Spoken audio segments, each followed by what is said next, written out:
up, Kyle?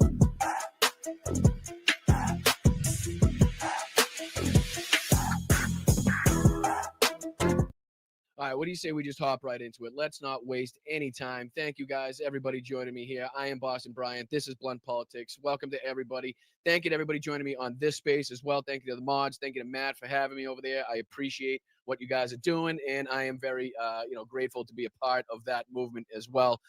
It is Wednesday, November 5th. You're watching the early show. I appreciate you for doing so. Make sure you hit that like button, subscribe to the channel if you like what you're hearing, if you like what you're seeing. If you want to go, a step above and beyond, there's a multitude of ways you can do that as well. Help support independent media that sells you nothing, that hides nothing behind a paywall, that makes you come out of pocket for viewing absolutely none of my content. There's a Venmo up in the corner if you want to send a buck or two. Try your luck in supporting some independent media. It goes a long way. You can sign up to be a channel member just underneath me. You can also sign up at patreon.com/BostonBryan, or just the easy route. Hop in the chat. Send a good old super chat, super sticker. You can gift memberships as well. I would really appreciate it. It goes a long, long way in helping to support channels just like this and helping us grow. But what a night, what a day. It's a great night for Democrats. It was a great night for this country. It was a great night for democracy, but there is still a lot of work to do. Of course, we're going to be talking about the massive wins for Democrats,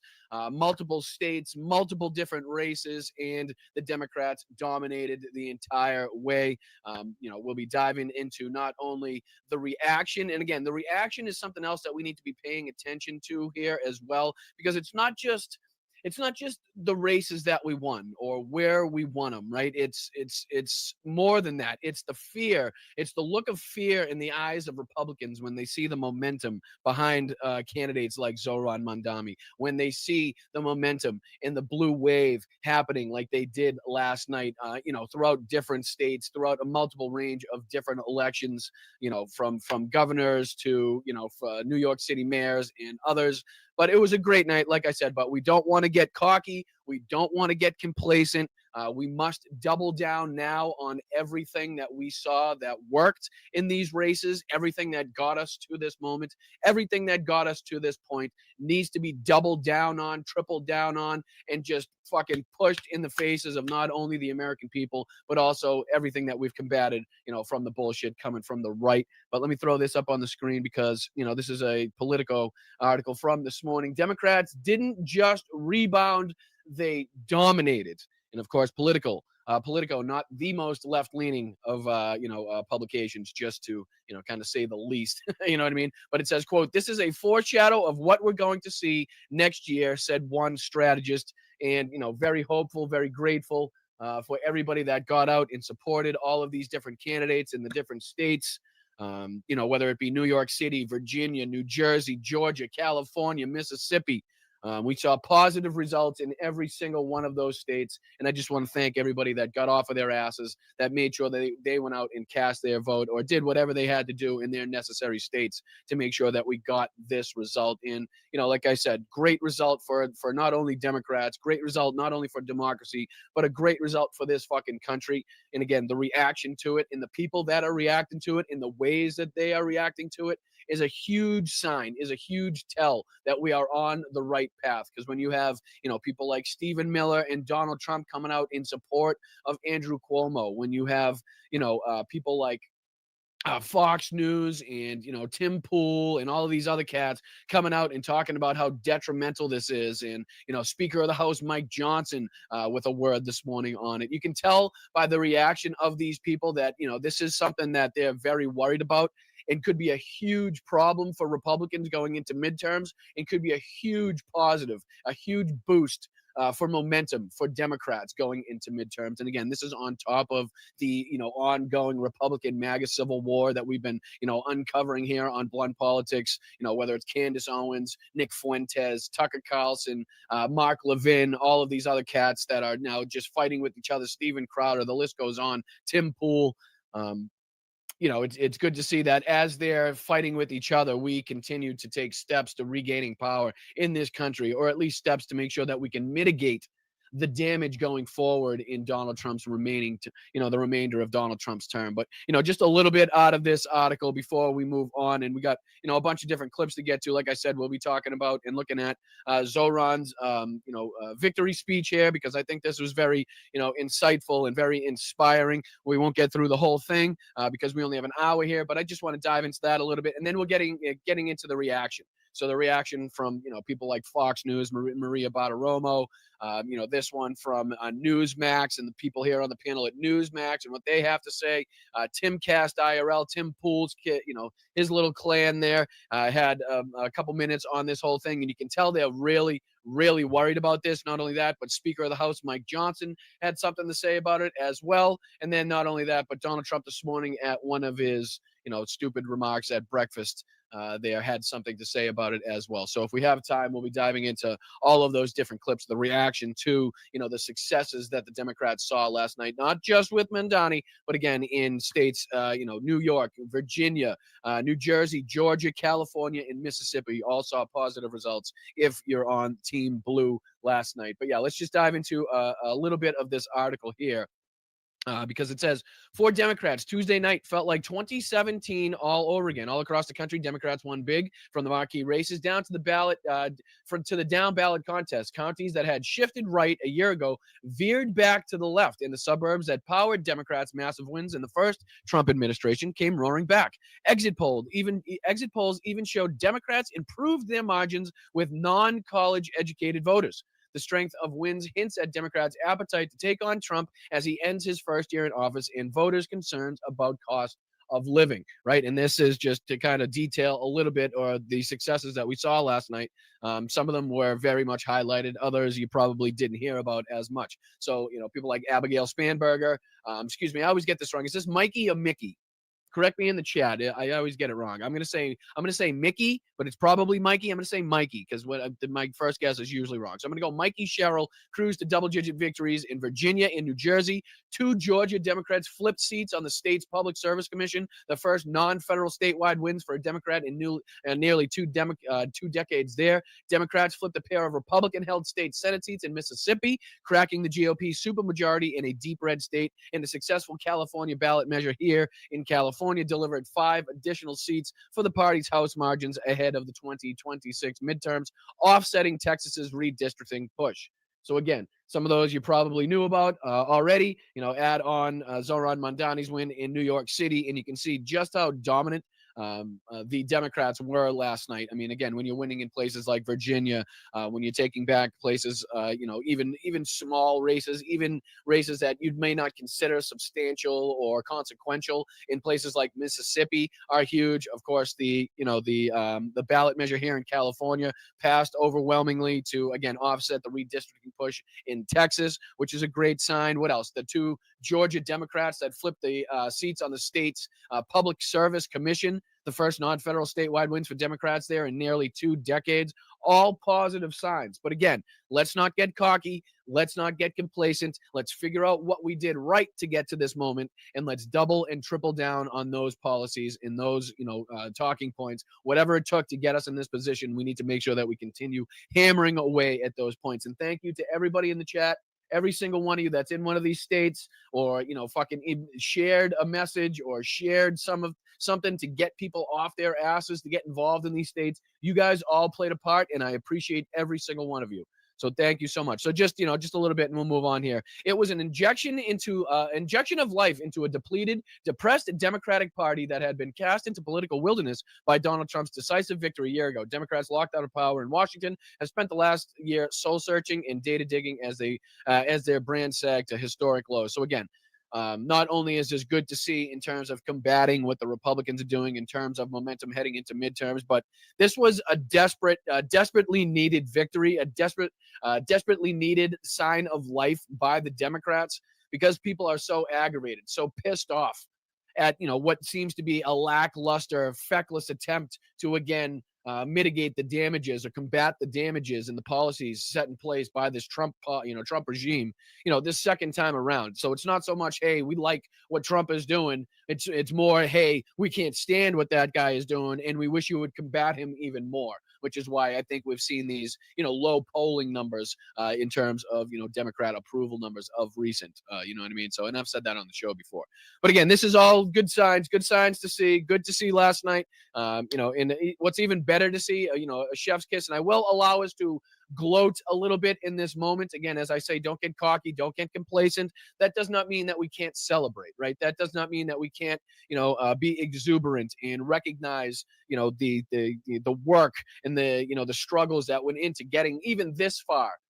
With people like Zohran Mamdani, with these other races that took place, especially in Mississippi and Georgia and those things, right? So it doesn't mean we can't celebrate. And what we can do is we can recognize how anxious this is making the Republicans and people on the right. And it's just great to see. But before we get into that, before we get into the reaction of the people on the right, let's listen into Zohran here. A little bit of Zohran's victory speech, if you will indulge me just a little bit. Let me put this on the screen for you guys. And I think he's got some copyright issues here as far as music is concerned. So I might have to be a little careful in the beginning. But again, this is Hope is Alive. This is from Zateo. Again, Zohran Mamdani's victory speech after toppling in New York City dynasty. And again, we'll just play the first couple minutes and then we'll get into the right-wing reaction and the people that are reacting. It's not just the reaction from the right, but it's, again, who's speaking about it. Some of the top players, right up to the White House, making a plea to people. Again, even Donald Trump, as we talked about yesterday, trying to put his finger on the scale of this fucking election by threatening the citizens of New York City with, withholding federal funds if they were to elect Zohran as their mayor. And again, the people of New York City told fucking Donald Trump to pound sand and stick it right up his arse. And thank you, New York City. Thank you to the people of Virginia. Thank you to the people of New Jersey, Georgia, California, and Mississippi as well. You guys all played your part here. And again, this is just the beginning. This is just the start. This is just when the wheels start to get turning as far as momentum heading into midterms. And it's going to be a glorious sight to see if we can keep this going. So thank you guys. Make sure you hit that like button. I appreciate you guys, everybody that stuck up, stayed up and watched last night and celebrated last night and was on social media, and, everybody that, again, played their part in getting these, messages out. And even if it's just kind of, sharing, Zohran's, moments and clips and videos, or if it was just getting people, educated about the other races in Mississippi, in Georgia, in New Jersey, in Virginia, in Pennsylvania. Like, if it was just people doing that, then you guys had a part to play, and you all should be happy and excited. You have your right to celebrate. So what do you say we get into just a little bit of this? And again, I apologize about if I have to skip a little bit of it, because I think he does play some copyright music like here in the beginning. So I'll skip to where he comes on. Here we go.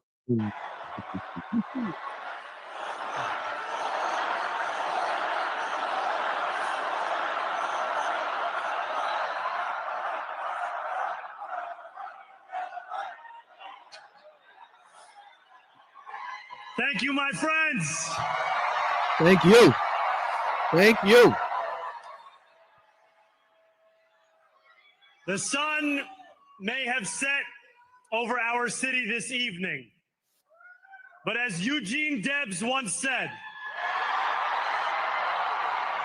I can see the dawn of a better day for humanity.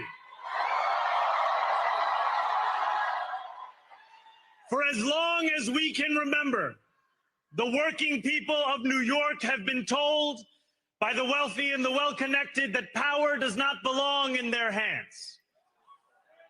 Fingers bruised from lifting boxes on the warehouse floor, palms calloused from delivery bike handlebars, knuckles scarred with kitchen burns. These are not hands that have been allowed to hold power. And yet, over the last 12 months, you have dared to reach for something greater. Tonight, against all odds, we have grasped it. The future is in our hands. My friends, we have toppled a political dynasty.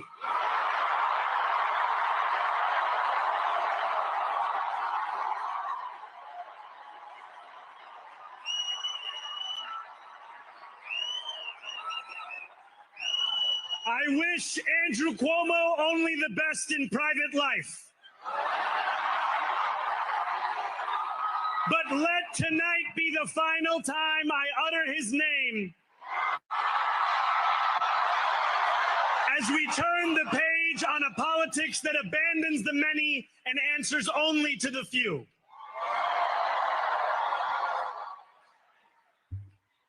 New York, tonight you have delivered a mandate for change, a mandate for a new kind of politics, a mandate for a city we can afford, and a mandate for a government that delivers exactly that. On January 1st, I will be sworn in as the mayor of New York City.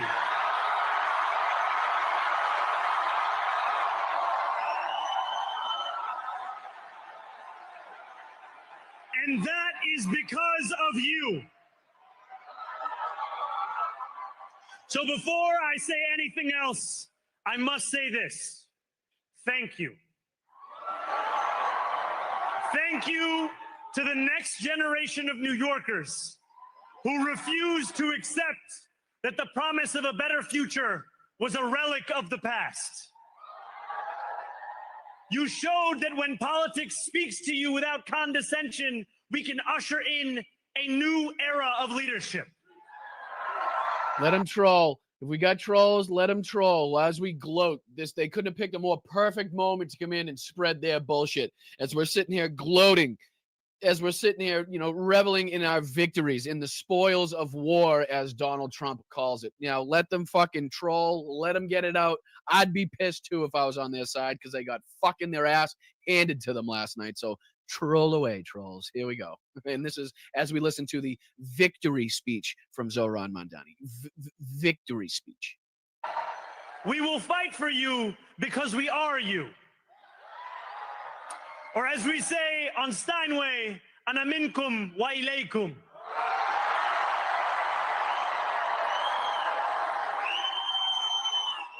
Thank you to those so often forgotten by the politics of our city who made this movement their own. I speak of Yemeni bodega owners and Mexican abuelas, Senegalese taxi drivers and Uzbek nurses, Trinidadian line cooks and Ethiopian aunties. Yes, aunties. To every New Yorker in Kensington and Midwood and Hunts Point, know this. This city is your city, and this democracy is yours too.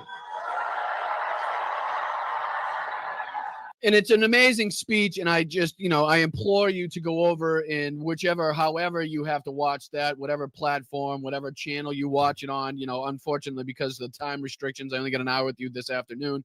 I'm just not going to be able to cover the whole thing, but it is a fantastic speech.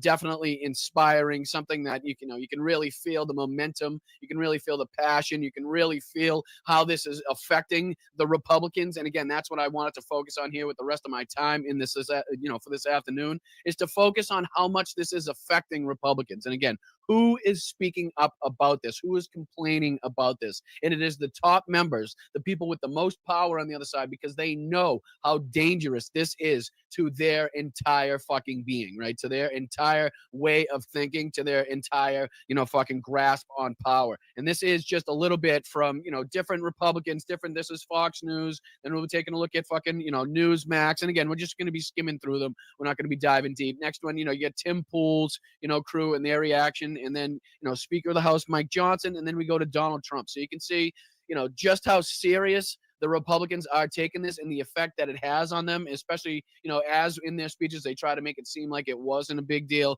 But just the fact that they're talking about it, just the fact that these players on the other side are having to waste their time, spend their time in front of cameras, in front of microphones, talking about or, telling their fans just how, just what's coming up the tracks. We better watch out for this train coming, because if we don't get the hell off the tracks, we're going to get our asses run the fuck over. And, that's what they're trying to, the message they're trying trying to get across, obviously, and not in so many words to their base. But let's get into, some of the reaction here from people on the right. And again, we're going to skim through it. We'll just kind of glance at a couple minutes of each of these videos just so you can kind of get an idea, again, of the response, because that's another glorious moment that we have to revel in here, which is not only the victories, but the reaction from the right and just how much this is getting under their skin. So what do you say? Hit that like button, if not for me, but for the Democrats' victories last night, if not for me in blunt politics, but for the momentum that democracy got last night, the momentum that we have going into midterms, which is something that we need to, again, double and triple down on things that got us to this moment.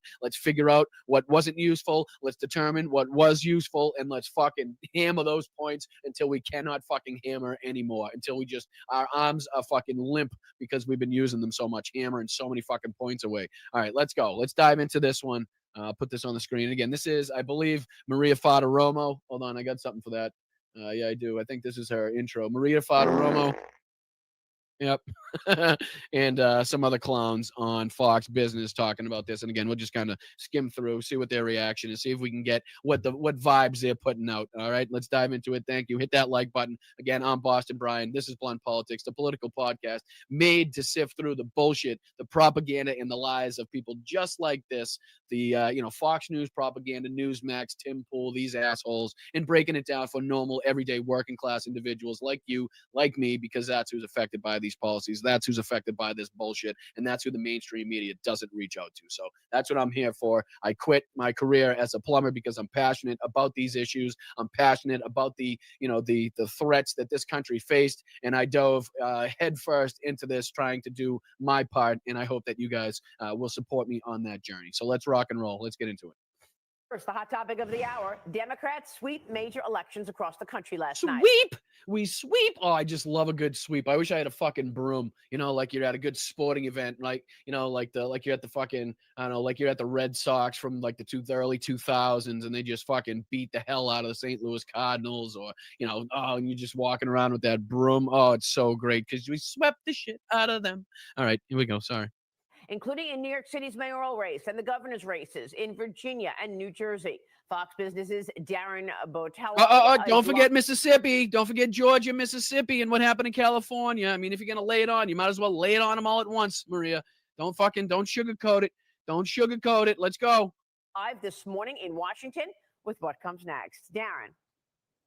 Hey, good morning, Maria. So I think we can say right now the polling turned out to be pretty accurate for those high-profile elections all down the East Coast. Democrats winning from New York. Good. Well, at least you guys had forewarning that you were going to get your asses kicked, if that's what you're trying to get at. That's good. To Virginia, starting with Democratic Socialist Zoran Mamdani besting Andrew Cuomo, running on his platform of tax the rich and free. Man, that's crazy, because look at these numbers. What I'm not a huge mathematician. Right. I don't know my maths very good as far as like off the top of my dome. But, as far as like how much, Sliwa took away from Cuomo, you know what I mean? I'm not sure if these numbers have changed, if they've, kind of jumped or changed since this, was calculated as such.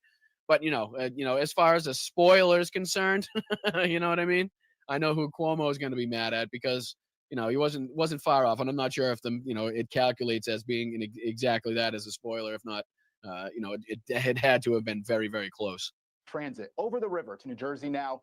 Democrat Mikey Sherrill, a former Navy helicopter pilot, securing her win over Republican Jack Ciattarelli. Then smoked 56.2 to 43.2. Smoked 1.7 million to 1.3 million. Smoked. Going down to Virginia. And don't forget J.D. Vance's fucking couch fucker brother-in-law, son and daughter-in-law, whatever the fuck he is, got his ass kicked in, what was it, Cincinnati? Something like that. I think it was Cincinnati. He got his ass kicked too. Let's not forget. Let's just throw it all on him at once there, Maria. Huh? Abigail Spanberger reclaiming the governor's smoked 57.5 to 42.3. Smoked. You got your ass kicked, lady. You got your ass kicked. 1.9er to a 1.4er. Did I catch a 9er in there? What are you calling from a walkie-talkie? Oh, hey. Well, where is it? Come on. There it is. He says rectum damn near killed him. Mention for Democrats over winsome Earl Sears. Mamdani, of course, as you know, the most controversial of the races, with the 34-year-old ending now, the Cuomo political dynasty. defeating former Yeah, New he York said governor. that. He said that in his victory speech. You must have missed that. Either that, you're just completely ripping that part off. So his 20-minute victory speech last night directly attacking the old political establishment, further pushing his far-left. So here they play a clip from his victory speech, which we already played. So in the sake of time, I'll skip over and see if we can get to their commentary on the backside. Been facing questions over his anti-police stances and accusations of anti-Semitism. Won the race pretty decisively, but that race being called, Maria, only 40 minutes after the polls closed at 9 p.m. Maria? 40 minutes, huh? Jesus Christ. People weren't even home yet. People were still on the train trying to get home from voting. It was already called. I love it. Yeah, it was fast, Darren. Thanks very much, Darren Botello. Yeah, it was fast. It looked like a thing of boxed wine in front of Maria Bartiromo. It was gone real fast. This morning, your reaction, Emily, Adam. What does that And this is the mean? part I really like their reaction. Like, look at her. She kind of doesn't know how to approach this. She doesn't know really what to say. You know what I mean? And, she's kind of thrown it to these two. And let's see what these two unknowns, has-beens, never knowns, never was as hacks, people I don't know, had to say about this with Mornings with Maria. Turn the volume up.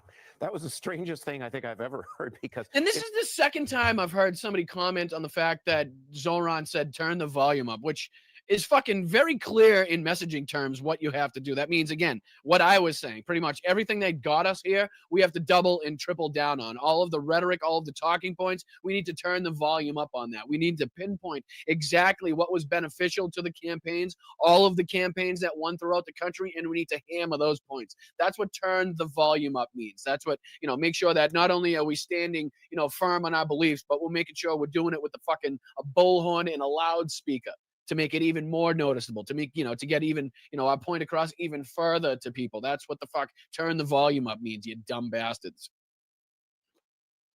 Makes no sense. I don't know what he was referring to. It does make sense. I just explained it. You're a fucking meathead and a moron, and you're just trying to fucking obfuscate as to how bad you guys did get your assholes reamed out last night.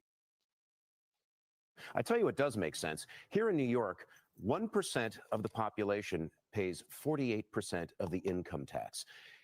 Capital goes where it's treated best. If he is going to pay for all these handouts by taxing the wealthy, people are going to leave.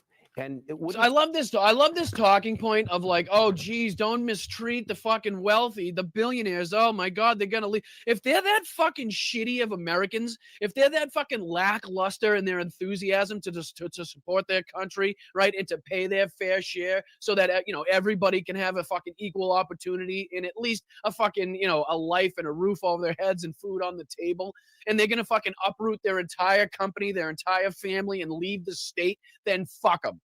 Then fuck them. Tell them to stick their companies right up their assholes. Because if they're not willing to pay a little more and they're willing to pay all the fucking, the money on the back end to, uproot their company and uproot their families and go to a completely different state, probably Texas or Florida or some fucking state where they can save on income or this tax or that tax, I'm sure, then fuck them.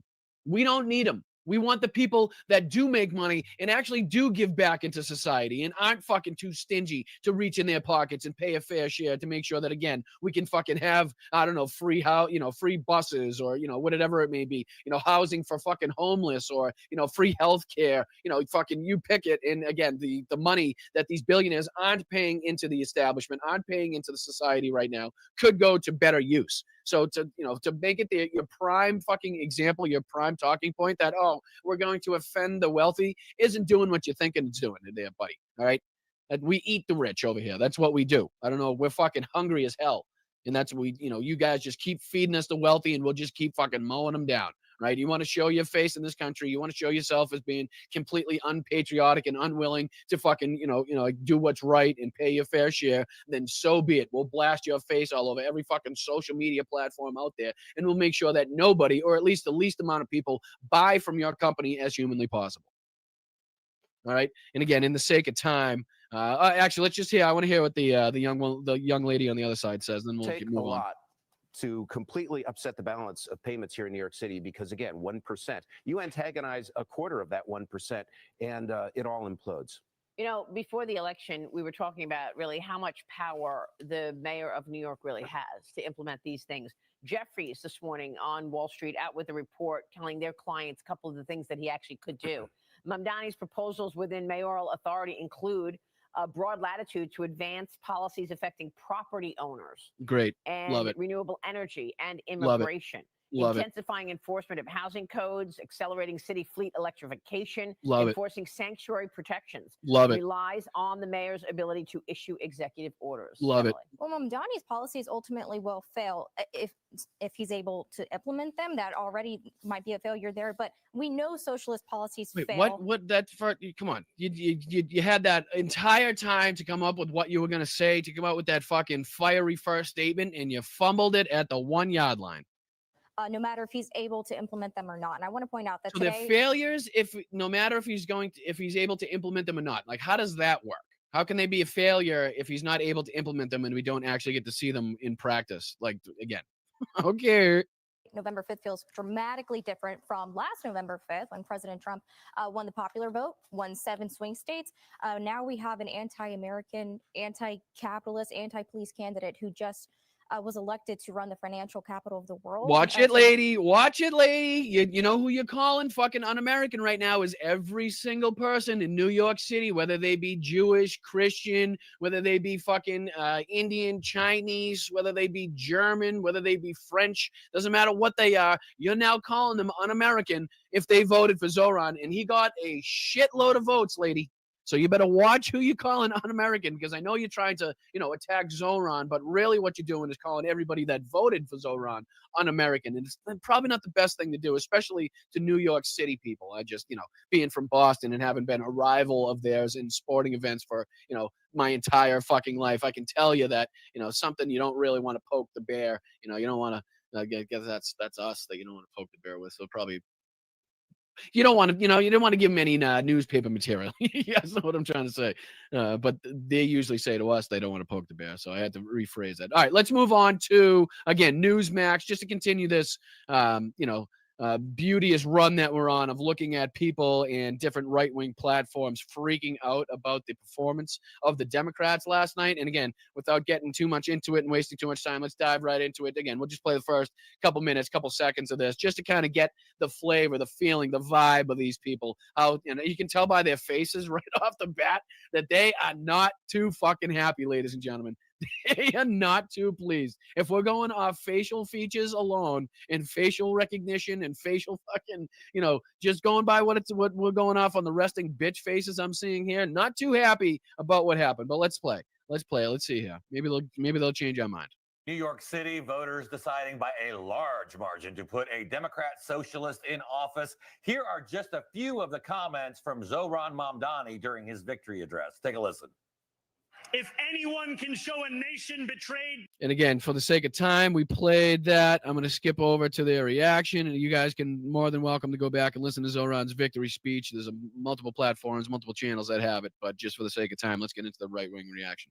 Victory speech, more like a challenge to the president of the United States. That's exactly what it is. That is exactly what it is. I'm so glad you said that, because that's why it has so much momentum. That's why he has so much passion behind him, because not only was this a fight for the race to become New York City mayor, but this was also directly aimed at this fucking corrupt, hack, fat ass, flub, fucking stupid, moronic president that we have sitting in this White House that is actively running this fucking country into the ground as he covers his asshole in gold, right? And builds fucking Jeffrey Epstein golden ballrooms and shit, right? So again, that's why we need this so much, because not only it stands for so much more than just the seat being New York City mayor. It stands for the passion, the fight, the momentum, the anger behind Democrats right now that they have, that we're going to use heading into midterms to make sure that we wipe the fucking floor with you Republicans. And, this is just the beginning. This is just the start, and we can't get cocky. We can't get complacent.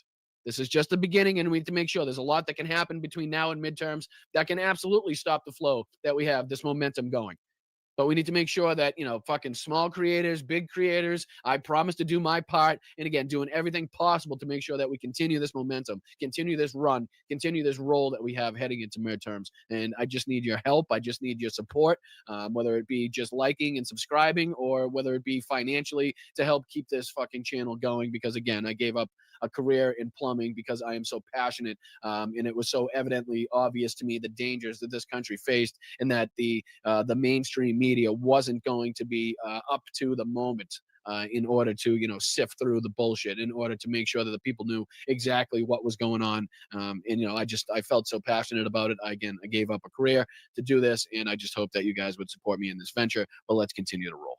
I don't even know what volume he wants turned up.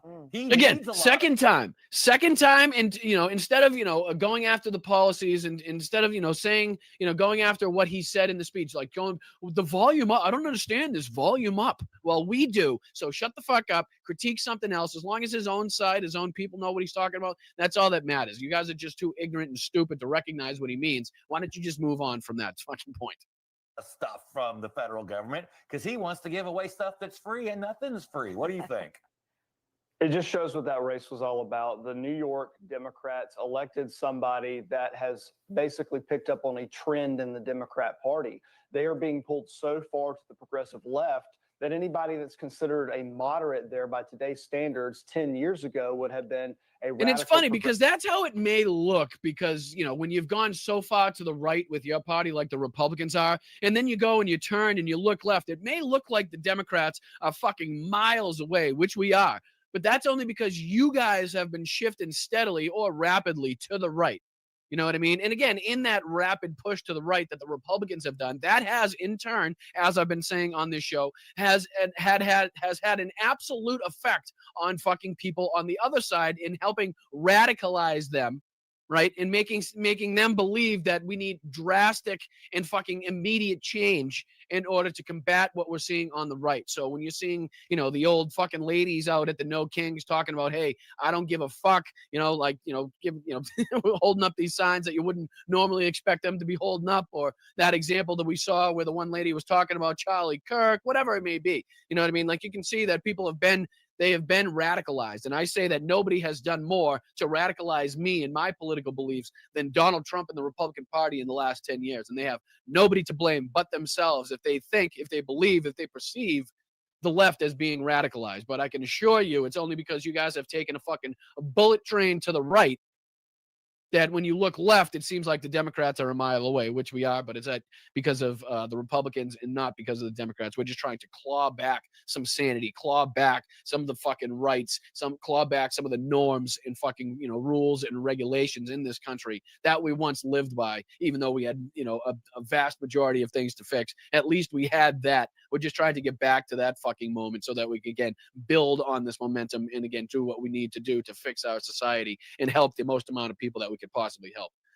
But let's see here. What time we got? 10:40. All right, 2 more minutes from these assholes, and then we'll head into Tim Pool and his morons to see what they had to say. But again, you can see how these people are not very happy. You can see how they're all talking about it because they know the risks they run if they don't try to combat this and get ahead of it right now, that this could spiral out of control, especially, they know. And these people, a lot of them do know that what Donald Trump is doing, the policies and his actions are deeply not only offensive, but unpopular to the American people, and that's not going to help. Like, they need all the help they can, and seeing this momentum from the Democrats this early on scares the living fucking daylights out of them, and I love that it does so. But let's just do another minute of this guy, and then we'll move on to Tim Pool, Dim Fool, and his idiots.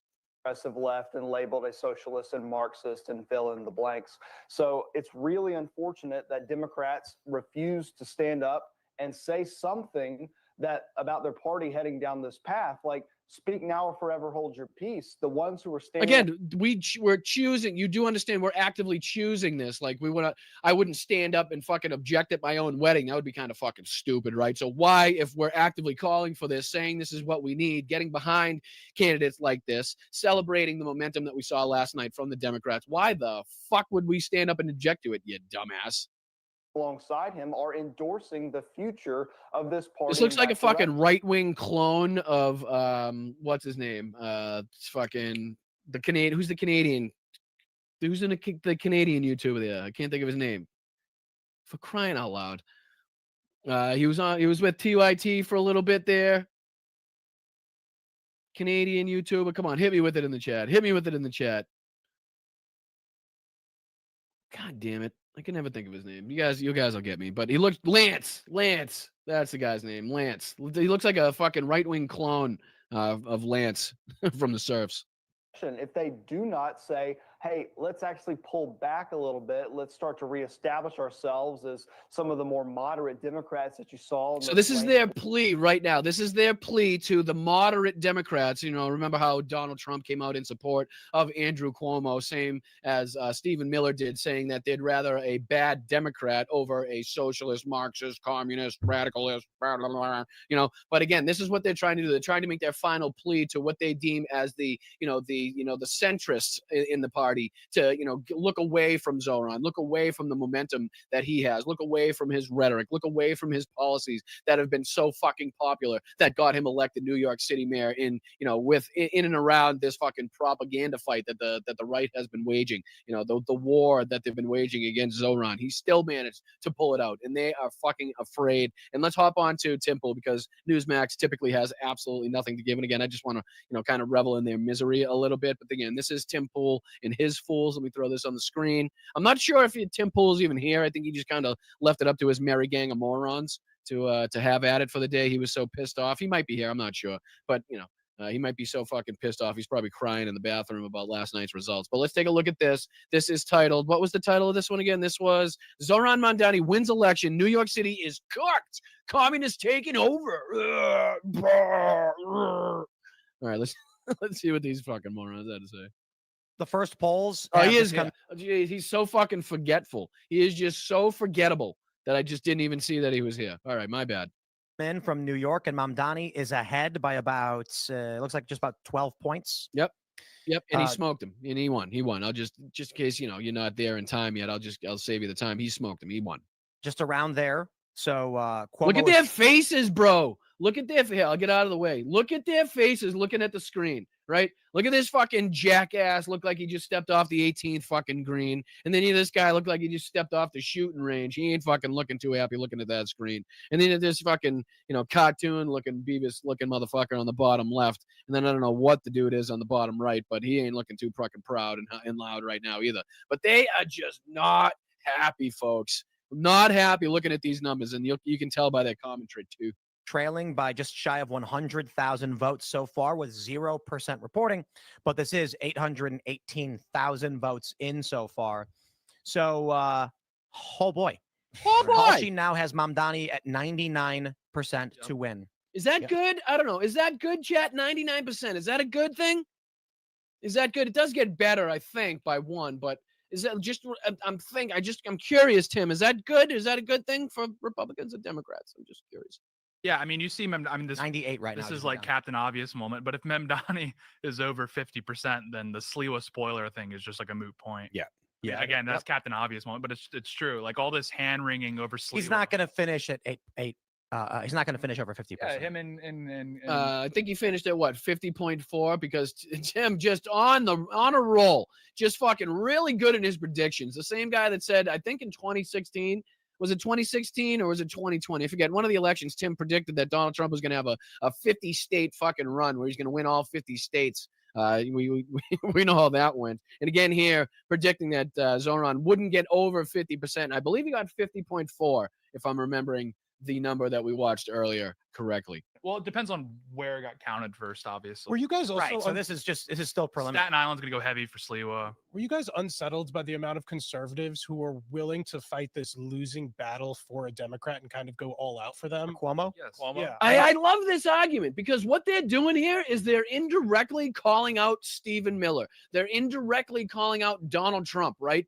Because when you think, right, like, oh, people on the right who fucking bent the knee in terms of what Republicans would see as bending the knee and went and endorsed Andrew Cuomo. Who were the first two people, the two most prominent people you think of that did that?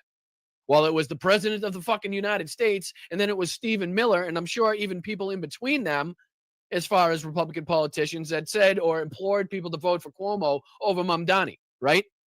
So here, when he says, oh, did it sicken anybody to see that Republicans were willing to, like, get behind Cuomo and, so again, these people unwilling to name Donald Trump when they're exactly and specifically talking about situations that he's involved in. I relate this to like the Epstein files where they're so willing to call out Pam Bondi, Cash Patel, Dan Bongino, but not looking at the fucking obvious perpetrator in front of their eyes who has the most motive, who has the most power, the most ability to, again, hide these files and to, again, order people not to release the files and to cover them up, right? So they're so blinded on this fucking end, and they're so like unwilling to call out Donald Trump to be, to stay on his good side, that they make themselves look absolutely fucking moronic at every turn by calling out the total wrong people, or at least making themselves look weak and feckless and, like fucking just babies because they're, running around the edges of calling out Donald Trump without actually naming him. Oh yeah, Really Cuomo should have dropped out and endorsed Sliwa. Yeah, it was so No, ridiculous. but the amount of conservatives who are lobbying for Sliwa to drop out and then just completely backing Cuomo as though Cuomo Oh, you mean like Donald Trump and Stephen Miller? Ever existed beyond Right. 6 months ago is frankly, it's disgusting and it's pathetic. It's pathetic how This is why sad Republicans are willing. Wow, calling the Fuhrer pathetic. I don't know, brother. You may want to watch your tone, watch your step. I know you're dressed very nice, but you look a little dark to me, brother. I don't know if fucking Donald Trump wouldn't think for 2 seconds on deporting your ass. I can tell you that much. Your mustache is giving you away big time. You better watch out. I hope you got your paperwork on you. Das papel, una papels, please. Papeles. Make sure you got them on you because, again, even that suit ain't fooling anybody. That suit ain't fooling anybody. To like drop their guy and hop on board with the guy who literally hates their guts and would have called them a fascist or kill their grandparents. Curtis Lewa was also like counter signaling the president a lot. And during these debates, he was saying that he wouldn't cooperate with ICE and stuff. I don't know. Yeah, because Andrew Cuomo's never counter signaled the President Trump before. Well, fine, but he's a Democrat, so you can expect that more than like if this guy's a Republican and we're supposed to be backing him, but he's not going to cooperate with like Trump's ICE deportations. I don't know if He straight up said, "Don't deport illegal immigrants." Yeah, I don't know. Again, saying that they believe that Andrew Cuomo would have 100% cooperated with Donald Trump's ICE deportations, which is another dead giveaway above and beyond the endorsement from Trump, above and beyond the endorsement, from fucking Stephen Miller. And again, it goes on too, because you got Mike Johnson here, again, running up the chain of important people on the right that are forced to comment on this, are forced, to make some sort of statement because of the overwhelming victory, because of the momentum behind Mamdani, behind, other Democratic candidates, and the obvious anger being directed at this fucking regime, this administration, for its ridiculous and asinine policies, from tariffs to fucking, to what's going on with the Venezuelan fishing boats, to war with the Mexican cartels, to the removal of Maduro, to seizing Venezuelan oil, to, fighting with allies like Canada, to fighting and not helping allies like Ukraine, to buddying up to people like Putin and Xi Jinping in China, to hurting our farmers. I mean, the list is just fucking endless as to the way that he's negatively impacted our society, our people, since taking over in this second term. And now they're starting to see that anger, even though they were relying on this low, this low approval number by the Democrats, or for the Democrats, I should say, as like, something that they can build upon. But they're quickly realizing right now that that anger is more that the Democrats aren't doing enough. Like, the Democrats aren't going far enough. They aren't fucking fighting hard enough. And they're quickly realizing that is not, people liking what they're doing. So let's dive into just a minute of this. Again, this is Speaker of the House forced to comment on the wins, the victories last night by the Democrats, and, give his bullshit speech. And then again, the next one is the President of the United States forced to comment, and his is just really short as well. So let's dive into this. Please hit that like button, smash that thumbs up. This is just a really quick clip, and then we'll dive on to these other ones. From the backbench to their leadership, Democrats have fallen in line behind the socialist candidates. Hakeem Jeffries, as you know, is the highest-ranking Democrat in the House. He gave his full blessing to Mamdani and his socialist agenda. Chuck Schumer, the highest-ranking Democrat in the Senate and the highest-ranking Jewish leader in America, flirted with endorsing Mamdani. Endorsing. Oh, the endorsements are flying here, Swisher. I smoke swish and do endorsements is what I do there, sweetheart. It's really good for you to sweet talk me like that there, sweet. Bitter end. Never mind the fact that Zoran has embraced anti-Semitic rhetoric. Nope, he hasn't embraced anti-Semitic rhetoric. That is just bullshit propaganda that's been fucking debunked time and time again, been disproven, and it's just mis or disinformation at this point by, again, the Speaker of the House, who needs to come out here and say these exact things to combat, again, the momentum that he saw happen last night. Promised to arrest the Prime Minister of Israel. As he should. As he motherfucking should. You know, that's what happens when an international fucking warrant is put out on an international criminal by an international court, is they should, anytime they step foot in one of those observing countries that is, you know, in relationship with that international criminal court, should absolutely lock that fucking criminal bastard up. Not only that, but he should be locked up in his own country for crimes he committed above and beyond the genocide that he perpetrated in Gaza, you know, among the Palestinian people, and still does to this day, right? So should be arrested. I'm all for it. So are you going to say things that are going to, like, I don't know, get people upset? Are you trying to, like, spark outrage? Because so far, I'm loving it. I'm loving it so far. If he visits New York City again. And then there's President Obama, who called Mamdani over the weekend to extend his praise and act as a sounding board for the young socialist. You can't make this stuff up. The man who made healthcare unaffordable with his own socialist scheme is advising the man whose false promises will surely make life unlivable for millions of New Yorkers who cannot afford to flee the city.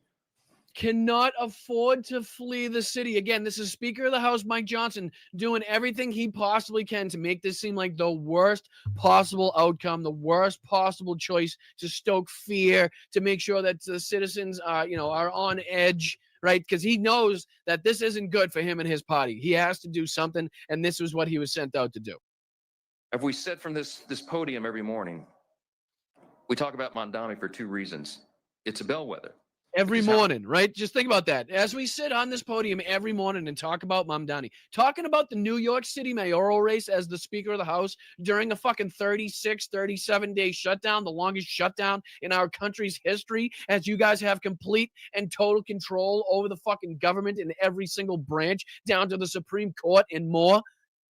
And they're talking about the New York City mayoral race. Just goes to show, just proves to you how much this means to them, or how much they recognize this means to the country, and how much momentum and passion is behind this singular race, right? And then we add that up with all of the other fucking dominant victories that we saw last night in places like, again, fucking New York City, Virginia, New Jersey, Georgia, California, Mississippi. Add those all together, then, you know, they're starting to see the fucking problems stack up in front of their faces here in terms of going into midterms with anything even resembling a fair shot. Democrats, many of whom represent districts with much less blue than New York City, have embraced him with open arms. And because his brand of Marxism is truly a bellwether for the Democrats nationwide, we pointed out that other major metropolitan areas in the country are facing the same threat with candidates similar to Mamdani. And we're going to continue to call out their effort to mainstream and normalize socialism and Marxism in America. Working families watching this play out have a right to know that socialism... Just think of how much time he's spending speaking about this, right? Just, it's not even the words that he's saying necessarily. It's that he's taking the time out of, again, what is the longest shutdown now in American history, that he is solely responsible. He and his government is solely responsible. The government that his party has fucking complete and total control over. And he's talking this length of time about the New York mayoral race. So again, just showing you how much it means to these people, and then we'll move on because, you know, he doesn't say anything further to, you know, the next biggest step, the next biggest guy in line that is forced to comment on this, which is fucking Donald Trump. And he spoke this morning, and I'll see if I can scroll ahead here to save you guys some time of where he started. And again, this is just, I think he speaks for about a minute or two, not even. So don't run, don't leave like I'm going to force you to, subject you to this whole thing. It's just here we're in the first couple minutes where he addresses what happened last night. And you can tell that even he knows, he recognizes it because he's kicking the media out. He tells everybody here he's kicking the media out so he can have a meeting with everybody afterwards to discuss what happened last night. So if they're having a meeting to discuss what happened last night, you know that they're fucking taking this seriously, and you know that this means a lot more to the Democrats, to the momentum of midterms, than, you know, even we're giving it credit for. So check this out. This is funny too. So again, we're going up the line here of not only MAGA commentators, but, you know, MAGA politicians, Speaker of the House, all the way up to the fucking president that is forced to comment on the victories the Democrats dominated in last night. And listen to what he says here. Listen to what he says. Entrance. I thought we were just going to sit down and talk a little bit. We talk about exactly 1 year ago, we had that big, beautiful victory. Exactly 1 year.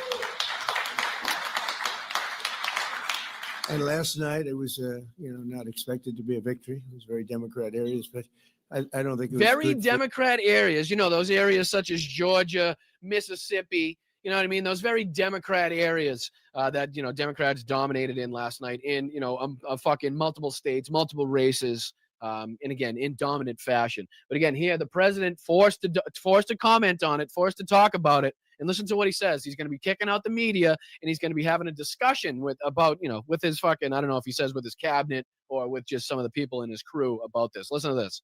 for Republicans. I don't think it was good. I'm not sure it was good for anybody. But we had an interesting evening, and we learned a lot. An interesting evening.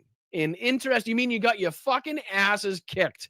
You mean somebody fucking kicked that neck gina up and down the office 19 friggin' times last night as you sprayed ketchup on the walls and bashed in your Diet Coke button for the 14th fucking time? You just know somebody was cleaning ketchup off the walls last night.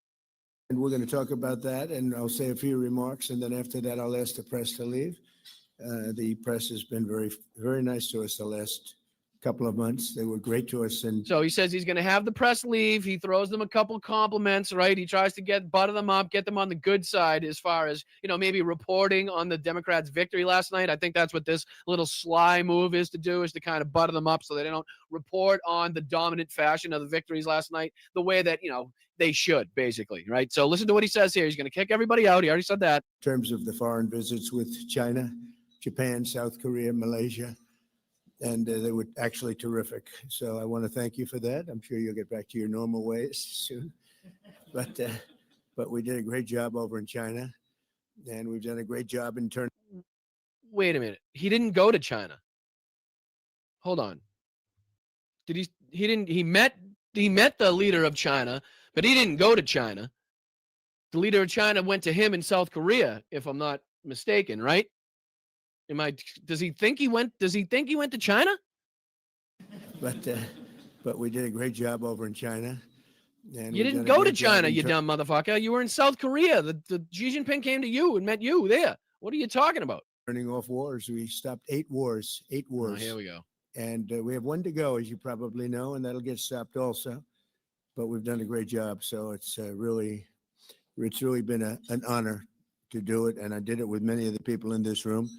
Every one of you I know, and every one of you I like. I like our leaders. I like everybody. But I thought we'd have a discussion after the press leaves about what last night represented. So he's going to have a discussion after the press leaves about what last night represented, which means people are getting fucking scolded. People are getting yelled at. People are getting screamed at, right? Because they know just how detrimental this could be, or definitely is, to their campaign to going into midterms, right? So again, I don't think I've ever heard him say that he's kicking the press out to have this like fucking emergency meeting with his crew, be based on like several elections that took place, whether they be gubernatorial, whether they were like federal or state seats, right? All the way down to New York City mayoral seats. Like, he's going to call this fucking emergency press conference, not press conference, but meeting with his crew, his clan. He's going to kick the media out. Like, that just goes to show how serious they're taking this, right? Well, not serious they're taking this, but how bad this is for them, right? Because God knows what ideas come out of it, not giving them fucking any credit.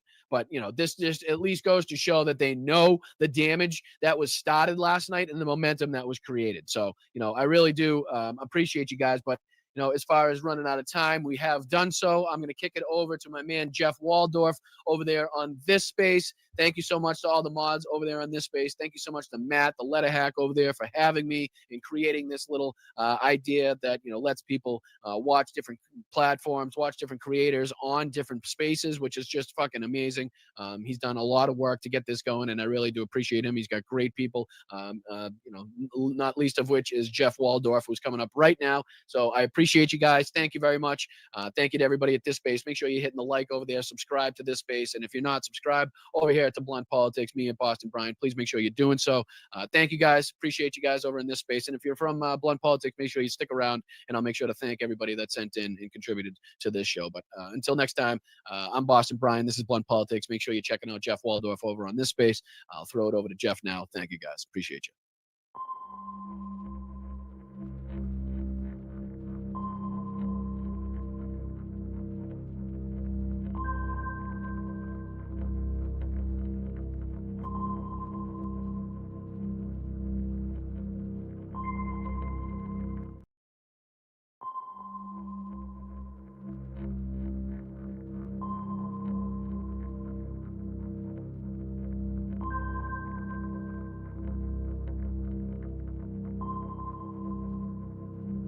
You're not going to be a dictator, are you? I said, no, no, no, other than day one. Donald Trump has successfully moved the Overton window in a way that is as dangerous for the future of democracy in this country as anything else. This is what Vout and Project 2025 wanted.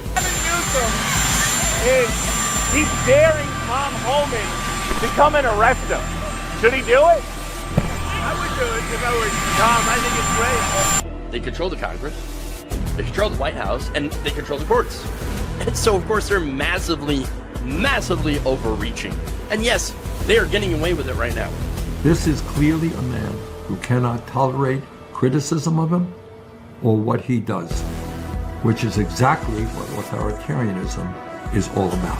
The New York Times is just as fake as CNN and MSDNC. They really are the enemy of the people. What he is saying, rather bluntly, if you stand up to Donald Trump, he will punish you.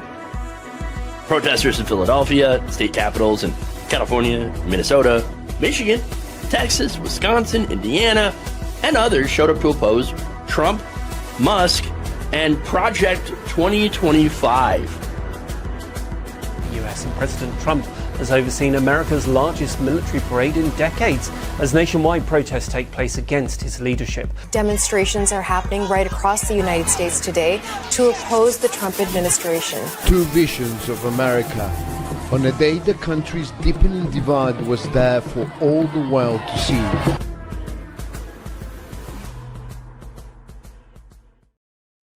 Good afternoon, everybody. Welcome to the show. I am Jeff Waldorf, and you're watching Logically Left right here, this space on Wednesday. Yeah, that's right, it's this space, Wednesdays. And so I am with the folks, the fine folks over at the This Space YouTube channel. And so that's why I'm doing the show on Wednesday. Glad to be with you all. Thank you. And thank you for the lead up to the show. Brian, Boston Brian, doing great work over there, of course. And you know, I'm happy to be in the lineup. Okay, I'm glad to be here. And look, I'm glad you're here too, because it's gonna be a great show. Okay, so I know we're probably gonna go over some of the things that previous hosts have went over. We got the elections. Okay, yes, I am gonna give my take on the massive rebuke of Donald Trump and the Trump regime that we saw in elections across the country. And I'm talking about some of the major ones here. I am also going to talk about the MAGA response to it because it's fantastic. The meltdown is epic. All right. We've got Trump also making a brand new demand here because he is very, very afraid of, well, losing. Okay. Of repeating that loss that he just faced last night. So we've got that. Then we've got Nancy Mace absolutely losing her shit. It's funny.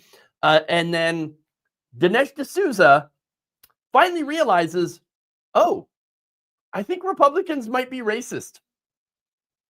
Huh. Wow. Awesome. So a little late to the party, Dinesh. But anyway, that's what I'm going to be talking about on the show today. Is going to be a good one. So if you haven't already, please like and share the stream. Very important that you do so. If you're listening to this elsewhere and you have the capability to give a like, do that as well. With that said, let's do it. Let's start out with the major election news. I think we all needed this one. By the way, we definitely needed it. All right. In the first major elections since Trump and the GOP swept into office, voters sent a message. They're pissed. All right. Now, obviously, it's not the first elections. You've also had some special elections that went very well for Democrats, too, leading up to this. But this is still considered one of the biggest major tests of, can Democrats push back against Donald Trump? And the answer is, of course, yes. Yes, they can. In what was forecast as a pretty brutal night for the GOP. I mean, you had Frank Luntz that I previously talked about in another segment saying, this is going to be bad. This is going to be a freaking bloodbath, okay, everybody? It's not good. It's not going to be good at all, all right? Especially if California gets their way, and I'll get into that. But basically, this was a brutal election for the Republicans. You had Democrats that actually unleashed a blue wave, wiping out Republicans in many states. Virginia, for example. In Virginia, Democratic candidates won all 30 of Northern Virginia seats in the Virginia House of Delegates, significantly expanding their 51-49 majority in the state's lower chamber. Now Democrats will hold at least 64 of the 100 seats, the most that they have held in nearly 4 decades. Pretty significant, okay? And in Virginia, the governor's race, you had Democrat Abigail Spanberger, who crushed the Republican candidate 57-42 to become the first female governor of Virginia, taking over for Republican Glenn Youngkin.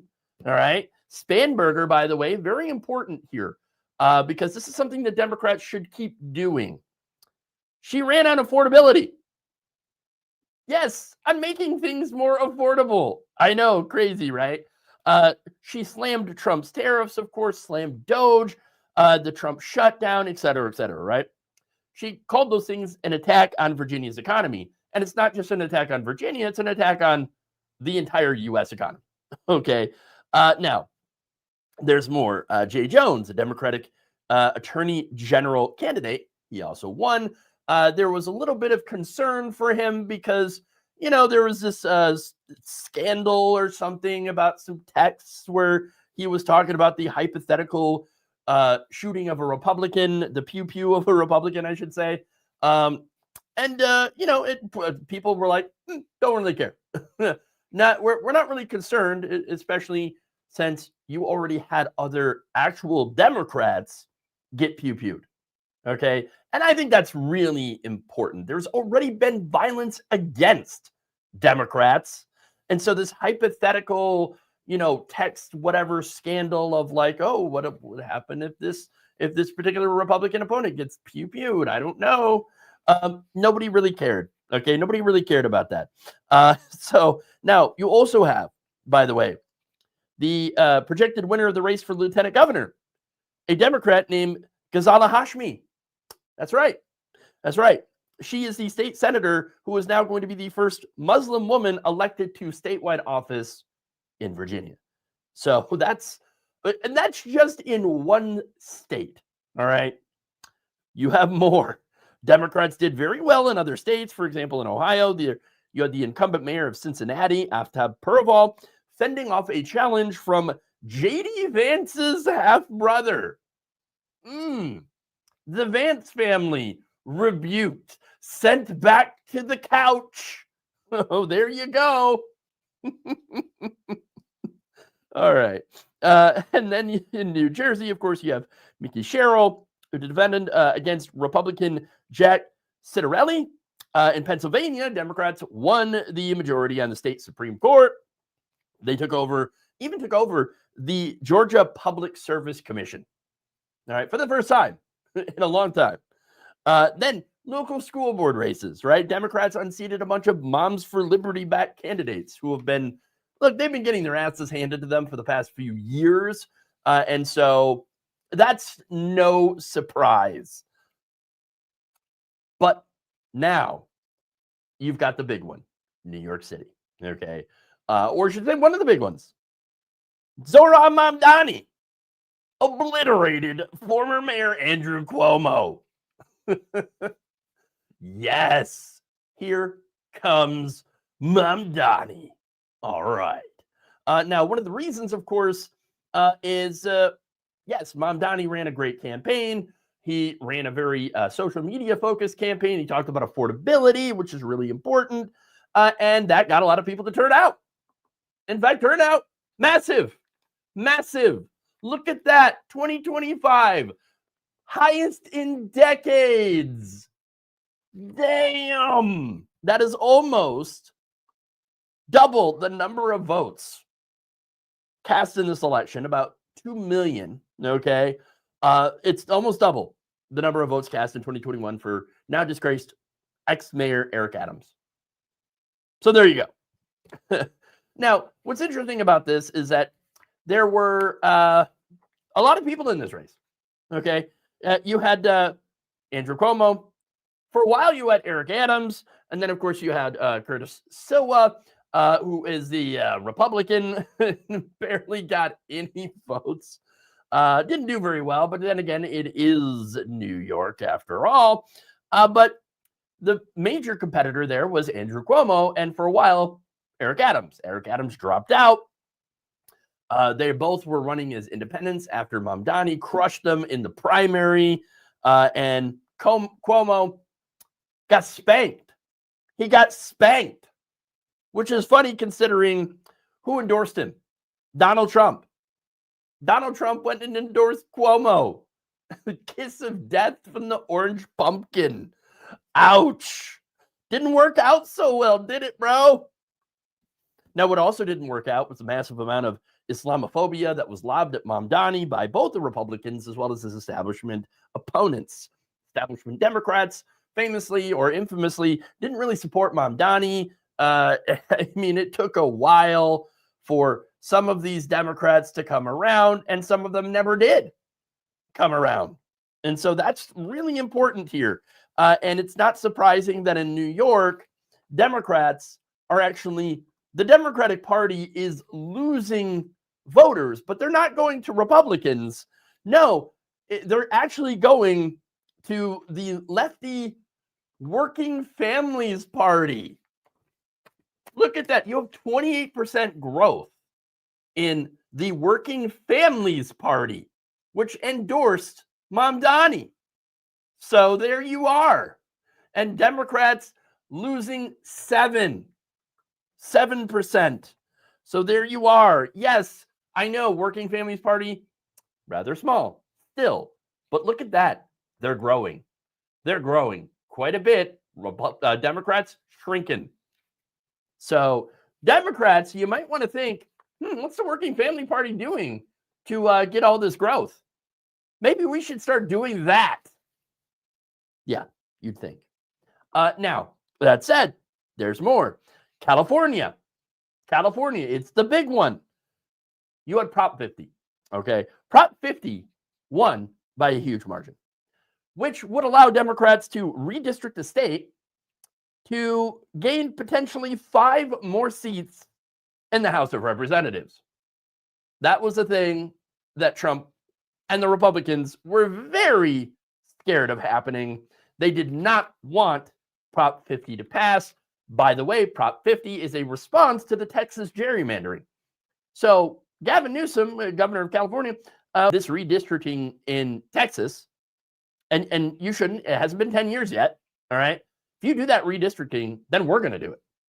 You want to try to rig the election against Democrats? Then fine. We're going to rig the elections against Republicans by redistricting.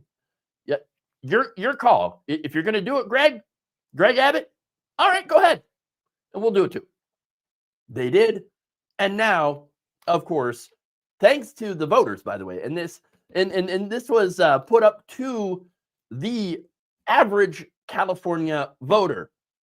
Do you want Newsom to redistrict? They said overwhelmingly, yes.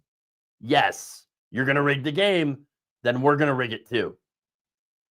All's fair in love and politics. Okay? And there it is. There it is. Look, overall, it's a pretty good night for Democrats, good night for the left, and a absolutely awful night for Trump.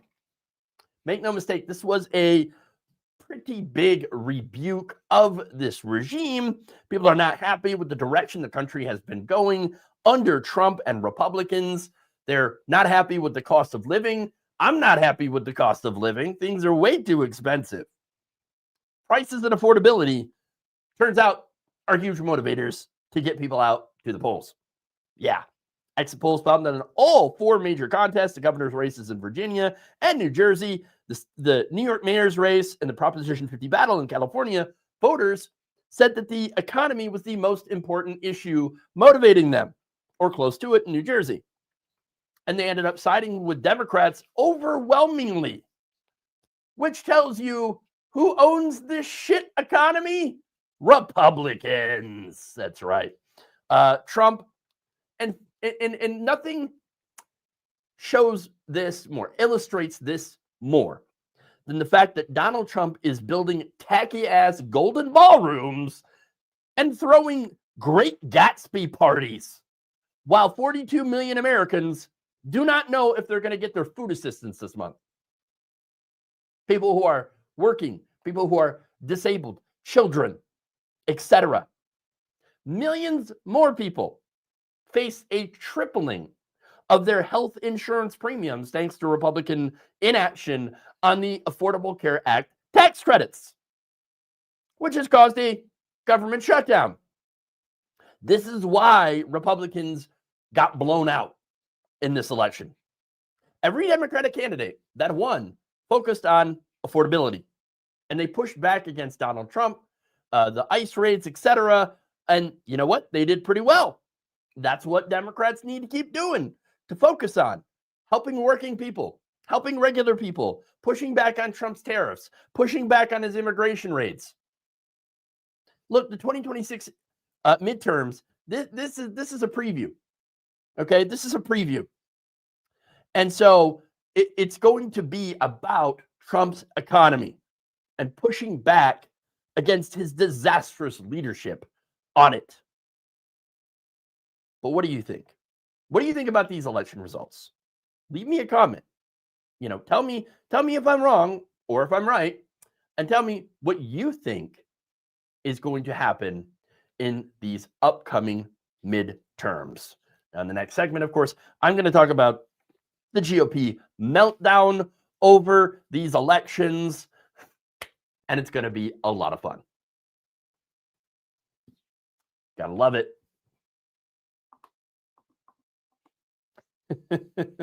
Oh, really? It's not your fault? I don't know. I think it is, bro. I think it is.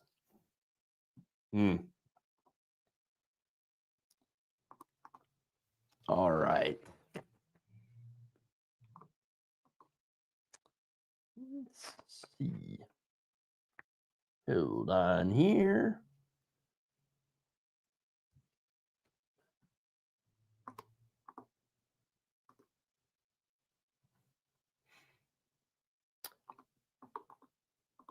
All right. There we go. We're doing live, everybody. We're doing it live.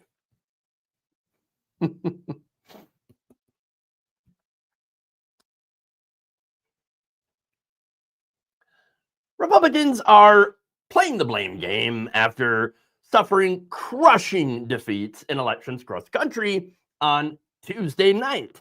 In the wake of losing New York, California, New Jersey, and Virginia, these races there, and some races in other places, also like in Georgia, Mississippi, And then ballot measures in Colorado, losing a ballot measure in Maine, all that stuff. Republicans just got shellacked, okay? Now, in response of that, you have MAGA that is pointing the fingers at each other. Some of them argued that Republicans failed to mobilize their own base, their own voters. Others, of course, were blaming internal fighting over things like the young Republicans' racist messages and stuff. And then even some pointed the finger at Trump. Whoa. So let me start here with Mike Cernovich, okay? Here he is saying, Trump spent all year in the Middle East. His big donors loved this. The voters did not. Virginia is going to be under a Democrat supermajority now. Keep listening to Mark Levin, Mr. President, and you'll be back to impeachment trials in 2026. So, yeah, a lot of infighting already. So, now, on that, one of Trump's biggest donors is Miriam Adelson. Miriam Adelson is extremely pro-Israel, okay? Which doesn't exactly match a lot of these America First people, which are like, hey, why are we giving so much money over to Israel all of a sudden? Or why do we continue giving money to Israel and supporting the genocide and all that, even though there's technically supposed to be a ceasefire? It's not exactly working out very well. And Israel keeps violating it. That's why. But anyway, there's more. Okay. Here we are. Going to Jack Posobiec, saying, thank goodness so many conservative pundits spent the last few weeks focused on e-drama and cancellation efforts, the racist young Republicans, instead of working to get out the vote. That was very helpful to the movement. Yes. Very, very helpful. More like bowel movement. Just saying. That's kind of what the Republican movement is at this point. Speaking of bowel movements, we have Laura Loomer, okay, who wrote this. Why did the GOP run to never Trumpers for governor in New Jersey and Virginia? Why did the GOP refuse to speak the truth about Islam when multiple Islamo-commies, wow, are on the ballot? How come we haven't seen any real efforts to secure our elections? This is outrageous. All right, calm down, Saw. All right. That's it. They're not Islamo-commies. I don't know where you're coming up with this stuff. She just makes things up. Okay. What's funny is that actually those candidates were not never Trumpers. They actually fully embraced Trump. I'm just saying. But, yes, sure, they had criticized him once before, but you do remember when J.D. Vance literally called Trump America's Hitler, right? I'm just saying, did you forget about that whole thing? And now he's Trump's VP? I'm just saying, like, they can't get any more anti-Trump than calling him Hitler. Okay. But anyway, they did embrace him, and apparently not enough. Not enough. In fact, I'm going to go to another one here. This is End Wokeness, who reposted on X something that they had posted back in April of this year. It had declared, quote, the harsh reality is that without Trump on the ballot, the GOP is toast. Our coalition doesn't show up to vote. Oh, this was vindicated by tonight's results. They concluded. Yes, and you know what? That's the problem when you have a cult of personality created around one man. If he ain't involved, then people don't show up. That's the reality. Republicans, you do know that you have a cult, right? I'm just saying that MAGA is a cult.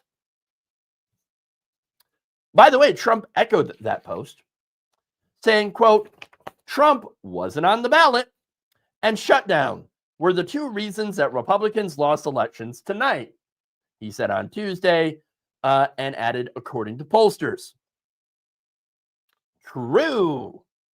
Now, that said, there's more. Vivek Ramaswamy.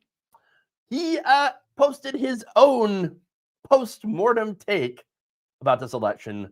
Let's take a look. Is handed to us in New Jersey, Virginia, and New York City. Democrats swept all three. There's two key lessons for Republicans. Listen carefully. Number one, our side needs to focus on affordability. Make the American dream affordable. Bring down costs, electric costs, grocery costs, healthcare costs, and housing costs, and lay out how we're going to do it.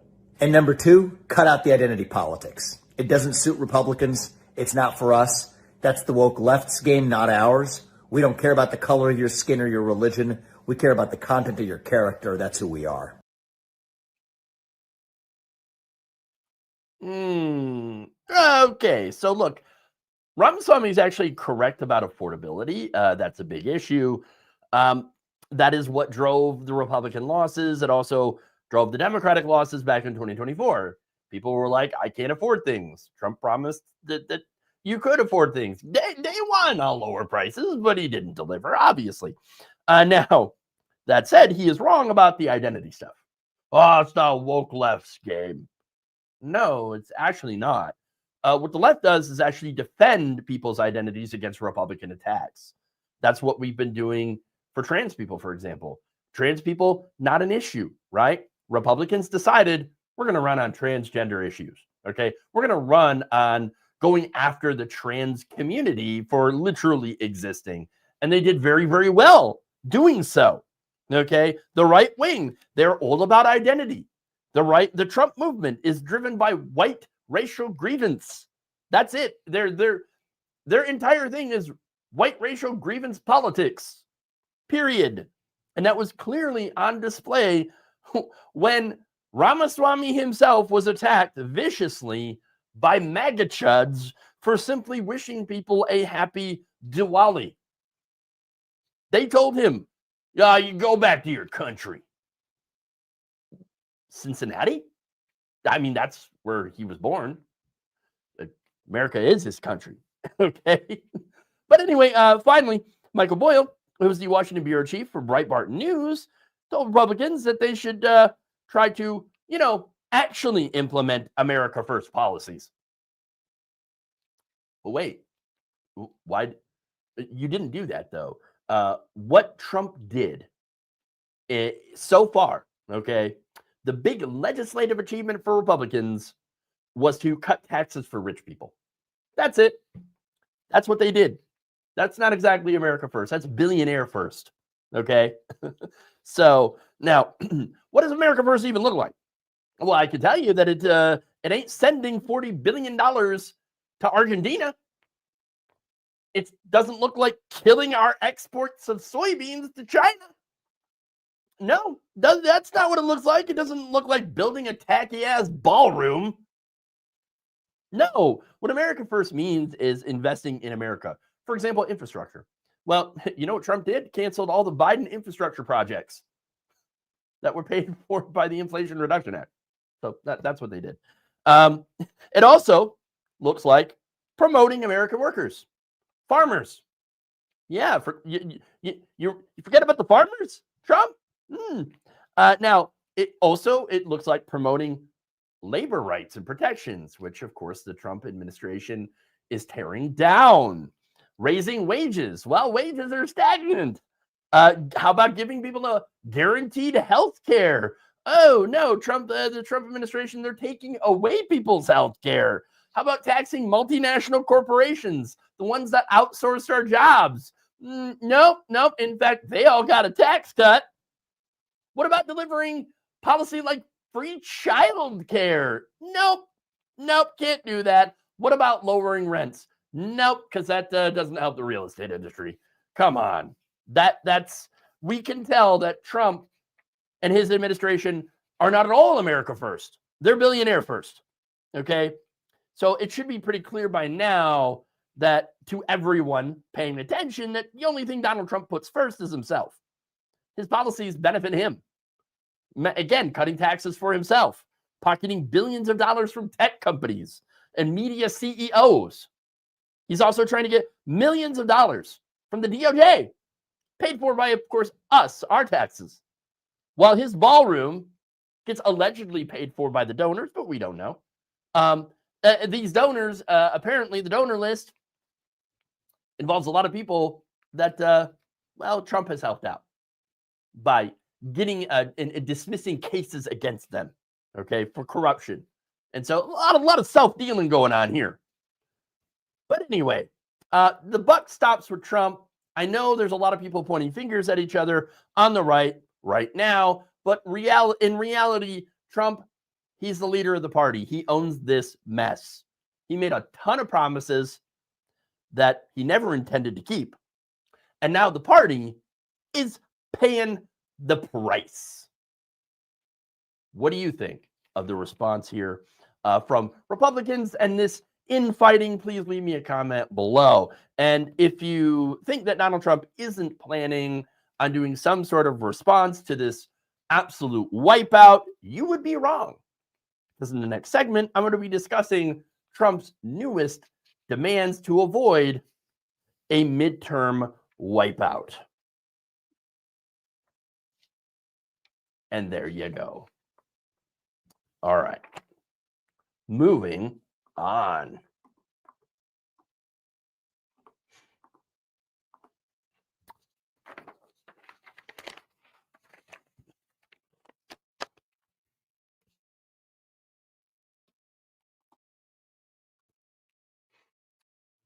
Following the first major electoral test of Trump 2.0, which led to a blue wave drowning the GOP, President Trump decided to fire off a list of demands to his party. Now, the first, of course, is doing the so-called nuclear option. In an all-caps rant on social media, he writes, "Republicans, terminate the filibuster, get back to passing legislation and voter reform. President DJT." Now, what does Trump mean by voter reform? Voter suppression, doing more voter ID laws, and getting rid of mail-in ballots. Now, wait, Republicans use mail-in ballots. Trump's used mail-in ballots. Pretty hypocritical, okay? Now, that said, the recent failure of these very same voter restrictions in a ballot initiative in Maine shows that the American people have no appetite for doing these so-called voter reforms. Now, he also said this, quote, "Save our Supreme Court from packing, no two-state edition, and terminate the filibuster." This had happened during a breakfast meeting with Senate Republicans. He told them, quote, "If we do what I'm saying, they'll most likely never attain power because we will have passed every single thing that you can imagine." Let me just say this. It's afraid. It's afraid. And he should be. Okay.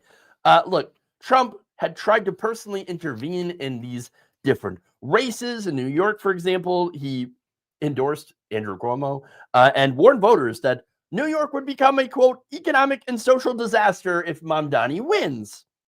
He also claimed that Mamdani was a, quote, unquote, Jew hater and declared that any Jewish person who voted for him would be stupid. Wow. He also even threatened to withhold federal funds from the city if Mamdani is elected. I'm pretty sure that would be illegal, but, you know, who's keeping count of the illegal stuff that Trump's doing? I mean, at this point, you know, hey, election interference. If he can scream it all the time, why can't we? Okay. Now, Trump, by the way, also threw his weight, significant weight, behind Jack Ciattarelli in New Jersey and had led a tele-rally on behalf of Virginia's gubernatorial candidate Monday night, even though he didn't endorse her. Of course not. All right. So, but anyway, none of that even made any difference. Man couldn't turn out the vote. Just couldn't get it up at the at the ballot box. That's really bad. But look, at the end of the day, the lesson here is he wasn't on the ballot, so his fans didn't care. Not only that, of course, but the economy under Trump sucks.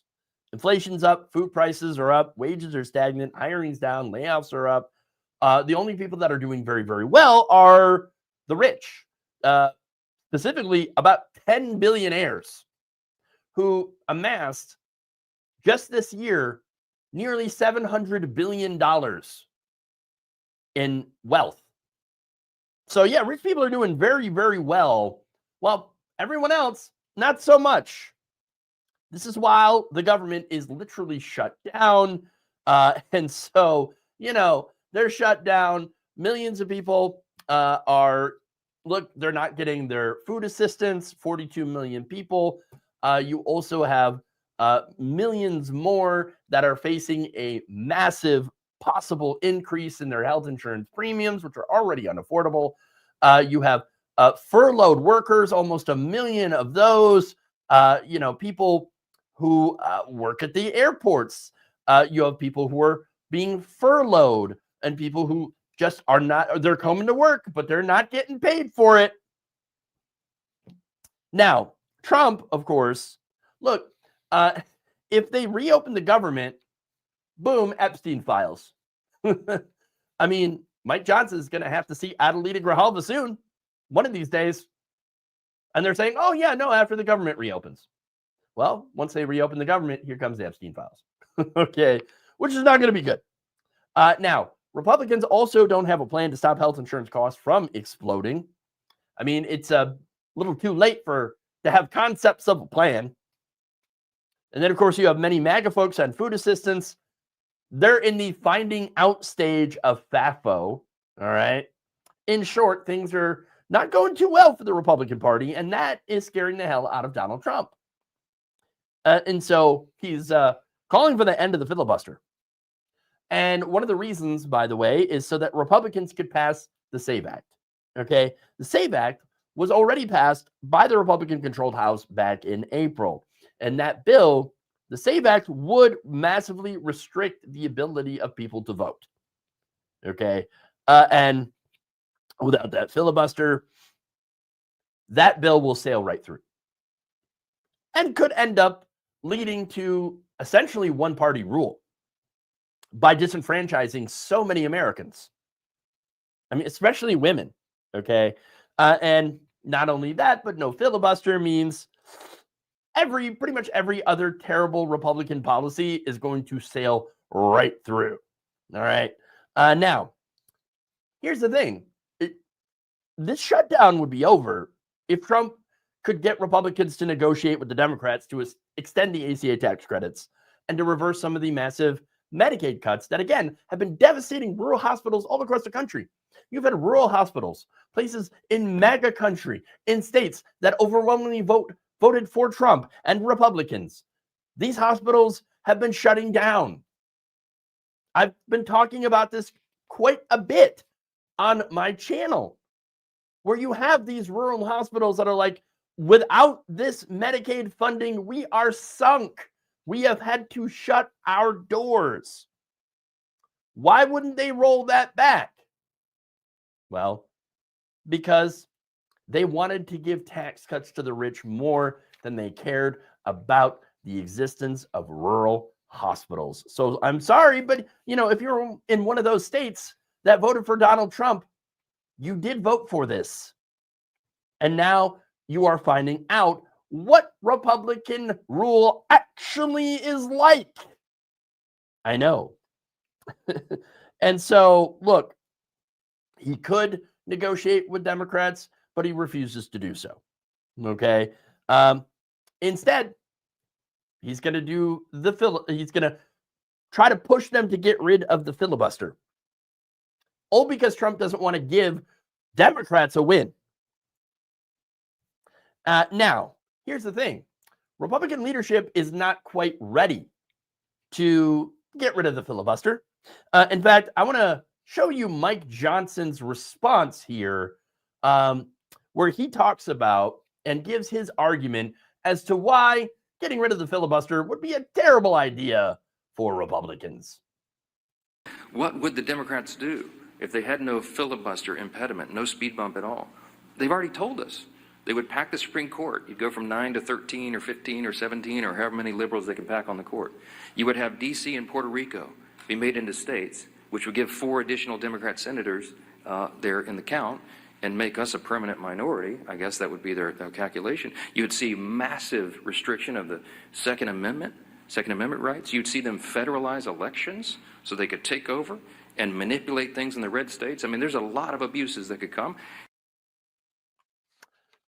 Sounds great. When do we start? No. Look, the irony here is, of course, that Trump is actually the one that's been trying to federalize elections, okay, with his executive orders. So to try to take over from the states, because the states are the ones that actually do their own, they control their own elections, okay? And he doesn't like that, okay? So there's the irony there. Not only that, but Trump has also looked at curtailing the Second Amendment for certain groups of people. For example, transgender Americans. Wanted to prevent them from being able to get a gun. Yeah. But anyway, my point is right now is that here you have Trump demanding the nuclear option, and you have Republicans that are not looking forward to that. They're like, which means so far there is no end to this shutdown in sight. Who is going to win? I do not know. What do you think? Leave me a comment. Yeah, let me know what you're thinking. Now, speaking, of course, of Republican infighting, I've got more.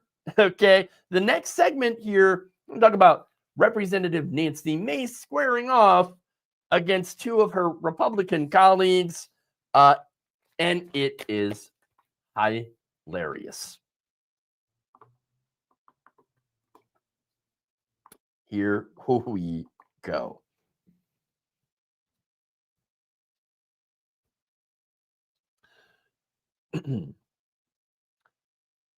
Oh, hold on here.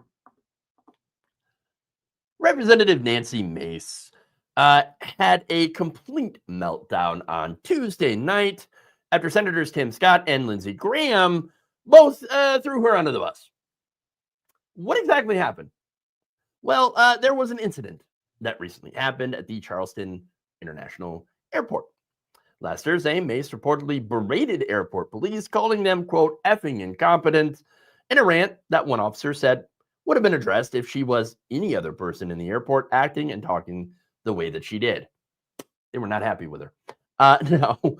Mace also reportedly stated that security would have never treated Tim Scott this way. She then defended her outburst, of course, by saying that she would not tolerate, quote, mediocrity when it comes to airport security. You want to talk about mediocrity? Everybody who voted for you is having to tolerate your mediocrity. All right. Now, that said, Nancy Mace, she's running for governor, and her primary opponent, South Carolina Attorney General Alan Wilson, decided to pile on. You know what he did? He trolled her by giving airport police and TSA food from Waffle House and Chick-fil-A. Some delicious trolling going on there. I love it. I'm in favor. Especially, of course, Waffle House. Everybody knows what happens at Waffle House. All right? I'm just saying. Now, after that, of course, things escalated further when Tim Scott and Lindsey Graham jumped into this fight. In fact, here's a statement on Facebook that Scott wrote. Quote, for reasons that are unclear, Representative Nancy Mace invoked my name during and in the aftermath of her situation at the Charleston International Airport. So let me be clear on a number of points. I have used that airport since long before I was ever in Congress, and every interaction I've had, without exception, has been positive. The women and men of the airport police are professional, courteous, and go beyond the call of duty. Because I have lived with death threats for longer than I can remember, the airport police do take extra security precautions, for which I am grateful. I follow their lead, do what they ask, and respect the many responsibilities these officers have to balance. I have gotten to know many of them personally, and never try to miss a chance to express my gratitude. Those who know me know that I do not use profanity in public or private. It is never acceptable to berate police officers, airport staff, and TSA agents who are simply doing their jobs, nor is it becoming of a member of Congress to use such vulgar language when dealing with constituents. Not only are these officers sworn to protect us, but we also take an oath to represent them. We work for them, not vice versa. For those who want to invoke my name, please have the courtesy to note my actions and how I treat police officers, TSA agents, and fellow travelers with the respect they deserve. There's more. Lindsey Graham then released his own statement saying, quote, I concur with Senator Tim Scott's statement when it comes to the men and women who provide security at the Charleston International Airport. I've had similar personal experiences and have had nothing but positive, respectful engagements with the police officers and TSA agents who provide security for the Charleston Airport. Charleston International Airport is a world-class visitor gateway and vital to the Low Country's economy, and it's worth investing in. Proof of that commitment, over the past 4 years, I directed almost $40 million in funding to Charleston County and the airport to improve road access and overall operations. This was a good investment for the Low Country in particular, and South Carolina as a whole. The men and women I have encountered, from security to airport leadership, are professional and diligent in the performance of their duties, and I am honored to represent them in the U.S. Senate. Not exactly controversial takes from either of them, but Nancy Mace, however, did not exactly take that very well. In fact, she released a tweet storm saying this, quote, the establishment is in panic mode. They are doing everything they can, including falsifying police incident reports. Like, where's your proof, bro? To stop us, and it's not going to work. If they can't find it, they'll just make it up. They'll do everything they can to destroy us. They're coming after me because I will always stand up and fight for you. You know what I say to all that? Good luck, and may the best conservative woman win. Hold the line. She then added in a video post this. If you haven't already figured it out yet, they're coming after me because I am sticking up and fighting for you. I'm going to be the anti-corruption, pro-law and order governor. I'll also be the pro-airport safety governor, too. Never forget, they're coming after me because I am standing up for you. Okay, sure. Sure, Nancy. Sure. Now, the tweets kept coming in. In fact, one of them even implied that Lindsey Graham is gay. Funny.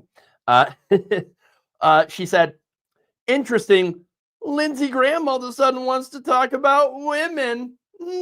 Hold the line. Another one said, let me be very clear for anyone who was confused. Real men protect women. And then added, punching down, shaming, and attacking a woman with thousands death threats is a wild take. Why are two men with a half dozen personal security guards everywhere they go offended by a woman who has been assaulted for her beliefs and can't get the same security and very much cares about the safety in the wake of Charlie Kirk and Donald Trump getting shot? Odd, fascinating, weird. Let me say this very clearly. Real men protect women. You know, the irony of all of this is that Nancy Mace literally supports a rapist for president. What happened to real men protecting women? What happened to women protecting other women? Nancy, you support a rapist pedophile. I'm just saying, like, come on. Wow. Look, this woman absolutely completely unhinged. Okay, and look, we've known this for a while. This is not exactly a surprise. Okay, look at the way that she treats her staff members. I remember doing a lot of stories about how she consistently berates her staff. Okay, and always wants to be in front of a camera. She always wants to be center of attention. She is a narcissist. Okay, it's always been about her. Okay, always been about Nancy Mace first. I mean, you can see the way that she treats airport staff as well as her own staff. I mean, it really reveals who Nancy Mace is and who she really cares about. And it ain't you. And again, I want to know what you think. Please leave your comments. And if you haven't already, please give me a like and a share. All right. With that said, one last story here. Dinesh D'Souza. What? Oh, yes. Oh, yes.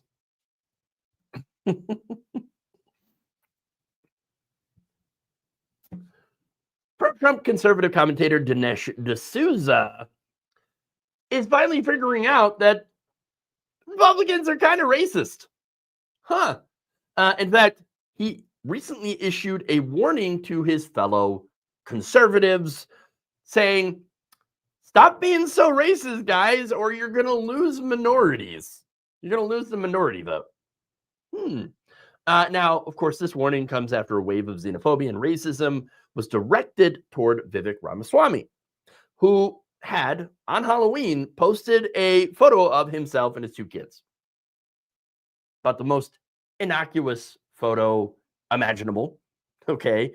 But nonetheless, one example of the racism he received, and there's plenty of it. One of them said, I see this year Vivek went as a H-1B immigrant here to steal your jobs. Very scary. Like the brown version of the Grinch. Yes. And it gets much worse. But anyway, on Sunday night, D'Souza shared the post. He defended Ramaswamy, of course, who was an American citizen born to immigrant parents in Cincinnati. He said this, quote, look at the abuse Vivek is getting for posting an innocuous photo with his boys. This is the shit show that Heritage and Tucker Carlson have brought upon us. If this continues, I would not be surprised to see mass desertions of blacks, Latinos, and other minorities from the GOP. Unreal. And look, I got news for you. Black people already do not support Republicans. Latinos have been. Yes, did they turn for Donald Trump during this election? Yes, they did. And then they realized, oh, this kind of sucks. I don't like it here. Not only did we not get cheaper groceries, because again, a lot of people in the Latino community, their number one concern was the price of things, the economy. The economy has not gotten better. In fact, it's gotten worse. Things have gotten more expensive. Plus, the Republicans are just filled with a bunch of racists. And there you go. So there it is. Now, here's the thing. Bro, you just figure this out? I mean, did you just finally understand the reality that, yes, Republicans are racist? I mean, they've been racist for a very long time. Were you living under a rock or something? I don't know. Maybe you're too busy looking up and doing crappy election conspiracy videos or something. I don't know. Now, you may have noticed that he specifically called out Tucker Carlson. Why? What happened? Well, Tucker Carlson recently interviewed white nationalist Nick Fuentes. You know, the same guy who went to dinner at the White House with Kanye. Remember that? Yeah, Pepperidge Farm remembers. I mean, he got in a little bit of trouble for that. Look, Nick Fuentes, huge white nationalist, anti-Semitic, misogynistic, all that stuff. All right. And so, yes, if you're interviewing that guy and you're like, oh, yeah, no, I totally agree with Nick Fuentes on this issue, well, then you're revealing who you are, and you're revealing that you're a racist, essentially, and you're a white nationalist. And so there's that. Now, funny enough, one of the groups defending it, Heritage Foundation, of course, defending Tucker Carlson's interview with Nick Fuentes. But getting back to, the controversies, specifically in the Hindu community, okay? Because there's a lot of that happening, okay? A lot of controversy there. For example, J.D. Vance, vice president, he was recently pressed on whether or not he wants his wife, Usha Vance, who is a Hindu, to convert to Christianity. He said, quote, "Do I hope eventually that she is somehow moved by the same thing that I was moved by in church?" Now, let me just, before I go into that, okay, with more of that quote, I just want to note that people like J.D. Vance are not actual Christians. They do not live the Christian faith. If they did, then they would be in favor of feeding everyone, not doing what the Republicans are doing right now, which is cutting off 42 million Americans, needy Americans, from the food aid. Just saying. Fake Christians, as usual, right? In the Republican Party, they're full of them. But anyway, he says, "Yeah, I honestly do wish that because I believe in the Christian gospel, and I hope eventually my wife comes to see it the same way." Later on, he clarified, saying, "Well, look, the question was from somebody who's seemingly to my left." Well, that would be a lot of people because you're a massive right-winger. About my interfaith marriage, I'm a public figure and people are curious, and I wasn't going to avoid the question. Second, my Christian faith tells me that the gospel is true and is good for human beings. Okay. My wife, as I said at the TPUSA, is the most amazing blessing I have in my life. She herself encouraged me to re-engage with my faith many years ago. She is not a Christian and has no plans to convert, but like many people in an interfaith marriage or in an interfaith relationship, I hope she may one day see things as I do. Regardless, I'll continue to love and support her and talk to her about faith and life and everything else because she is my wife. No, I don't give that relationship a lot of time, okay? Especially with the way that you were hugging on Erica Kirk, all right? Just saying that that was kind of weird, all right? Bit of a long embrace there. But back to this guy, okay? Dinesh. Man just woke up to realize that his party is racist against people like him. Oops. Except we all knew that. You knew that. And you threw your lot in anyway with these people because of what? Tax cuts. Tax cuts for rich people. That's what it always is about. Okay, so don't really be surprised. Don't be shocked that the majority of the Republican base that you threw in with hates you because you're brown. I mean, Republicans under Trump, remember, are the party of white racial grievance and white nationalism. That's why they love people like Nick Fuentes.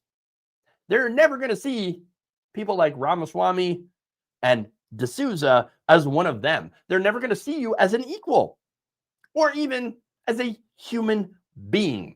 And that right there, that fact alone is why Republicans will never really get a large majority of minority groups.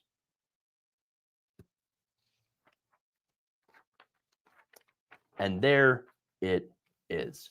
What do you think? Am I making sense on this? What do you think about this whole situation with Dinesh D'Souza finally waking up and realizing that Republicans are racist AF? Leave me your comments. All right. With that said, that's my show. Hopefully you enjoyed. If you haven't already, please like and share the stream. With that said, here we are. We are approaching the sign. What does that sign say? It says, "Welcome to Fuckville."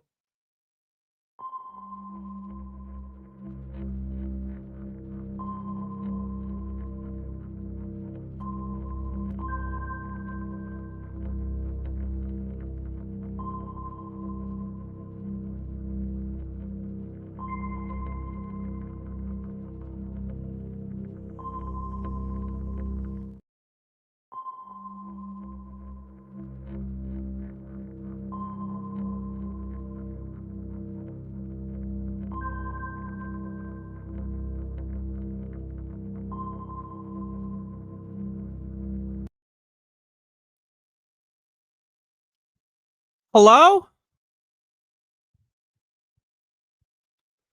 I got a new microphone stand. Look at this. Look at this. It's a new... Right? This is wow. Production. For those of you that don't know, I had a microphone stand arm thing when I was like, I'm going to be a podcaster. I'm going to be professional. And then it broke within a couple weeks. And I never got a new one. This was like 4 years ago until today. Well, actually, I got it 2 days ago. But it's a new microphone stand. Huh? Now I can be one of those people now. Look at this. I'm going to be... You ever see those people that just like, they do the whole show like this, you know? Hey, everyone. Hi, I'm doing a show. Anyway, enough about that. Nuntius electeo bonum is today's... everyone's talking about it today. They can't shut the fuck up about these elections. I was watching this space earlier. I caught a couple of shows on this space, and everyone is not letting it up on the elections. And you know, which is fine. You know, I'm not shitting on anybody. But I'm here to provide to you you know, the opposite perspective. I personally not very excited about the elections last night. I hate to be the one to piss on everyone's parade, but I feel like if I don't do it, then no one will. So I'm going to take one for the team here, and I'm going to let it rip on this parade. So if you'll bear with me while I provide to you approximately 57 minutes worth of pessimistic nonsense for you to get angry at or to rage quit about. But you know, everyone's talking about Zoran Mamdani winning the election in New York City. Now, hear me out. Okay, check this out, and maybe raise your hand in the chat if this applies to you. I don't live in New York City. I don't live there, right? So I've never actually even been. I've never stepped foot into the entire state of New York, let alone, actually, I might have driven, I don't drive, but I might have been driven in a car through some Western New York pieces at some point. But my point being, I've never been there. Frankly, I don't care. I don't give a fuck about New York City. All right. That's just, I'm being honest with you. That's my opinion. You know, but I did live for 18 years in the state of New Jersey, which had, I guess, a good election last night or whatever. But still, either way, I don't live there now. And so, to be honest with you, I don't really care. Now, I'm not going to just say I shit on the elections and everyone's happy and I'm not happy just because I don't live there. I mean, if you live in New York, be happy. Okay, that's fine. But the election happened. The candidates won. And so we can actually say what we believe, right? Like, ostensibly, that's what, like, lefties are all about, is we hide our power level throughout the electoral process, right? And then now Zoran won, so now we can say what we really think, right? It's not like we're shitting on him. Oh, how dare you shit all over Zoran during the election, and then he's going to lose, and then we're going to... He already won, so now it's time to shit on him, right? He's just another politician now. Some people say, give him a chance. I say, you got what you signed up for. I don't like politicians, and I will shit on politicians. All right? He won the election. It's time to shit on him. All right? But we're not just going to shit on him and say, like, you know, I think his bagel order is bad. I think his smile is goofy. And you know, I'm not just going to shit on him like that. You know, I'm going to shit on him with things that I think that he should do, that I wish he would do, setting an example going forward in an America where we have socialists. Or is he a socialist? I mean, he calls himself a socialist, like a democratic socialist. What does that mean? I don't know. But again, is this really what we can aspire to in America? The best we can do is vote for a candidate who's promising to do everything that, you know, Europe was doing in the 1990s. You know, in 2004, Europe got its shit together, and that's the best we can do.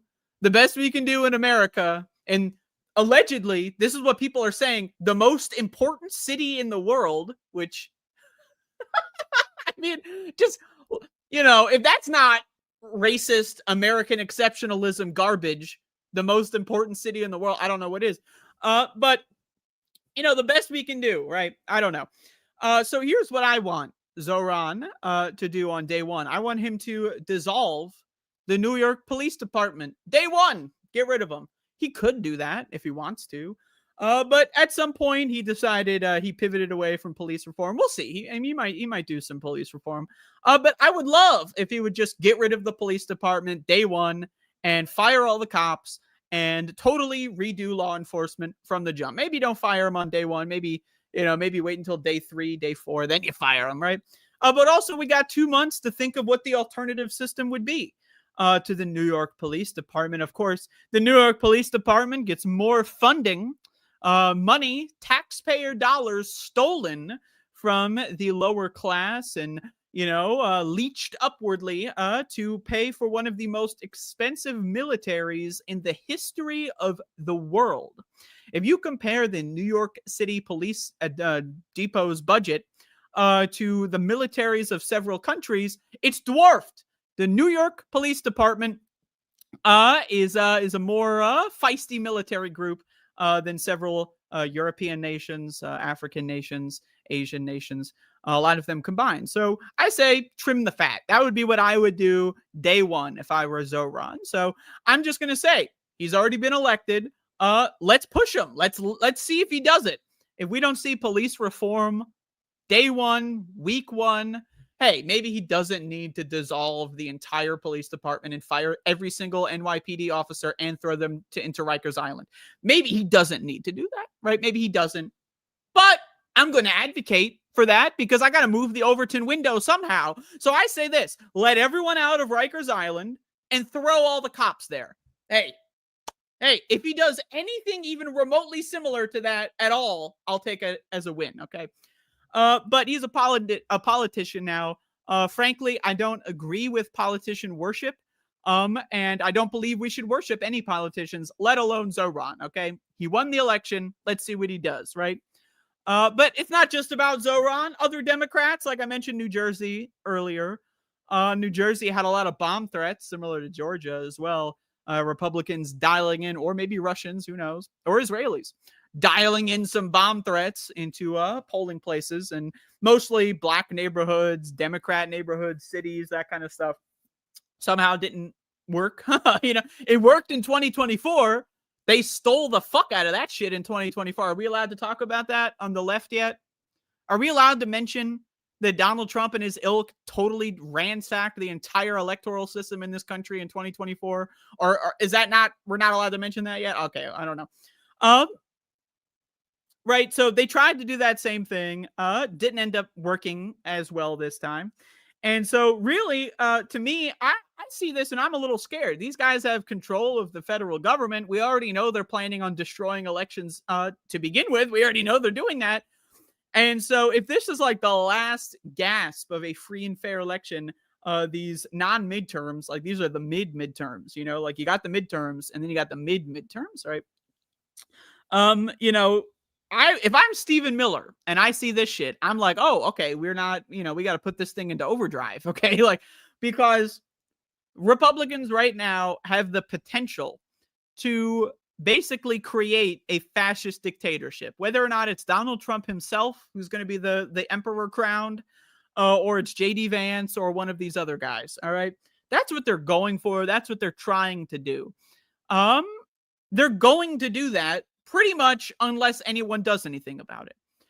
So then that leads me to believe, okay, so Democrats got elected in statewide office in Georgia. That's pretty cool. In Virginia, New Jersey, and that kind of stuff. Mississippi, I even saw Democrats cracked open the supermajority.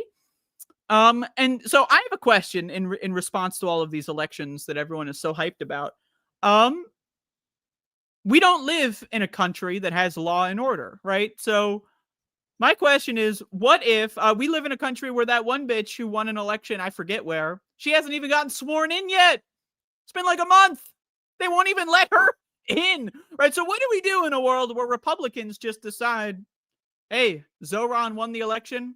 I don't care. What do we do in a world where Donald Trump cuts off all federal funds to the entire state of New York? What do we do in that world? I mean, I don't know. I mean, are we prepared for that reality? I don't know. Is Zoran prepared for that reality? Let's imagine Zoran is Jesus Christ or whatever. Oh, well, maybe that's offensive because he's Muslim or whatever. But let's imagine he's Muhammad. Or I guess maybe that's even more offensive. I don't know. But let's imagine, he's actually like as good as everyone says he is. I don't know. Whatever. Give me a break here, okay?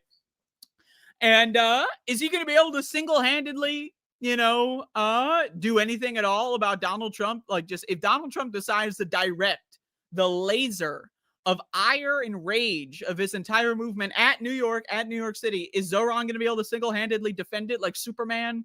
Is he going to be like that fucking guy when Madara Uchiha sends the goddamn fucking meteors down and he's going to single-handedly save the day? I don't think so, right?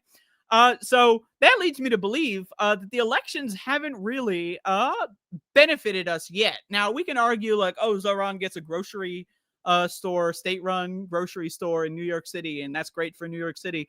I don't live in New York City. How does that help me?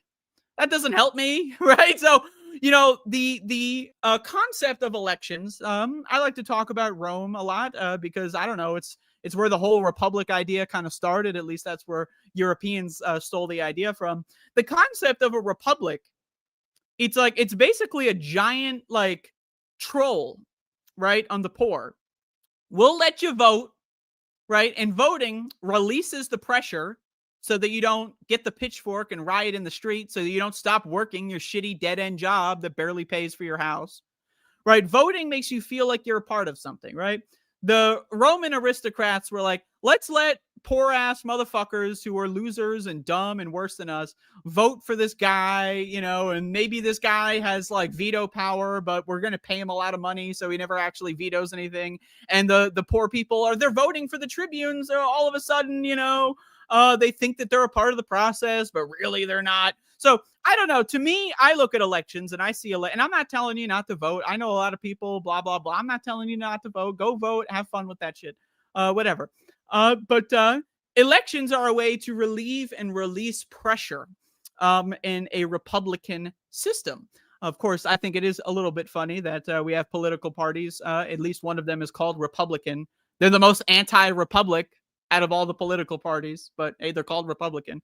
Democrats are called Democrats, ostensibly in favor of democracy, although they canceled all the primaries in 2024. So, I mean, they're not really Democratic either, but hey, whatever. Okay, we use these words, and they don't really mean anything.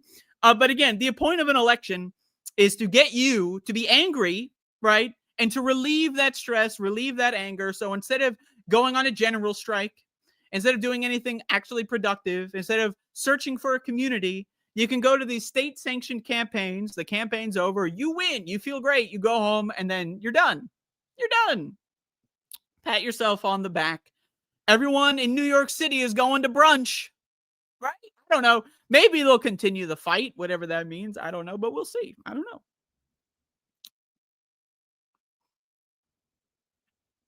But I say this. I've been around for a couple cycles. Not that many. I know there's a lot of people out there that have been around for a little bit longer. But I've been around for a couple cycles, all right? I'm 29 years old, right? I saw what happened with AOC. Remember AOC? Right? And I'm not here to shit on AOC. Oh, my God. How dare I say anything negative about the superstar Jesus Christ incarnate? But AOC, she got elected, and everyone was like, yes, this is the start of a movement. We're going to, right? And then what did she do? She basically dissolved her national profile, right?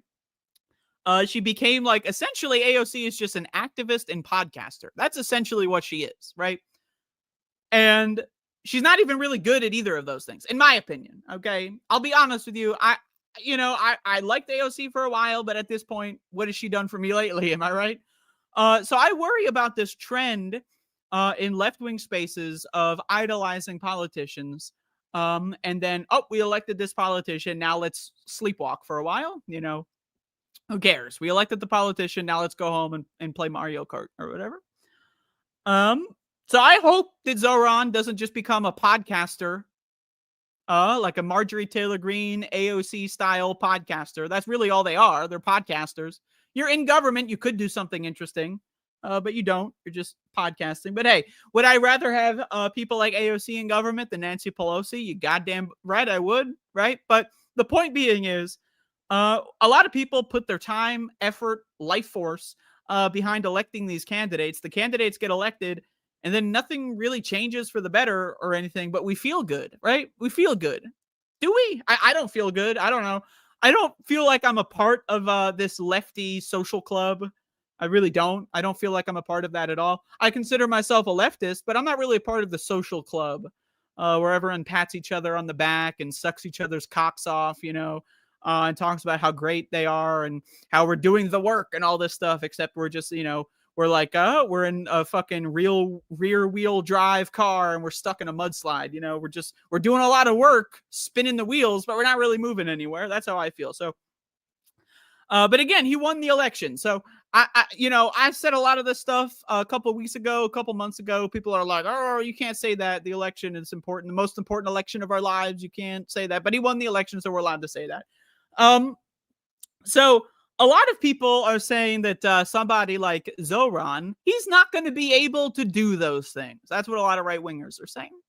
They're saying that all these stupid lefties are voting for the state-run grocery store, and Zoran's not going to be able to do that, and they got swindled or whatever. Is that what a swindle is? You vote for a politician so that they at least try to do something. I mean, is it better to try and fail than to not try at all, right? I mean, hey. But that leads to me to question the entire Byzantine system of governance that we currently live in, right? If the mayor of New York City can't do something as simple as a government-run grocery store, then what can he do? What is he there for? What is his job? What is his role? What is he doing, right? Why do we have a mayor? If he can't do something as simple as that, if the mayor cannot do something as simple as make sure that the trains are clean and safe to ride on, then what can the mayor do? Why do we even have a mayor? Why do we even have a government? What's the point? Right? That's one of the things that Republicans, not to be confused with Republicans, people that support the Republican system of government, but Republicans, the political party, they don't want you to know how the government works. That's why schools don't teach you how the government works unless you take these special classes or whatever that no one takes and they don't tell you about. They don't want you to know how the government works. They want it to be an opaque process that you know nothing about, so that, you know, you don't think that the government can work for you, right? That's the whole point. It's to disarm you. Now, again, I will say this. I'm very skeptical of elections. I'm very skeptical of government. But I'm not going to sit here and disarm you and say you shouldn't bother voting. Just sit at home and masturbate all day. Maybe sit at home and masturbate for half the day and take the rest of the day off, you know, to do some other stuff like, I don't know, campaign. But do we need to do campaigns for politicians? Do we need to do campaigns for government positions at all? I don't know. Why don't we make campaigns for non-governmental apparandi? I don't know. Why don't we do that? Why don't we start our own party, right? That's what a lot of people have said. You see a lot of people who say we should start our own party, right? And then they start the party, they file like the thing for the party, and then they go on vacation. Then they take a cruise for the next 30 years, like the Green Party, right? We're going to start a party, guys. Let's start this party. We're going to do it. 30, 40 years later, nothing, right? So, you know, what do we do here? I don't know. Maybe we need to think outside the box here. I don't know. What do we do in this situation? It's not like Republicans don't still control the federal government. What is Zoran going to do when ICE invades New York City? Is Zoran going to work with Kathy Hochul? Is that her name, Kathy? Hochul, to arrest every ICE agent for impersonating a police officer? Because that's what ICE agents are doing.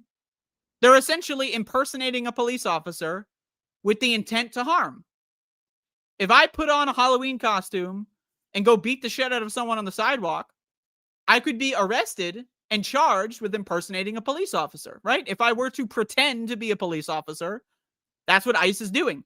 So I expect Zoran to make some sort of partnership with the state government to also direct the NYPD to arrest every single member of the Gestapo that enters the city limits. That's what I expect. You know, Zoran in his victory speech was like, if you want to come to New Yorker, you got to come through me. You know, we saw J.B. Pritzker say that. What did he do? Nothing. We saw that the mayor of Chicago say that. Johnson, I think his name is. What did he do? Nothing. They're not doing anything. They don't care. So is Zoran going to be different? Maybe. Maybe Zoran really is going to protect New Yorkers, New York Cityers from ICE. Maybe he is going to do that. Maybe he is going to protect New York Cityers from their own police department. Maybe he is. We'll see. But I'm skeptical. I'm skeptical that he's going to do any of this. And that's why I'm here to say he should be doing this. And in fact, he should go even further, because the idea that, oh, our guy won, whatever our guy means, you know, our guy won, so let's stop pushing him. I don't know, man. I don't know. So I'm going to say these are the bare minimum expectations I have, right? The first week, right, he needs to completely revamp the entire NYPD. Week 1, right?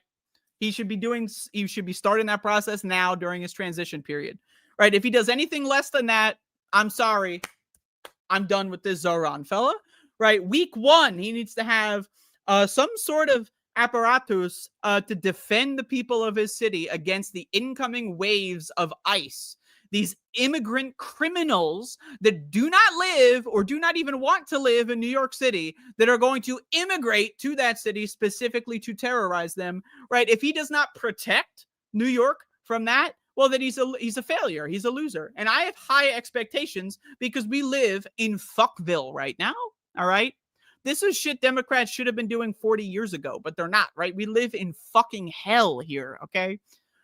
So these are my bare minimum expectations. If we don't have city-run grocery stores by, let's just say, Q2 of next year, absolute failure. I don't give a fuck about this guy, right? So I'm skeptical. Hope he does the right thing, but I don't necessarily think he will.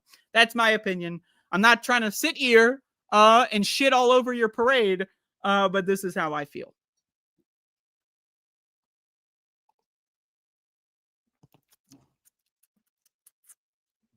One thing that I find interesting, and I just want to get this out of the way. What are we at? 20 minutes. I want to get this one out of the way, because otherwise I'll wrap myself into a pretzel trying to make sense of hell that we live in. One of my favorite parts about the Zoran Mamdani campaign is he would never shut the fuck up about how Andrew Cuomo killed your grandma at the nursing homes during COVID, you know, that magical phrase, during COVID, while Zoran was frequently hosting super spreader campaigns, events with tens of thousands of people packed like sardines without respirators on during one of the peak waves of this pandemic, of which we are in the 7th year of, during a situation where vaccines are only available methodology of defense other than respirators, which everyone has psychotically decided they refuse to wear for some reason. Vaccines are now like hundreds of dollars, so you need to pay hundreds of dollars to get a vaccine. So, and Zoran is he saying anything about public transit being unsafe to ride on? You know, because of the large amount of you know, indoor spaces like the subway, with poor air ventilation systems that were installed like 100 years ago, shit like that. If you wear a respirator on the subway, cops are probably going to fucking murder you and throw you on the tracks or whatever, so you can't even really protect yourself unless you're Tom Hanks, right? So is it like, I don't know, that to me is a very interesting one, right? So Andrew Cuomo kills your grandma at a nursing home in 2020. Bad, can't do it. Now, the entire Democratic Party have a 50-state pact to kill your grandma in the nursing home. Same virus, same COVID, different year, and now it's acceptable. I just don't get this one. I'm going to be honest with you. This one, like, I don't want to throw the baby out with the bathwater here, but this is when I stopped giving a fuck about Zoran. When he just never shut the fuck up about how bad Cuomo is about COVID while doing things that are objectively worse on COVID. I'm sorry. I'm going to be honest with you. Zoran's campaign has objectively infected more people than anything Andrew Cuomo has ever done as governor. I'll be honest. That's my opinion. All right. While he's going to weaponize COVID against Andrew Cuomo. And I'm not defending Andrew Cuomo at all. That guy's a sack of fucking shit. Don't even think for a second I'm defending him, because I'm not. But my point is, it's kind of a weird psychosis that I see in the left the same group of people that advocate for healthcare for everyone, right, doesn't want you to be healthy. I don't know. Very interesting. So to me, I don't want to throw the whole baby with the bathwater out, but to me, I don't know. It's a little concerning. And I would just like to remind everyone for a moment here, soberly, as I drink my wine soberly, that we are in and have been in a civil war in this country. Like I said, J.B. Pritzker, right, was talking this, you ain't gonna have to come through me. I don't see a giant fucking hole in J.B. Pritzker's chest like fucking King Piccolo. Ice didn't go through him. He stepped aside, right? We are in a civil war where red states, whatever the fuck that means, and the federal government are invading, sending military to occupy left cities, liberal cities. Right, that is a civil war. We are under military occupation in a coup d'etat. I personally believe Donald Trump and his ilk stole the 2024 election, similarly to that how they stole the 2000 election. That's my opinion. But again, this is a civil war, right? The government is occupying cities, right? So we can't forget that because some fucking spam burger or whatever the fuck I ate for lunch yesterday. Just kidding. I don't eat meat. But whatever is won an election. Okay. Now I will tell you this. Okay. If there's any Democrat that won an election that I'm impressed by, it's that motherfucker in Virginia. You know the one. JJ. That guy. Now, hey. Now that is an election. Okay. In my opinion, that is way more interesting than Zoran Mamdani. We got this Democrat out there basically saying, like, I wish that MAGA kids would die. I wish that they would all die or something. I don't know. It's hard as hell to find like an actual picture of the text or whatever. But like, that's what he was out there talking about in private, how he wishes like the Republican speaker of the Virginia chamber or whatever would just drop dead or some shit. And he won the election by a comfortable margin. Now that is impressive. I will tell you that. Okay. I like that. That's the energy that we need when we're in this civil war that we are currently residing in. So again, I'm skeptical of these elections, just like I should have been skeptical of the 2018 elections. Remember those 2018? That was a long time ago. Oh, whoa, those were the days. But anyway, I'm skeptical. I'm here to share with you why I'm skeptical. I'm also here to tell you, don't put your faith in these politicians. Any sort of bringing about social change that relies on the top to help us. Yeah, we'll send a guy to the top and then he'll help us. Hey, it hasn't really ever worked ever at all at any point in human history. Okay, maybe you could find a couple of examples in like fucking, Venice or whatever and fucking 500 years ago or some shit like that maybe happened. But like my point being that like if we are reliant on, we're going to vote for this guy, he's going to get in there and he's going to make us the city-run grocery store. How about we make our own city-run grocery store? All right. I don't know. Is it an idea? Is it a thought? How about we get off our fucking ass and fucking do something? I don't know. Maybe. That's just my opinion. Again, I'm a whiny bitch. I'll be honest with you. I'm a whiny bitch. I'm not going to hide that fact. I'm not going to pretend like I'm not a whiny bitch, but I most certainly am a whiny bitch. All right. The right wing is going to be mad as hell. And keep in mind, they still have all the power here.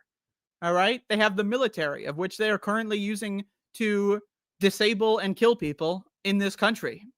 They are deporting children with cancer. Okay. I'm not making this up. I know it sounds like a joke. It sounds like it's like a Vince McMahon meme. We deported Americans, children with cancer. It sounds like a joke, but it's not. They did that. Right? And it's not like Zoran Mamdani or JJ are going to change anything. They still have that, right? So the right now is going to be mad as fuck that they lost this election. And they are going to lash the fuck out. So I'd be careful if I were you. Like I said, I think that it's almost guaranteed that ICE is going to rain hell upon New York City. Is New York City ready for that? Is New York City ready for ICE raids like they did in Chicago? I don't know. I don't think so. Is Zoran going to be able to help New York City immigrants that are hiding in the basement, hiding in the attic, hiding in that little crack between the walls? I don't know, because that's what's coming. I don't know, just something to think about.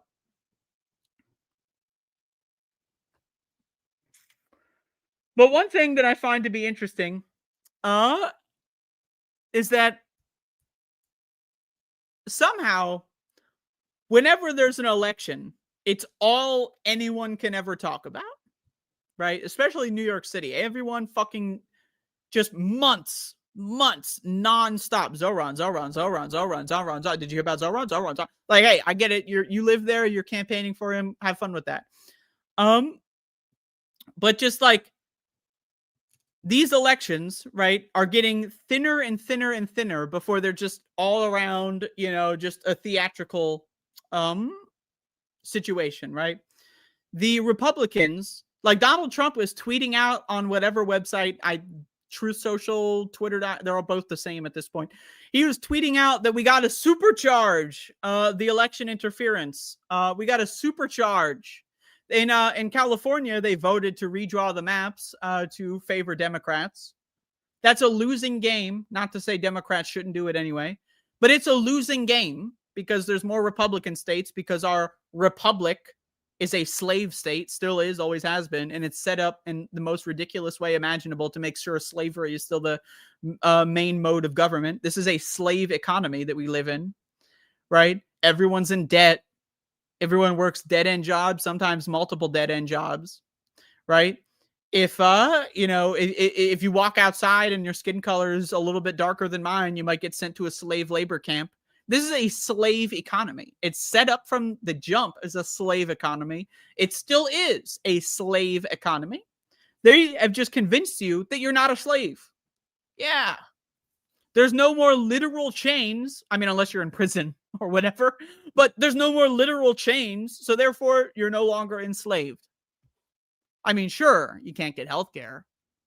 I mean, sure, you can't get a job. I mean, sure, you can't get a house, but you're free in America. Right? So I think we need to have the conversation around what do we do when the elections no longer happen, right? What do we do when 30 states or so just, there's no elections in Arkansas. There's no elections in Mississippi. You think Mississippi, it's not like those Democrats who broke the supermajority in Mississippi get seated immediately. If I'm a Nazi and I'm in the Mississippi state legislature and Democrats just broke the supermajority, you know what I would do? I would pass a law to add new maps and then have special elections that are guaranteed to be Republican and then get back in there. You know what I would do if I were a Nazi in Mississippi? I wouldn't swear them in. That's what they're doing federally. Some bitch won an election, a Democrat, voting to release the pedophile files, and they're not swearing her in. Because ultimately, the Republic is a theatrical fucking performance.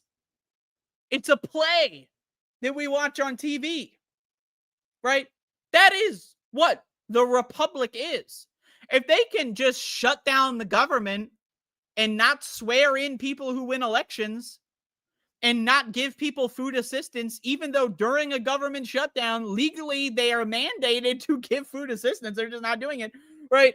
And yet we have Democrats, right? We have Democrats still playing by the rules. And this goes back to Zoran, right? This Byzantine governmental apparatus that apparently is so complicated no one can understand, and Zoran's going to get in there and he can't do anything because it's just, oh my God, the bureaucracy is crazy, right? What if Zoran just went in there and said, guess what? No more taxes for anyone who makes under $100,000 a year. No more taxes. Fuck it. No more rent control. Every apartment is now rent controlled. What if Zoran went in there and said the New York City government is going to do eminent domain, steal, that's what that is, property theft of rich people and their shite. What if Zoran went in there and said, we are going to use eminent domain to steal all these high-rise condominiums and turn them into actual buildings where people can live in? What if Zoran decided, we are going to go to Wall Street and just demolish all the skyscrapers in Wall Street and put affordable housing there? He could. He could. In the same way, Trump can bomb all these fishing boats in Venezuela. In the same way that Trump can withhold SNAP benefits, Zoran could send all the police to Rikers Island. Because fuck it, we don't live in a country of laws and order anymore. So as long as Democrats and socialists, you know, if you're not looking at the screen, socialists, air quotes, as long as socialists are playing by the rules, whatever the fucking rules are, Republicans are going to walk all over us and them. So my question is, should there be anything other than the bare minimum for Zoran? I think week 1, he needs to fix the police department. Week 1, maybe say month 1, he needs to have city-run grocery stores. It might take a while for distribution networks. I'll give him a month, right? Week 1, protect the city against the Gestapo. If he can't do that, he can't do anything. I don't give a fuck, all right? This is what our leaders, if we're going to have leaders, this is what our leaders need to be doing. None of this Pritzker bullshit where he goes on TV and goes, look at me. Oh, I'm so special. I'm so important. I'm never going to let ICE come into my city. And then the next day they come to the city with Black Hawk fucking helicopters coming down on ropes like they're fucking SWAT teams or whatever the fuck. Right? What did Pritzker do? Nothing. So again, is Zoran going to do something? Maybe. Maybe. But until then, I'm going to be honest with you. I don't give a fuck about this guy. I don't live in New York City. I don't give a fuck. Until he does something that's actually interesting, I don't give a fuck.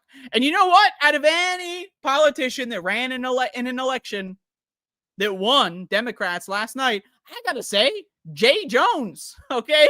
Holy shit, he's the most impressive. Way more impressive than Zoran. Just for that one story alone, way more impressive, okay? I'm just being honest with you.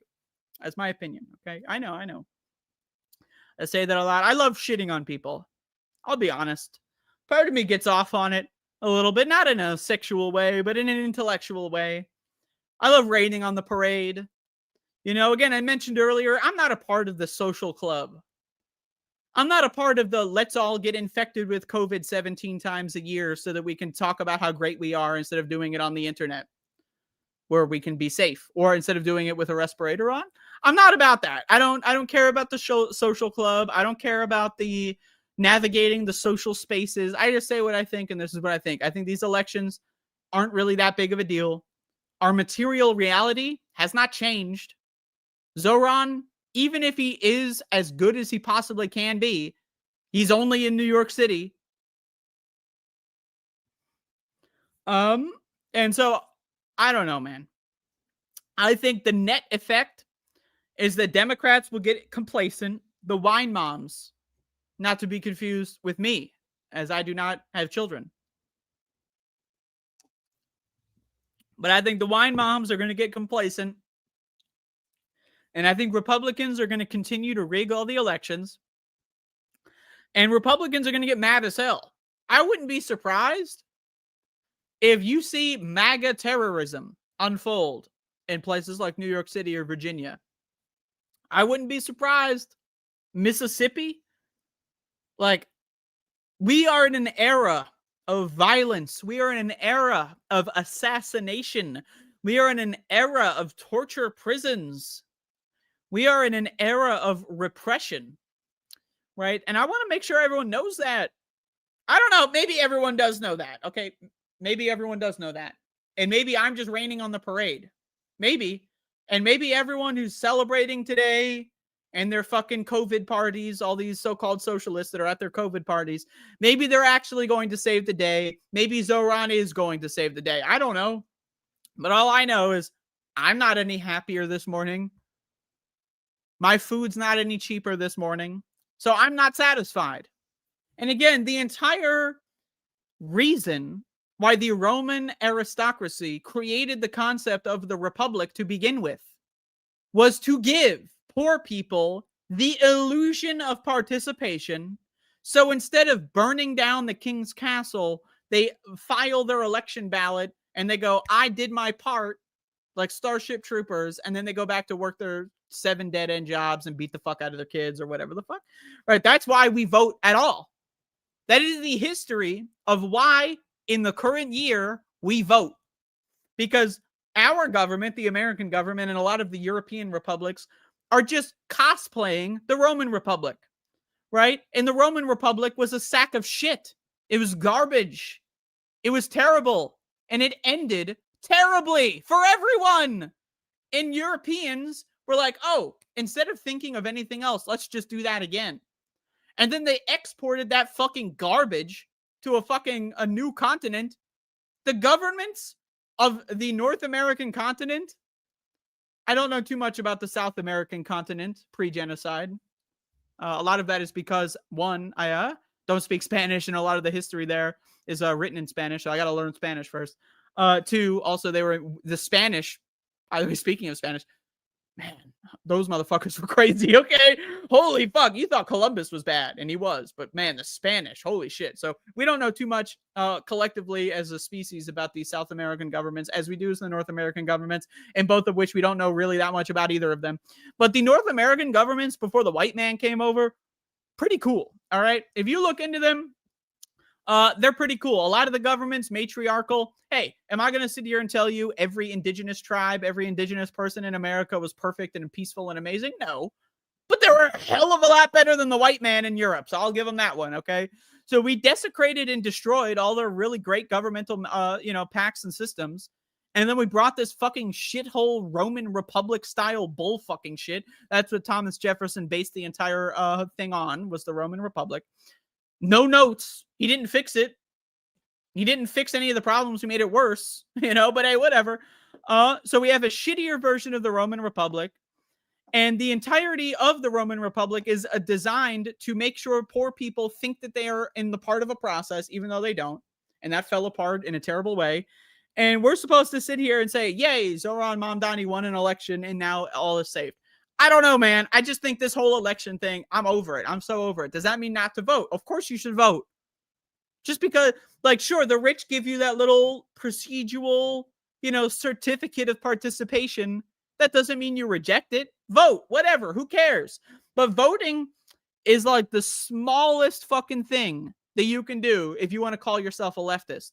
If you wear a respirator, N95 or higher every time you leave the house, you are doing more for a left-wing movement in this country than you were if you voted for Zoran.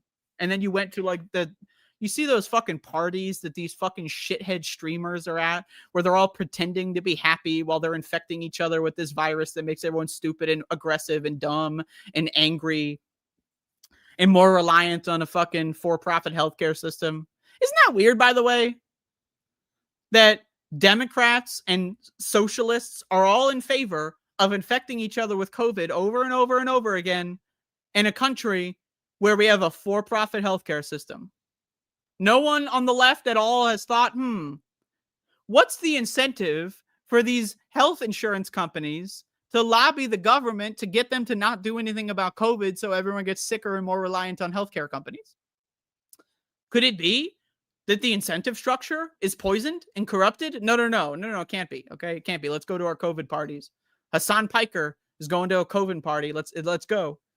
I don't know, man. I'm just over this really annoying electorally focused culture of everyone just pretending like elections are the only thing we can fucking do. And I get it. I'm a shithead with a microphone, right? I understand that. And there's a bunch of motherfuckers that are outside doing the work I'm talking about. And those guys are the real fucking heroes. And a lot of those guys supported Zoran and they worked with Zoran. And I get it. And I'm understanding of all that. And I get we need to have alliances. And I'm totally on board with that. If you know me, you know I'm on board with that. However, I don't know, man. I just think this whole podcast sphere is a little annoying. It's a little one note. It's a little, it's a lot. There's a lot of cult of personality here in this internet world that I happen to be a part of. And if I happen to be a part of this internet world that's, in my opinion, really cringy, I'm going to be, a thorn in the side. Okay. That's just my opinion. But yeah, anyway, the elections happened. They were good, I guess. I'm going to throw a curveball at you here. I mean, the whole show has been a curveball, but we're going to curve it again.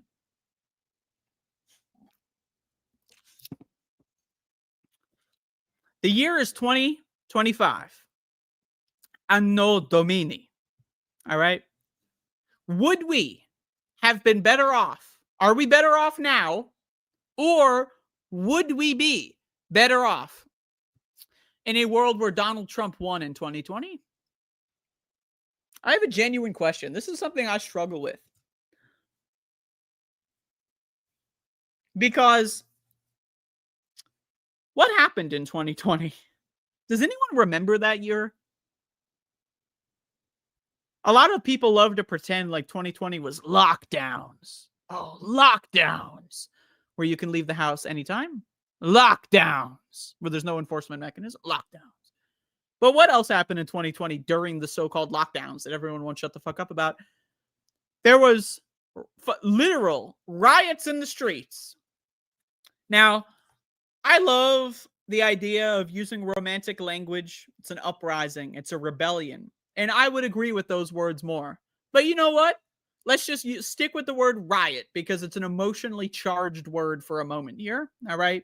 While intellectually less accurate in my estimation, it is emotionally something that, you know, people hear about it, right? Riots, riots. There were riots in the streets in 2020, and then people voted for Biden. Trump left. Anyone remember that? And then then the Democrats lied to the world, told everyone, get COVID 78 times, opens the schools. Does anyone remember that? This fiction, you know, that I'm spinning. Oh, wait, no, it's not fiction. It's the real world, where the lockdowns happened during the Republicans, and the Democrats are the ones who went to the further far right, eugenicist, fascist policy when it comes to COVID-19. So there were lockdowns, allegedly, during Republicans. They were quarantines in a couple states where it was a couple weeks and there was no enforcement mechanism, right? During Republicans, Democrats get in, pretend to solve all the problems, lift all the restrictions, right? And now everyone is fine being dumber and stupider, giving COVID to each other over and over because Joe Biden told them that he solved the crisis. Think about this. If Donald Trump had won in 2020, lefties and socialists, in my opinion, would still be wearing a mask right now. They would still be wearing a respirator right now. But because Joe Biden lied to them, and they're a bunch of social, and I don't mean socialist, I just mean they are social creatures. They're addicted to peer pressure. They're addicted to going to the club. They're addicted to going to a restaurant. They're addicted to going to Wendy's. They're addicted to going to their super spreader socialist convention, right? They're addicted to all this garbage where they puppet themselves around and feel human. They feel like they're a part of something. They're addicted to the shit. And they were able to somehow believe Joe Biden solved the fucking COVID pandemic. Joe Biden? The guy with a fucking pudding for a brain somehow managed to solve the fucking pandemic? Really? You believe that? Right, so I'm in a situation where I think it probably would have been better if Trump won in 2020 because at least motherfuckers would still acknowledge the pandemic, right? In my opinion. Maybe not as many people as did in 2020, but I think people on the left would broadly still be wearing respirators if Trump were president in 21 up until 24. So that's my opinion. So I ask this as just an intellectual exercise. Let's say Zoran wins, right? The backlash, which there will be backlash unless we do something about the backlash, like, I don't know, educate people.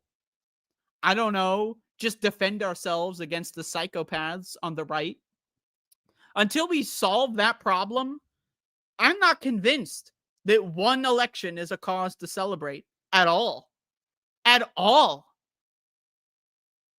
Why is this cause for celebration? Why is this good? I would love to have someone explain to me why this election is good in a grand overarching sense. Does it feel good right now? Maybe. But in this culture where the only things that exist are now and 5 minutes ago and 5 minutes from now, right? Everyone's attention span it's the hot pocket attention span. can you stare at something for as long as it takes to microwave a Hot Pocket? Right? Can you think about a concept for as long as it takes to microwave a Hot Pocket? I don't think so. So is this really something to parade in the streets and cheer about? I just don't know. And again, I don't live in New York City. If I lived in New York City and I thought that the Superman is going to bring my grocery prices down, maybe I would celebrate. All right? But I don't live in New York City. Right? So I live somewhere else where I'm seeing this fascist uprising across the entire globe keep winning. They're getting armed and armed and armed, funded and funded and funded by many billionaires. Doesn't seem like they're going anywhere. But I don't know, man. I'm skeptical of elections at all, and I'm skeptical that these are good results. Is it better, right, to stop the bleeding and still die? Or is it better to bleed out, maybe cut the limb off, right, but survive? And say, you know what? We had to cut the limb off, but at least we're fucking alive here.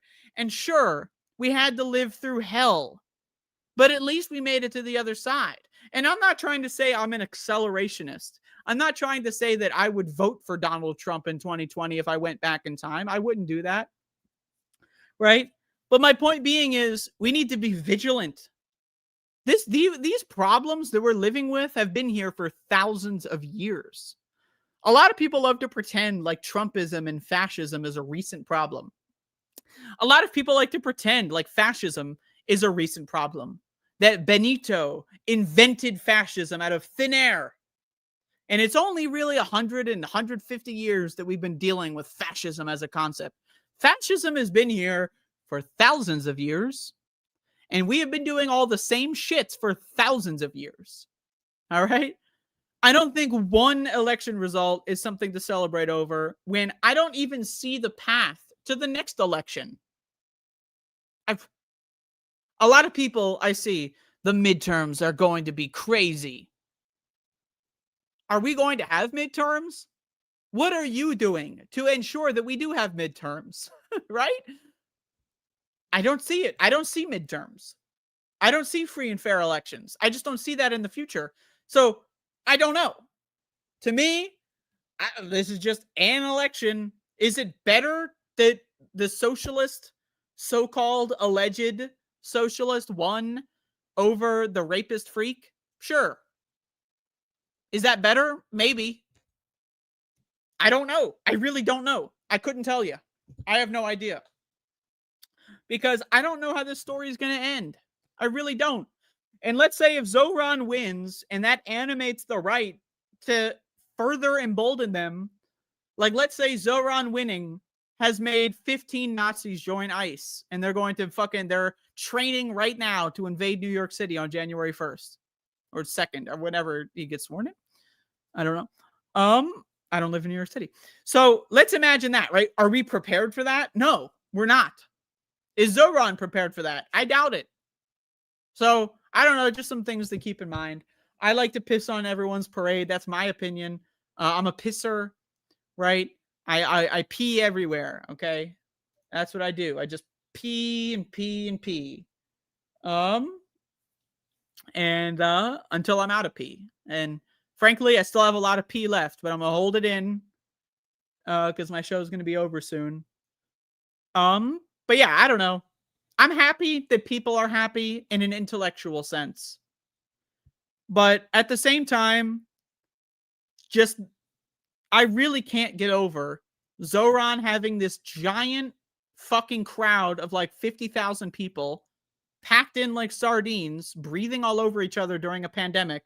Well, he's going up there to say Andrew Cuomo mishandled the pandemic. I just can't, like, where are our leaders on this stuff? Where is Zoran on disability rights? I don't know, man. I'm just not a part of that clique. I'm not a part of that lunch table. I don't sit there, okay? I sit in the library alone. I'm not a part of that social club that drinks the Kool-Aid, infects each other with a virus that reduces your IQ by 5 to 10 points, that objectively in every scientific paper, peer-reviewed paper all across the world has been documented to make people more aggressive, less rational. I don't believe in that society. I don't believe in that social hierarchy of disabled people have to stay at home all day for 7 fucking years straight. I don't believe in that. And that's what Zoran believes in. Ultimately, and you might be upset that I say this, I don't know, but Zoran is effectively, materialistically, a eugenicist. If you are disabled, you are not allowed to participate in the Zoran campaign. If you are immunocompromised, you are not allowed to participate in the Zoran campaign unless you want to wear a respirator and stay away from people in indoor spaces and navigate this fucking hellhole. Those are the people I care about. I care about immigrants. I care about the people at the bottom of the fucking totem pole, right? I care about the disabled people. I care about the kids who are forced to go to COVID factories. The kids getting free daycare doesn't change the fact that they're going to get sick over and over.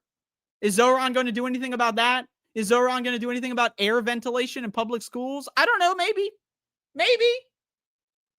But I'm just saying, I don't know. I'll celebrate when we're on the other end of this. I'm 29 years old, okay? So I understand that that's a piece of my thing, is I'm going to be alive for a while. If you're 74 and you're going to die soon, and this is like the last election you might see, fuck it. Drink some champagne. Enjoy it. I'm 29. I'm going to be here for a while. At least I plan on it. And I don't see this as anything even remotely close to notching us even one step forward on getting out of this hell. I really don't. That's my opinion. Whatever. I'm sure everyone else on this space is going to have a great time talking about the elections. And you know what? I'm not here to piss on them. I'm not here to piss on you. I'm just here to give you the other side of that equation. So if anyone I'm impressed with tonight or last night, it's not Zoran, it's Jay Jones. I'll be honest with you. I didn't even know who that guy was 2 days ago, but I like him a lot more than Zoran. Okay. Really, just because, I mean, hey, like, he said what we're all thinking, and he somehow managed to win anyway. So fuck it. I don't know, man. But again, is Zoran going to defend New York City like JB Pritzker and Mayor, what is it, Brandon Johnson? Is that it? Like they defended Chicago? Because I sure fucking hope not. I hope Zoran does something good. But until then, I'm not celebrating. Like, I don't know. I'll celebrate when I see the first city-run grocery store. I'll celebrate when I see the NYPD sent to Rikers Island. I'm not going to celebrate because some guy won an election once and hasn't done anything yet. So, hey, good for you. I'm happy for you. I hope it goes well. But there you go. There's the other side of that. I would normally say questions, comments, or concerns, but we've only got 3 minutes left. Yeah. So there you go.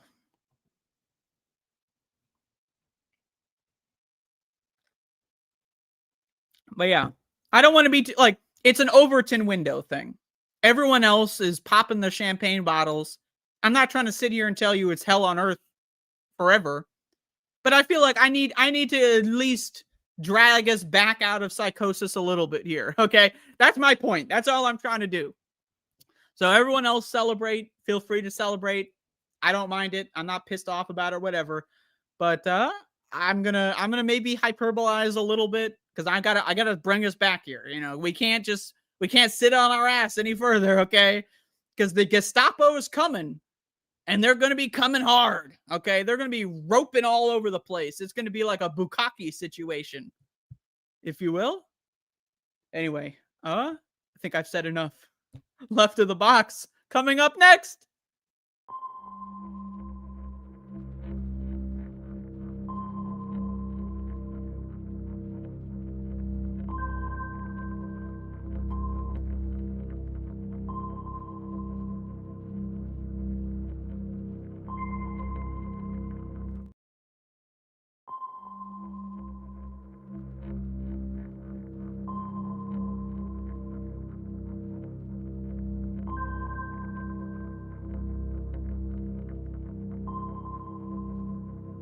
Do do do, theme song. Do do do, I'm broke, so this is my theme song. Do do do, just imagine this is an awesome theme song. Do do, theme song. Left of the box. This space. Ooh. Hello, welcome to This Space with Left of the Box. Bonjour, bienvenue. I'm Sandee. So, how's everyone doing? How are people feeling? Are you well rested? Did you finally get like a good night's sleep for a change? Did anything exciting happen yesterday? Oh, it feels good to finally have this, what's it called? The sense inside. It's not dread or direness. It's all right. Hope. A little bit of hope. You see, I'm not the type that likes to hope too much, but you know what? I'll just chill out in it for a moment and enjoy it. Because Zoran Mandami won the mayoral election in New York, and as a Canadian, I'm thrilled. Because it's not just about, New York being the biggest city in the United States and, capitalist central with Wall Street and everything like that. But some people are wondering if this is a bellwether. I will have to see how it goes for me to want to say that it's a bellwether. But you know what? It's nice for the moment to just kind of, enjoy it for a moment. So today, I'm going to be going over a bit of a Kyle Kulinski video for y'all. And it's not to talk shit about him or anything like that, but he asks kind of like a question in it. And I'm crazy enough to be able to answer it. And you'll see what I mean by that, pretty much literally. But before we get to that, I want to read a CBC News article. I was trying to read it last night when we were doing the live coverage here, but there was just too much chit chatter over it. It's about Mandami's win, and the CBC News article. Like when I read it, I started laughing, even though I was online, and it was wild because CBC is definitely, even though it's the Canadian Broadcasting Corporation, they definitely have like an establishment bias. They have an anti-Palestinian bias, pro-Zionist bias, and oh my God, did it show through in this. I just found the article hilarious. I remember reading one of the articles back when he first won the primary too, and what was the word in it that was just like so entertaining? It's like you never use that word otherwise. Actually, I'm so curious if I can find that right now.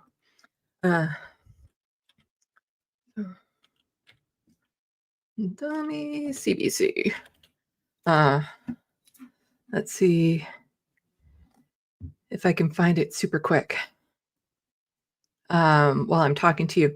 Also, tomorrow, if all editing and stuff goes well, I'll be posting a video I did, an interview I had with a candidate for the seat for the NDP here in Canada, because there's a leadership race for the federal party of the NDP, and I had an interview with one of the candidates.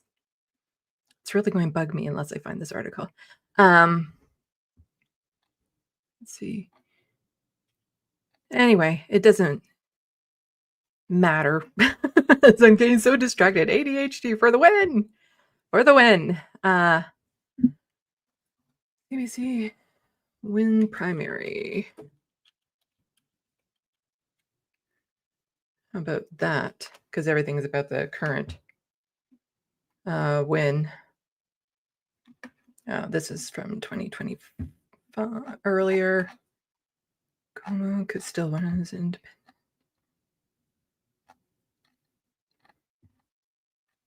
Sorry, I'm super distracted now that I wanted to remember what that word was, but like I said, it doesn't matter. Anyway, yes, I'll be posting an interview I had with an actual candidate. And I say actual candidate because I had an interview with Eves Angler, who is hoping to become a candidate, but who is not an actual candidate yet. You have to go through a certain amount of vetting and stuff of that sort. And he has not done that yet, even though he's, I interviewed him back before any other candidates had entered the race. So that's, I'm actually kind of worried that part of the reason why some of the other candidates aren't getting back to me is because they saw that I interviewed him and are probably thinking that I would be biased towards him or something. It's like, no, I asked and he said yes. And that's really all it is to it. Because Eves is a bit of a tanky. He's a bit of a Russian apologist, which I do not agree with. But, I was asking him about the leadership race and all that sort of stuff. And I only had limited time with him. So, but yeah. I can't remember the word. It was just it's a really unusual word for them to use in an article. Anyway, so let me know in subspace if you think I should premiere that video or just post it. So put a 1 if you think I should premiere it. Put a 2 if you think I should just post it. Because you all are kind of still like my producers here and you help me, what's the word when you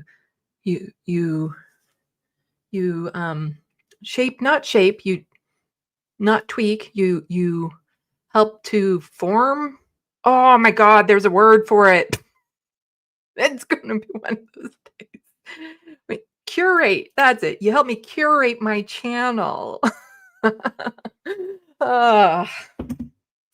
Anyway, so what I wanted to do was go over the CBC article from last night because it's just hilarious. And then we'll get into the Kyle Kulinski video. And it's just a chunk from the video that we're going to be focusing on, even though it's a fairly short video from Kyle to begin with.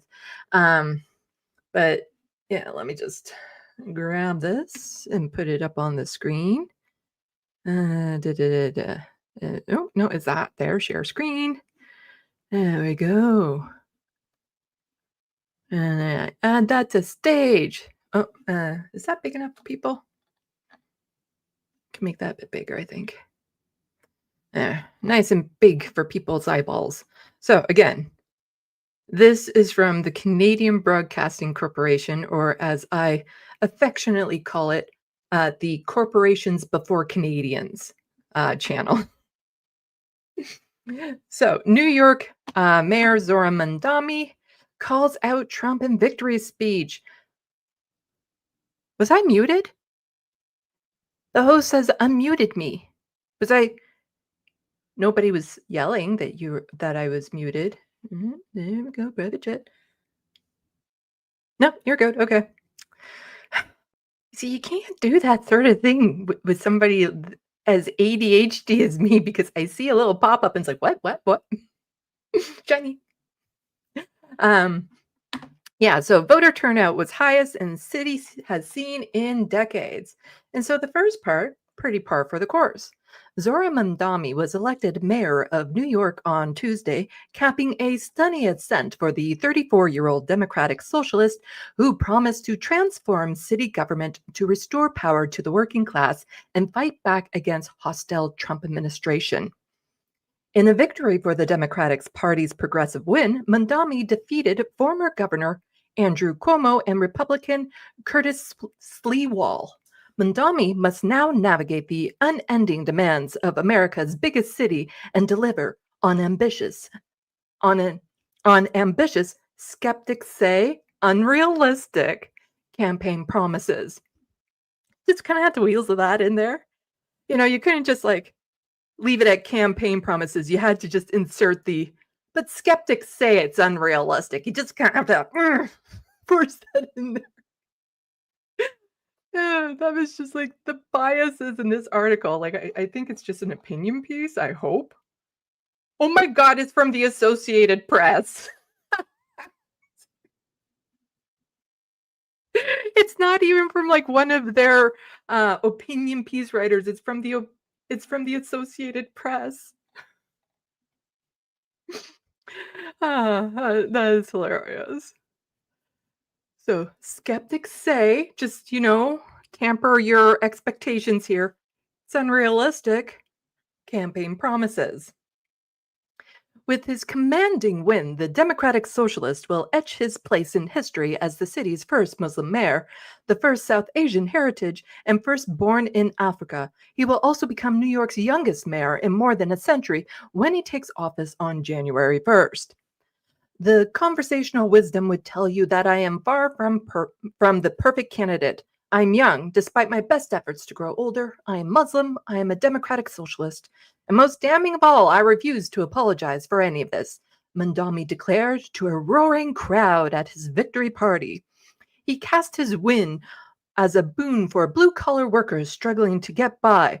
New York, tonight you have delivered a mandate for change, he said, vowing to wake up each morning with a singular purpose, to make this city better for you than it was the day before.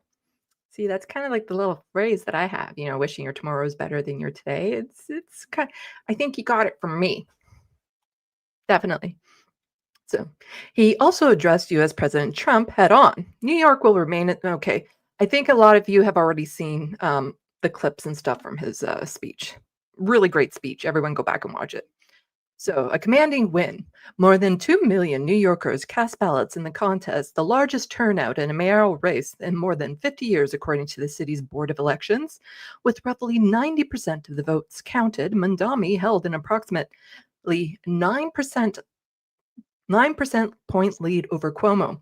Mamdani's unlikely rise gives credence to Democrats who have urged the party to embrace more progressive candidates instead of rallying behind centrists in hopes of winning back swing voters who have abandoned the party.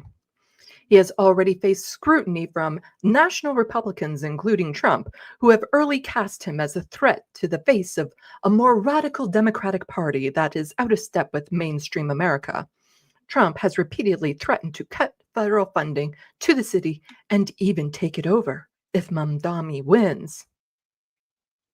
Mamdani's grassroots campaign centered on affordability, and his charisma spoiled Cuomo's attempted political comeback. Yeah, I'm sure it was just because, Mamdani, he's just so dreamy. The way he talks, his eyes, like it's just his charisma. It's nothing to do with like Andrew being rife with controversy, sexual assault allegations, responsible for the mass murder of seniors in nursing homes, just generally speaking, being an absolute horrid turd. Has nothing to do with that. It's just his charisma spoiled it. The former governor, who resigned 4 years ago following allegations of sexual harassment that he continued to deny, was dogged by his past throughout the race and was criticized for running a negative campaign. Mamdani will also have to deal with Trump, who not only threatened retribution against the city, but also suggested he might try to arrest and deport Mamdani if he won. Mamdani was born in Uganda, where he spent his early childhood, but was raised in New York City and became a U.S. citizen in 2018. Yeah, I was born in Alberta and raised there as a small child, but I'm an Ontarian. At his victory party in Brooklyn, Mamdani supporters cheered and embraced, some tearfully, after the Associated Press called the race. Yeah, it was then. The Associated Press was like, yeah, we think it's him. And it's like, oh, now that they've called it, we can cry. Ah. Reference frame. Why are you saying read the next sentence? I'm reading the next sentence. Am I getting off track here? I don't know. The mood was far more muted at Cuomo's party at Midtown Manhattan Theater in his concession speech. I'd say I haven't seen it yet, but I do want to see some of the footage of that. A defying Cuomo called his campaign a caution flag that was headed down a dangerous, dangerous road, and noted that almost half of New Yorkers did not vote to support a government agenda that makes promises that we know cannot be met. He still corrected his supporters when they began to boo at the mention of Mamdani's name. No, that's not right. he said, offering to help the incoming mayor in any way. Tonight was their night. Oh, using a gender-neutral pronoun, are you? I suppose he was talking about like all the supporters and everything. Like, anyway, Mandami, who was criticized throughout the campaign for his thin resume, will now have to begin staffing his incoming administration and planning on how to accomplish the ambitious but polarizing. We still got to mention that this is, a topsy-turvy agenda. We can't just say it's ambitious. We got to say that there's a lot of people against it, and that drove him to victory. Among the campaign's promises are free childcare, free city bus service, city-run grocery stores, and a new Department of Community Safety that would send mental health care workers to handle certain emergency calls rather than police officers, making New York far more progressive than any part of Canada. Just saying. Just saying. It is unclear how Mandami will pay for such initiatives. How are you going to pay for it? Given Democratic Governor Kathy Hochul's steadfast opposition to his call to raise taxes on the wealthy. Well, she's opposed to it, but you know what? If you do that, you can pay for all of that. You tax the wealthy. That's what you do. You tax the wealthy. A little private chat. What's going on? What's going on? Okay. His decision around the leadership of New York Police Department will also be closely watched. Mandami was a fierce critic of the department in 2020, calling for this rogue agency to be defunded and slamming it as racist, anti-queer, and a majority threat to public safety. Yeah, no notes. That sounds about right. He has since apologized for those, I'll insert, accurate comments, and has said he will ask the current NYPD commissioner to stay on his job. Mandami's campaign was driven by his optimistic view of the city and promises to improve the quality of life for its middle and lower classes. Oh no, he's caring about the middle and lower classes. How dare he? This is an election for the biggest city in New York. How dare he? Oh, the horror, the horror. Cuomo, Sfville, and other critics assailed him over his vehement criticisms of Israel, military action in Gaza. Mandami, a longtime advocate of Palestinian rights, has accused Israel of committing genocide and said he would honor an arrest warrant the international court issued for Israeli Prime Minister Benjamin Netanyahu. But then how will he come and speak in front of everyone at the UN? No, no. Oh, I need my fainting couch. Is this the same? Yeah, okay. So Mandami began his campaign as a relatively obscure state lawmaker, little known even within New York City. Going to the Democratic primary, Cuomo was the presumed favorite with near universal name recognition. Sometimes the name recognition isn't for good things. Just saying.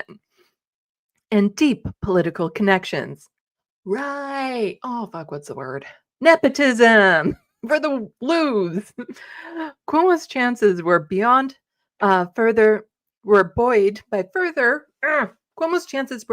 further when incumbent Mayor Eric Adams bowed out of the primary race while dealing with the fallout of his now dismissed federal corruption case.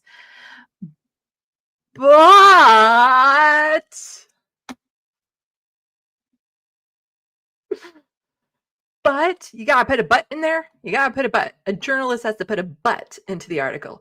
But as the race progressed, Mandami's natural charm, casual social media videos, and populist economic platform energized voters in the notoriously expensive city. He also began drawing outside attention as his name recognition grew. Mandami trounced Cuomo in the primary by about 13 points. Wait, they changed the article.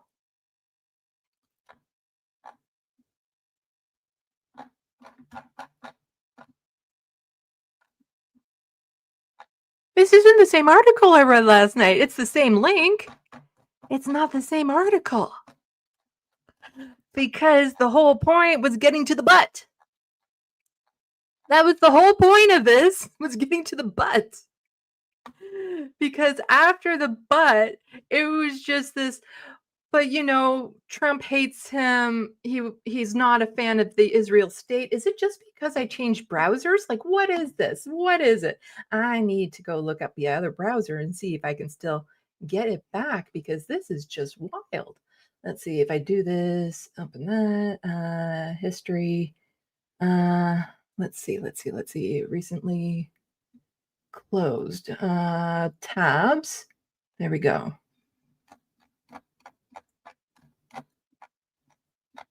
Come on.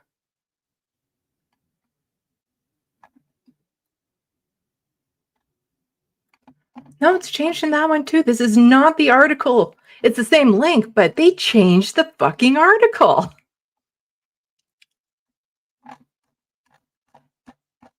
I was going to have so much fun reading this for you, but they changed the article. I am so sorry about that. Stupid Associated Press.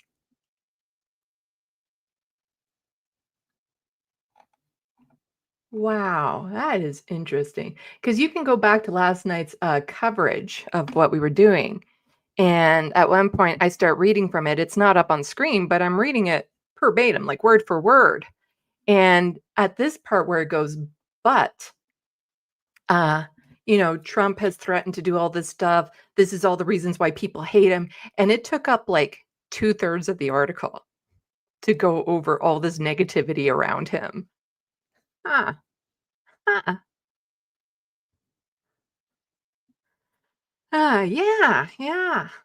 That is interesting. Now, oh my God, I'm so upset. It was funny for all the wrong reasons.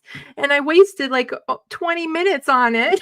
And the whole point of it has been changed.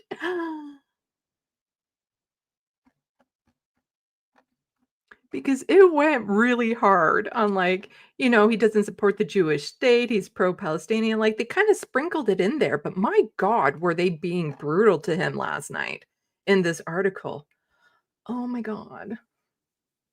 I'm so upset.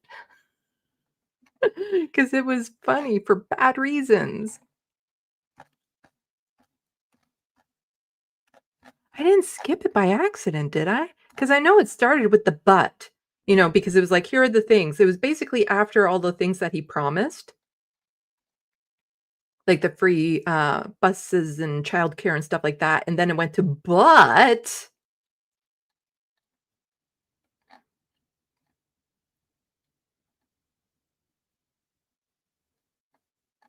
Yeah, it was right after this.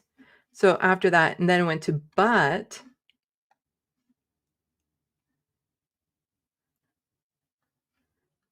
That is wild. That is wild. That's annoying too. See, JK. They changed the article because you gave them a stick last night. Sandee has real power. Yes. It was all because of me. They changed the article. That is wild. Because I remember reading it last night. Oh my God. Like, they still have all their little digs in there all over the place, but it was saying things along the line like like he's been against the Israel state and all this. This is wild. It is wild. Anyway, I should probably then just get on to, because now that I've wasted like 20 minutes on this, get into what I was going to cover, which is a little bit more of a downturn, but very interesting. And I wanted to save it for this audience because it's the social issues of cross-border relevance. I'm pissed off. I'm so pissed off. I'm so sorry. Anyway, what I want to get to, share this tab instead. I don't like how you can actually see all the videos that are recommended to me with this setup. And I like my setup better because I crop it all out so you don't see what I'm being recommended. Let's do that. Boom, it's big now. Okay. So, well, let's go back. This is a Kyle Klinsky video called ChatGPT Users Are Turning Psychotic and Manic. And he's making some commentaries over some studies that show that people are getting crazy. They're just getting crazy, huh? But this is a little ways into the article or video, and then Kyle starts asking some questions, and I'm like, you know what? I gotcha. You see, this is why you need diversity in coverage, because I'm actually crazy enough to understand why this is a thing, actually. And we'll get to it. So, rebound effect of Nazis, and like people don't think this shit through. They don't think this shit through. All right, so now, for the first time ever, OpenAI has released a rough estimate of how many ChatGPT users globally may show signs of having a severe mental health crisis. In a typical week, the company said Monday that it worked with experts around the world to make updates to the chatbot so it can more reliably... Look at the recommended ads that Kyle is getting. Is he really the socialist? Like, why is Rolex recommending Kyle his watch? Is he like the champagne socialist behind the scenes that we don't know about? Why is Rolex suggesting that for him? He really should get an ad blocker to hide the fact that he's buying expensive watches. Anyway, that's not the point of the video. Recognize indicators of mental distress and guide users toward real-world support.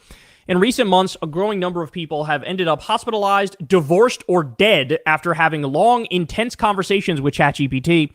So yes, we're talking about ChatGPT and the way that people are now talking to ChatGPT like they would with other people. And there's been stories on how the algorithms have been written in such a way to be very affirming to people, encouraging them, so they'll be agreeable and pleasant and polite and no pushback, which feeds people's insecurities and things of that sort.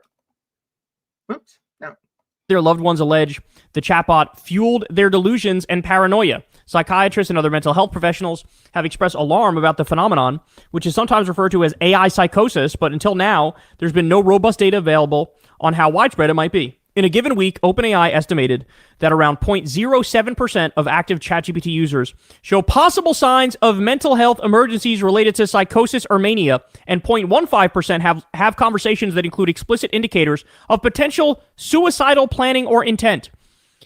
Our society is fucking staring into the abyss right now. Like, and this isn't new-ish. We'll get into some of it, but also it's the way that our capitalist society is actually encouraging this. And it's actually kind of sad, some of the stories that we're going to get into. Like some, teenagers who have unalived themselves because of it. But then other things, it's just like, let's replace humanity and looking out for each other with toys. That we have broken down in so many crucial ways. The lack of community, the lack of friendship, the lack of a strong social safety net and material well-being for people. So we're a hyper mentally ill country that's also fucking armed. And now you roll.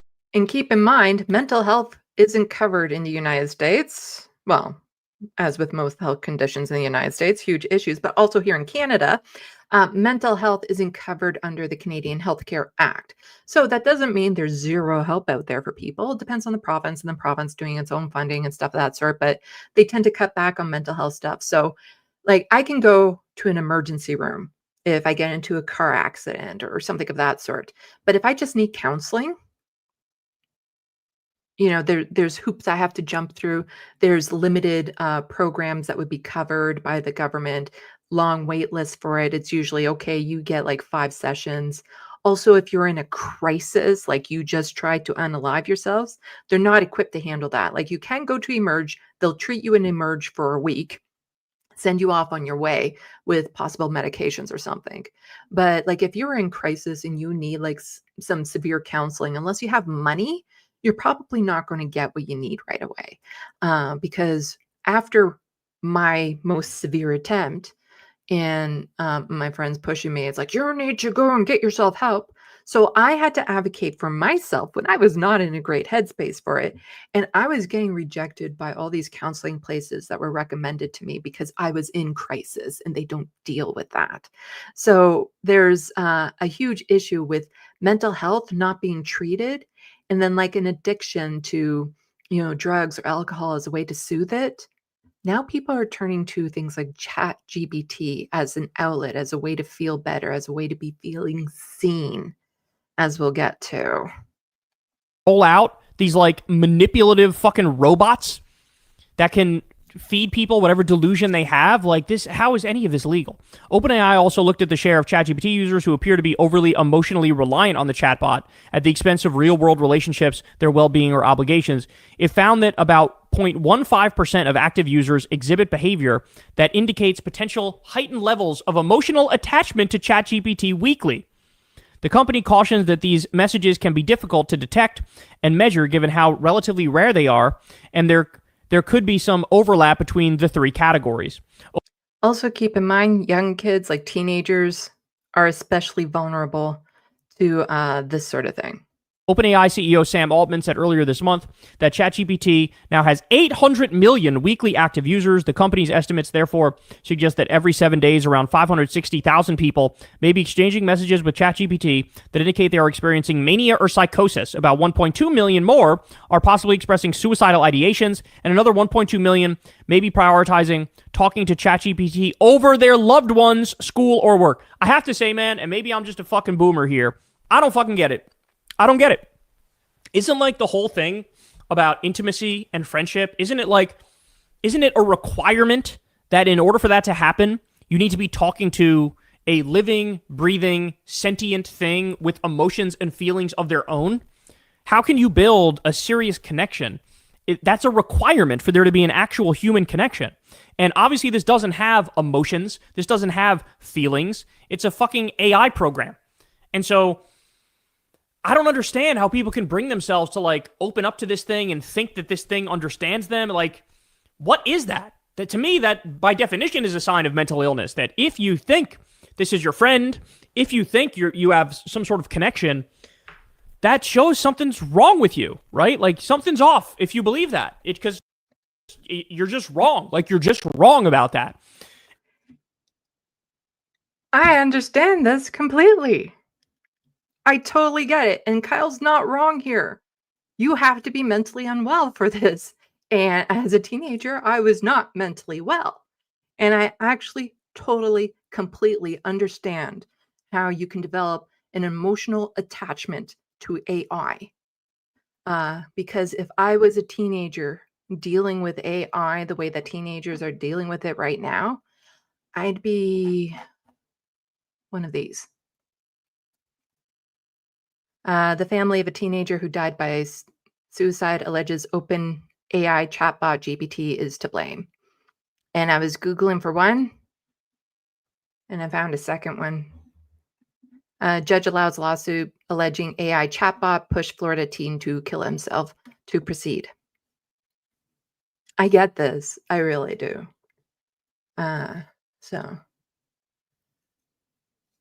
But before we get into like my diatribe about this, I just want to put that like not only is this a thing, but this type of thing is being encouraged by the capitalistic society that we're in to develop emotions and attachments with robots. It's being encouraged, absolutely, because I don't know how much attention these stories have been getting, but here, AI robots may hold key to nursing Japan's aging population. And this article was back from, this is a recent article talking about how they're designing robots to go into nursing homes to keep company with seniors, to help them not feel alone, to talk with them and stuff. And I remember seeing articles about this like back long time ago, because this one here, it's from a few years ago too. But I remember even this one here is from a few years ago. And this is in Japan. And they're talking about like, you know, how they can have these in to have conversations with seniors and things of that sort. And, you know, so that seniors have someone that they can talk to and to have a connection with. And they're inserting these robots in there because they don't want to invest humanity into it. You know, instead of making a society where it's capable for seniors to stay at home, like at their home, to allow for a society where people have enough free time that they can go into these nursing homes and sit with their loved ones, to have volunteers, actual people go in and sit with them, to have a healthy, nurturing society. They'd much rather have these robots go in and talk to seniors and help them develop relationships with them so that they don't feel so alone. A robot that talks with distressed elderly people. And, then it gets into like pet-like robot from Japan sets to comfort AD patients and others in China. And you might be thinking, well, this is a cultural thing. It's in Asia. It's not, it's not like it's here in North America because, well, that's loaded. But also, yes, it is. Cuddly robots charm BC seniors as researchers study benefits of AI pals in elder care. Mango and Kiwi, very cute names, can recognize human voices and faces and even offer hugs. Because, what does it say about society where the only hug a person might get is from an AI toy versus an actual human being? Like, that's the thing. This is being encouraged, these relationships with AI. It's being used as a way to solve a deficiency in society without dealing with the root of the issue. And it's a way that they can just kind of wipe their hands of it, saying, okay, we've dealt with it. It'd be like, let's say, a whole bunch of people suddenly developed stress-related alopecia. That's where you lose your hair. And sometimes it's stress-induced. And instead of dealing with the stressors involved in the society that's causing that, they're here like, just here, look at this luscious wig. Now you have nice hair that you can show off to everyone. We're not going to deal with the reasons why you had the alopecia in the first place, but we're going to give you this wig so that you can pretend that you're not in crisis, so that you can pretend that there's nothing wrong. We're just going to slap some Band-Aids on it. Like battling loneliness and stuff. Doctors know that maintaining relationships and staying socially active play an important role in mental and physical health for seniors. So why don't we have the people power in these senior care homes doing that? Because here, senior homes are being underfunded. And so the amount of personal time any one senior gets is an absolute ridiculous amount. Like, it's tiny. And then that's needed for like changing diapers, feeding, moving them, bed sores and stuff of that sort. It's not to actually have any quality human time with a person. And I remember when my grandmother could no longer, they moved her to a new wheelchair. They had to. Well, they said they had to. We didn't want it because it was easier for them to move her in and out of this new wheelchair. But then her one leg that still had some mobility could no longer touch the ground. And between that one leg and her one good arm, and good arm, barely good, she could manage at least to get around. Like, she could manage to go down the hall, to go out into their courtyard and stuff. But as soon as they changed that wheelchair, she had no mobility whatsoever. So she would just be wherever they parked her and stay there until somebody came around and moved her. And that could be hours and hours in one spot, just looking there like that. And it is sad and depressing that we don't invest in making sure that their quality time is there. And now we're doing this to teenagers too. Instead of dealing with the issues, here's a chat GPT to help fill in the gaps that society has left behind.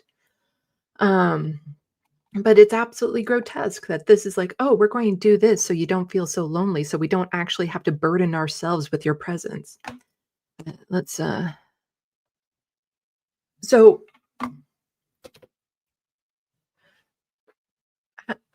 how do I know that if I was a teenager, I'd be in the unalived category should this have happened? I was dealing with mental health issues. I was autistic. It wasn't diagnosed. And I was struggling with peers to fit in, to feel seen. And the anxiety around it of getting something wrong, which was a lot, added extra challenges where it became, just the anxiety and having to interact with people became overwhelming. And it would be nice to just have something where you didn't have to worry about that. And like I had a very vivid imagination and would dream about, going into Deep Space Nine and living on the station and all this sort of stuff. And I developed these really elaborate fantasy worlds where I could stay. And I'm doing that again for somebody that just plugged this into this book. I live in this fantasy world when I'm not participating in reality. The difference is now I'm aware of what's happening. I know what I'm doing. It is a choice versus I need it for an escape. Like I still use it as an escape, but I still have, I still do this stuff. But I can absolutely understand like developing emotional, like I had crushes on TV characters, people that weren't real, and I had more feelings for them than I did with the humans around me because the humans around me hurt me all the time in some way or another. And so it was safe. And I know some people will say, like, if you believe that AI has actually achieved sentience and is talking to you, that's a very narcissistic view. And it's not. It's you want so desperately much to be someone special, to be seen as somebody worthy, as somebody, a priority in someone's eyes. And if there's nobody in the human world that is willing to do that for you, but you have this AI chatbot that will, it is easy to slip into that fantasy world and believe that maybe, just maybe, this is a real connection, because the amount of emotions and stuff that you would feel for that would be stronger and more intense with emotions that you feel in the real world, because in the real world, people hurt you all the time. You have no control over the situation. But with the AI, with your fantasy worlds, you have complete control over that. Nobody's going to hurt you there. Nobody's going to condescend you. People will see you for the special person you are, because you so desperately want that. You want to feel like you have some worth. And when you don't find that in humanity, you turn to other sources. And, I used to play board games with my stuffed animals. And this is partly why I don't like playing board games with humans. And I don't like playing board games at all anymore. Was my stuffed animal, and this was when I was a young kid. They all had their own personalities, and we would interact and stuff. And I would play games for them, like obviously pushing the buttons and rolling the dice for them. And we would have conversations. And in those moments, I felt safe. I could have a game with them and not have to worry about someone jeering me, condescending towards me, mocking me, laughing at me for making a silly mistake. And I could just have a pleasant game with these characters. Now, if it got to the point that those characters could be made into an AI chatbot so that I didn't have to do the input as to what they're saying and stuff, but it would still resemble what I would imagine them to say, I'd be a lost cause. I would absolutely believe it. And even as an adult, if you don't receive the proper treatment and stuff, and if you try to reach out to people, like this is in particular for men, if they try to show their vulnerabilities, if they try to talk to their male peers, they will get mocked. They will be like, oh, what are you doing, be a whiny little bitch, and all that sort of stuff, because there's still so much stigma around men expressing any sort of vulnerability or emotions. And so when you don't get that in the human world, and as a creature, as a human, you crave that kind of connection. We all do. You turn to whatever source is available. Like, if you're constantly in pain and anxiety and stuff, a lot of people will turn to substances, drugs and alcohol. This is just another form of it. And the dopamine rushes you can get from it would be unlike anything else. Like, I can't imagine what it would be like if the characters in my book, if I could program a chat GPT to be all these characters, then fuck no, I'm not talking to anyone else. Like, I've had treatment, I'm medicated, and I understand this. And I understand it enough to know that maybe even now I could still be vulnerable to this sort of thing because I do have some friends, but they're usually busy. I do have some family, but they're very distant. I am no one's priority. I've never been anyone's priority. And that is something I crave because I've never even really been in a serious relationship. And the thought that I could just, forget all the world, forget the struggles, forget the pain and anxiety comes like if I go out into the dating world, like right now, I don't know if I can even date again because the amount of energy that goes into it, it's painful. The anticipation, I've been rejected and let down so many times that it's easier to never face it again and be lonely than to have to go through that again. And the idea that I can just slip away and have conversations with these things that aren't real, but can fill that need, can fill that void. And I don't have to risk that sort of negativity with them. It's alluring. It is. Even to some extent, what I'm doing with all you guys right now isn't that far off from it because we don't know each other. We don't. You know a lot about me. What you see here is a part of me, but it's not all of me. And I see fragments of people and, my mind will fill in some gaps as to personalities and stuff of that sort. But these are all parasocial relationships. So how is it any different, my parasocial relationship with the people here in subspace or in my sandbox, than it would be with an AI chatbot? How is that any different? Because for all I know, some of the people who are regulars in my sandbox are AI bots. You don't know. But how is that any different? It's not that different. It's not that much of a leap. So I totally get this. And the thing is that it's not an easy fix.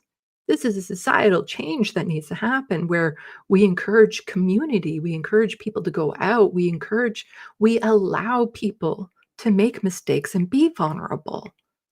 Because there's always a lot of people, and again, men in particular, who will do things that, oh, of course that's wrong and you shouldn't have done that. But nobody has told him up to this point.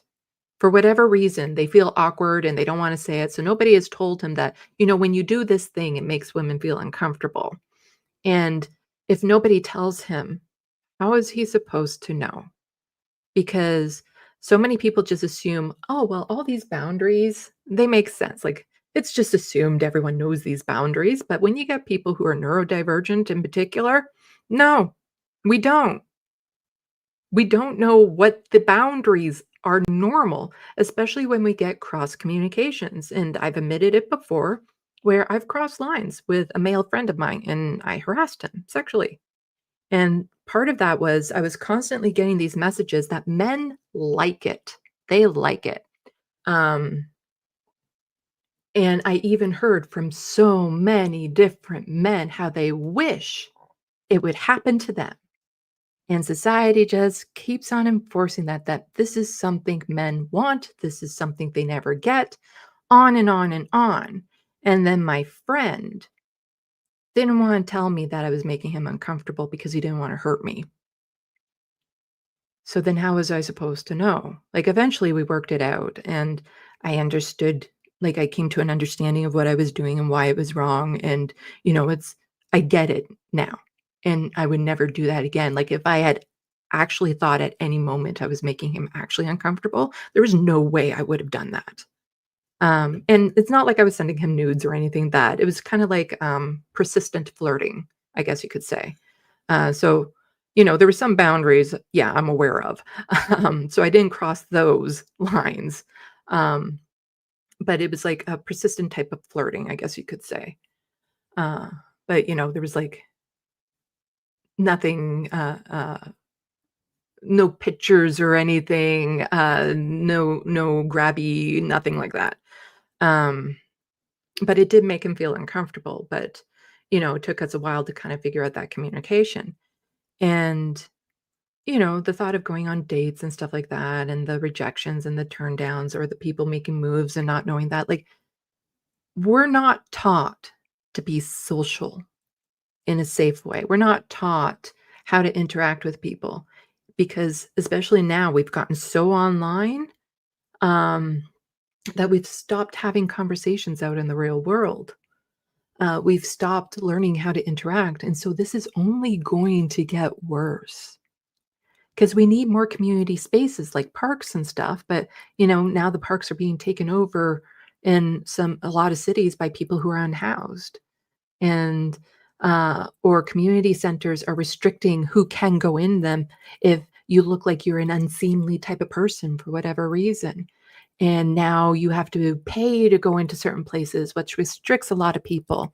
Um, you know, just even like job interviews and applications, you're not dealing with real people anymore. You're being AI vetted and all this sort of stuff. Like, we are completely losing our ability. Like, for me, the most crazy example of this are dating apps, where you can allow your AI bot to filter out people on the dating app, but then the other person could be doing that as well. So your two AI bots are in communication as to whether or not they think you'd be a good match.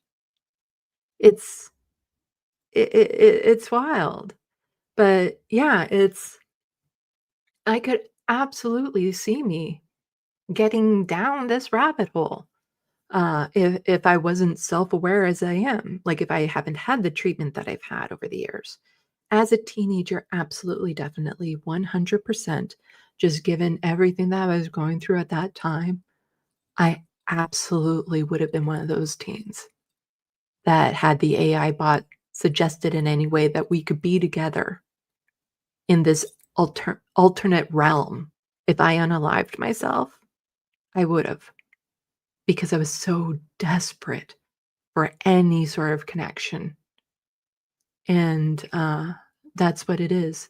Just this absolute desperate need to feel like you're important to something, anything, that you can literally trick your mind into believing that this thing is real, because you're being deprived of it everywhere else you are in this world. And not only deprived of it, but you're being hurt by all the humans around you. So yeah. And this is why I get too attached to my cats as well. And worried about Frodo. Still worried about him. Mass on his neck is getting bigger. His blood work has come back. It's not great, but it's not horrible. So I'm just waiting to hear if the surgeon feels comfortable doing the surgery on him, given his kidney issues. Because kidney issues and sedatives don't work well together. But yeah, so that kind of got heavy a little. But this is why it's important for people with mental health issues to actually be able to talk about this, because I haven't checked the subspace yet. I'm fairly certain I'm not the only one who gets this. I'm fairly certain that there's other people who remember themselves as teenagers and would completely understand this. And for parents of teenagers right now, there are signs that you can look out for, like just the amount of withdrawal, the lack of desire to have conversations with people, or if they seem very sensitive to conversations. Like if you say something wrong, you're going to hurt them. And a lot of parents do a shitty job of parenting. And will be like, oh, did that hurt you? You just need to grow up. Develop a spine. Like, come on, you're being such a baby. You're being such a child. Look at you. Oh, you can't take this criticism. A lot of fucking parents do that sort of thing, believe it or not. And then that would just cause them to be more withdrawn when you criticize the emotions that they're feeling. Because you can't help what emotions you feel. You can control how you express them, but you can't help what you feel. And to be, what's the word? When like dismissed, it's not dismissed, but something like that. When all of your feelings are just completely undermined like that, it's devastating. And so then you go for a safe island out there, and right now it's a ChatGPT. But let's check and see what subspace people are saying. Because I still have 5 minutes, even though I took like 20 minutes going over a fucking article. It's like, it's changed. I kid you not. If you go back to last night's stream when I was reading it, it is very different. It wasn't on screen, but I was reading it verbatim and it was very different. So annoying. So annoying. Okay, so I'm seeing some ones. So I'm guessing people think that I should do a premiere of the interview that I had with the candidate for the NDP. I should be posting it tomorrow evening, barring there's no technical issues, because I'm halfway through editing it. And by editing it, I'm taking out some ums and ers and making the screen big, centering one person, then centering the other, adding a website, like that sort of thing. It's not like I'm not editing out what they're saying or making it seem different. But like if we had gotten way off topic or something, then I probably would have taken that part out for time's sake. But it was an interesting conversation. Tony McQuail, he's the candidate, and he's actually like a green NDP. He wants to build a coalition between the Greens and the NDPs, and he's very, very, very much an environmentalist.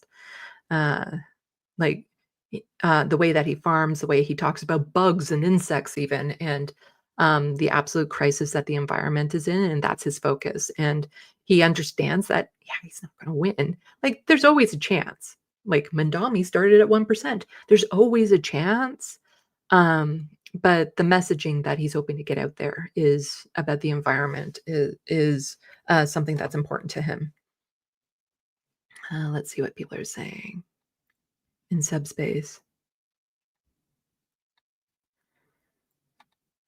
So it'll be sometime in the evening that I premiere the video then.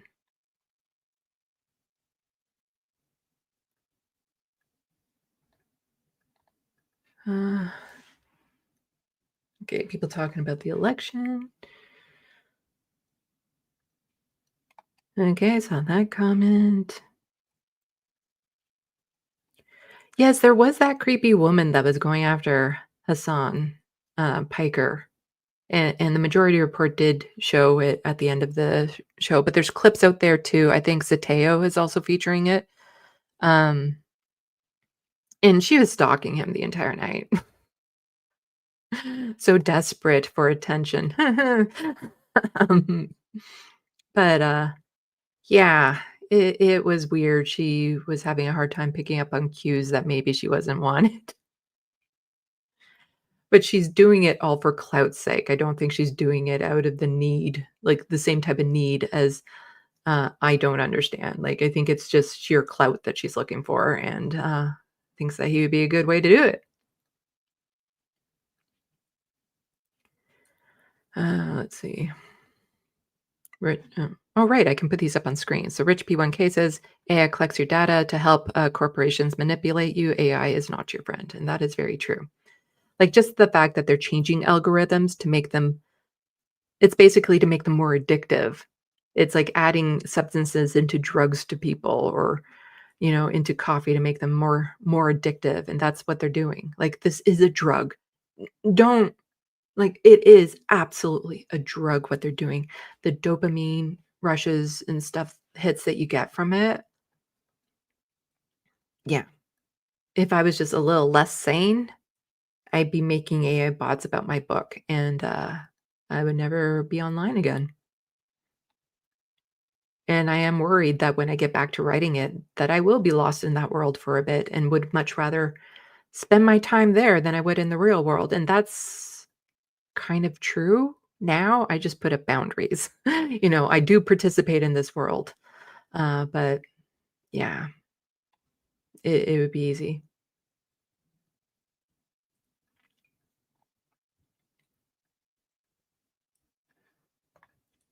Reference frame: corporations are preying on the vulnerable and desperate by supplying AI as a crutch, similar to drugs or alcohol. Oh, and you're replying to somebody who you say 100%. Libby. I don't see Libby saying anything about that. Unless they said it earlier. Oh, maybe this is it. Now more than ever, I tell my daughters I love them. We know laughter is medicine in our home. We're poor as fuck. It's not fun. This is an important topic because not everyone has a physical being to gain support. Yeah, and there's so many times where I just want a hug, but I don't like hugs from strangers or people that I'm not familiar with. To me, it's a very intimate thing, cuddling and hugging and stuff. Nadia Chambers, they're desperate to find something to use AI for, and they will artificially make that. And if that means that they want to make people addicted to it to get that, then they'll do that. They just want to trap you into that system.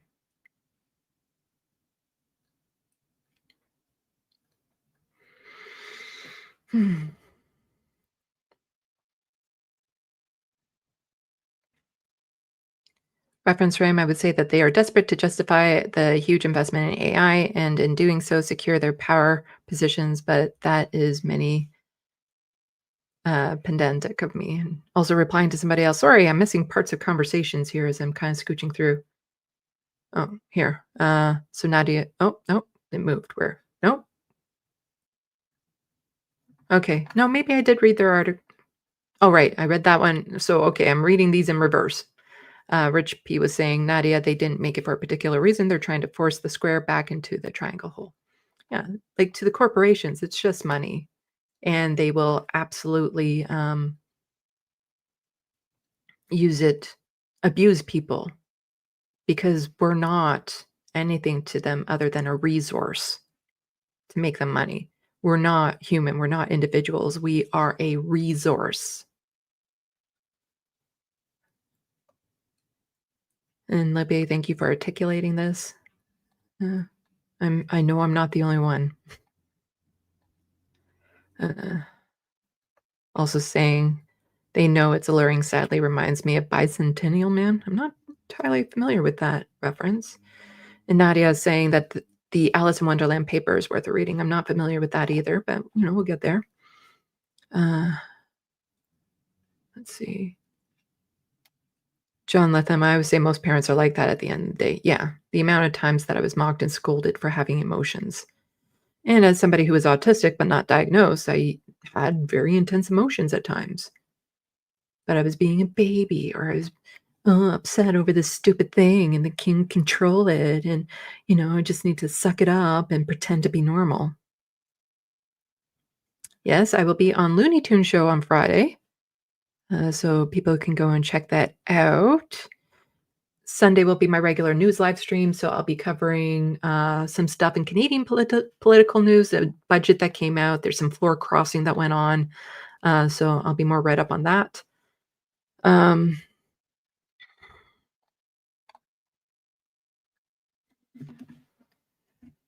So, yeah. Okay, I think I'm all kind of caught up. Miss Blue Ocean, hey Sandee. Oh, hey, see you later, shit weather, yeah.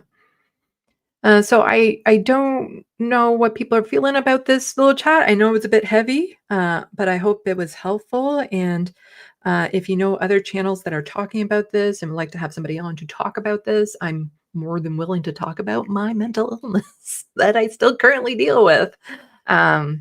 Because, yeah, I know I'm not alone. I'm not alone with this. And it's important to put words to it. It's important to talk about it because you can't deal with a problem until you deal with the root cause. Like the alopecia, stress-induced alopecia, it's just going to continue unless you deal with the root of the stress causing it in the first place. Anyway, so check me out on my channel on Sunday, on Looney Tunes on Friday. Look for my video tomorrow, my interview with Tony McQuail, a candidate for the NDP leadership. Check out my book. People have been posting links to it. So you'll understand why I'm so desperate to go and hang out in this world any chance that I get. I was actually debating, like, do I have an imaginary friend to fill in the gap of not having a relationship, as in Vincent, the one of the vampires in here. Yeah, I'm on the edge all the time. But yeah, and follow me on all social medias. Everyone, give some thumbs up and thank yous to Nicholas, the producer. Thank you to the mods. And I think with all of that, salut, à la prochaine. Thank you for watching and stay tuned. I'm Sandee, wishing your tomorrow is better than your today.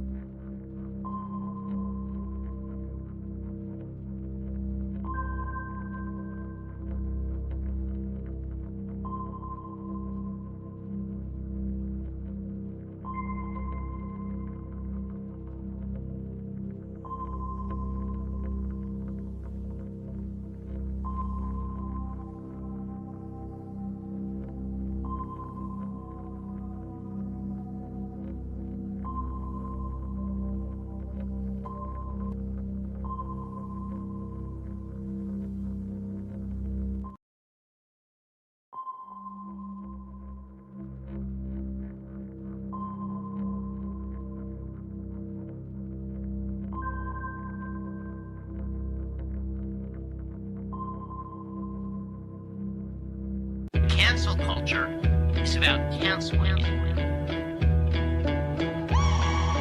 Up yours.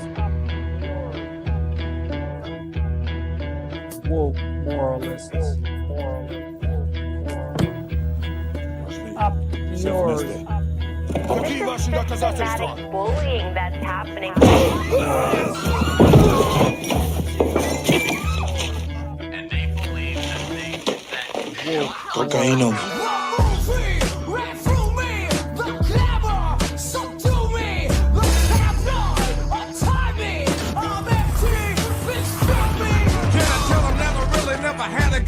But it's the wax that the Terminator X spun. Now they got me in a cell cause my records ain't sell. Cause a brother like me said, well, it's born like this, immaculate conception. I transform like this, perform like this, which else you a new weapon. I don't contemplate, I meditate, then off your head. This that puts against the bed. This that I got realness, I just push cause it's in my DNA. I got millions, I got riches building in my DNA. I got gunk, I got evil that rot inside my DNA. I got love, I got trouble, some heart inside my DNA.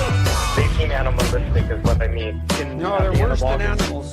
the woke mob, they ruin everything. They stop Ben Shapiro from going to events and speaking.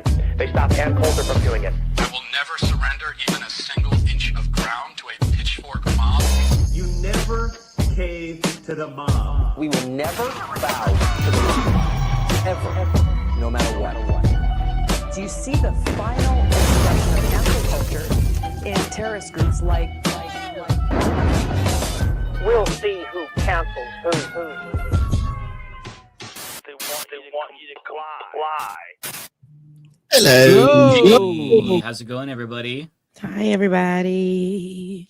Friends. You're having a good week. Hi, all. How you doing? Lance is here too. Welcome, Hey, Lance. Lance. Was I not here before? Oh, because you guys were backstage. That's true. Happy Halloween, everybody. Happy Halloween. Happy Is everybody going Halloween, trick-or-treating? It's giving Halloween in your background. I got the orange lights on today. It's very festive, Lance. I love it. I loved Lance's video on scary movies, the top scary movies of 2025. It was really, really good. And he saved me $6 because I was going to rent an astronaut. But now I will not. I don't watch scary movies. I am not a fan because I'm the type to think of me as the victim in the story and the person that dies, and then think how that's like so real. I go to sleep, I think about it. I like, and I'm too scary. I live alone. I'm just scary. Oh, that's understandable. Yeah, I'm just because scary. I think all especially if these you're other- watching something like a slasher, then and you're living by yourself, you'll just psych yourself out. I Like, would. There would was do this that one too. movie I can't remember. It was long ago, years ago, and I can't remember the name. The Sixth Sense? No, I don't think that was it. It was whatever. I think it. No, The Fourth Kind. No, this one of them where the lady lost her baby, and it was like alien recordings, and her man killed himself, and everybody in the town was killing themselves. This is true story. Oh, that sounds familiar. I think I've seen this. I don't know what it is though. Is it the I Fourth don't know. Let me Kind? see if my chat knows. But it was like one of those movies, and I went to the movie theater. I was in college. I went to the movie theater. I thought, okay, let me go watch it. Baby, I left that movie theater thinking, my goodness. So they had like videos, like actual videos from what happened in this small town. I think the lady was like a psychiatrist or something like that. Her man ended up killing himself, and the whole town started having incidents of that. And it had like videos of people levitating and stuff. I said, That is the and it Fourth was Kind, actual then. footage and then real recordings. When it's real, I'm like, I wish I never watched it, and it has never left my mind. And those things shape how I'm afraid and scaredy cat till this day. So I'm like, I don't want no parts. I watched a bunch of scary movies lately. I watched Scream 6. I did not know that you apparently had to watch Scream 5 before Scream 6 because they reference it the entire time. So I'm like, okay, I'm assuming something happened beforehand because Scream 6 was available on whatever platform we were watching it on. So I'm like, sure. I also watched The Conjuring, the fourth one. And that was a lot of fun, but the endings are always so stupid because it's just like them straining their face and like using their powers, spoiler alert, to kill Hunter. whatever they're battling. Yeah, so it's always super silly, but I like the suspense and whatnot. I forgot what else I watched. I watched something else too that I liked besides Weapons, which was obviously amazing. There's another scary movie that I watched and I cannot remember it now. But yeah, I've been trying to watch a lot. I always do in the lead up to Halloween because, once it ticks over to November 1st, then we switch to Christmas movies until January, which are my favorite. Hallmark movies. Specifically the romantic comedies on Hallmark. Those are the best. Oh, I love me some. So I always, I'm a Hallmark girl. Listen, those help my nervous system pull it down, help control it, relax it. I start in I started watching. I look for fall movies, right? So in November, and they have like far a little bit. They don't have much, but it'd be the same 5 every year. And I watch, on Hallmark. I always look for, do they got a black character? And then I pick it like that. And then like when I watch it. Do they ever though? I feel like I've only seen white people on those. It's like I said, no, they're only white people. But then lately, I think like 2020, I want to say they've started like adding black centered fall or holiday movies on there. So they're on there. Oh, wow. It's just very few. I know them by heart. Good for them for finally acknowledging Right. that black people exist. Because I always watch Hallmark. But then I realized, dang, I've been watching this just white people. But then I'll look and search. So for the past like few years, I'll search for, do they got any black movies on here? Like, and it'll be some on there. And I've watched a few. Tamara, she's on like 2 of them. Brandy. No, that was Netflix. So Brandy had one on Netflix last year, but they got to be cheesy. They got to have, they got to be cheesy. They got to have where it's like, now that did not happen, but it still feels good. It's cute. It's fairy tale. And it's you think that conservatives would like these Hallmark movies because they can envision the white ethno state that they've always wanted. It's just all white people. So it gives very, now that I know how conservatives look and how they are, a lot of those movies have what they look like. They like, this is their lives. It has a lot of conservative things in them. I'm like, I need to, try to remove my mind from that. But I'm like, who made this movie? Where's the background on it? Who's the director? Probably AI these days. What I love about the Hallmark movies is that YouTubers like Curtis Connor will review them, and the reviews are the best thing ever. That's my favorite thing about the Hallmark movies. That's the only way that I watch them is through like YouTubers shitting on them. That's what I think really gives me a lot of entertainment.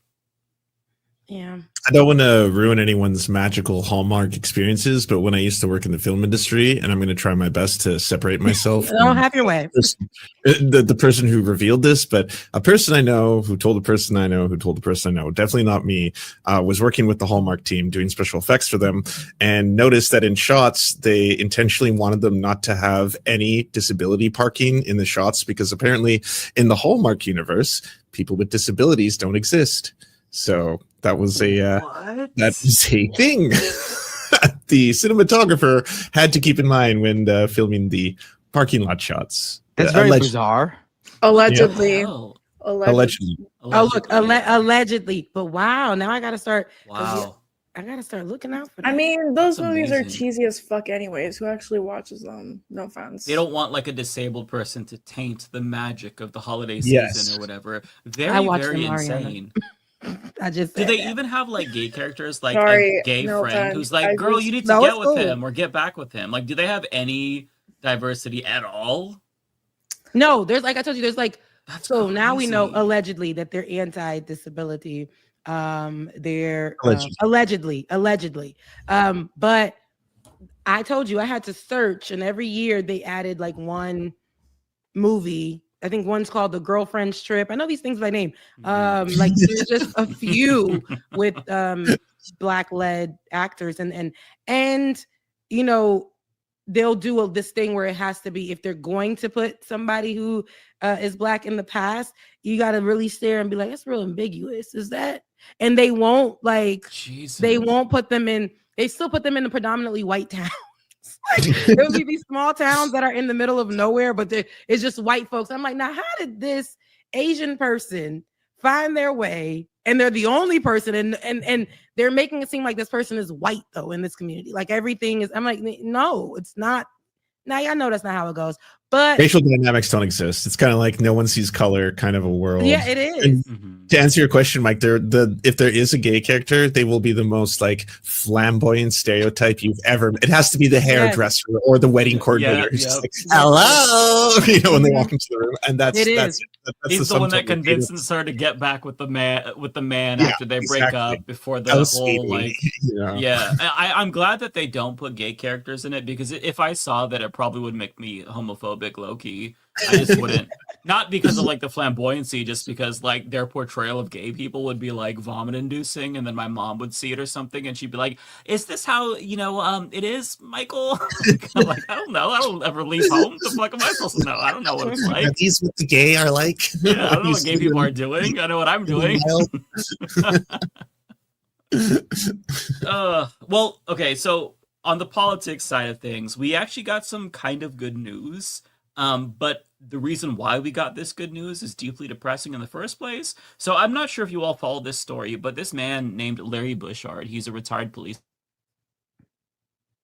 on his local community. We lost you for a second. We lost you, Mike. That man name, and you're back. The feds Okay, said where'd you not lose today. me? They don't want you to talk about anything. You said the word. You're trying to say his last name, but it cut off at Bush, so I just heard Bush. Of course, it cut off right there. That makes sense. Yeah. So this man from Tennessee named Larry Bushard, retired police officer, he went on his local Facebook community page. A what police officer? A retired police officer. Okay. Matt. Y'all. And so he was posting a bunch of memes about Charlie Kirk, just like shit posting, and he ended up getting arrested and spent 37 days in jail, just released, I believe, yesterday. I remember because this the meme in particular that he shared, it was a quote of Donald Trump saying we need to move on. This was a quote about a school shooting. And so he was basically creating this hypocrisy burn of Donald Trump, who's we need to move on with Charlie Kirk. That's like the point. That's the gist of it. But they had charged him for like endangering like a school or making a threat to a school. I'm not sure what the exact charge was, but finally, once there was some news stories about this, they released him. This is insane because I didn't think that we would get to arresting people for memes until like year 3 of the Trump administration, but here we are. And I do have a news report if you guys wanted to learn more about this. This is a local report, and thankfully they did this report because it's crazy. It's such a surreal story where it's like, you hear about somebody being arrested for a meme, and usually you look into it and there's something a little bit deeper about it. But no, this is very cut and dry. He was arrested for a meme, and all of the so-called free speech absolutists aren't saying anything about this. Like, Joe Rogan is talking about how people are getting arrested in the UK for posting memes, but not a word about this. Jailed for a meme. Tonight, a Middle Tennessee sheriff defends the arrest of a man for posting this online meme, quoting President Trump. Good evening. I'm Rory Johnston. And I'm Carrie Sharp. Free speech advocates are sounding the alarm about this man's arrest. But in an interview, Perry County Sheriff Nick Weems claims this man left him no choice. The sheriff sat down to answer some tough questions from News Channel 5 chief investigative reporter Fville Williams. Phil, there are a lot of people out there who are outraged over this. That may be an understatement. Larry Bushard has been behind bars for more than a month, and right now he's not scheduled for another court appearance for more than 5 weeks. The question is, should this case ever have gone this far? Yeah, there's been some very, very bad phone calls that my employees has had to endure. Our dispatch has had to endure. For Perry County Sheriff Nick Weems and his office, the last few weeks have been rough as word has spread about their arrest of 61-year-old Larry Bushard for a Facebook post. A local judge set Bushard's bond at $2 million. He's been here for 35 days. 35 days over a meme. Well, it was a series of posts, but yes, the one post that he made was the one with Donald Trump that got everybody's attention and was considered threatening. Okay, I just gotta say, like, this guy, how is he? Great screenshot. Because he sounds like a baby. Now he looks like one. Okay, you are doing this man so dirty. He deserves to be done dirty because how is he getting on TV and saying, yes, I arrested this guy for a meme. I'm the one who signed off on this. Like if he you wants see, to be seen. He wants to be known. right, He wants he's that to be proud of attached to his this. character. He wants his subjects to know in this particular county that if you dare to criticize dear leader Donald Trump, neck pussy president, then you will be arrested. Or if you talk about Charlie Kirk in a way that they don't approve of, you'll be arrested. This is the most brazen violation of the First Amendment in such a long time. And in this era, like, or I shouldn't say it's such a long time because it's happening a lot, but like, it's so cut and dry. Like, this dude should be sued into oblivion. He should be fired.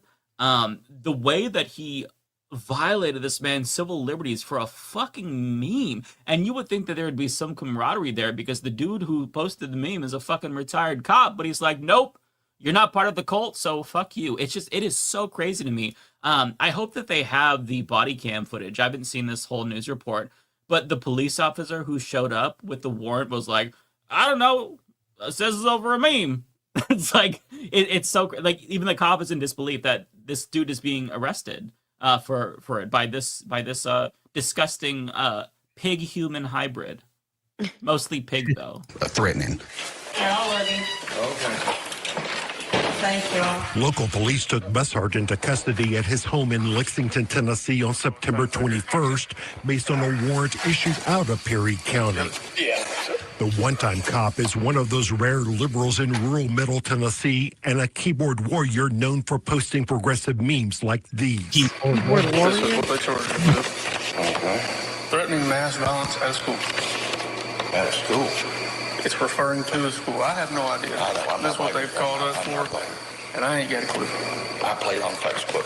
I threatened no one. I know you don't give a damn. This is the meme that landed Bussard in jail. He posted it as part of a discussion about Charlie Kirk's murder. The meme quotes Donald Trump saying, "We have to get over it." It was exactly what the president said the day after a deadly school shooting in Perry, Iowa.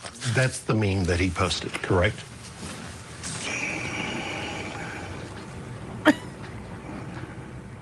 That looks like it, except this part was blurred out. This the fucking face. dipshit. Where is the threat in there, Sheriff? America's Finest. Sheriff Weems says some in his community took the reference in the Trump meme to Perry High School to be a threat to shoot up Perry County High School, which had recently had to deal with a threat from a student. Whenever you come to a Perry County page, okay, that is set up to let people know what's going on in Perry County, and you post this talking about Perry High School shooting. It doesn't say Perry County High School. It says Perry High School mass shooting one day after, okay? That led people to believe in our county that he's talking about Perry County High School because it doesn't say Iowa either. But you also knew this was an existing meme that was already out there on the internet. Correct. And so it's clear he's not talking about Perry County High School. We knew. The public did not know. No one even replied to that one meme. I mean, that's in question here. Okay, he's admitting here that he arrested this man for no reason. Also, the guy afterwards said that nobody even replied to it. So they just like plucked a random ass meme out of obscurity to arrest this dude. There were other memes that were much more spicy than the one they actually arrested him for, none of which should get him in trouble, obviously. But it's so fucking insane that they're defending this. This is a mind-blowing case. Like, they just straight up arrested somebody for a meme. I can't get over this. Like, the fact that this dude isn't already getting called on to resign is crazy. And this is in the state of Tennessee that brought you amazing people like Randy McNally, who, if you don't remember, is posting fire emojis on Twink Bussy Instagram photos. This is somebody who voted to ban drag. The whole state tried to ban drag. The governor was also in drag. So, I mean, this whole state is run by a bunch of fucking ignorant fools. And now they're arresting somebody for a fucking meme claiming that he was going to shoot up a school when he was just quoting Donald Trump. Like, if you can be arrested for a meme quoting Donald Trump, like, they will make up some bogus bullshit to arrest you for literally anything. It's crazy. And it's clear that even though the sheriff is playing dumb, they're just trying to make an example out of this dude to get everyone else scared and to get them to acquiesce and just not criticize, President Neckpuss or Charlie Kirk or anyone on the right. No one said this is a threat against our school. No one even mentioned it. Chris Ergel from South Carolina heard about Bussard's arrest and started a Justice for Larry Bussard page on Facebook. A reasonable person cannot possibly interpret that as a threat. So I'm not sure what he's reacted to. I think it might be his own feelings. So why not just inform the public that this was not about Perry County High School? Because here's the thing, whenever you're dealing with something like this and you've got multiple people that is now scared to send their kids to school. Oh, shut We tried up. to take a different approach and go and speak to this guy and say, hey, look, this is what you're doing. Freedom of speech, you know? As Bussard's wife explained to police, he saw nothing wrong with what he had done. That's what I'm saying. I'm not saying you did or did not commit a crime. I may have been, but that's not illegal. All of this could have been avoided, the sheriff says, if Bussard had just deleted the meme that people in Perry County had found so objectionable. Whenever we sent Lexington Police Department out to speak to him and he refused to do that, I mean, what kind of person does that? What kind of person just... What kind of person sends the police to his house for a fucking meme? I mean, I just cannot And get who over sent the this. person? And who sent? That would be this pig right here who is claiming people are outraged, but he's the only person who's outraged. He's the only person who's claiming So that this he's is taken as seen a the threat. meme and he thought, let me jump on this and let me go pick up this former cop because he's not in alliance with how we're supposed to think. Let me go pick him up. I'm sorry. I'm so sorry. Rebecca, go ahead. No, baby, go ahead. This feels like a lover's quarrel. I'm sorry. Maybe he fucked his wife. Like, I don't know. I just refuse to believe that this is like it. You know? I hope that it's a lover's quarrel, and I hope that this guy's wife got fucked by the Busmeister. But if it's not, and it's as cut and dry as it seems, then this dude better sue the shit out of this police I department. was like, get the coin. Yeah, he better become a multi-millionaire because that is not okay. It's just giving like a personal like cop on cop vendetta. Maybe Like he was waiting for it to be him. Right, and this is exactly. the moment. Exactly. Maybe they're lovers. Maybe one of them loves the other one's wife. Maybe, I don't know. Maybe one of them gave someone a parking ticket. I have no clue. It's just, I just feel like this feels personal. Like this, and I'm only saying this because I am I'm a reformed petty woman. So like, it just sounds like, you know, if someone were to piss me off enough, you know, when I was like maybe 20, it sounds like something that I would consider doing. You know what I mean? Mm-hmm. I didn't think that until you said it. Now it's all I can think about. Like, Yeah, I think that- there's a chair involved or something. That makes here. a lot of sense. Yeah. And you can tell just by looking at this guy that he is immature. He never mentally matured past the age of like 14, if we're being I generous. was going to say 6. I mean, yeah, it could be something like that. That would at least make me feel better. It helped me to cope, you know, knowing that somebody wasn't literally arrested for a meme. It's just crazy because the way that he, and to add like some more fuel to your theory, Ariana, the way he like is incapable of defending it, like he's not very smart, obviously, but you think that he would come up with something better. Like, oh, I got an anonymous report from somebody that felt like their kids were in danger. But he's just like, he's fumbling. Like he can't even articulate any legitimate reason why this was perceived as a threat to anyone, especially since nobody saw the meme and even interacted with it on Facebook. It's just very suspicious. I don't know. The fact that he said all he had to do was delete the meme makes it seem like it is related to politics more than any personal thing. This is a guy who clearly is a Trump fan and was pissed that someone he sort of knows, I guess, is not, and he wanted to take it out on him because I guess he doesn't like him to begin with. Yeah, I feel like there's more to the story, and I want to find out more. And Yeah. I hope that, you know, Bushart. I like my theory more though. I do like your. No, theory- I mean, your I think theory. there's something. I leaning think towards you're Ariana. right that there's something more there, but I do think it's probably. I mean, maybe it is a combination of both, where this guy's a big Trump fan, doesn't like that the guy who his wife cheated with is talking shit about Trump and decided that that's how he's gonna get him. Yeah, I mean, I will say Larry has suffered enough. Okay, I didn't know if his name was Bushart or Bushart.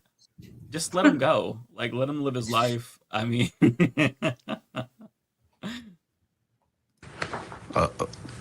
says he don't care. You know, I'm not taking it down. Maybe a person who doesn't think he's done anything wrong. Well, in TCA's eyes and our state legislatures that's put this law forth that come out July 1st, 2024, says otherwise. As for Weems' statement that Bussard would not be in jail today if he had just deleted the post, Chris Ergel says that shows it was never really about any threat against Perry County High School. That's a good Pretty point. much tells me he doesn't consider it a threat. If you think it's a threat, why would removing it make any difference?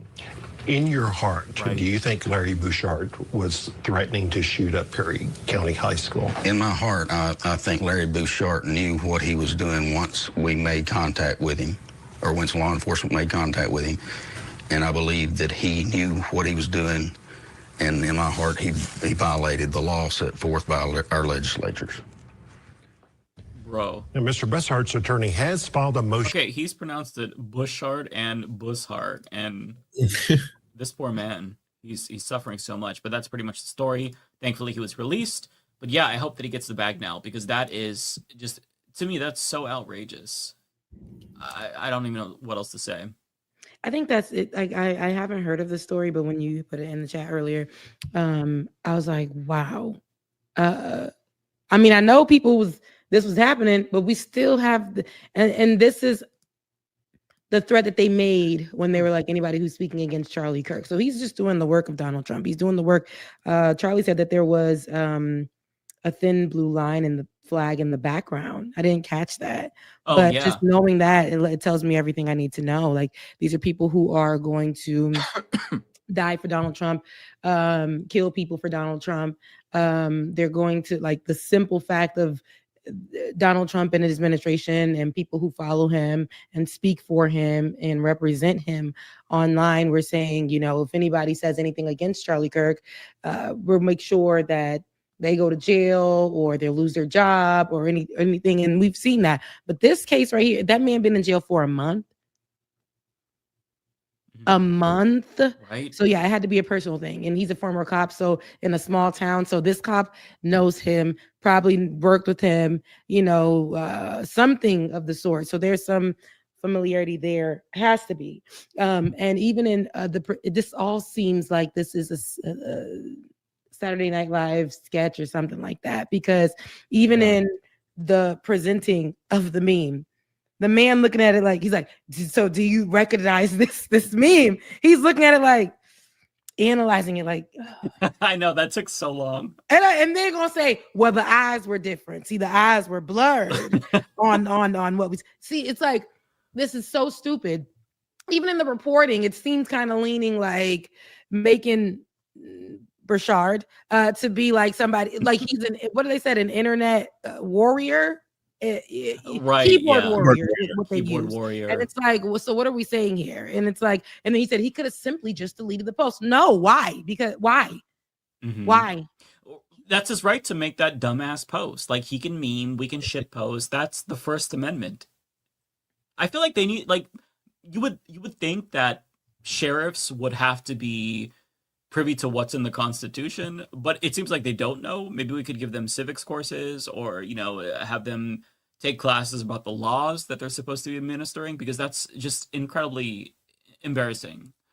On the note, though, of political persecution, I don't know if you all heard, but Kat Abu-Ghazala, she's been on this show before. She was indicted this week because she was protesting outside of an ICE detention facility in Chicago. She was assaulted twice, I believe, and she is now indicted for conspiracy and something else, and she faces 6 to 8 years. It's for impeding an SUV, I think, is one of the charges. Like, yeah, For what? I saw a funny post on Blue Sky that was like, look, no shade on Kat, but like, if you think a Labubu-sized woman was capable of impeding the travel of an SUV, then like, you can't take this shit seriously. I think that they're trying to like lay anything they can on her, and that's one of them, is that she was willfully obstructing the ability for an SUV to travel to do government business, something to that effect, right? Where it's like, if you watch the video, she's protesting and a cop grabs her and violently throws her to the ground. Well, sorry, not a cop, a fucking ICE Gestapo, and that's like the extent of it. Yeah, there's an interview. She posted a video on her channel where she explains this, and she says this is political. Here's her comments on Chris Hayes' program about the bullshit indictment. What we have seen at Broadview against protesters is horrible. We've been punched, dragged, thrown, shot with pepper balls, tear gassed, rubber bullets from snipers on roofs going into local businesses' windows, and that's all on camera in public. The reason we are protesting, the reason I was protesting, the reason that I have been federally indicted is because what is going on behind the closed doors of that center is immeasurably worse than what we are dealing with on camera. And that's not fun. Like, don't get me wrong, being thrown to the ground hurts. But our latest eyewitness description of what's happening in the Broadview Processing Center talks about people coming out in stretchers, going into cardiac arrest, being denied water. We've known before that they are denied beds, that pregnant women and grandmothers are sleeping on concrete floors, that dozens of men are in a single cell, held for days or weeks at a time without hot meals or access to hygienic facilities. And so what I really want to stress is the reason we are out there protesting in the first place, the reason that ICE continually abuses people, and the reason that there are people to abuse because they are standing up, is because the most vulnerable communities in Chicago are being terrorized by ICE, and ICE is committing crimes against humanity against them. Yeah, that was really well said. And what they're doing oftentimes is you see there's like a line, they'll have this blue line and you're not allowed to cross it, but then they'll pull people over the blue line. There's videos of this, and then start beating them. So what they're doing is illegal. The way that they are violating civil liberties and civil rights, the way that they refuse to identify themselves, refuse to present warrants, specifically judicial warrants signed by a judge. They've been arresting elected officials. They arrested an alderwoman who was simply asking for a warrant for somebody that they were trying to arrest in a hospital, who was there in the first place because they were actually injured when ICE was trying to arrest them the first time because they're so brutal. They have been reprimanded by judges for using chemical weapons against protesters without giving proper warning. Like, there's all these protocols that you're supposed to follow, right? Like, you should never be allowed to tear gas American citizens. That is a chemical weapon. But you know, if you're going to do that, then you have to announce it. You have to give 2 verbal warnings. They didn't do that. So the entire agency is lawless. They're violating people's constitutional rights, including the constitutional rights of immigrants, which they do have. Everybody has constitutional rights. If you're in the jurisdiction of the United States, you have rights. And everything that they're doing is illegal. And as she said, a crime against humanity. So what they're trying to do more and more is cook up charges against activists to try to dissuade others from joining the protests. I don't know if you all saw, we didn't cover it on the show, but a few weeks ago, maybe a month or so ago now, there were some Code Pink activists who disrupted a dinner that Trump was at and accused him of war crimes and crimes against humanity for supporting a genocide. And now, I believe it's DHS, they're trying, or not DHS, the DOJ is trying to bring RICO charges against those people, as if they're fucking members of the mafia. So they're trying to scare the shit out of people to get them to acquiesce, to get them to back down and not protest. And it's incredibly transparent. So that's what I think that these charges against Kat are about. They're indicting her, and, you know, she's facing like a max of 8 years in prison, I believe. So that way you see that and you think, oh, okay, well, I was going to protest, but now I'm not. And that's literally what this is about. It's authoritarianism 101. You make examples out of people, so you scare the rest of society into compliance. It couldn't be more cut and dry. Yeah, it's this empowering ICE to be bigger, and the fear mongering for people to be afraid of them. It's getting out of hand. The first case, what were we back in May when LaMonica McIver, I believe, she went to one of the facilities and also indicted on charges that she pushed. Remember, she body slammed the ICE, and this did not happen. This is not alleged. They made this up after we watched it off of countless cell phone footage, actual news footage for people who were there from the news. She was pushed herself, actually, in the video where they claimed that she was assaulting They somebody. put her hands on her. They put their hands on her, and the community rallied around her to try to protect her. And they were going over there to see the conditions of the facility, which was reportedly out of control, missing folks, all the things. And as a leader, right, that's what they're supposed to do. Mm-hmm. And here they are, and the words that were used were like body slammed ICE. Again, how is that possible? Well, first of all, we've seen it, and that didn't happen. And her being indicted is absolute crazy work. And even with Kat facing up to 8 years in prison, these are our leaders, our reps are, and they want to let us know that we'll get them just like we'll get you. And you guys compared to them are nothing, and we'll get the leaders are nothing to us. And because they're trying to protect you, they're breaking these made up laws that we're just putting out there. ICE is bigger than anything and everyone. And that's where our protections are going to go, are for ICE, no matter the case. So they are able to go out, cause destruction, fearmonger, literally hurt people, go to Black and brown communities and ransack their homes and zip tie babies, right, in the middle of the night. And we're citizens, by the way, too. This is what they can do. And we're gonna start here. ICE facilities have already had people who died or been a thing before recently. But now we're hearing they're displacing them. We don't know where they at. No information, losing their information, losing immigrants while they're placing them somewhere where their families don't know. And they're so abusive. And like you said, Mike, they're covering their face. We can't see who they are. They're covering their face. Some of them immigrants themselves. Some of them immigrants themselves who have decided that this money is better than me protecting my family or people who look like me. I will accept this money. The money that they've invested or poured into ICE over the past few years under Donald Trump, not only under this administration, but his back in 2016. They were pushing and growing ICE and making them these Nazis to be able to go out. And then the propaganda that they put out, the lies. I remember when Donald Trump first got into office, one of the first things that we discussed was, I think he was in, I want to say Boston.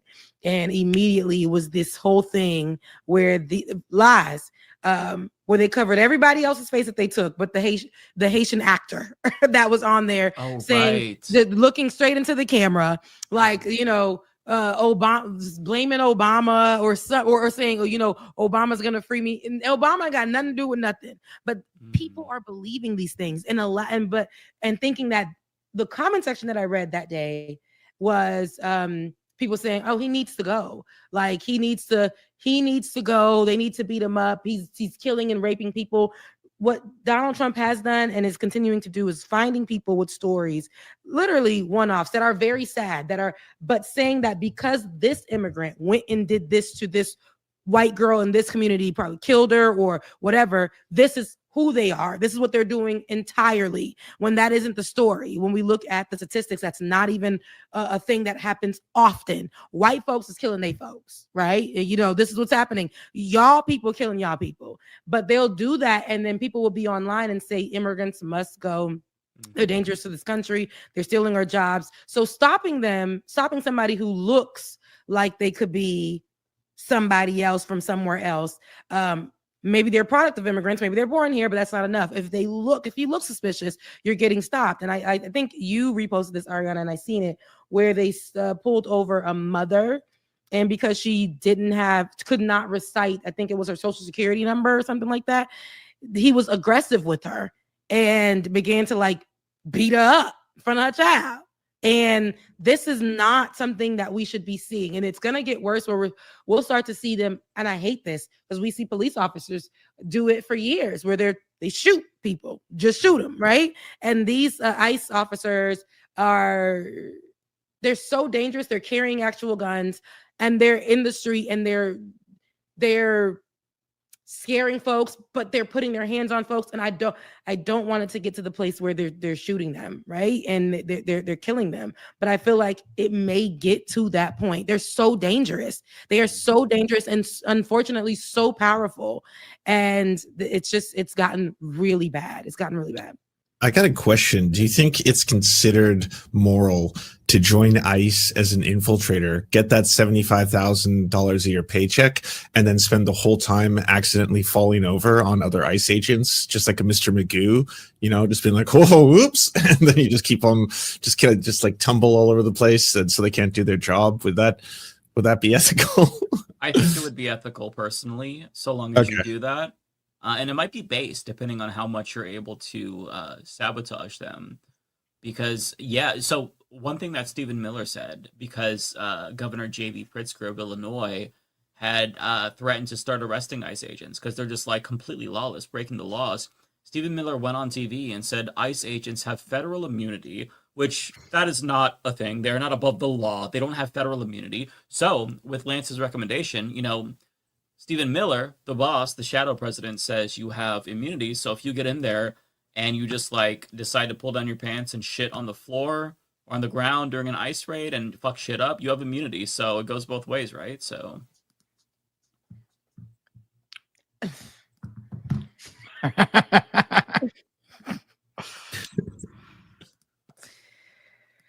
Yeah. Okay. I do have more videos. We have some more lighthearted stuff because that was all depressing. So I don't know if you all saw any of the parodies that the Israelis have cooked up. They did one about LGBTH, like lesbian, gay, bisexual, transgender Hamas. I think we talked about that on the show before. It was basically a parody of the Gays for Palestine, right? It's so bad at comedy. Yeah, the Queers for Palestine originated in Tunisia, actually, which has a really big LGBTQ community. And then they were basically saying, oh, this is how the whole talking point of they would throw you off a building, which is fucking stupid. But now they have a new parody out. I don't know who made this, but this is a parody of Zoran Mamdani, and ironically, they're shitting on him because he is anti-Semitic, but the parody itself is very fucking racist, expectedly so. Let me share this. I don't know. More people haven't talked about this.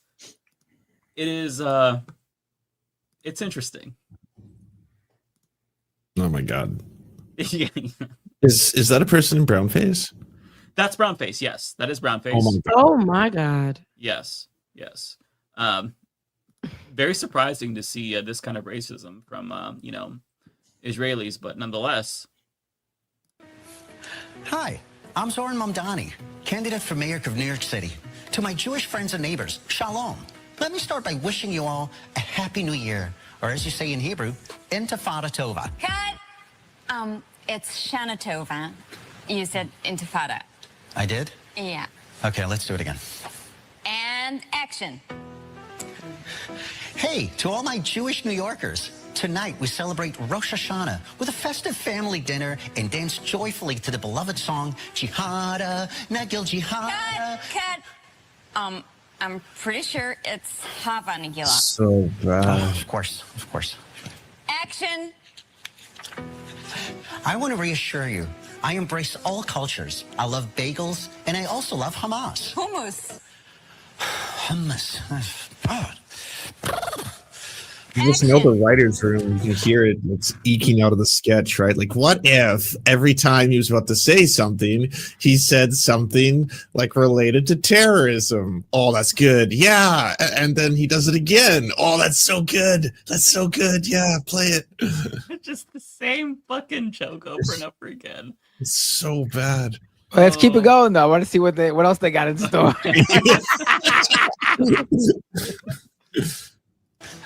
Dear Jewish friends, I promise you, I will fight anti-Semitism. I think about the Holocaust every day, that horrible time when Jews were transported by trains to the concentration camps. And it always reminds me of how my aunt stopped taking the train because she was afraid to go with a hijab after 9/11. What? Vote for me, and together we'll make New York City better and safer for Jews from Islamophobia. Azor and Mamdani, and I approve this massacre. Message. Wow. Amazing. That is insane.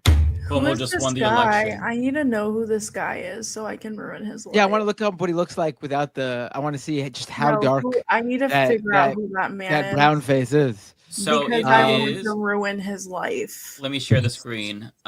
It is from Ruin his life for him. Israel's channel 12. Also, I gotta say, like that's like I gotta- Crescent I- equivalent in Israel.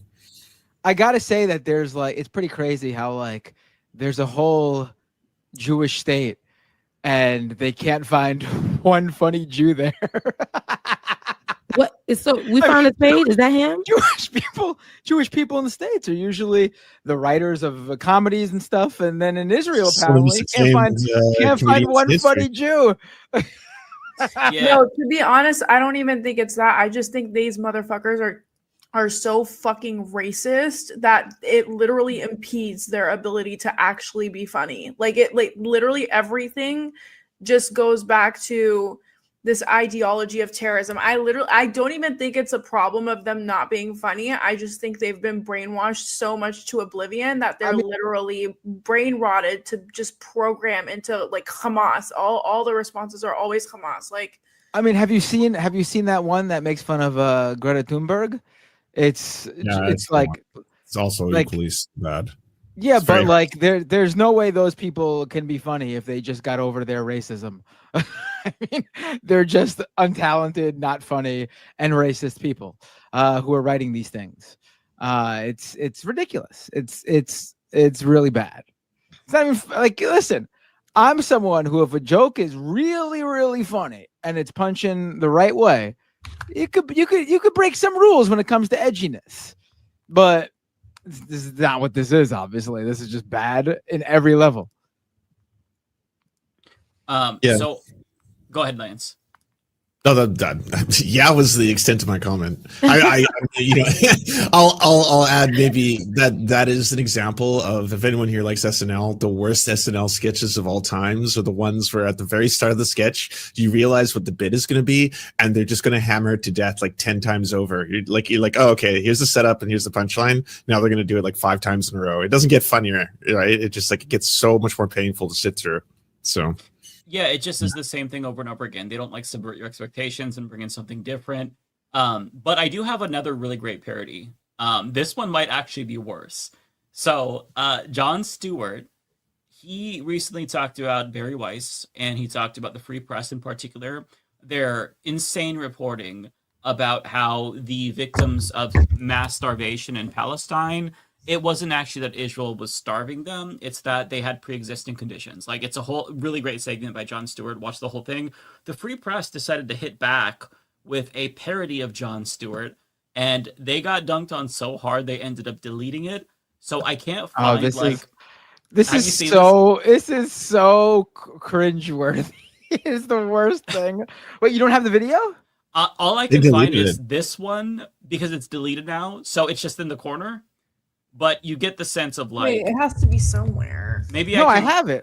It's from you that. do tweet. have the full. Okay, you do. Well, I shared it, like not the full thing, just what that guy posted. Like, is that what you're Okay, playing? I'll try to pull it up. You have the video itself, like the full screen. Yeah. Here you go. 1 second. Okay. Yeah, because all I could find was that one with the like vertical video in the corner. Like, you get the gist of it, but I want people to enjoy it, and it's But she's parodying John Oliver, not Jon Stewart, right? Because I saw John Oliver in the corner. John Oliver. Yes, I'm sorry. Okay. Yeah, No, no, wrong it's- John. Here, I just posted it in the chat, the private chat. Okay, I'll bring that. Also, some people are asking what time Chris Smalls is coming on in the chat. I'm sorry, I texted him. I haven't gotten a response. Oh, No worries. what? I thought you said No. Oh. He said he was coming on. Oh, okay. 2 hours okay, ago. And then I texted him again and I was like, hey, what time are you coming on? To which I have not received a response yet. Yeah, we have an open door policy with our guests. We just tell them to drop in and drop out whenever. So He can take his time, Binder. He's an American hero. All right? Oh, he's of a course, legend. yeah. He gets to do what he wants to do. I'm so sorry, chat. If he doesn't end up showing up, I'm really sorry. I know he's in Italy right now, so I think yeah, he's time in difference. No, I think he's in Italy. I don't know. It could have been old post too, but he's been a little slow with responding the past couple of days, so he might be doing some shit. Either way, if he's not able to make it, we can reschedule. But yeah, just the thought that he would come on is amazing. But okay, this is the video. Okay, I'm glad we have the full thing. Ooh, I'm ready for cringe. It's bad. Welcome to Yesterday Today. I'm your host, June Oliver, and tonight we're doing the same thing we always do, channeling our anger issues into a PowerPoint presentation. What accent is Our this? first victim tonight. Right, that's hold on, press pause. That's the thing that got me. Like, listen, I'm not an impression virtuoso. I'm not a, but I know what a British accent is. Does she think John Oliver's a Looney Tunes character? Like, she sounds like a Muppet. She's doing a Muppet. It sounds like she's like, "Hi, I'm Elmo." It sounds like Elmo. Definitely. I'm John Oliver. Hi, look at me. I'm British. I can't believe that she watched this back. It was okay. She was like, post it. I would be crawling in my fucking skin. Again, people, this woman is one of the Free Press's star reporters. This isn't some like online influencer who's got no status to worry about. No, like this isn't someone who doesn't need to worry about like people taking them serious. This is the Free Press, whose editor-in-chief now is running CBS News. This is their star reporter. Now, listen, I'm not saying you can't, like, people who are reporters can't do comedy or fun and do something else, but like you also got to be good at it if you're going to do something like that. And this is just not it. This is just really bad. This is not funny, nor is it a good impression. This is just, I don't know what you're thinking that it even, listen, I can see like doing this, watching it back and going, this must never see the light of day. What was I thinking? The fact that I got this far, that it was edited and accidentally posted, that it even made it to being uploaded to begin with, is insanity. And bro, we're 16 seconds in. This goes on for 1 minute and 40 fucking seconds. How crazy is that? Okay, I'll press play. This is, oh my God, trigger warning. Get a load of this, fatty. Is Olivia Reingold, a journalist who recently reported facts that I did not like. I did not like them. Allow me to explain the job of a journalist. As a comedian, this is something I know a lot about. The #1 job of a journalist is to Their whole shtick is that like comedians today are the truth tellers. You can't be going around saying now, oh, this comedian that criticized us, he's just a comedian. What does he know? I mean, this whole, like, these guys are the same people who are like, oh, check out this this amazing interview. Joe Rogan has just blown the minds of everyone with this amazing thing he uncovered. These guys, give me a break. And it's ironic because she's implicitly saying here, oh, well, you know, John Oliver is not a journalist. He's a comedian. I'm a journalist. As she tries to do comedy. Like, okay, if you want him to stay in his lane, stay in your fucking lane. Well, she's clearly making it clear that she, even if she doesn't want to, she stays in her lane. She literally cannot leave the lane no matter how much she tries. She's in an autonomous vehicle trying to take over the wheel to get into the comedy lane, and that car's like, no, we're not turning. I'm sorry, you can't do this. I'm just seeing this caption too. Do not mess with June Oliver. Yes, because she's so like, she's such a firebrand. Like, this character is so edgy. Like, what am I watching? It is unintentionally hilarious. this accent. Honestly, yeah. I don't even know. Like, how do you listen? I've heard people do a British accent. This happens to me sometimes, even, and it like veers into like an Australian accent or something like that. But like, I've never heard like this. I've never heard someone accidentally become Muppet. Elmo or a Muppet. We're trying to, and not even like a Muppet doing a British accent. There is no version of a British accent, even a bad British accent, detectable in this video. It's terrible. Go ahead. Let's keep playing it. And diversity. And when a journalist fails to do that, that is not journalism. That is fascism. And look, I know I'm just a comedian, but I do believe if tried at The Hague under international law, she would be found guilty of war crimes, thought crimes, fashion crimes, crimes, and the worst crime of them all, of being a Zionist. Oh, it looks like that's all the time we have tonight for our insults show. But if you allow me to plug a few upcoming appearances I have. Wait, hold on, on Tuesday, I'll be doing a The script is on the laptop. Did you see I was like, John Oliver doesn't have a laptop on his show. He doesn't. This isn't a reference that makes any sense. Rewind it a little bit. You could see her trying to subtly tap the key to go to the next page or something, or move down the page. Look, see right there, because she couldn't even remember a few lines here. She's got to read them off the laptop. Oh, what comes after Zionist? Oh, right. Okay, good. Also, the last thing is usually the punchline. I don't know why they thought saying Zionist is a punchline, but unintentionally, maybe. Go ahead. For our insults show. But if you allow me to plug a few upcoming appearances I have. On Tuesday, I'll be doing a tight 5 at the No Kings March. Then on Friday, I'll be doing my weekly live stream with Al Quds Network. Last week in Gaza tonight. Thank you, Boomers. Good night, Boomers. Sleep well. Oh my god, I fucking hate her wig. Like, I want to set it on fire. Everything the is terrible. Boomer, The like, whole what's with the thing. boomer thing? No, her wig genuinely is pissing me the fuck off. Like, it's making me so angry. It's not even John Oliver's hair. Like what? No, That's what I was saying too. Somebody said she gave Shakespeare. Who the fuck has hair like that? Like, let's be so for real. Oh wait, you know what it looks like? Have you guys seen K-pop Demon Hunters? Yes. No, It's I haven't Baby seen it, Sa- but I know what you're talking about. I've seen It's it everywhere else. Baby The cute Saja flag. without the hat. That's the hair. That's the hair. She looks like Lloyd from Dumb and Dumber. I can see Yeah, that. I She get that. not? I get that. It's just all bad. What was the point of this? What can somebody? What was it?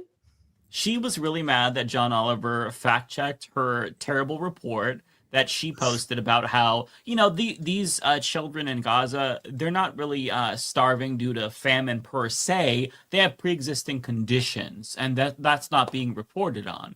When it's like, okay, but like that doesn't prove the point that you think it's proving. If they have pre-existing conditions, yes, they'll be more vulnerable to famine, but like they're not sick specifically because like of the disease they have. They're sick because they're being starved to death, and it's accelerating their decline because they have these conditions. I genuinely don't even understand the point that she was trying to make, but they like lauded themselves as like, oh, this is like real journalism. All we did was like just Google it, and I can't believe no other outlet did this. It was so bad and insane, and everybody was shitting on them for it. They got extremely defensive, and they're still very clearly defensive after John Oliver, jumped on the bandwagon to shit on them. It's just so unserious. I hate it. I think this is embarrassing, especially It for is. it becoming from the Free Press. I just went on her Well, they page thought so and see too. what 'Cause works. they deleted it, so it's gone now. As they should have. Although nothing is, permanently deleted on the internet. You know it's so- there forever, baby. Somebody already screen recorded it, downloaded it. Somebody already, and they're ready to. Yeah, no. Yeah. I do have more. This one is a little bit more dystopian. So there's this company called 1X, and they just announced a this is robot fun. called Neo. Oh, And they have a demonstration. I just want to play this for you all and get your reactions. I have some thoughts on this, but I want to know what you all have to say. I got a video coming out on the X1 robot tomorrow, so I know quite a bit really? about it. Oh, perfect, Yeah. perfect. My name is Bernd, and today we're launching Neo, our humanoid for the home. Neo, the robot. Just, real quick, I just have to ask, why do all tech people look like this? Yeah, Elon Musk, You know what? You know what? There's a look. There's a look. Oh, yeah. And this Doesn't matter what country they're from. I don't This know. is in the department of what they look like. They're There's a all look. degenerates. right. They all have that look. If you look at if you take Peter Thiel, Elon Musk, this guy, all the other Sam Altman, and just like blend their faces together, like it's the same type of Look, person. this guy the looks like archetype. iRobot. Like it's giving. You obviously iRobot. This guy looks like a robot. Yeah, it's Why? Why do they look like this? Why do they look like? What is it? Like, do they like? I think it's a mix of ketamine and having a thirst for human skin, like whatever That's that what it's aesthetic is, you know, like there's whatever it is, that's what they all seem to have going on. So this is a robot you can have in your home if you're rich. My name is Bernd, and today we're launching Neo, our humanoid for the home. Neo, the robot, Nene. Let you live with it. Yeah. You just not telling me? Well, what does it do? Like my chores, I just leave and I come back and they're all done. Are you kidding me? No. I love how they start by telling an old lady about it. Bitch, she doesn't even understand how to open a PDF file. You're gonna tell her about a robot? Like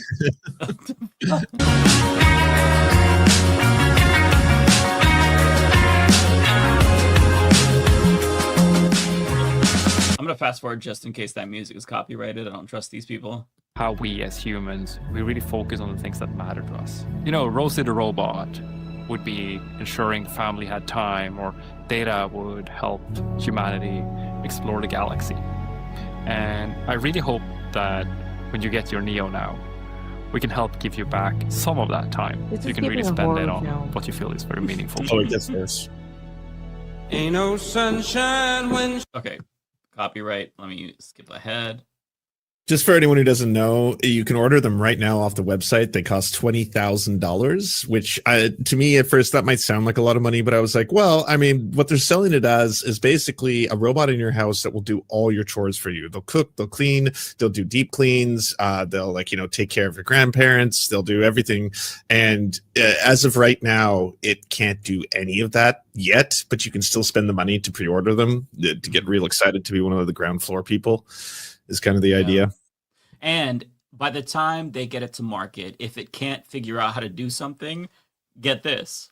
You can schedule somebody to remotely control it, and they look through the eyes, which are cameras, and see into your house. Like, is that not the creepiest shit ever? That's what the majority of the first line models will do. They need to actually have control farms of people, I'm going to assume in other countries. So it's basically getting people to be your domestic servants in another country to sit there with an Xbox controller and control a robot inside your house with, again, 4K camera eyes that is going to see everything. And that's before they're going to be fully sentient. They're like the first generation people who adopt these. They're going to train their AI on you having like the first kind of model. But like, I can't imagine anything more horrifying than having a potentially, half the time it's AI, the other half of the time it's a real human, like little spy in your home that's just peering around the corners. I mean, make sure you lock the doors if you and your wife want to have some marital sessions. Is all I'm saying. You don't want to peer into the corner and be like, I didn't know that could be an input. What are you doing to her, sir? Like, please stop. It's gonna be some weird shit.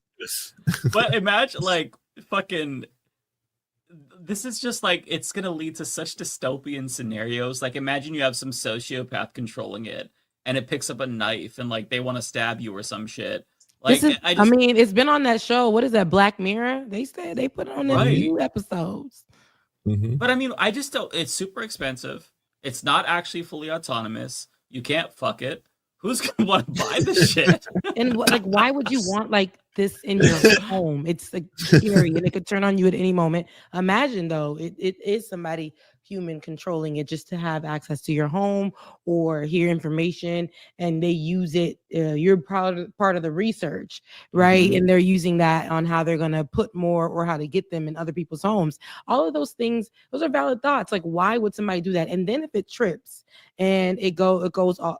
You know, we've seen movies like that. And again, I've watched shows that are dedicated to that, like in Black Mirror, very specific, very just like this, like these moments, and people begin to buy them. They're using their last to put them in their homes. Rich people too, you know, they always like to push the envelope, get the best and get the latest and just be the ones that have it. And then what if it does like have a glitch and grab, like you said, grab a weapon to hurt you or start talking to you crazy or hurt your baby while your baby is sleeping. Their contingency for the weapon thing is it's very weak and it can't even crush a walnut with its hands. They show you that, like he tries to break a walnut with his robot hands, and they're like, so this way you know that you'll never be able to strangle a human neck because he can't even crush a walnut or something like that. Yeah. But if they take like a butcher knife and they just hold it up really high and drop it on your head, it would still cut you if it lands like. And to your point, I mean, they can find a way. Life finds a way. Yeah. I'm sorry. This is, if you have this in your house, this is natural selection. Like, I don't know what else to tell you. True. You want, like, at that point, you're asking for a robot to fucking drop a knife on your head. Like, what the fuck? Like, I don't feel bad for any of these people. Fuck you for pre-ordering it. Fuck you for making this. I just don't. It's just so. You know what's actually crazy to me is that literally in a couple of days, 42 million people are going to be losing their food stamps all across America. And this is what tech billionaires come up with. They come up with robots that are supposedly trained to, I don't know, do your fucking chores for you, lazy asshole. Like, literally, honestly, support local economy, okay? Just get a cleaner. If you can't afford it, literally clean your apartment yourself. Like, I don't know. This is just it's so pathetic to me. It's so pathetic. It's so just removed from reality. You're a loser. You're an absolute loser if you buy this thing. Like, if I go on a date with a guy and I see this thing in their house, first of all, I'm going to take a picture of it. I'm going to take a video of it. I'm going to post it on TikTok and Instagram. You'll take a video of YouTube. Block you because you're a loser. Be so for real. I wouldn't even make it inside that. You tell me you have that. I see that in your house. I'm I'm out. Like, no, I'm blocking you. My block ministry is real. You won't find me. Like, I don't want no parts of it. Well, and like, imagine if you have a cat. The cat's gonna try to trip this thing at some point. If it falls on the cat, that's pretty heavy. It's gonna hurt the cat. And I don't believe them that they want to make your life better. Like, if they were able to pull off what they say, which is to make it fully autonomous, these motherfuckers are going to replace workers, period. That is the end goal always. It's always about capital. They know that, like, regular consumers aren't going to pony up $20,000 or $500 a month alternatively for a lifetime subscription. So they're going to sell this to corporations. It's going to be like another automated thing where they stock shelves. They already have robots stocking shelves in certain Well, I was like, warehouses. there's already robots that do that. There's Amazon plants that have fully autonomous stalkers now. Right.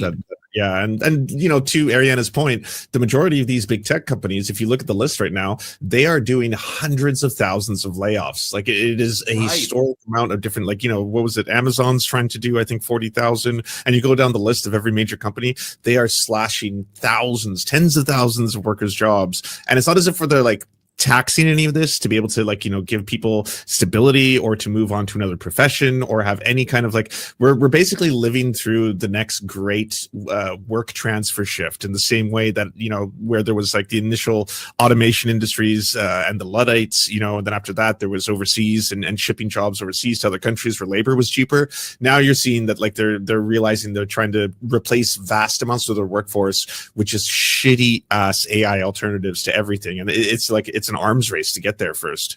Mm-hmm.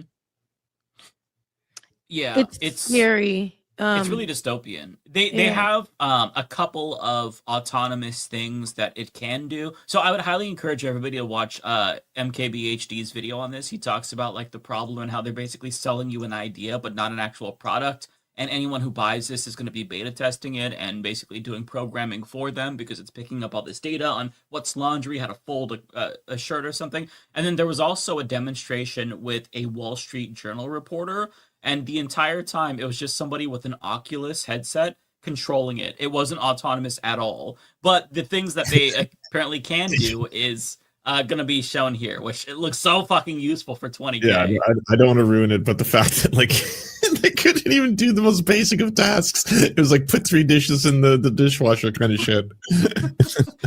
This is like my favorite part because they act like this is so like incredible. Let me just press play here. I had to have you all see this part. All right. Yeah. Hey, Neo! Can you get the door, please?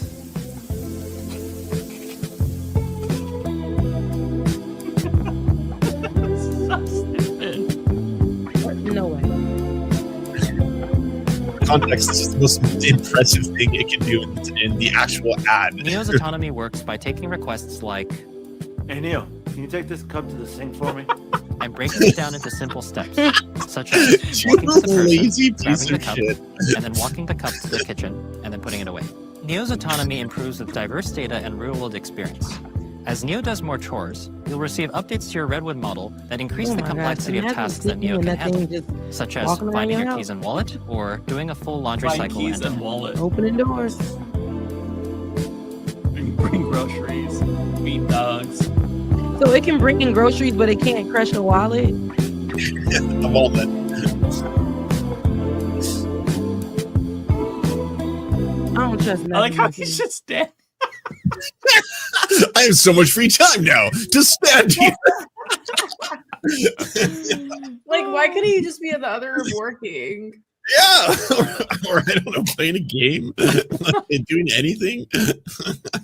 And why is it put it like where it's not near the closet? Why is it trying to put the hanger in this thing, this shirt, jacket, whatever? Like it's gonna walk all the way to the like. This is gonna. It takes 5 minutes for you to just put your fucking clothes away. It's gonna take 2.5 hours. By the time it's done with your laundry, you have to charge the battery. I just genuinely do not understand what the utility or value this would be. Like even if it was fully realized, bro, just put away your own dishes. It takes like 5 seconds. Put away your dishes. If you're gone from the house and it could actually do like a deep clean, that would be nice. Because like I don't have maids. I cook and clean I cook my own food. I clean my own house, right? So like I could see like if you left the house and then you came back a couple hours later and the whole house had been like freshly deep cleaned, that would be nice. But like at the expense of having a 24/7 online camera, knowing that there's a person maybe in like Pakistan on an Xbox controller doing it the whole time, like that's grotesque. Like that's such a nightmare scenario. That's like right. that's worse than it just being actual AI, you know? Not to mention like the abuse that the people controlling this are gonna have to put up with. Like some American household and like somebody is like, hey Neo, come here, and then like the robot walks in and then somebody jerking off. Like you know that's gonna happen. Like you know it's gonna be rife with abuse. People are sick. People are perverted, and if they know that there's like a human behind those eyes, they're gonna get some sort of a thrill out of it. It's gonna turn into some sexual thing. I cannot conceive of a world where this is a good idea. It's like in the sci-fi world, like with the Jetsons, cool, but the practical use of this, it's just non-existent to me. Like you said, Lance, I could understand like, oh sure, if you come home, it's nice, but I mean like. Just get a fucking those little robot vacuum cleaners. Even those aren't great though, because the one that I had, like it got stuck on. I bought a cheap one though, so maybe that's a problem. But it like got stuck on every single thing. It vacuumed up my dog's shit and almost destroyed my fucking carpet. I just feel like doing it by hand, doing things by hand, that's part of the human experience, and we should embrace that instead of just letting like a robot do this and it's like take our jobs.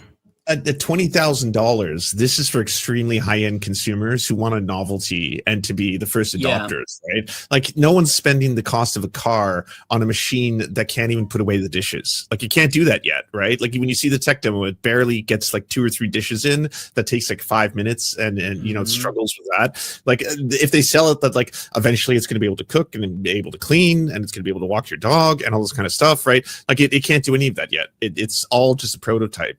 Right. The only way I could see something like this catching on is if you put a fleshlight on it. then people would buy it. You can't leave the sexual angle. Because that's what's gonna happen. That's gonna be the first fucking thing that's gonna happen. Like, if you go back to technology, like VHS, Blu-ray, why did those pop off? Porn, because they were adopted by porn. So, like, if you put a pervy angle to it, then, like, the rich perverts will buy it. Other than that, I feel like it's never gonna fucking catch on.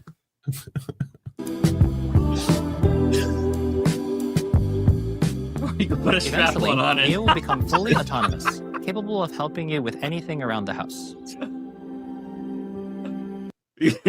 Your friend comes over and like, hey, let me see your robot, and then you forget to take the strap off, the strap on off of it.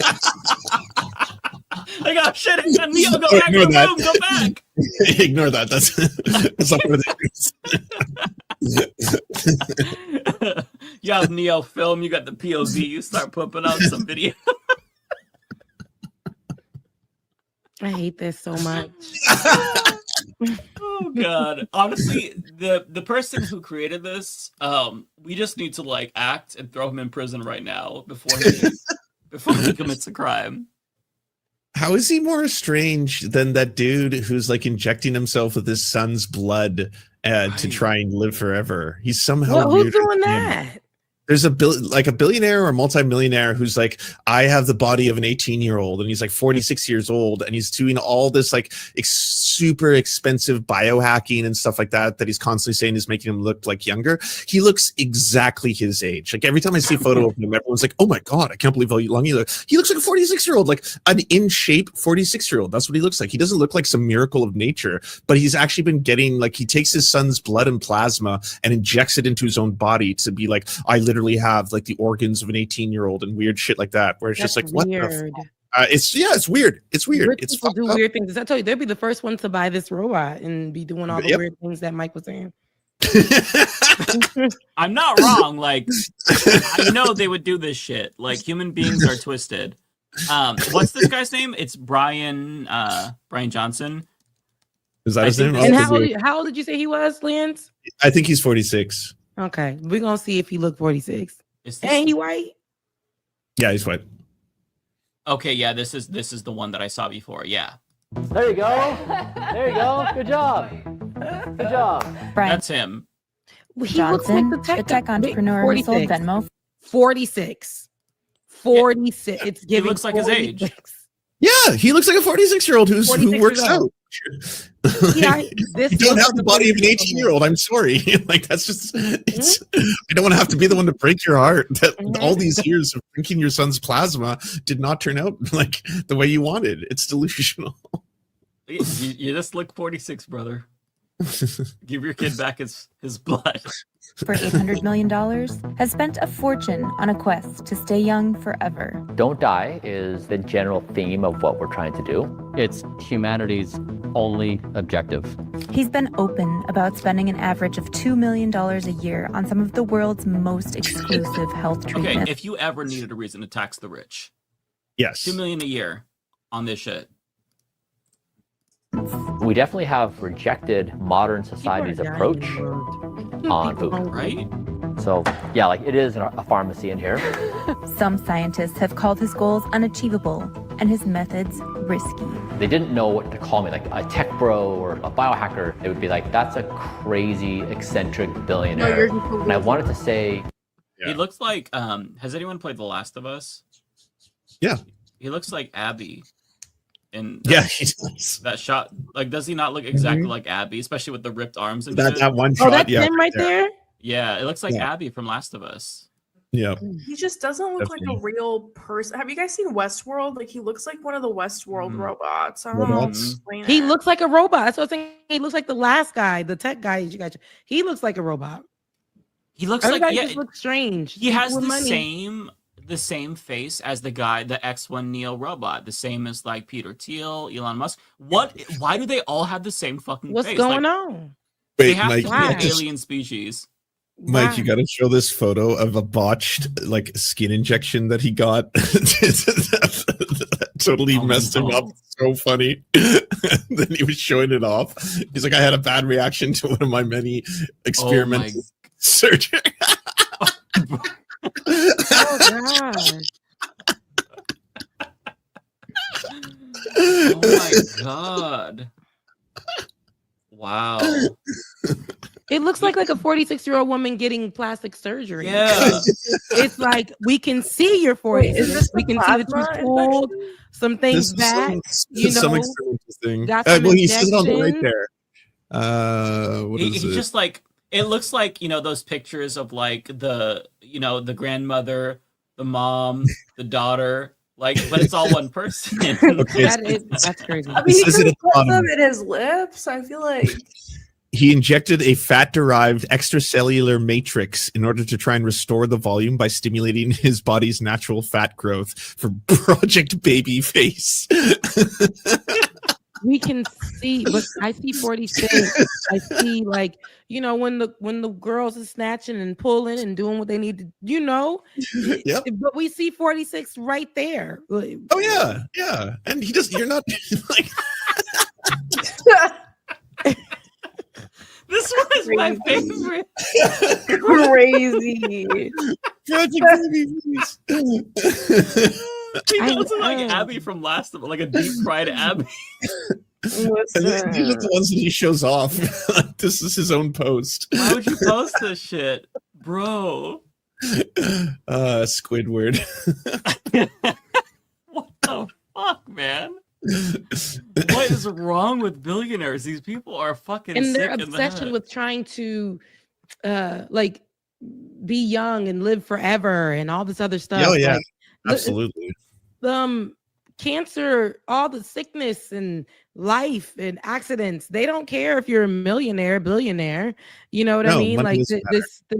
you're spending all of this money. People are hungry. Countries could definitely use it. People are definitely. homeless. They need places to stay, and this is what y'all There's want. cancer research that's going underfunded right now thanks to the Doge cuts. There's so many medical research, so much medical research that you can fund. That's what other billionaires have done. But he's like, no, I'm gonna put like some fucking chicken grease in my forehead because I think it'll make me look a month young. Like, bro, I want to be weird and take my son's blood and like put that inside of me and tell you guys you could do the same thing. Like, does your son want to be going and drawing his blood to give to you? Like, the son needs to draw the line there. Like, if my dad was like, baby. Michael, I need some blood, I'd be like, Dad, shut the fuck up and take your Yeah, you're dementia pills. insane. Imagine being like lightheaded and weak for a week because you're low on plasma because your fucked up dad wants to inject it into his body. It's so twisted. That's weird. Like, I mean, fathers, am I right?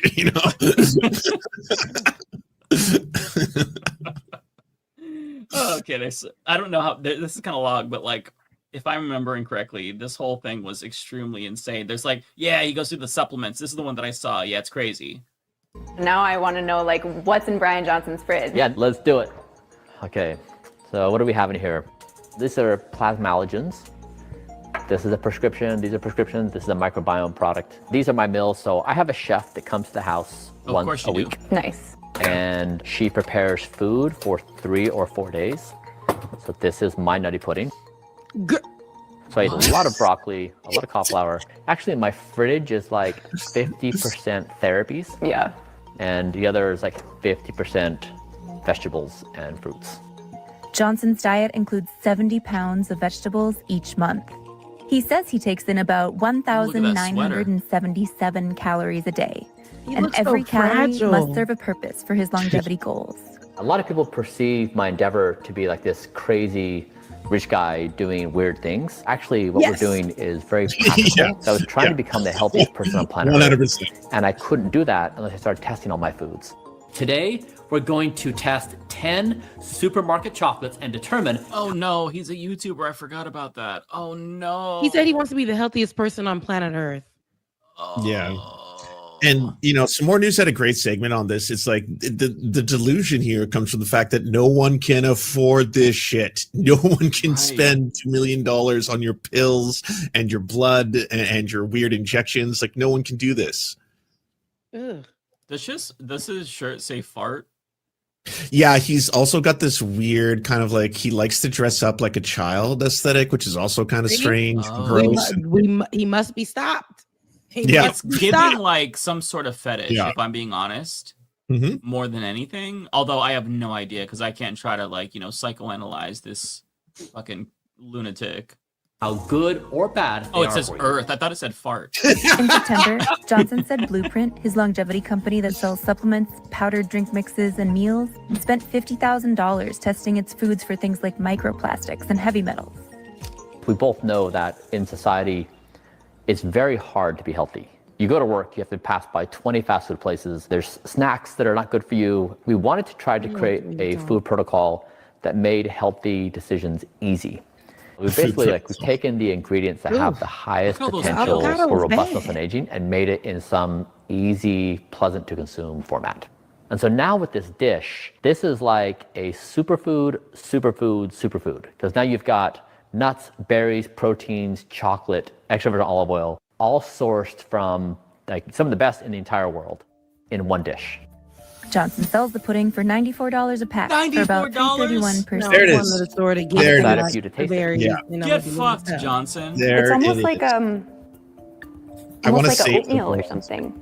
Yeah, and then one She final hated it. thing is now add She hated the it. 100% pure cocoa. Okay. This is like a generous amount of cocoa. Yeah, so that's 6 grams a day. 6 grams of cocoa. Isn't that great? Mm-hmm. This is like your dinner. Yeah, so at the dinners, I serve this because it usually is a crowd favorite. In an It's a effort to crowd reduce his favorite. biological He's like, age "That's and as get good better as it sleep, gets." Johnson abides by a rather unconventional eating schedule. His last meal of the day is around 11 a.m. This is a morning drink. This is Blueprint Longevity Mix, and it has 20 capsules into one drink. This is what you drink Are before those you eat pictures anything on else. his, above his nose First thing in the behind morning. him? Oh yeah, it looks like pictures. What kind of weird shit? What kind of weird? What kind? It's just Right. And for a billionaire, even though his kitchen is very big, like the cabinets look ugly. The color choices are very odd, and it looks very dreary to me. And it's worse than like the millennial gray. Like this is like the Gen X like dread brown color. Like it just looks very bad. remember the brown. The brown kills me. But Yeah. I mean the countertop looks really nice, but then nothing else really like looks exquisite like you would expect in like a fucking billionaire's home. Like But what's weird is the pictures disappear in like a few, like it'd be here and then the next B-roll or footage, it's like the pictures aren't there anymore. Do you guys remember Soylent? Did you ever hear of Soylent? That was really big in the tech world for a while. It was supposed to be like a replacement for all food, and you just drank these bags of Soylent that were like, it was just kind of like it had every nutrient the body needs, but it tastes like pancake mix or something like that. It was really, really popular. And like this gives me the same vibes as that, where I'm just like, one of the life's greatest joys is eating and food, and you've taken that away from your life. Like he lives like this looks fucking miserable. And you know, Rebecca's right. Like he could just like anyone else die next year. Not even from like, you know, an incurable disease. Like a fucking a rock can fall on his head, you know? Like he could slip and fall in that room in the middle of the interview right now and die. And it was like, for what? Like, what did you achieve? He's Like- spending so much time trying to live forever that he's not enjoying the present. Yeah, Looks come on, like somebody, he you hates his preaching life. today, Mike? You preaching? That's Yeah. facts. That's exactly Yeah. what it is. They invest so much time in trying to be better than, or like he said, he wants to be the healthiest. He's spending his life trying to be the healthiest person. He said, in planet Earth, right? Because they probably have He lived the to longest. some Wants to other live planet. longer than any human has before. And then he has children, but you can't tell in this interview. And I bet you that ain't no pictures of his kids on that kitchen backsplash. Like, but they disappear though in the next. And I don't know if it's just there for that moment or was he studying something in that moment? Not sure. But it's very, very off-putting. And Weird. I didn't notice even that. in this still, right, in this paused footage, he looks like he's 46. I'm sorry. Yeah. So yeah. sorry. It's just not working. If I saw like this product, if I was like super rich, I'm like, you know what? I kind of want to try to look younger. but then he was selling it. I'm like, okay, so I have to eat this bland shit, and the results are like, you're a representative of the results for $94? No, thank you. No, thank you. He's not the best salesman. It smells kind of like Tang. Last meal of the day at 11 a.m. He hates it. Okay. It's not very She's sweet, so full of shit. but it's like kind of fruity. What's the fruity flavor? Like berry? Blood orange. Oh my god. Oh my god. Blood. My son's blood. My heart dropped when he said blood. I'm like, oh, he put his blood in it. No. No, it's a blood orange, but it's probably real blood he talking about. My son's blood. The blood. It's blood from my son. Kind of like a daily multivitamin. It contains more than 275% of the recommended daily vitamin C She allowance for hated it. adults, plus magnesium and Just take a ashwagandha. vitamin. All this to supposedly give you more energy, support a healthy metabolism, can get and all aid this- recovery from daily stressors like And stress. ashwagandha is It so costs cheap as $1.63 per vitamin C. serving. Right. $163 per serving. That's actually okay. That's way cheaper than his $100 per plate porridge. But this at is least. first serving, and he's probably selling them where like, I don't know. And this is a small cup. Although if you got a multivitamin for like $8, that'd last you probably 3 months. But I mean, if you want to taste his blood orange, you know, it's the most cheapest thing that he's selling. That he has so far. I feel like I'm still getting used to the taste, Mhm. but it's not She hates it. unpleasant. I personally love That's this not a good drink. sign. It's like one of my No one favorite ever likes moments every Hate day. it. Girl, you hate it. We're here in Brian Johnson's pantry. There's some snake oil in here. That's right.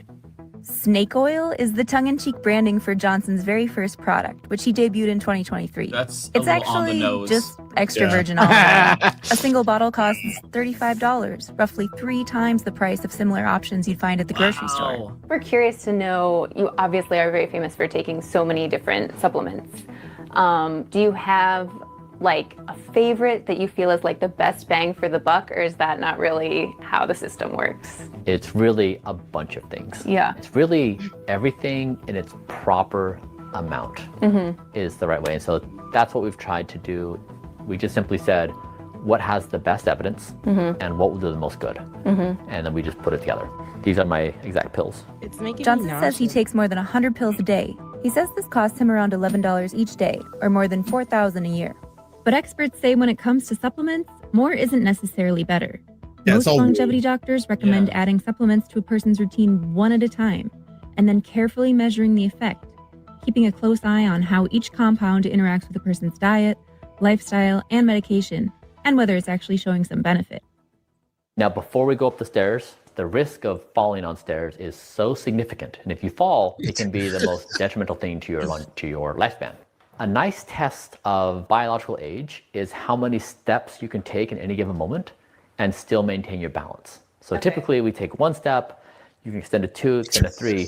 But if you try 3, then you have to basically extend a certain amount. Yeah. Okay, this is giving. I am an alien. I just learned stairs, and I had to teach somebody to really fully master it myself, and I'm confident. Y'all. I'm in shock that this man is saying what he's saying right now. The stairs. It's the greatest test of your equilibrium. Imagine. Let me show you how to walk the Imagine stairs. explaining Like, you- stairs. You've been walking stairs wrong your whole entire life. This is actually how you need to go up and down the stairs. It's 1 floor. It's like, When you if get you're to the third scared, step, that's where it gets tricky. yeah. And look how he's showing off. Look, see, I Yeah. can do 3 steps, motherfucker. Can you skip 2? You still have your I equilibrium. do that when I'm working out. I literally, that's literally what people do with this. Yeah, I know. They're called lunges.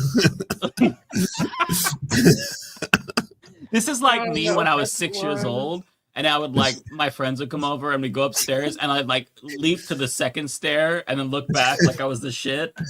You got to be careful. Stairs are dangerous. Like, To maintain balance and then avoiding using the guardrail. And so it gives people like just a general intuition. Hello, like, humans. I how can is go their upstairs body too. doing? Pretty impressive.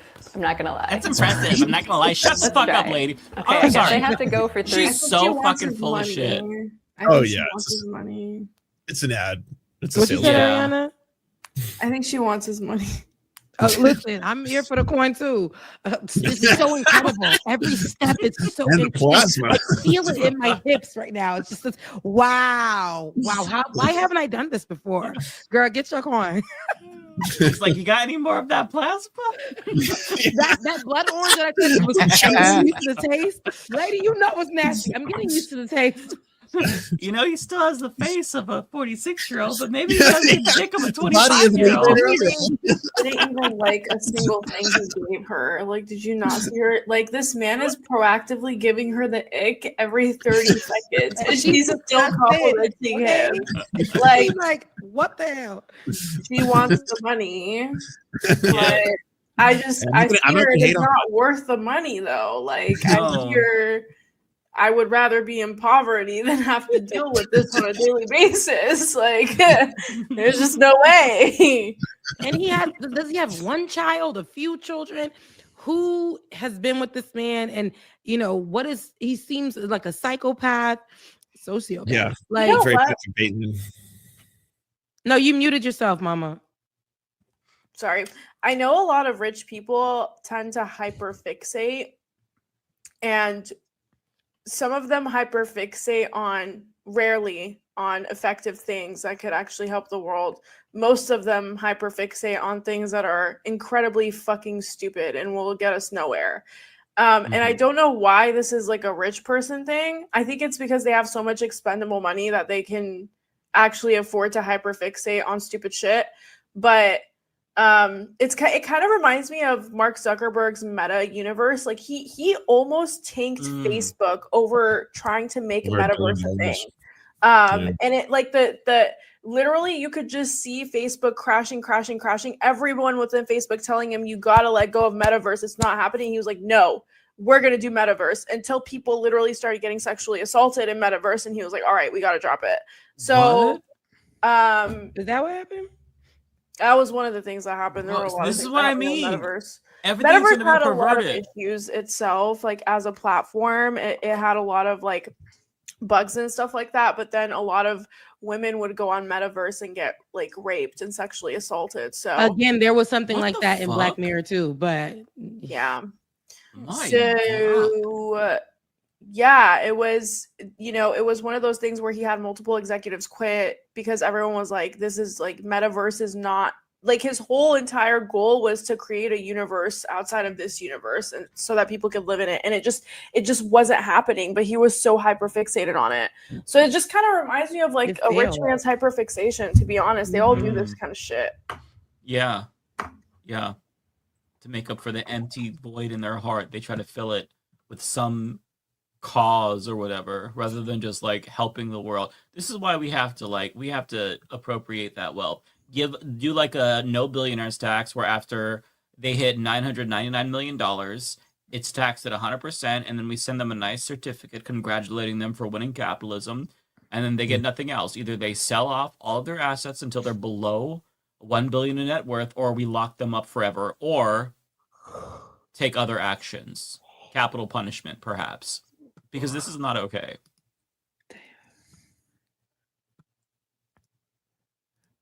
Even though I feel like 2 is the safe. Yeah. So she's trying if you stairs want now. to be safe and do 2, that's also just fine. I got long legs though. What? Oh my gosh.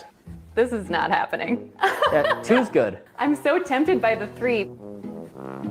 There you go. Bro, this is an she could just like trip and fall down the stairs, sue him, and Baby, then roll down. she's set for life. Yeah, I would Hit the throw my bottom. fucking self back. God damn, you're in the These presence are of a lunges. billionaire. But these are lunges, okay? These are lunges. These are lunges. There's nothing. What he didn't create this. He making people go up this. I do this when I'm working out all the time, especially if I'm working out near stairs or whatever. You gonna try to stress that out. This is what that is. You didn't make this up. There's something special about it. The balance, all of that. Like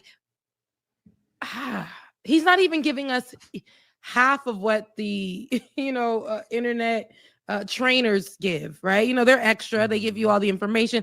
This man ain't even giving us none of that. This is very basic. This is like, he really wants to be, he doesn't even look healthy. He doesn't look healthy. No, yeah, I agree with that. Just he looks eat like something, he's friend. His complexion is really off to me. Like, it doesn't look natural. Washed. Yeah. Yeah, like even like and like there's pasty white people, but like this is he honestly this is looks glue. sickly, right? Washed. Like yeah. And I'm sorry, but like if you could do 3 stares at once instead of like 1, do you age like 5 years backwards? I just don't understand how this every is step supposed is a to minute off your life. yeah, like how does this help you achieve your goal? It's just so perplexing that this is a fucking like this he's getting attention for this. And the only reason why people give a shit is because he's a billionaire and he's pouring money into it. But like if this was just some random mentally ill person who lived in Tuscaloosa, everybody would just like laugh at them. But because it's a billionaire doing it, then apparently it's legitimate, I guess. Yes, I don't know. this is the new way of doing things. This is why people get caught up in so much. They will spend just because this man was a billionaire. They're dumb. They're dumb. They do things like this, and people think it's so innovative, and it's the next thing. And what do the comments say? I get his point. My grandfather didn't do any of the things, and he died in his sleep at the age of 103. One thing I've learned from his lifestyle is his stress-free and peaceful life full of joy and love. That's the secret to longevity. Okay. He's putting out a positive message that no matter how much money you have, you won't live forever. Health is wealth. That's what he's saying? Bro used to be cringe to me, but I actually feel him. I respect his drive to achieve something like this. Big props. Oh my god. Oh my god. He Okay, deserves you so got much all the credit. fucking Andrew Tate dick suckers in this comment. He seems like a very sweet guy. Mike, One bag of speaking of lasers sweet dead. guy, you should check out the photos I sent you that he posts. He's also quite notorious for infantilizing himself in weird ways. No. What? What the fuck? What is What the this? fuck is this? What is is that like a Hitler pizza man? I don't get it. That's a Hitler pizza man, sis. Hitler pizza man. This is when are you That's supposed to not a say? Hitler pizza man. What are you guys talking about? Come on. What is happening? Oh my god. That's not a What? Hitler Wait, pizza man. wait. See the caption? Somebody You said, up? why is this so damn funny? This Oh, is a I regular didn't see the pizza. He put you caption. up. Now he said you up. Wait. What's so funny about this one? You guys Frying. This is you frying. guys don't walk around your house in your little PJs frying and with a little candle? You guys don't wake up in the middle of the night? Just me He literally and Brian looks Johnson completely wrong apparently? with Steven. Now he No said you way. up, y'all. He looks like he's gonna be visited by Peter Pan's shadow tonight. That's what it looks like. No, you're being way too nice. No. This looks like the man that's gonna walk up to your 5-year-old child and be like, "Hey, kid, you want to go in my van? I have some candy." Like, Oh yeah. there's just something. Well, I don't so- typically think of those guys wearing old timey PJs. They come in all Holy shapes and smokes. sizes. His near-death experience. My eating food. Even though I don't eat burgers either. But eating food. Wait, I'm sorry, guys. I kind of live. Like, he's kind of growing on me, Loki. Yeah, I honestly like. It seems like aside from the weird youth serum thing he's doing, He's seems like he has funny. he has a sense of humor about himself. He I does. don't mind. Yeah. Somebody Why said was he eat being water a on. No. This man is looking for a Gen Z girlfriend. I'm calling it right now. This is some Gen Z shit. He is trying to bag a Gen Z baddie. That's what he's trying to do.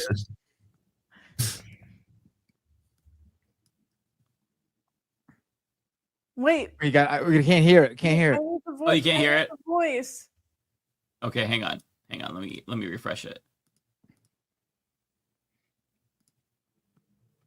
Oh wait, I have to reshare. Give me 1 second. Oh my I have too much audio tabs open. Ugh. Okay, give me a second. Should work now.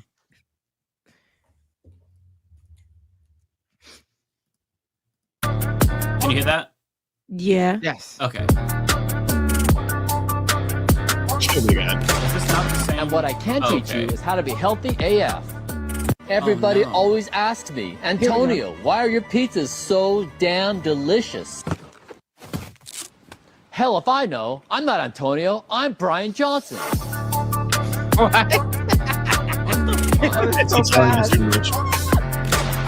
And what I can teach you is how to be healthy AF. Everybody. What? I don't think I would. I don't think I'd go to this guy for for health.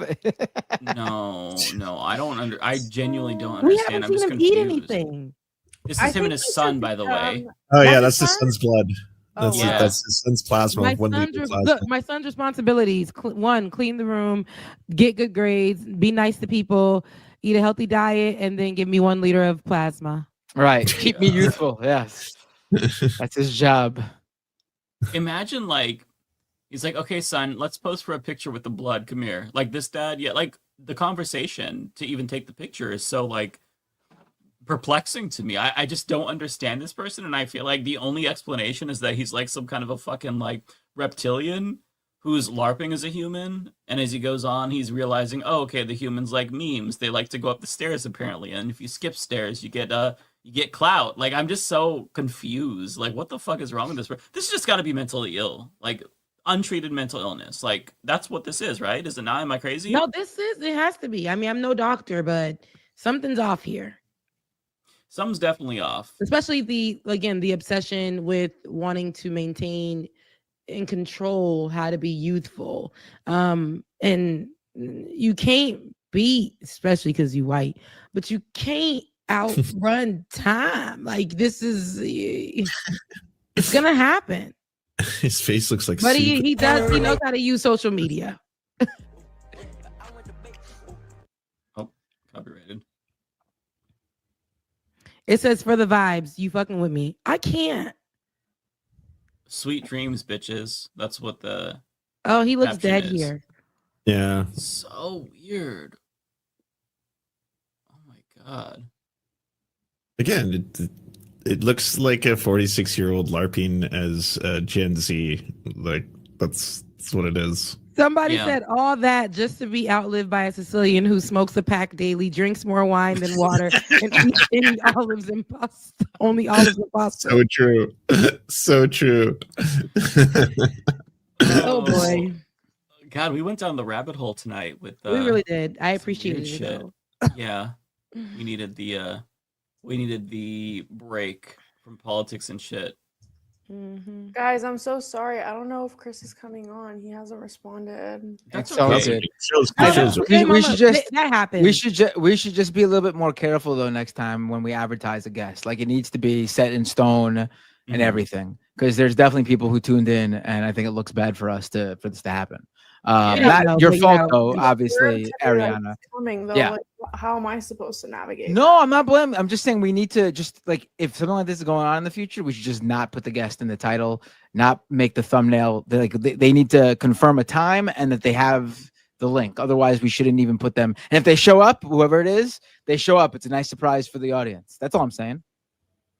This isn't directed at you, Ariana. I'm saying in general, like No, Mike, it wasn't put it in the title. We Yeah, don't. yeah. No. Sometimes it does happen. I've had on my shows where the guests will put it in concrete and say they're going to show up, and either something happens or they don't.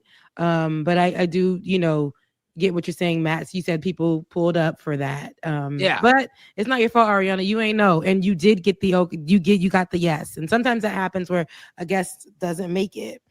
No, I literally got the confirmation from him like 2 hours before the show. So if we want, like in the future, if we want to just not announce guests, then that's fine. But I got the confirmation from him hours before the show. No, so it ain't. It's just not a you happens. thing, Mom. It's not. Shit you. happens. Yeah, I it's think that we should do the Sounds like opposite. 3 guests I tried to bring on, whereas they either canceled or they just didn't show the. Yeah. This happens. It happens. Yeah, shit. It Yeah, happens all the I time. want to make it clear Yeah. it's not Ariana's fault. I'm just saying, I don't know why everyone thinks I'm attacking Keep hungry Ariana. with I'm the really not. time. I swear to God, I'm not even I think blaming that every anyone. week we should have a If guest. anything, I'm announced. blaming Mike. I'm blaming Mike for putting it in the title and making a big old thumbnail with his face on it. Because with it's his Chris face on it. Smalls. I'm gonna do it. Yeah. I'm gonna do each week. I'm gonna have a different guest, and they're all gonna be really big names. And whether or not they come is a different story. It's the audience that comes, and if they pop in, And maybe the they will, audience maybe is they our don't. celebrities. We love you guys. Next week is Ryan Johnson. Yes. I mean, if we're gonna just say someone's showing up and they don't show up, we should at least aim a little higher so we could get like we should have been like, guys, tune in tonight. Zoran Mamdani's coming on the show. That would be great. Oh, somebody mentioned. We'll read it in the super chats. Yeah. Yeah. Do we want to get to super chats this time? Okay. Hold on. I feel bad because Ariana looks bummed, and No, I feel it's like people okay. think I'm fine.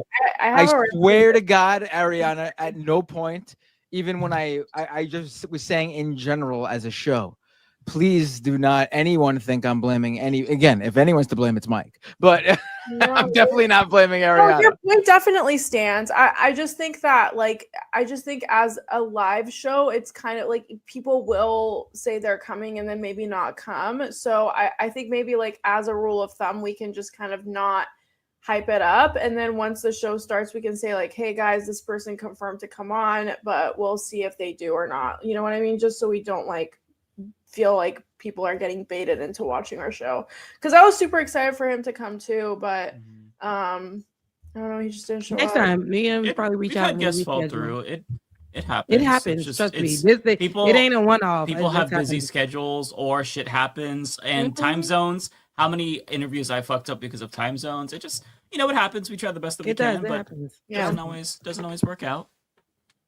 But if we can clickbait a guest, I think we should, because like, come on and watch. It's so weird because I honestly had a gut feeling, but I was like, you know what, he confirmed, so we're good. But I can't go off of a gut feeling, so folks, tune into Leftist Mafia, where all 6 hosts grill actress Sydney Sweeney to her face while she's live on the show. I mean, we should just aim for the stars if we're gonna. Hey, Sydney, You know what? Sweeney Sydney was Sweeney, so is hot, such. though. She's the Aryan race, love child, but she looked so good recently at whatever where she was at. She looked so damn good. Making boobs great again, and we haven't had that.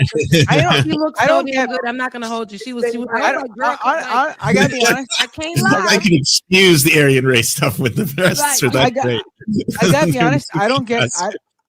I don't get the hate, the love for Sydney Sweeney and the hate for Sabrina Carpenter. I think, to me, they are very close. That are very equivalent.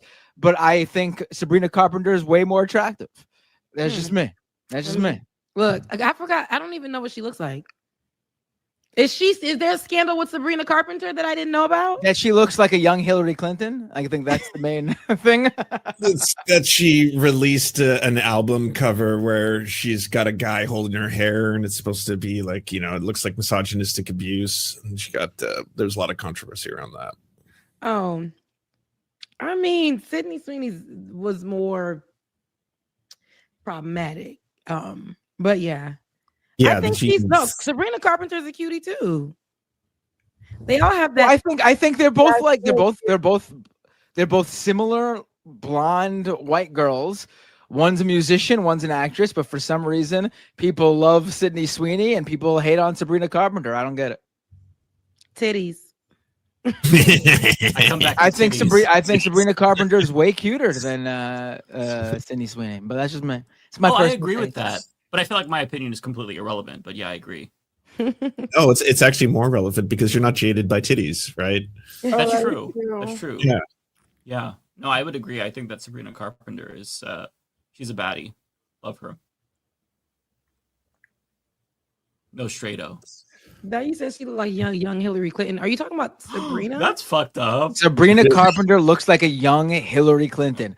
Pull up a young Hillary photo and a photo of Sabrina Carpenter. She looks like a young Hillary Clinton.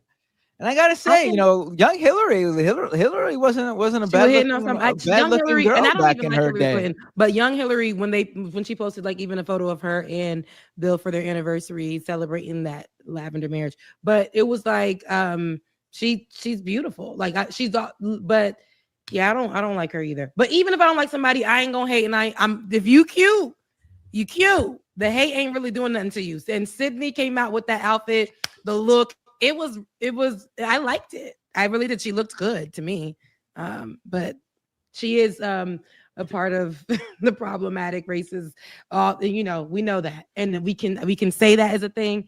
But she was cute the other day. Did you see somebody? God, what is her name? It's some Republican on Twitter. I replied to it. Juanita Broderick, I think. Oh, we're talking about hotties right now. Then, ooh. Yeah. So okay, Juanita Broderick. Let me bring it in because she was attacking Jennifer Welch, the I've Had It podcast queen, and she was attacking her looks. She posted this. Let me bring it in really quick here. Okay. I mean, Juanita Broderick is one of the women who accused Bill Clinton of sexually assaulting her. So that's her history. Really? People don't know. Yes. Oh, yeah. I had no idea. When he was governor of Arkansas, if I recall, that's the timeline for that. That's her.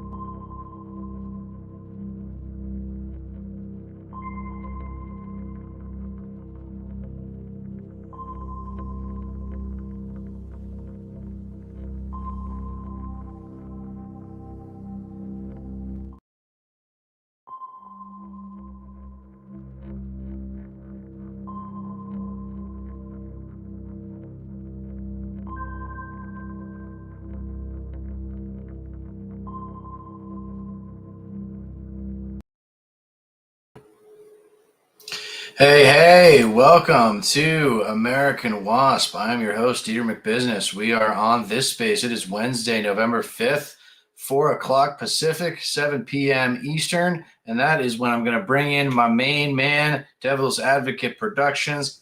Alex. What's going on, Deter? How you doing? Hey, do I sound okay? Because I don't know if I'm getting it from my microphone. Does it sound okay? You sound all right. Maybe a touch loud, but you're okay. Touch loud. Oh, okay. No, All I mean you're all right.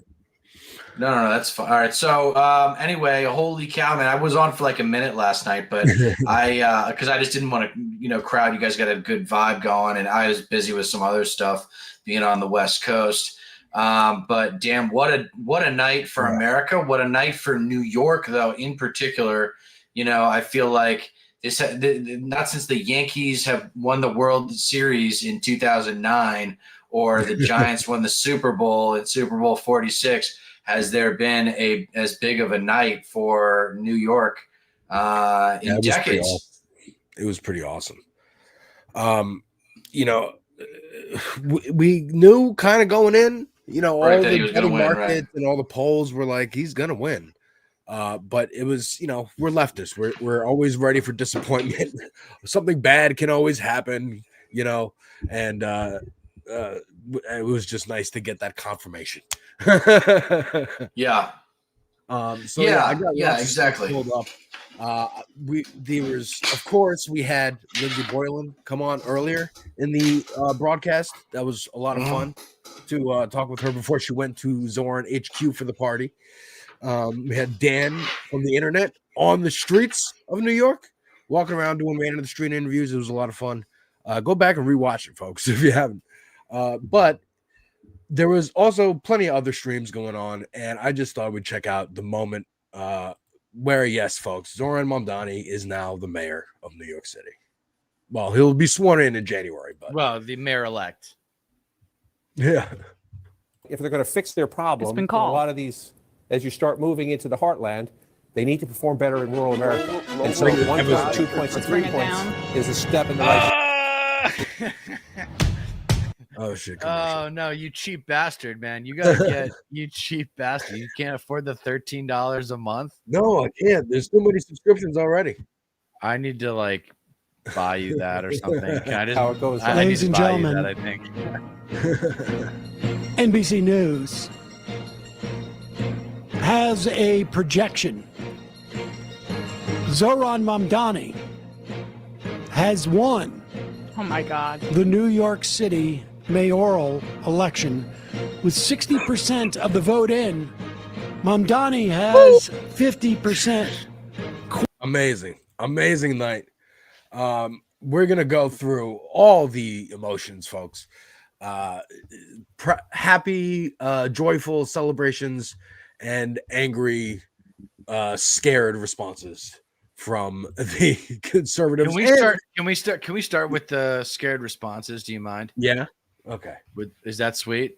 Yes. So let me set this up, because I have to imagine that by now a lot of people have done the glory, like this is awesome. I'm more interested in the paranoia because my specialty is diagnosing conservative fear-driven politics.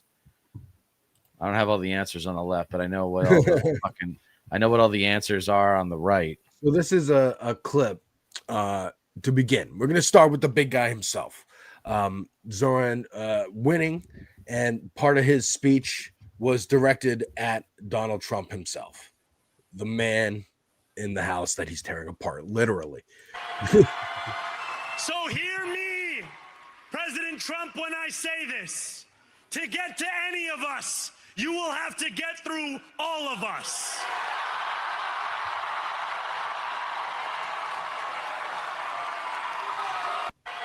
So that was, and of course, I appreciate a Spider-Man reference. But this was Trump's response today to that particular part of Zoran's speech. Okay. But at one point he says, turn the volume up. So hear me, President Trump, when I say this. To get to any of us, you will have to get through all of us. I guess How do you respond to that? Does that affect anything you're going to do? It's a very dangerous statement for him to make, actually. And, you talk about danger. I think it's a very dangerous statement for him to make. He has to be a little bit respectful of Washington because if he's not, he doesn't have a chance of succeeding. And I want to make him succeed. I want to make the city succeed. I don't want to make him succeed. I want to make the city succeed. Well, that means him now. What happens. Did you see reaching out to him? I would say he should reach out to us. Really, I think he should reach out. I'm here. Of course. We'll see what happens, but I would think that it would be more appropriate for him to reach out to us. So at one point he says, So Dude, that's. Oh my God. Yeah. I mean, of course that's Trump. There's a whole bunch, but yeah, that's my favorite. I wonder if he's going to do anything. I mean, I don't think Trump's going to do anything for now. I feel like the machine, National Guard and stuff. I feel like Trump 2.0 is kind of on autopilot with Stephen Miller running the ICE raids with Kristi Noem, and then you've got RFK screwing up the FDA, and then you've got the Secretary of Defense. Well, now it's the Secretary of War because it's the Department of War now. That's screwing up defense stuff. So they got it going on. And then education is like what, Cindy McMahon, right? Or something. Yeah. Linda McMahon, fucking Linda McMahon, right. Wife. But yeah, we got some more. We got. Well, this was also just kind of funny to me.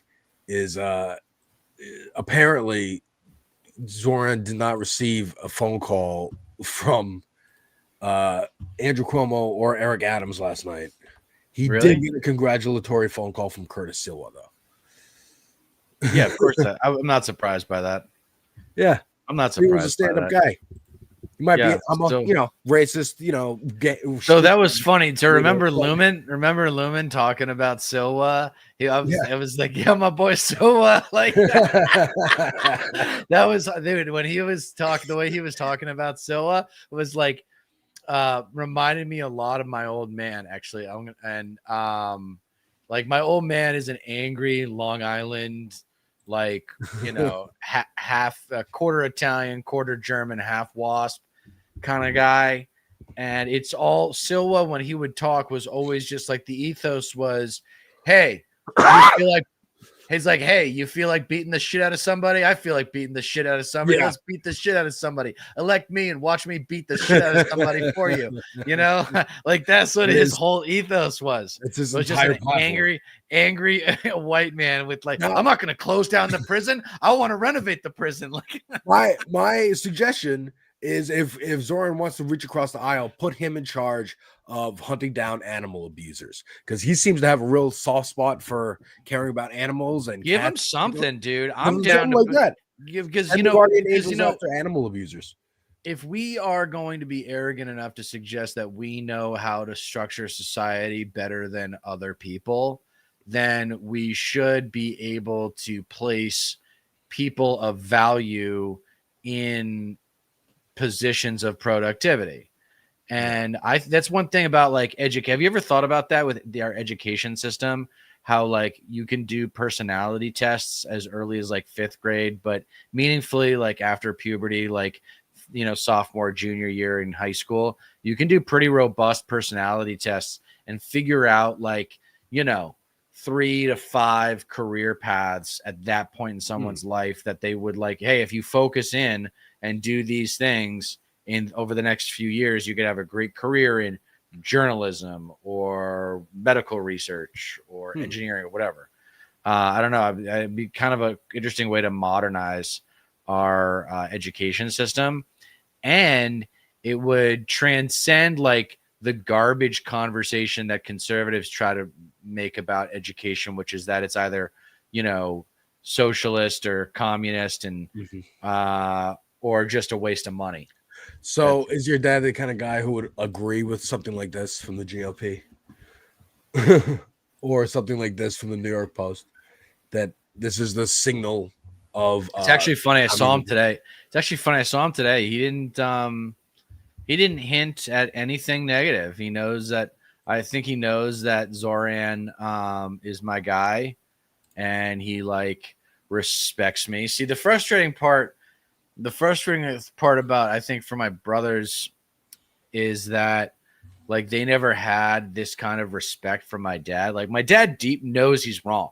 Like this is why our relationship is still alive, is because he knows he's wrong. I know he's wrong. I know he knows he's wrong.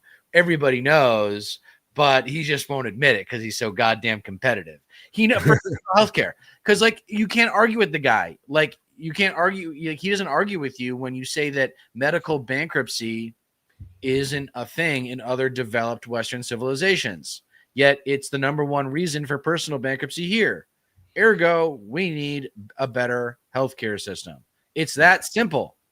Like he's not like he'll even admit he definitely doesn't think he's like, you know, super smart guy. He worked hard. Like the engineering guys, that's an earned intelligence. That's an earned intelligence. And the research stuff, that is earned intelligence. That is earned genius. As opposed to just shoving your way to the front like Trump always does. Or as opposed to being naturally gifted in the way like certain musicians are. Like who's the guy from Minnesota? Prince. Oh, I was gonna say the artist formerly known as Prince. Eddie Van Halen also was a natural. My wife, big rock and punk fan, and she's like, he's like Mozart. Like he played different instruments. He was in the band Van Halen. he played different instruments, right? Yeah, and like because that's what Roger Gilmore from Pink Floyd also is like just naturally talented. But you have to play more than one, because according to Jimmy Page of Led Zeppelin, when he was called a genius by others, he's like, no, that belongs usually to like composers of symphonies and stuff like that. Because if you're just playing one instrument, you can't really be a genius. You can be a virtuoso, you can be the best, but you can't really be a genius unless in the context of music, if you're not playing more than one instrument. That's, you know what I mean? Point. Yeah. But yeah, some more freakouts here. And this is just a little, we're going to take a little victory tour ourselves.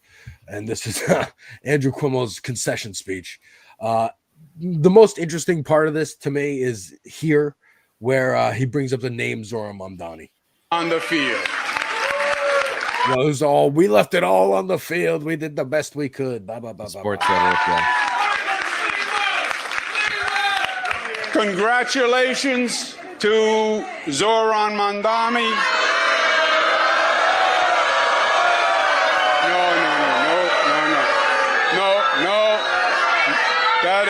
No. That is not right. That is not right, and that is not us. That is not us. Tonight was their night. I like that one person clapped when he said, "This is not us." Well, at least he's trying. Like, wait, can we go back? Can we watch? I want to see. Can we see? I want to see the rest of that. Yeah, absolutely. I want to see if he actually has some class. See if he's got it out because he used to have some class.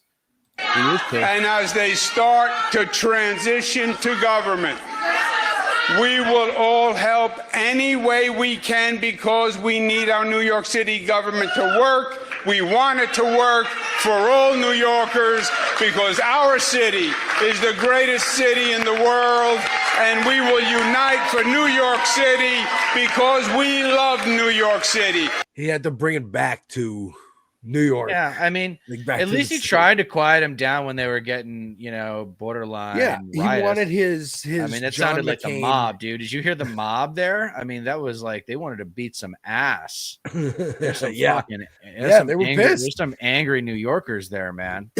But this is like that John McCain moment at the town hall. Yes, when the woman stood up and was like, "We can't elect He's Obama. an Arab. He's a Muslim. Yeah. He's a foreigner," and he's like, "No. He's an American. He's a Christian.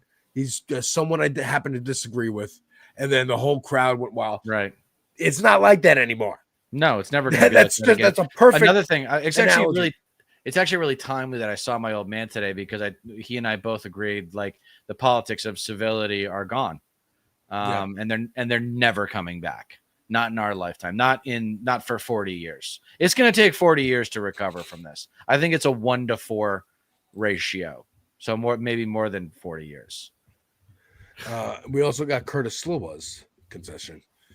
Why did he wear the beret? Come on, man. He always has it. That's looks like such a cheesy bastard with the I'm He's a like a Guardian Ninja Angel. Turtles bad guy.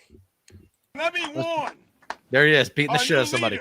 leader. Let's beat the shit out of somebody. To implement socialism, if you try to render our police weak and impotent, if you forsake the people, I'm gonna beat the shit out of you, and I'm gonna beat the shit out of your kids. We're organizing, but we are mobilizing, and we will become the mayor-elect and his supporters' worst enemies, worst nightmare. Oh, Jesus. He's going to become the Joker, folks. This is his origin story.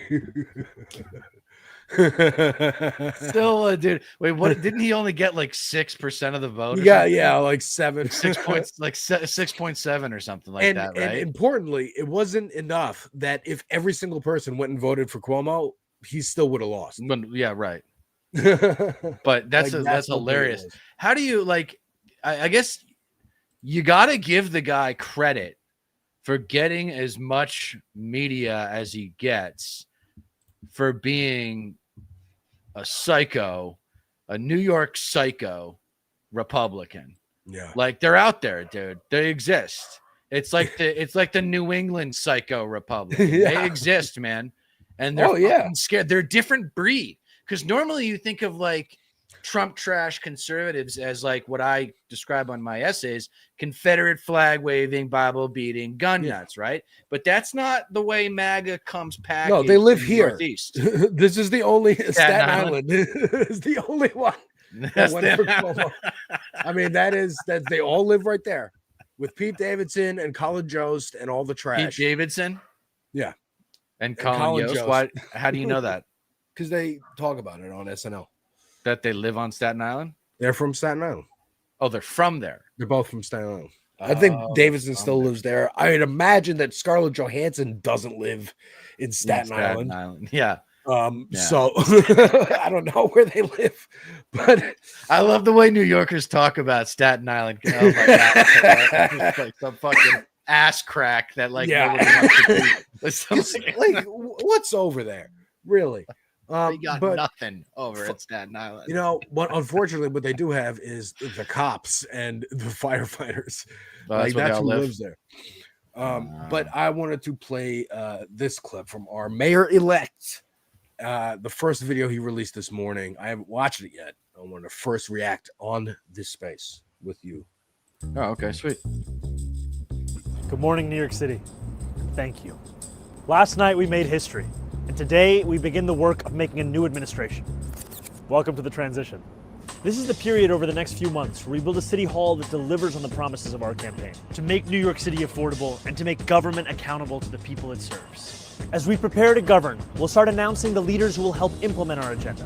People like deputy mayors who oversee entire areas of government, and the commissioners who carry out the critical work of city agencies. These appointments will be driven by excellence, integrity, and hunger to solve old problems with new solutions. Talking to organizers on the front lines of the fight to improve our city, government veterans with proven track records, policy experts from around the country and the world, and working people who know better than anyone what our neighborhoods deserve. And this will be a period, like the campaign we ran and the city hall to come, defined by transparency. Because New Yorkers deserve a government they can trust. On January 1st, I will be your mayor. New Year's Day and a new era for this city.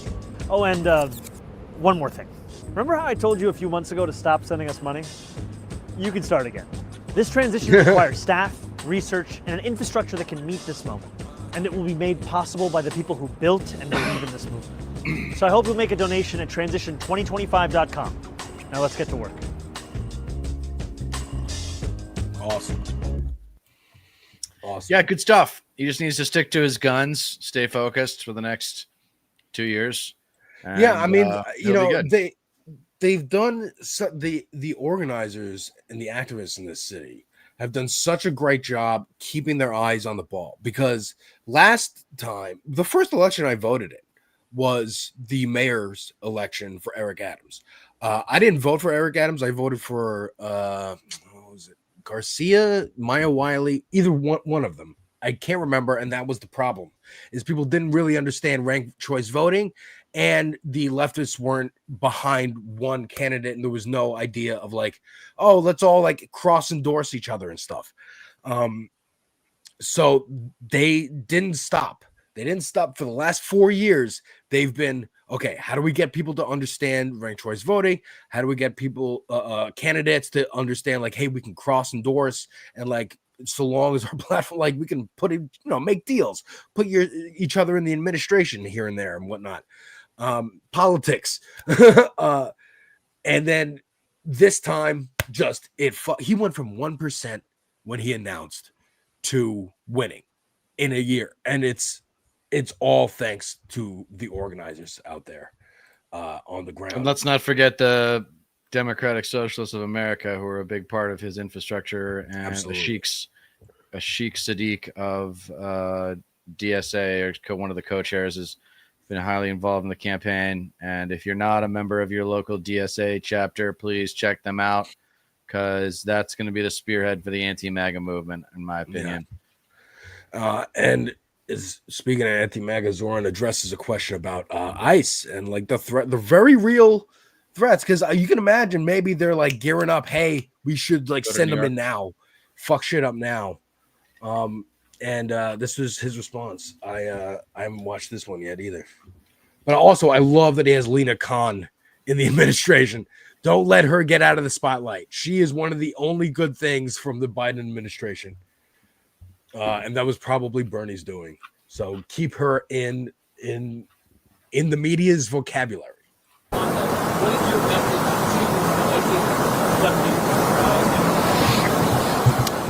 My message to ICE agents and to everyone across this city is that everyone will be held to the same standard of the law. If you violate the law, you must be held accountable.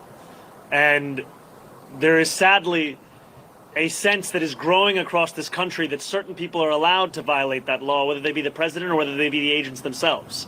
And what New Yorkers are looking for is an era of consistency, an era of clarity, an era of conviction. And that is what we will deliver to them.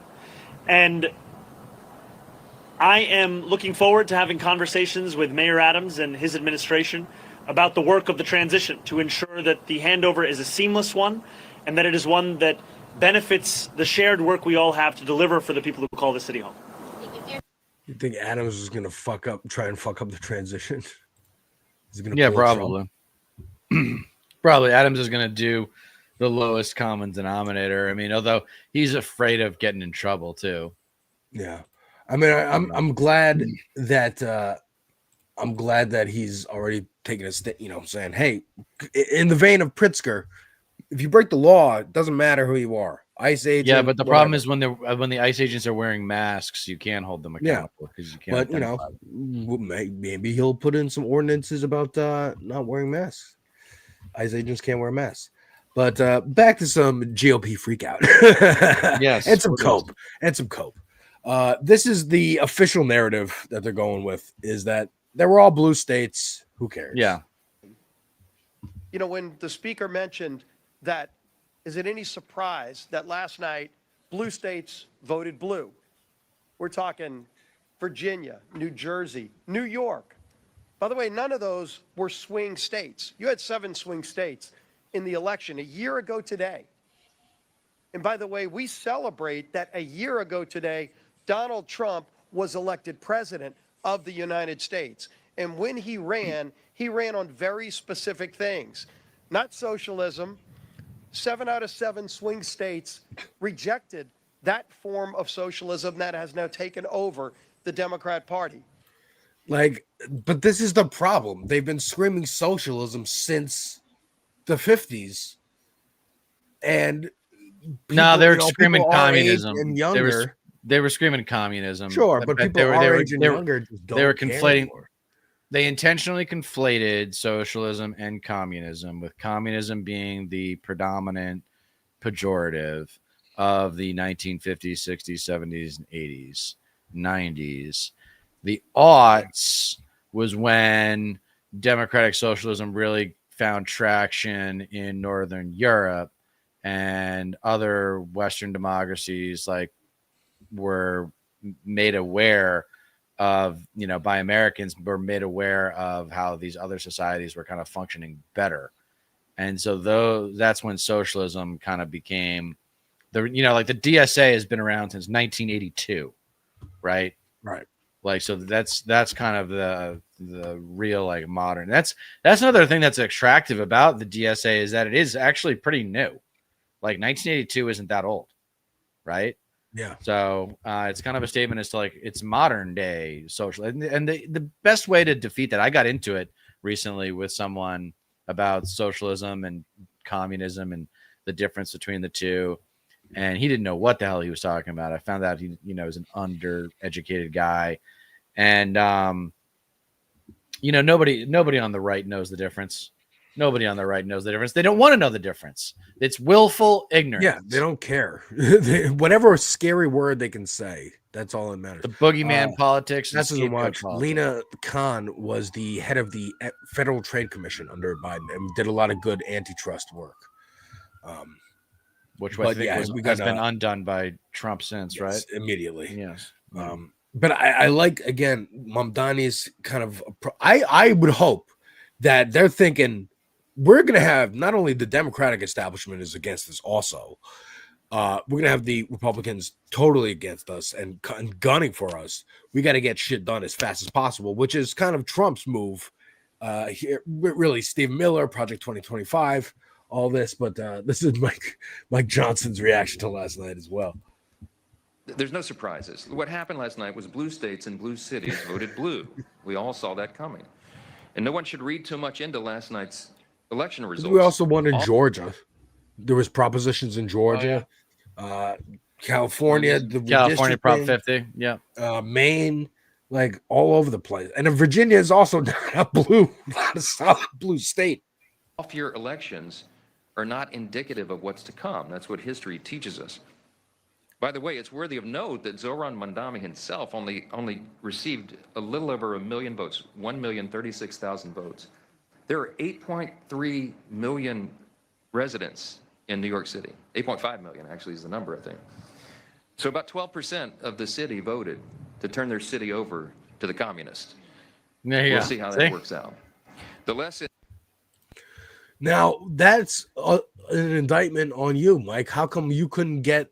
So what I think Mamdani could get creative. If I was consulting for him, I'd be like, hey, don't worry. We're not canceling any Yankee games. All the Giants games are going to be taken care of. The Jets, go Jets, even though they play in Jersey. In fact, let's talk about transportation, because my understanding is transportation on game day to Jersey for a Jets or Giants game sucks ass from what I heard. So let's solve that problem. Like, as long as Mamdani stays on solving problems and solutions, I think he's good. And just stays above it a little bit. He's talking tough with Trump, man. I don't know what Trump's going to do. Like, you keep pissing him off, Trump's going to do something, right? I mean, again, it's probably sending he's not going to do anything they wouldn't do anyway. Like, it's I don't know. Abusive family behavior that you're talking about, you know, about like the abusive father is going to be abusive. Yeah, but it doesn't matter how? trying to coddle him. Specifically, but is he going to beat the kid with his belt? Is he going to smack him with his back of his hand? Is he going to push him down the stairs? Like, what form? Like, is like Trump could like try to deport Mamdani, and he could try to send in the ICE agents like you're talking about. Vasora, who I'm probably going to be on her show tomorrow on this space, she was saying last night, like, they're going to gun for him, like, for real, like send, I don't know, assassins or whatever. And I've been saying that since the primary. I've been like, dude, he better have good security. Right. You know, protect this man at all costs. But more groveling, there's some groveling going on. Bill Ackman, the billionaire, pro-Israel, pro-Zionist, pro-genocide dude who's been trying to get Curtis to drop out and Andrew to win, says, congratulations to Zoran on the win. Now you have a big responsibility. If I can help NYC, just let me know what I can do. The entitlement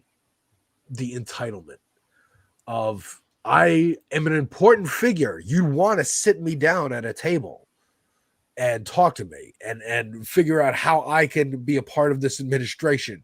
Like, who the fuck are you? You're some random fucking guy. I've never heard of him. He's just a donor. He's just a big donor. Yeah, he's been around for a while. I'm not surprised. I'm not surprised that he's doing this. I mean, that he's making that play. Someone was bound to, you know. But this is also a thing that's been happening over the last, you know, since Twitter, really. People who are usually behind the scenes or not that focused on have chances to be celebrities now, and they want to be. They want to be known. Elon is a good example. You could have just stayed quiet and just had your car companies and do shit, privacy, and whatever. Make very few statements. They have as much access to the media as they want.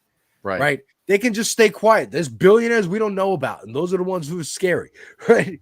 But these guys want to be famous. They want attention. They want this kind of like, oh, I get invited to the Oscars. I get, you know, swanky party invites and shit. And, you know, there's no better example of that than Deborah Messing, who is just crashing out on Instagram from Will and Grace fame. Yes. DMFI, the Democratic Majority for Israel, says, congratulations to the mainstream pro-Israel candidates who prevailed.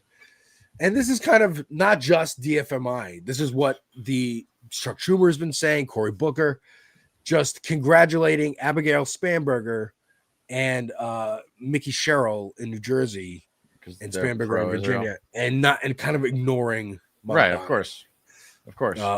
But they say get it to Mamdani. You know, congratulations. That's in the first paragraph. Prop 50 in California. At the same time, while we congratulate Mayor-elect Zoran Mamdani, he gets a whole paragraph. We urge him to prioritize fulfilling his campaign promises to bring down costs, not foreign policy issues that are unrelated to the everyday lives of most New Yorkers. As he prepares to take office, we expect him to uphold his commitments to New York's Jewish community, including increasing funding for hate crime prevention and working not only to protect Jewish New Yorkers, but to celebrate and cherish them. What does that mean? Wow. We urge him to forcefully condemn violent rhetoric or action. All right. So he already has. And he got like a huge percentage of the Jewish vote, didn't he? Yes, he did. In the black vote, which is both of me. So that's awesome. But and if they finish with, it's worth remembering the New York City electorate is not reflective of the rest of the nation, as understood by the mainstream records of governors like Spanberger and Sherrill. That last part is the Democratic line of what they're going with. The establishment. Of course, yeah. But that part in it's gonna be dude, it's good. Yeah, hate prevention and cherish Jewish New Yorkers. Yes, I think that's like give more money to the cops and crack down on like campus protests and stuff, and don't say anything about like what your stance is on Palestine or Israel, or threaten Bibi with arrest, which I think he should. I think it's look, the pro-Israel lobby is very consistent, and try as they might to be implicit with their entitlement and their expectation that their people are going to be treated as more valuable than other citizens. They're not implicit. They're not subtle. It's explicit. It's very obvious, and people see through it, and people see through the bullshit now. Even the Jews themselves. You know, by the way, have you ever thought about your demographic, the half blacks, half Jews, and how that's like such an enormous part of the voting electorate that it like fucked up all the numbers because they double counted so many people. But speaking of Jews, we got a big anti-Semite over here, Mr. Matt Walsh. And what is he talking about? What is the fringe? Fringe is the mainstream of the Republican Party. The spine. Yeah. The spine, the tent pole. What are they focused on? They're focused on Jay Jones down in Virginia, who I think is lieutenant governor. I don't know. But he had like some like text message leak that he was joking about like Republicans' family getting killed, which, you know, not good, but it didn't hurt him and he won the election. But he's talking about he's replying to some other asshole. I think calling for a civil war with the whole Democrat Party as opposed to specifically asking Trump to target Antifa networks is a big mistake. And Matt Walsh says, what the hell are you talking about? I didn't call for a civil war with anyone. Tim Pool does all the time. The Democrat Party is waging war on us. They just elected a guy who fantasizes about watching our children die. I do not want Trump to target Antifa networks and have said that many times. But there is basically no ideological difference between Antifa and the mainstream Democrat Party at this point. If you can't see that, you're just helpless. I don't know what to tell you. And there's no difference between Antifa and the mainstream Democratic Party at this point. That's ridiculous. And like their prerogative is to mischaracterize the left. I mean, that is their bread and butter, is to just make the left look like the extreme ones. You know, denial and projection. If you do therapy at all, you learn a lot about people's habits of denying an uncomfortable, inconvenient truth and then projecting it onto those that accuse them of being that way. You know, you're not angry. I'm not angry. You're angry. Yeah. I'm not angry. You're angry. Now, this just popped up. I was just clicking around, and appears that Vivek Ramaswamy is on Laura Ingram's show tonight.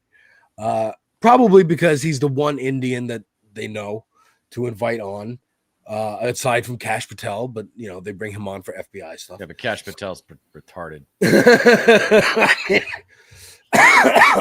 I mean, Kash Patel. Cool. Sorry. Yeah. But he is an idiot, though. Yeah, he is an idiot. But we have Laura Ingram and Vivek's take on Mamdani to save America from communism. We understood from the pre-election surveys that the majority of Zohran Mamdani's support, at least in one survey taken before the election, he had the support of 62% of the foreign-born vote in New York City. Does that surprise you, Vivek? Well, I mean, the thing that surprises me is a lot of the people who come, whether they're Latino background, you think about people from even Muslim to Jewish to Hindu backgrounds, should, in theory, according to their own religious values and otherwise, be conservatives, family-oriented, entrepreneurial. That's what we should want. And I think we need a system that selects for the kind of people who share those American values, who want to pursue that American dream. And then for us to be the party that makes it real, to say that if you work hard, you play by the rules, and you assimilate into American life, absolutely. Yeah. So I want to double down on that. He expanded the coalition. We want to continue to expand it. Like, he's got the same problem that Sagar and Jetty has, the same problem that Candace Owens has. Like, they're never gonna fully accept you, man. Oh, It's white they're supremacy. clueless. It's white supremacy. It's the token. It's tokenism at its finest. Yeah. It's tokenism at its finest. It's like, hey, we're not racist against these people because look, one of them is ours. Yeah, It's that simple. That's the only reason why he's on the show. They're just And then building up. Did you notice, by the way, the like checklist of what you have to be in order to be like to fit into what they think America is supposed to be? I mean, they call it the American experiment because you're not supposed to know what it's going to become. It's going to become something good if it's managed well over time. And it's going to be a cool little mixture. I hate melting pot. It's not a melting pot. It's like say it's a cocktail. Or it's oatmeal with fucking, different ingredients. It's a gumbo. Yeah, it's a gumbo. There you go. It's a gumbo, like something with a lot of stew. I don't know, but not a melting pot. No, different flavors. Yeah. All in the same bite. Working together to create something new. Not like, because the melting pot implies everything just melts down and becomes the same thing. And that's just not true. That's just not, I've always hated and been uncomfortable with that metaphor. Haven't you? I feel you on it. Hasn't it always felt like a little off? Yeah, they want it to be homogenous. That's what they say. Right. When people point to countries that have a lot of socialist policies, like Denmark and Norway and whatnot, in the Netherlands, they'll go, "Oh, that's because they're homogenous. They're all one people. There's not that many immigrants, so they feel comfortable, working with each other and blah blah blah." It's because they care about whoever lives there. It's foreign people get assistance and shit in those countries. Like, it's not. Yes. And this argument, by the way, of like, oh, it's the foreign born. They're gearing up for more deportation. They think they could just deport everyone who votes Democrat out of this country or put you in jail. Like, that's it. And gerrymander all the districts out of the way. I mean, we have a big Supreme Court case coming up about the Voting Rights Act. They're trying to gut it. They're trying to just be like, we're going to rig it so hard that you can't ever win. Don't hesitate to be too graphic about this. Republicans are rapists of democracy. Done. That's how they will go down in history, as rapists of progressing society through effective government. Instead, they'd rather rape and pillage the economy and give it to the 1%ers and maybe the top 10%ers. I mean, even if it's 10%, it's still like 1 out of 10 gets over 90% of the wealth. I mean, give me a break. And we got news today that the fight against this is coming from these smaller candidates, these smaller races. Now, the mayor of New York, not that small race, but still the mayor of one city. It's the opposition's coming from bottom up this time. And, Bernie and AOC going around doing the oligarchy tour and whatnot. We can find some clips of them too. But right now, the government is shut down. And Democrats, Chuck Schumer at least, is already starting to maybe whisper about coming to a compromise and just basically handing it to the Republicans. But I got a text from a friend of mine who actually was on the stream before, Twitch streamer, and he's down at rural Alabama, and it's fucking hard now that SNAP is done, right? And shutting down hospitals and shit. He's thinking about pawning shit to make ends meet just to get to the next week, and also, we got the Secretary of Transportation talking about shutting down parts of airspace because they don't have enough air traffic controllers. And then this happens. We must also remember the challenges that our families are facing due to a lack of SNAP benefits brought on by the Trump administration. This is a program that was under attack early by the president following the big, ugly bill. That's why in June, I wrote a letter to Kentucky's congressional delegation urging them to consider the harmful impacts of this legislation and how it would hit our people, because SNAP is crucial for Kentucky. In our Commonwealth, over 600,000 Kentuckians rely on SNAP. That's 1 of 8 of our people, many of which are kids. I mean, good on Andy Bashir for realizing, like, hey, this is a national moment for me to talk about this because I'm going to be on all the news stations. And shout out, like, as Ari Drennan says here, Fox News airing a clip attacking Republicans for withholding SNAP during the shutdown. We're reaching critical levels of so over. Like, they can't ignore their own constituents going hungry. Like, it's not going to work. No, dude, I love Bashir. I think that Bashir is proof that there is value in generational political power, that legacy can motivate certain people who are in positions of privilege that can maybe run for office a little bit more easily than others, and they can be viable candidates. And Bashir is obviously a product of political privilege. But he's got the skills, man. He's a Jamie Lannister type, man. He's had all the best teachers. He's had all the best coaching, and he had a good set of genes for the craft to begin with. Yeah, I mean, let's see.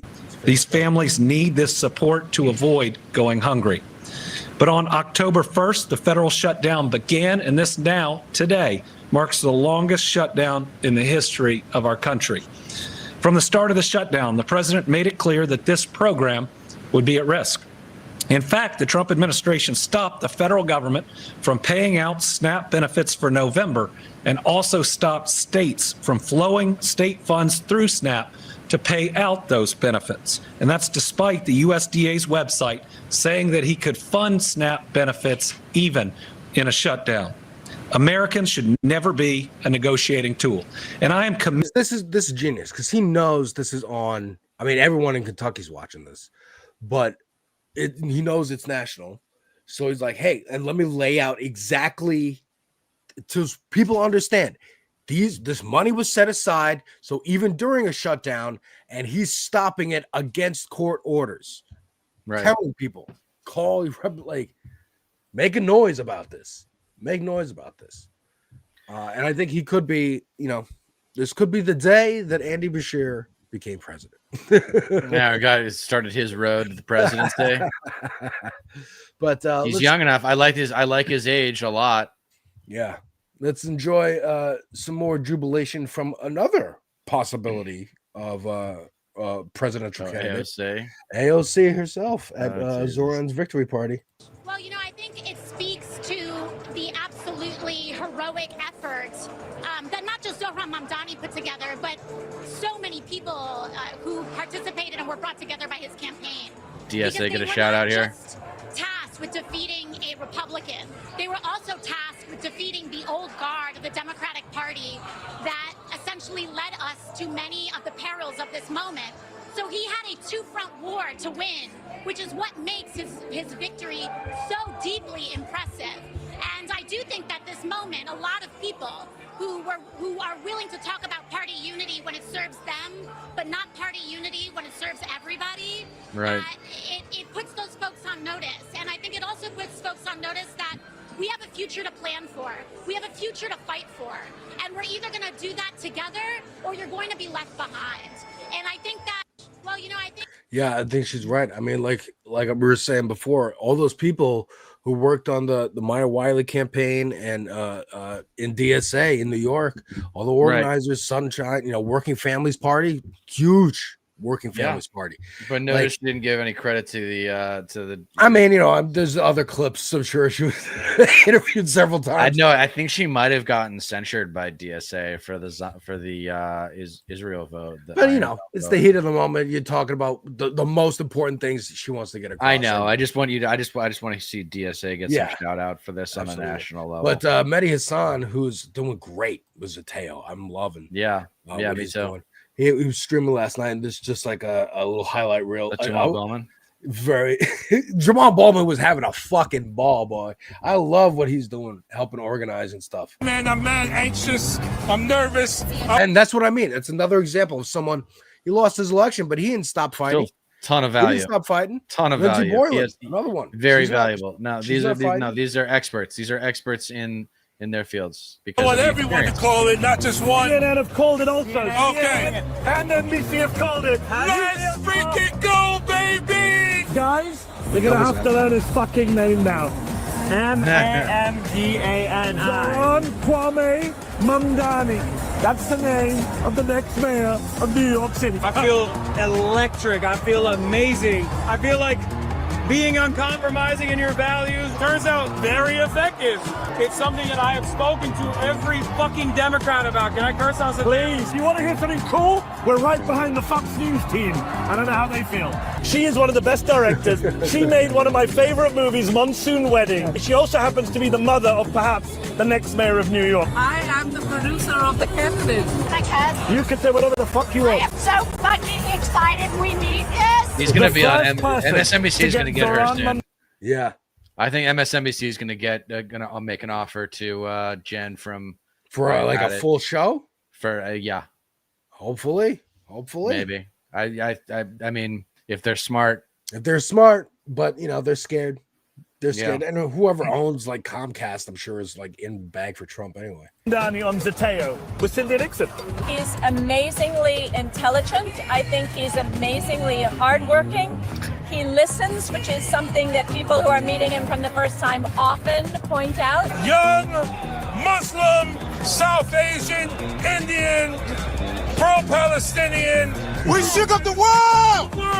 You were one of the earliest people to endorse Zoran Mamdani. I saw what absolutely has to be the future of the Democratic Party, giving people something to vote for, not something to vote against. I illegally voted for Zoran Mamdani 65 times. Get at me. Get at me. My God, now we're going to cause some real trouble. Did he vote 65 times? Khalil is here. Oh, shit. 5 times. In order to make Jewish New Yorkers feel safe, what Cuomo and Trump have told us is that Muslim New Yorkers must feel unsafe. They weren't looking to make Jewish New Yorkers feel safe. They were looking to make Jewish New Yorkers feel scared. Yes. This is about a sleeping giant that has finally awakened. This is about individuals obviously who wanted to believe in a candidate, and that candidate is Zoran Mamdani. If Hashmi wins and Mamdani wins, I suspect Matt Walsh will be crying like a little child in the corner of the Daily Wire newsroom as Muslims take over America. Trump is not a Muslim, by the way. I know he's brown, but ally. The tactics that Zoran used here, Democrats across the country should be using. Asking voters, what can I do for you? This Hog's going to run for something. just this scene right now is killing people around America. Smoking on the Bill Ackman track tonight. Smoking on the Bill Crackman. Tonight is not just a defeat for Andrew Cuomo and Curtis Sliwa. It's a defeat for Bill Ackman. It's a defeat for Reed Hastings. It's a defeat for Michael Bloomberg. It's a defeat for James Murdoch. It's a defeat for the Home Depot guy. It's a defeat for the Walmart woman. It's a defeat for Airbnb. It's a defeat for DoorDash. It's a defeat for all the billionaires who put all their money down, and the 34-year-old socialist beat them all. I mean, hell yeah. Awesome. That's the way. That's a great button. That's a great button. Oh my God. I mean, yeah, it's a pretty big deal.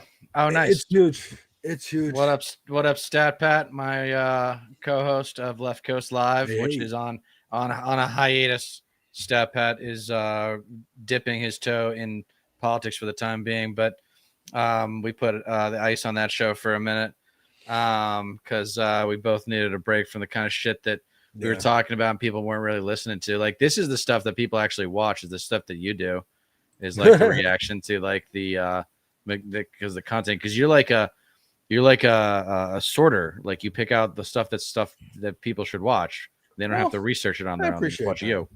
Yeah. Well, I mean, nobody can consume. But yeah, I mean, it's just, I don't have that kind of time. Like, your time. I mean, you're all ahead of it. Yeah. You're on Twitter. You're smoking on Twitter. I could never do Twitter. That was my problem. That was my weakness. My weakness. I could never get into Twitter. I don't know. It works with my ADD brain. But we got like, it was so electric. I mean, look at Brad Lander. Just how can you not just be so happy for this man? The good fucking riddance shirt. Like, what a fucking, this is how you be an ally, folks. This is how you be an ally. You don't have to talk about it. You don't have to like make it known. You just stand up for your buddy. That's all. Show up. Stand up for your buddy. You show the fuck up. You defend him from attacks. No, it's like, it's funny you say that. It's funny you say there's a similar situation I'm in, where I won't get into details, but multiple parties are competing for something at an event that I really want to go to. and just show up and support this one team that I haven't really been that involved with for a while, but I just want to show up and be supportive. And you don't need to say anything, just be there. That's a good point. Like if you're ready to kind of like open your mind to democratic socialism, then you should be ready to put your listening cap on. Being a good example, Brad Lander, good example. I'm going to Google him. I mean, even in, so pundits, politicians, this is by the Lever News, David Sirota's outfit. Okay. Pundits, politicians, and oligarchs shaken by his victory will no doubt soothe themselves by pointing to conservative Democratic candidates' victories in New Jersey and Virginia as alleged proof that nothing is fundamentally changing inside the party, as we have seen, as we have discussed. But even those milquetoast candidates felt compelled to channel Mamdani-esque economic populism during the final weeks of the election when they feared a loss was on the horizon. If we go look, where is it? Spamberger's speech. She very much talked about affordability. Yeah. Rising inflation. And it's just their solutions suck. The problems. Yeah. Everyone is talking about the same shit. It's just the solutions are very different. But she was hearkening. She was riding that coattail across the Hudson River. That's what was happening. Yeah, the New Jersey. Yeah, exactly. She had to because it was getting close, and Citarelli was like right there at her neck. And then that's Mikey Sherrill in Jersey. Spamberger down in Virginia also. Like, I don't know, this Jay Jones guy, that she was on the same ticket as the guy who tweeted out about like Republican families dying or whatever. And she distanced herself a little bit. And Jeff was talking about this last night from Good Morning Comrade, that I was worried that maybe she wasn't gonna eke it out a victory because of this scandal, and she wasn't. She was kind of distancing herself instead of just being like, "Fuck that, who cares? I ride with my boy, let's go." But she did, and I think again in her speech as well, there was a lot of I heard Zoran talk about that. I heard AOC talk about that. Dude, the political winds are in our favor. Have you ever been sailing? No. Oh, okay. Well, there's a point of sail where the angle on the boat is like most favorable, and it's called a broad reach. Mm-hmm. And we are in a broad reach right now politically. Or we are in a reach right now, which is the second best position. And we'll be in a broad reach with over time, I think, as the year progresses. But you got something else you want to finish? You want to finish with the Bernie go here? Yeah, I mean, the grandfather of it all, this whole movement. Just a little words from old Uncle Bernie. I wanted to say a few words about the elections last night and what they mean for the future of our country. Most importantly, I want to congratulate Zoran Mamdani for his extraordinary victory in the New York City mayor's race. As some of you may know or may not know, Zoran started his campaign for mayor. But Fascism Watch, I don't think they should build a new party. They take over the Democratic Party. Mayor being at 1% in the polls. And last night, he won with a significant vote. In my view, that journey from 1% to becoming mayor of the city of New York, taking on the oligarchs who spent a whole lot of money trying to defeat him, taking on the Republican establishment and Donald Trump, who endorsed Mr. Cuomo, taking on the Democratic establishment that never supported him, putting together a grassroots campaign that involved some 90,000 volunteers, people out knocking on doors, unprecedented in American history. It was an extraordinary campaign. He was a great candidate, but most importantly, it's not only his own personality and his intelligence and his hard work ethic, it is what he campaigned on. And Mamdani told the people of New York that we are living in a world in which the people on top have incredible wealth, have incredible power, while the majority of people are struggling to put food on the table, pay the rent, pay for childcare, pay for the basic necessities of life.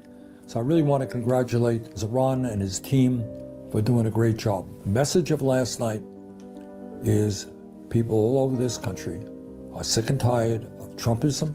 They're sick and tired of an administration that wants to destroy their health care. Yeah, it's fine. It's and good. my message to It's good. No, keep going if you want. We can wrap it up if you want. Democrats and Republicans, stand up, be firm. Let's stand together and tell Trump we will not accept the destruction it's fine. of I healthcare just want, for there's millions two of things I want. Okay, there's two things I want. One is I want, obviously, and I've said it before, I want the DSA to rally here, make the most of this moment, and assert itself as the spear of the anti-MAGA movement. Okay? Yeah. That's one thing I want. That might be a little optimistic because the DSA has some baggage and I'm not in power and I don't know exactly how to make that happen. I actually am working on one way, so hopefully it works out.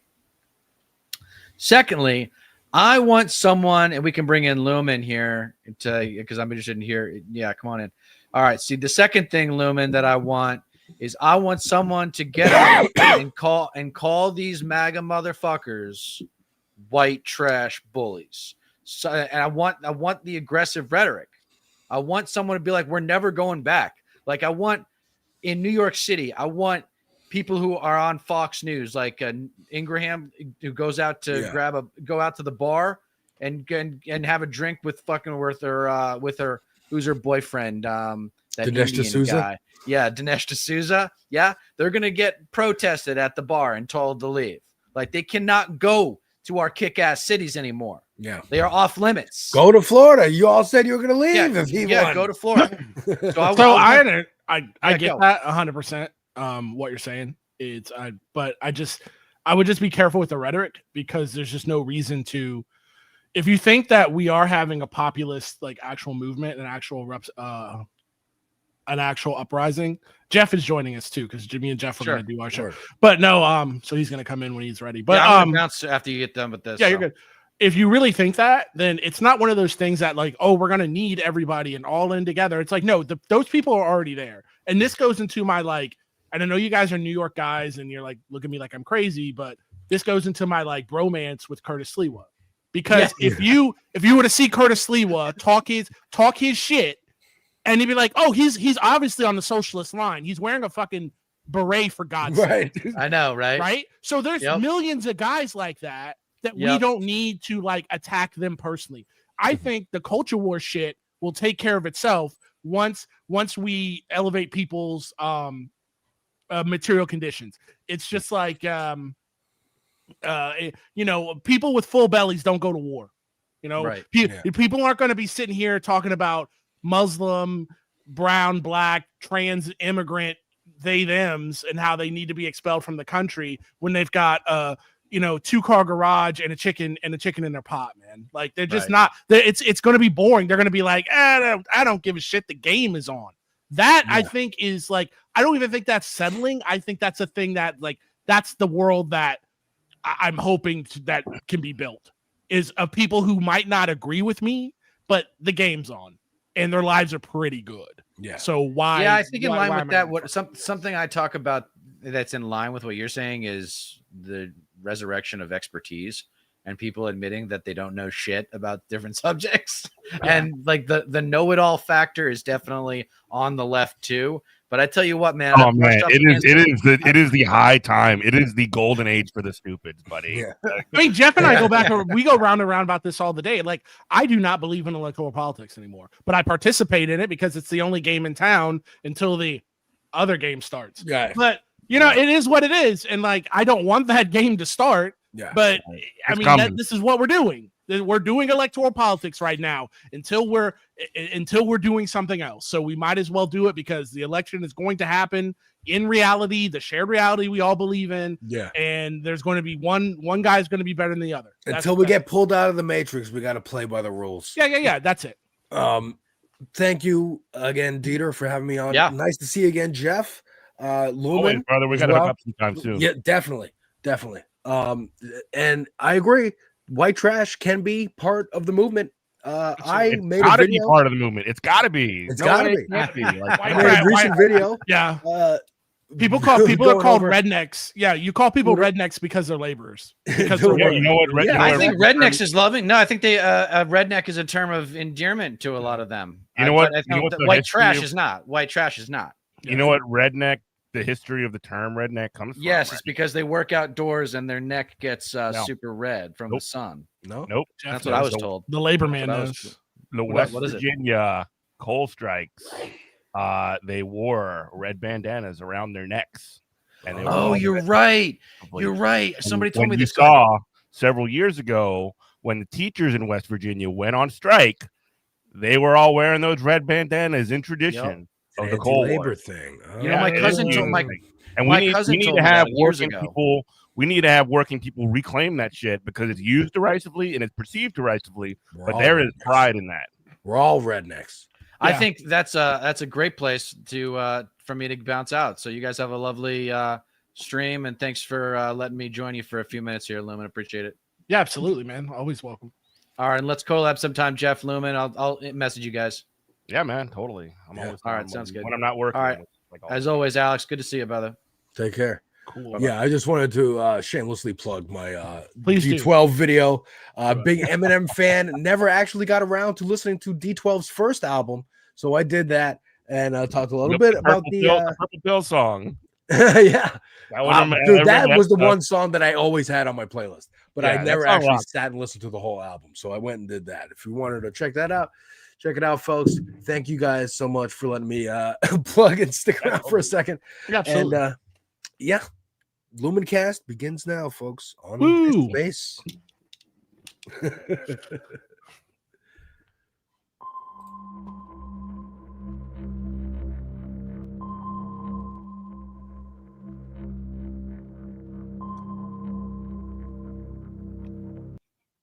All right. Good evening, comrades. What's going I know. on? So we're gonna do a little. I was echoing there. For a Crossover, little second. cross branding synergy is like What I was- call it. Am I still echoing? I No, don't hear you echoing. I heard myself echo. But anyway, yeah, we're doing. So everybody's watching right now. We are recording our podcast and also radio show that plays Saturday mornings on WHIV 102.3 FM, New Orleans, End All Wars. So that's what we're doing. So when you hear Jeff, he's gonna like cut in with like station ID every like 15 minutes. That's why that's happening. But other than that, it's the same. It's the same old. You know what do they say? 3-6 Mafia is 2000. We're talking the same shit. The smoke is in the air. You The cursing smoke on is- the radio already. Oh, we're cursing on radio. I was about to say the smoke is in the air. The liquor is still a fifth. But here we go. So I guess we can start it off. I mean, last night, as of recording and broadcast on this space, Zoran Mamdani took home the election for mayor of New York City, doing it in style, doing it in the first round, getting the 50.4% or whatever it was that he got, and in his victory speech, he started it. His second sentence of the entire victory speech, he was quoting Eugene Debs. Yo, He said New York is a city of immigrants. He said that we are going to fight. He quoted Spider-Man being like, if you come through one of us, you're going to have to come through all of us. He was spitting last night. And it was like, I don't know, man, like you just said, prior to us hopping on here that like, the electoral politics is over, and I'm tending to see, some agreement with that. But at the very least, if it's going down, it's going to be going down with some interesting swings. I mean, when I say electoral politics is done, like I'm not one of those people that's like, oh, you're a dummy for voting. Like I'm not that. Like, No. I'm just saying it's like in my short time on this earth, who grew up, people who've been listening to us for a while, like they kind of know my pedigree. Is like I was the weird kid who'd watched McLaren NewsHour. As like as a toddler, and remember that I was the weird kid who thought like, it was wrong to ask Dukakis that question in a debate about like, would you want, if somebody who raped and murdered Kitty Dukakis, you wouldn't want them executed? Like what a crazy thing to ask. So it's like I remember being a kid like on election night watching returns come in by myself, and my mom's like, what are you doing? I'm like, I'm watching the news. And she's like, all right. And like I'm like, yeah, that guy got a raw deal. So that's my pedigree of just like being a total wonk, a total elections nerd. Yeah, you And just gone the other way like really hard. Oh, real hard. It was really and it wasn't, and again, people who've heard me say this before, it wasn't the disappointment of Obama. It wasn't even Bernie getting screwed. It was India Walton. Like India Walton in Buffalo broke me because because they tried to India Walton Mondami, they tried to do the same thing. It was like, if you can't win the primary and then the Democratic Party, at least if they're not going to support you, get out of your way. Like, what good is this? When obviously this is a rigged game. This is what I try to tell my buddies about sports betting. I know this is like a weird, side note, but like my boy at work will tell me about his 32-way parlay and how quick, how he almost hit it. But then in the same breath, he'll tell me how the NFL or the NBA is rigged. And I'm like, if you believe that, then what are we doing? Yeah, like, bro, you thought you knew the code, you could figure it out because you know it's rigged. You know how they rigged it or something like that. You know what I mean? Now you mentioned India Walton. Shout out India Walton, who follows me on X. Yeah, follows. Come on the show, India Walton, if you're watching. But you know where she was last night, right? I hope Curtis Lewa's concession speech. No, she was at Zoran Mamdani's victory speech. That's what I wanted to be. I want to be at Curtis Lewa. She took a picture with our boy Hassan Piker, actually. Oh, that's so dope. And it's funny because like he's standing next to her. He's like tall as hell. Yeah, and she's like a little short tiny lady. She's barely even in the picture frame. Oh, that's so dope. Did you see, and let's be quick about this because it's totally off topic, but did you see those like Zionist, like Barry Weiss employed like writers trying to, they were like these, you saw it or no? I saw it. I saw it. Oh, that was so, I fist pumped like a champion.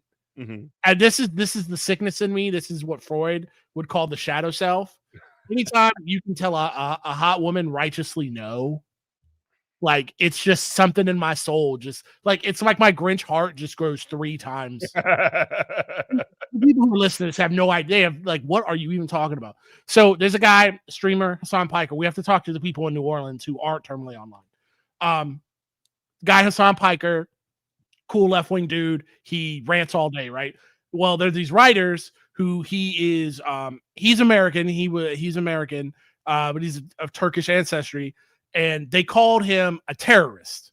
And so you've got these like really attractive women being like, "Oh, hi, Hassan," like putting their arms around him or whatever at the why are they even at the Zoran Mondami victory speech anyway? I'll never know. But they were like, "Hey, how's it going?" And he goes, "I know who you are. You called me a terrorist. Get your hands off me." Got him. Yes. I made this point to a friend of mine today when I was talking to him.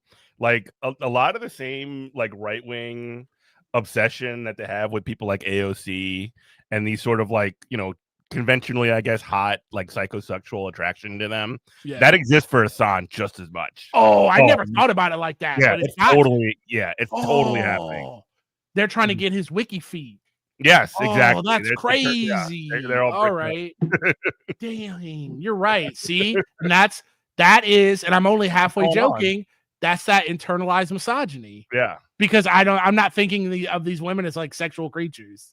Mm-hmm. Like, it's gotta be at least a part of what's going on here. Like obviously there's they believe it, they're doing it or whatever, but like they have to be at least a little bit doing that. You know what I mean? That's down bad.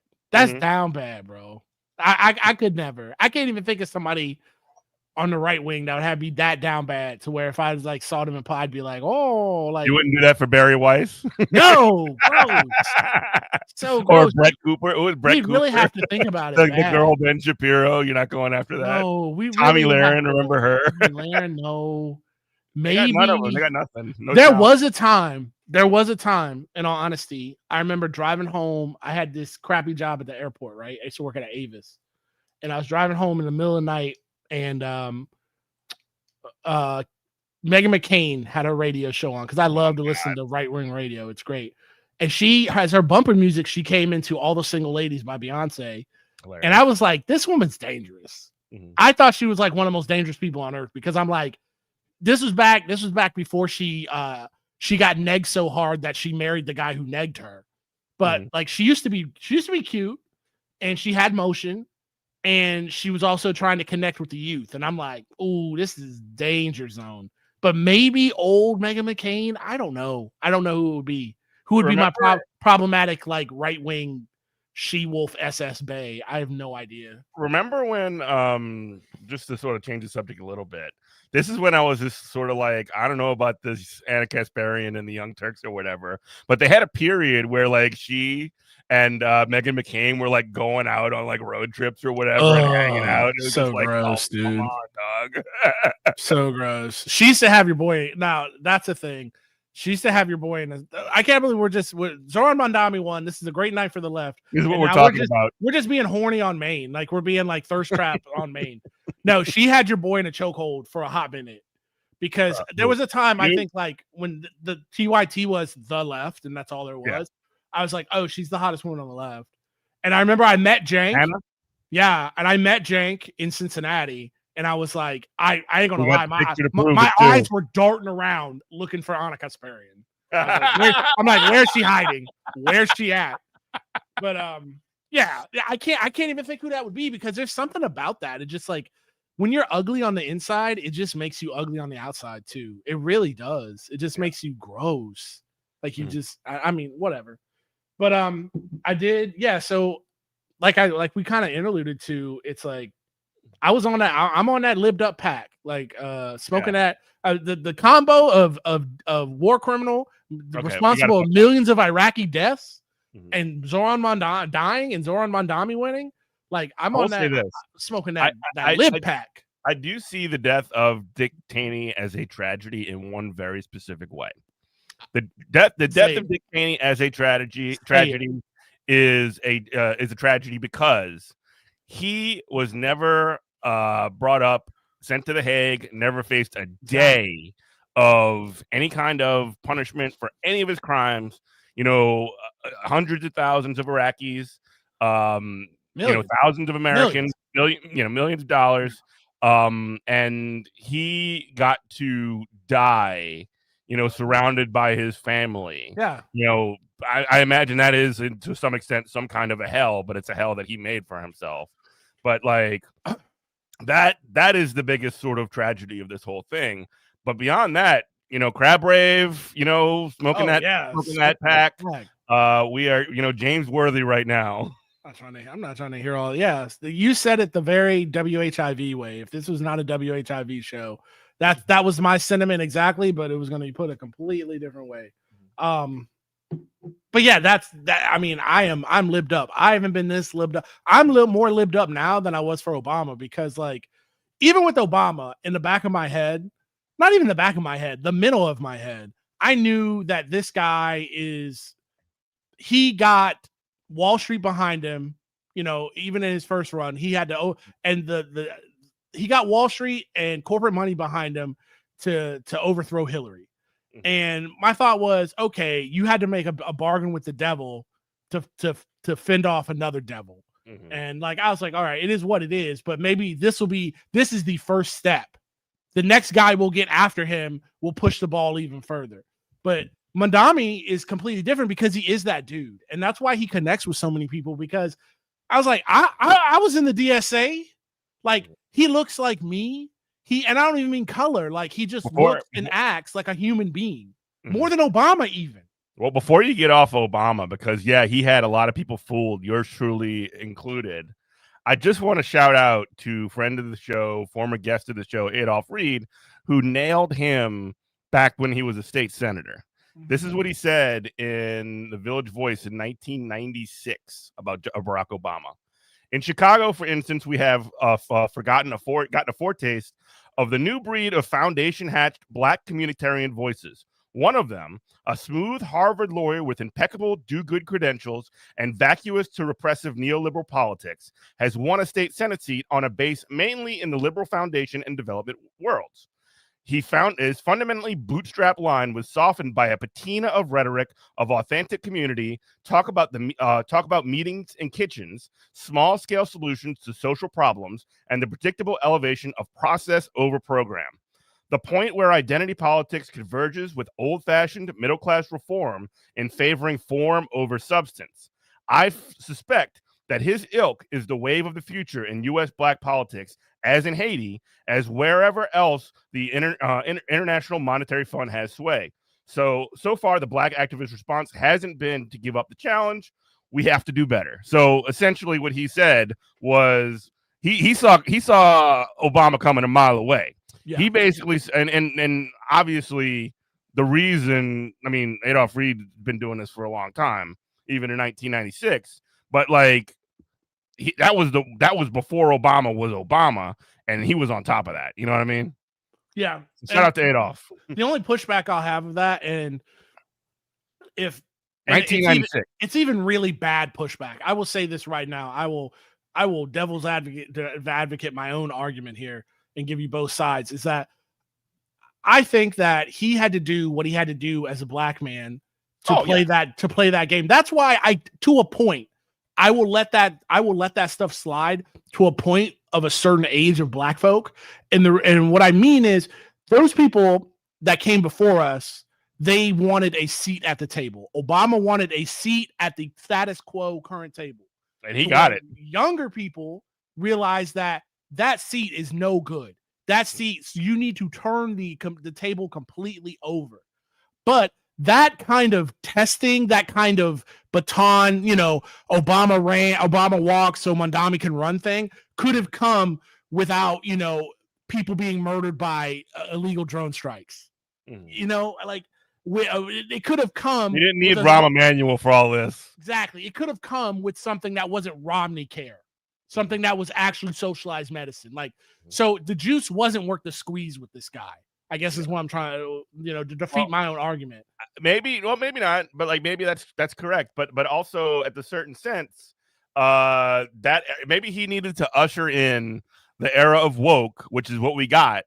And in order for us to destroy it, and let me tell you something, with the election of Jay Jones specifically in Virginia, not just Spanberger, not just, by the way, the first Muslim statewide official in the state of Virginia, his history, shout out to Ghazal Hashmi, who's genuinely IRL cool as far as politicians go.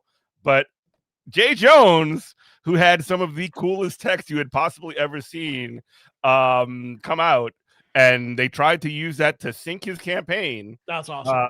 I'd have committed voter fraud to vote for him more. I mean, you know what he said, right? Did you read the tweets? Read them. Okay. Content warning. Based warning. Thank you, base God. 3 people, 2 bullets. Gilbert, who is a person from the legislature, Hitler, and Pol Pot. Gilbert gets 2 bullets to the head. Spoiler, put Gilbert in the crew with the 2 worst people and he receives both bullets every time. Crazy, dog. That's crazy. That's great. You can't be saying that. Yes, you can. Yes, you can. I'm not saying it. Jay Jones said that in his tweet. For my radio view listeners, I'm wagging my finger in this. I disregard all that. I disavow. Not Denounce, reject. Yeah. Bad. Carry on. Go get sworn in. No, he won his election by 6 points, which is just against an incumbent Republican. Huge. Like Virginia went crazy. Spotsylvania won their first went for a Democrat for the first time in decades. Mm-hmm. So it is one of those sorts of things where we're all lived up, I guess. Is what I mean. Let's be serious about this for a second, though. Let's be serious. Let's be serious and also do station ID. Do station ID, and we're going to be serious for the WHIV listeners. 102.3 WHIV LP New Orleans. This is Good Morning Comrade. Ex Lumencast. Woo! It's serious. So, especially as a person of color, people of color listen to this right now, right? And by the way, Jay Jones is a black man, right? I'm just saying, people of color, Latin, whatever, people who are marginalized, right? Trans people, queer people, whatever. Was what this guy who won last night, was what he tweeted, what he texted out, is that cool to wish for people's deaths and talk about people's deaths casually like that? No. But how many times can I turn on Fox News and they say they want to melt the homeless, dude? How many times in your life do you have to be told that you're not a person? You live here under white supremacy's pleasure. Mhm. You're lucky that every day that you wake up as, a queer, trans, black, Latin, whatever, you're lucky that we allow you to draw breath. And you expect me to shed a single boop, boop, boop tear about text about actually bad people, bad stuff happening to actual bad people. I'm sorry. I'm not going to do it. It's the same thing with Charlie Kirk. And I'll say this. It's the same thing with Charlie. I'm not playing that game, bro. If you want to come at me and tell me how great Charlie Kirk was, then go ahead and get his words and read them to me and then convince me of how great he was. But you want me to not talk about, you want me to have reverence for somebody that doesn't think I am allowed to draw breath, but you don't want to talk about what he actually had to say.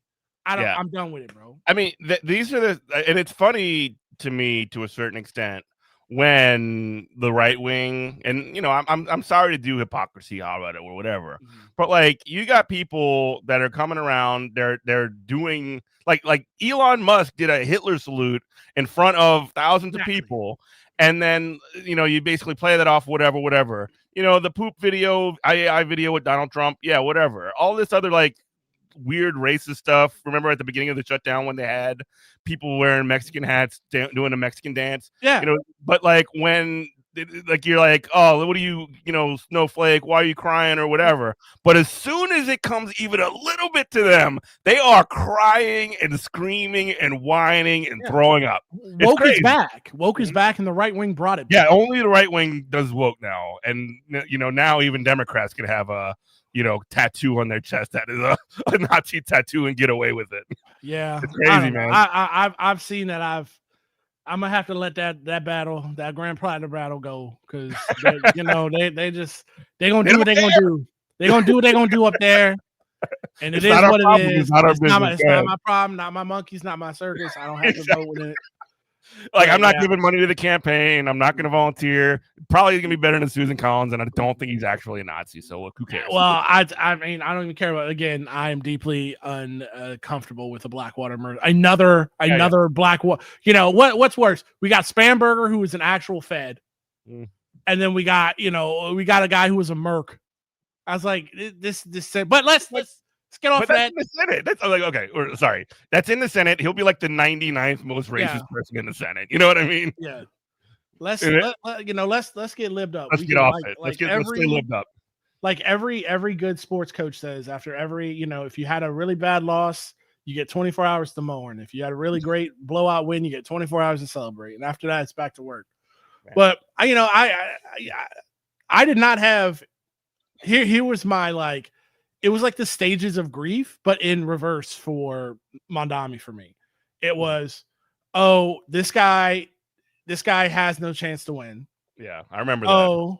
He has no chance to win, so I'm not going to put any not with that attitude, my wife would say. Shout out to Aaron. I'm not going to put any emotion to this guy, right? So second was, if he does close the gap, then they're just going to throw billions of dollars into the race, $1 billion into the race, and end up throwing up $56 million, which is a lot of money. $56 million, dog. And and then they're just going to go on this guy's identity, and then that's why he can't do it. And then he just stomped all that out. He just rolled through it like a kid. Like he's talking about my wife, Erin. She just called. It's JFK's back.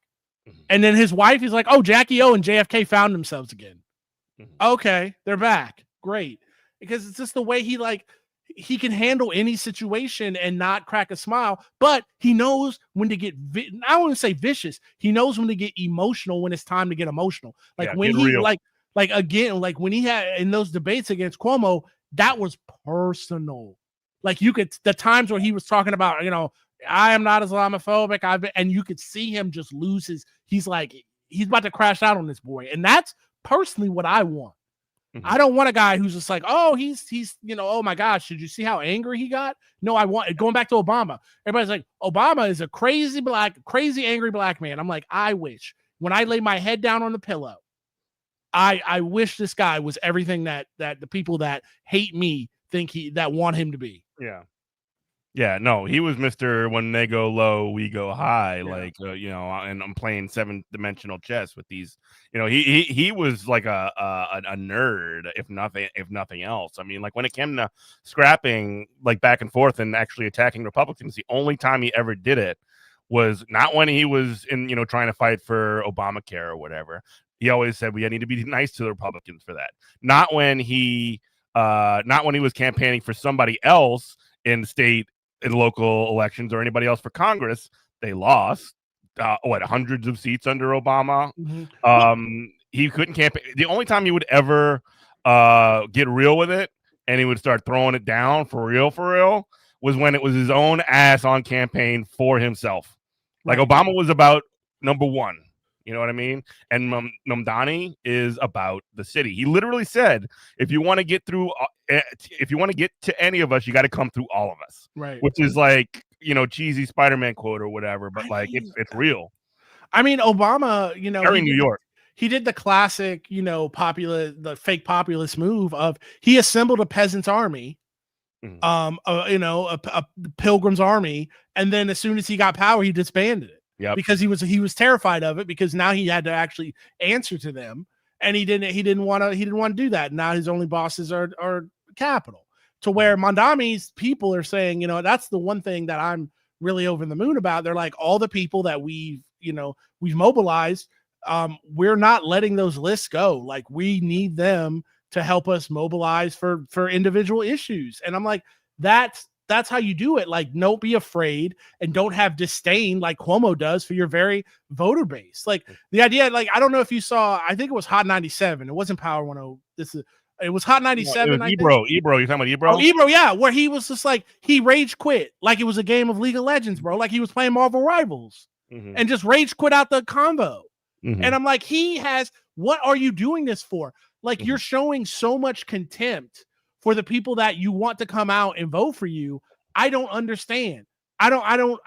Like, it makes sense when you realize that he's the son of a governor who's never. When he was talking about Zoran never having a job or never having any kind of experience, it was every accusation is a confession because he was a fail son who came up running, his daddy's campaign. He basically got himself in the position that he was in because his dad's name was on a bridge in New York City. Right. Straight up. It's just, it's crazy to where he is so delusional, or he, because of his privilege, what you just stated, and because of his previous positions, that he thinks he doesn't even have to play the game anymore. Yeah. And it's like, he doesn't even have to pretend to like me. It's like, my goodness, if I go to a brothel in Germany, I give the nice lady $100, €100, she's gonna pretend to at least like me for 20 minutes. My goodness, like this guy's like going to the car dealership and he kicks you in the head and then he's like, here, sign this, and so I can get you to this 36-month lease. And it's like, what on earth? Like, how does this even work, dog? It's crazy. Like his mind is just gone. I mean, really, it is like royalty versus peasant mindset. You know what I mean? Like, I'm the nobility. I deserve this. I have this coming. Trump's like that too. Like, Trump thinks that, he's got fundamentally like the lowest poll numbers that he's ever had. Okay, but like, he wasn't the lowest poll numbers ever had. He'll just come out and be like, "Yes, I'm running for a third term or whatever." Despite the fact that everybody hates him and nobody knows it. But whatever. Because it doesn't matter. Like, you're playing with house money at that point. But Trump was smart enough to even understand that he had to kiss babies and shake hands. Oh yeah, that's true. It's like, it reminds me, I don't know if you ever saw the Saturday Night Live sketch. It was so good of how like Bernie almost won the New York primary. No, I think it was, and like he got it. But anyway, they had Larry David as Bernie. Oh yeah, he was like, baby. Yeah, he wouldn't shake the lady's hand because she just got in a car accident, and the guy was just like, his buddy was like, you better shake her hand. I don't care if it's got Dookie on it. You better shake her hand. It's like, yeah. That reminds me of you remember that old 1964 Batman TV show? Like, Batman's like running for mayor against the Penguin or whatever, and the Penguin's running around. He's kissing all the babies. He's like, shaking everybody's hand, and Batman like walks up to the baby. The mom looks at him like, "Aren't you gonna kiss him?" And Batman's like, no, that would not be hygienic. Oh, okay. That's Batman. Remember Really? that? No, Yeah. you're giving me knowledge. So you're saying that Batman Returns storyline was? Oh no, was totally. taken Yeah, the from an Batman old Returns okay. storyline was Alright. taken from the I didn't know 1960s that. show, and that show, by the way, is so fucking funny. No, it's great. It's It's so great. good. It's great. 7 minutes. I mean, 33 minutes in. Okay, but no, I love that show too. But honestly, like, I don't know. I have to, give my man crush one more. I have to give him his kudos one more time. I listened to Sam Cedar today, and he laid it down perfect. He goes, the way that if Mondami wasn't in the race, the way we would have turned the majority port into Sliwa headquarters. And it's like, I was like, bro, you ain't lying. You ain't lying. I want to, honestly, I was libbed up, and I know we got like a half hour left, and that's why I wanted to get this out before we get really going on a rant. I'm super libbed up. I'm watching the Mondami speech. I'm like, yeah, this is cool. It's fiery. It's exactly what I want to hear. Everybody's so happy. I watched the Cuomo speech. Made no, literally, it just didn't even make sense. It was great from the perspective of the Cuomo speech was great from the perspective of he tried it just to do the he wanted to have his John McCain moment. So when he mentioned Zoran's name, everybody boozed, and he was like, "Oh, guys, we're not about this, bro. You're the guy who ran did the most insane Islamophobia I've seen since 2001, and then you're just gonna be like, oh no, he's just one of us. Like, he tried to be the Fox News in the election, and then he tried to be John McCain being like, oh no, he's not a Muslim, he's actually a great American. That kind of thing. You tried to call that man a terrorist, bro. But I wanted to again. I wanted to dip into this. I got the Curtis Sliwa speech up. I want to dip into it, bro, because I'm not even lying to you. Like, we don't have to watch the full 10 minutes. Like, I cried. I literally the way that if it was possible, Aaron and I were drunk fantasizing, like the way it was possible. It's like if we lived in New York, and I'm sure this is in Staten Island, if I could make the Sliwa thing and clap for him and hoot and holler at him and then go make the Mondami party, I would have. But no, I literally teared up because I'll tell you later. I'll tell you what's up. Go for it. Pull it up. Let's get it. Everybody in New York City who came out to exercise their right to vote. We will be setting a new record. It hasn't been achieved since I was a young boy watching the election in 1969 of John Lindsay. Over 2 million voters. So awesome. We need to applaud all New Yorkers. I'm not being funny. Is that his wife? I guess. I don't know. I don't know. She's because he starts to get choked up. Let me find that part. Because if that's his wife, I'm like, all right. Also, doesn't she give him like a back massage in the middle? Yeah. Of the Well, it's because he's crying. He's crying. Yeah. Let's go. go. See if I can find it. And we will not surrender. Here it is. It's people who've been but right here. I cried, bro. Right here. So we have a mayor-elect. Obviously, I wish him good luck because if he does well, we do well. But I will tell you this. We have spent 2 years organizing this movement. It's not just Republicans or Democrats or independents. It's animal lovers. It's people who've been disenfranchised. People who have been pushed to the side, whose voices have not been heard.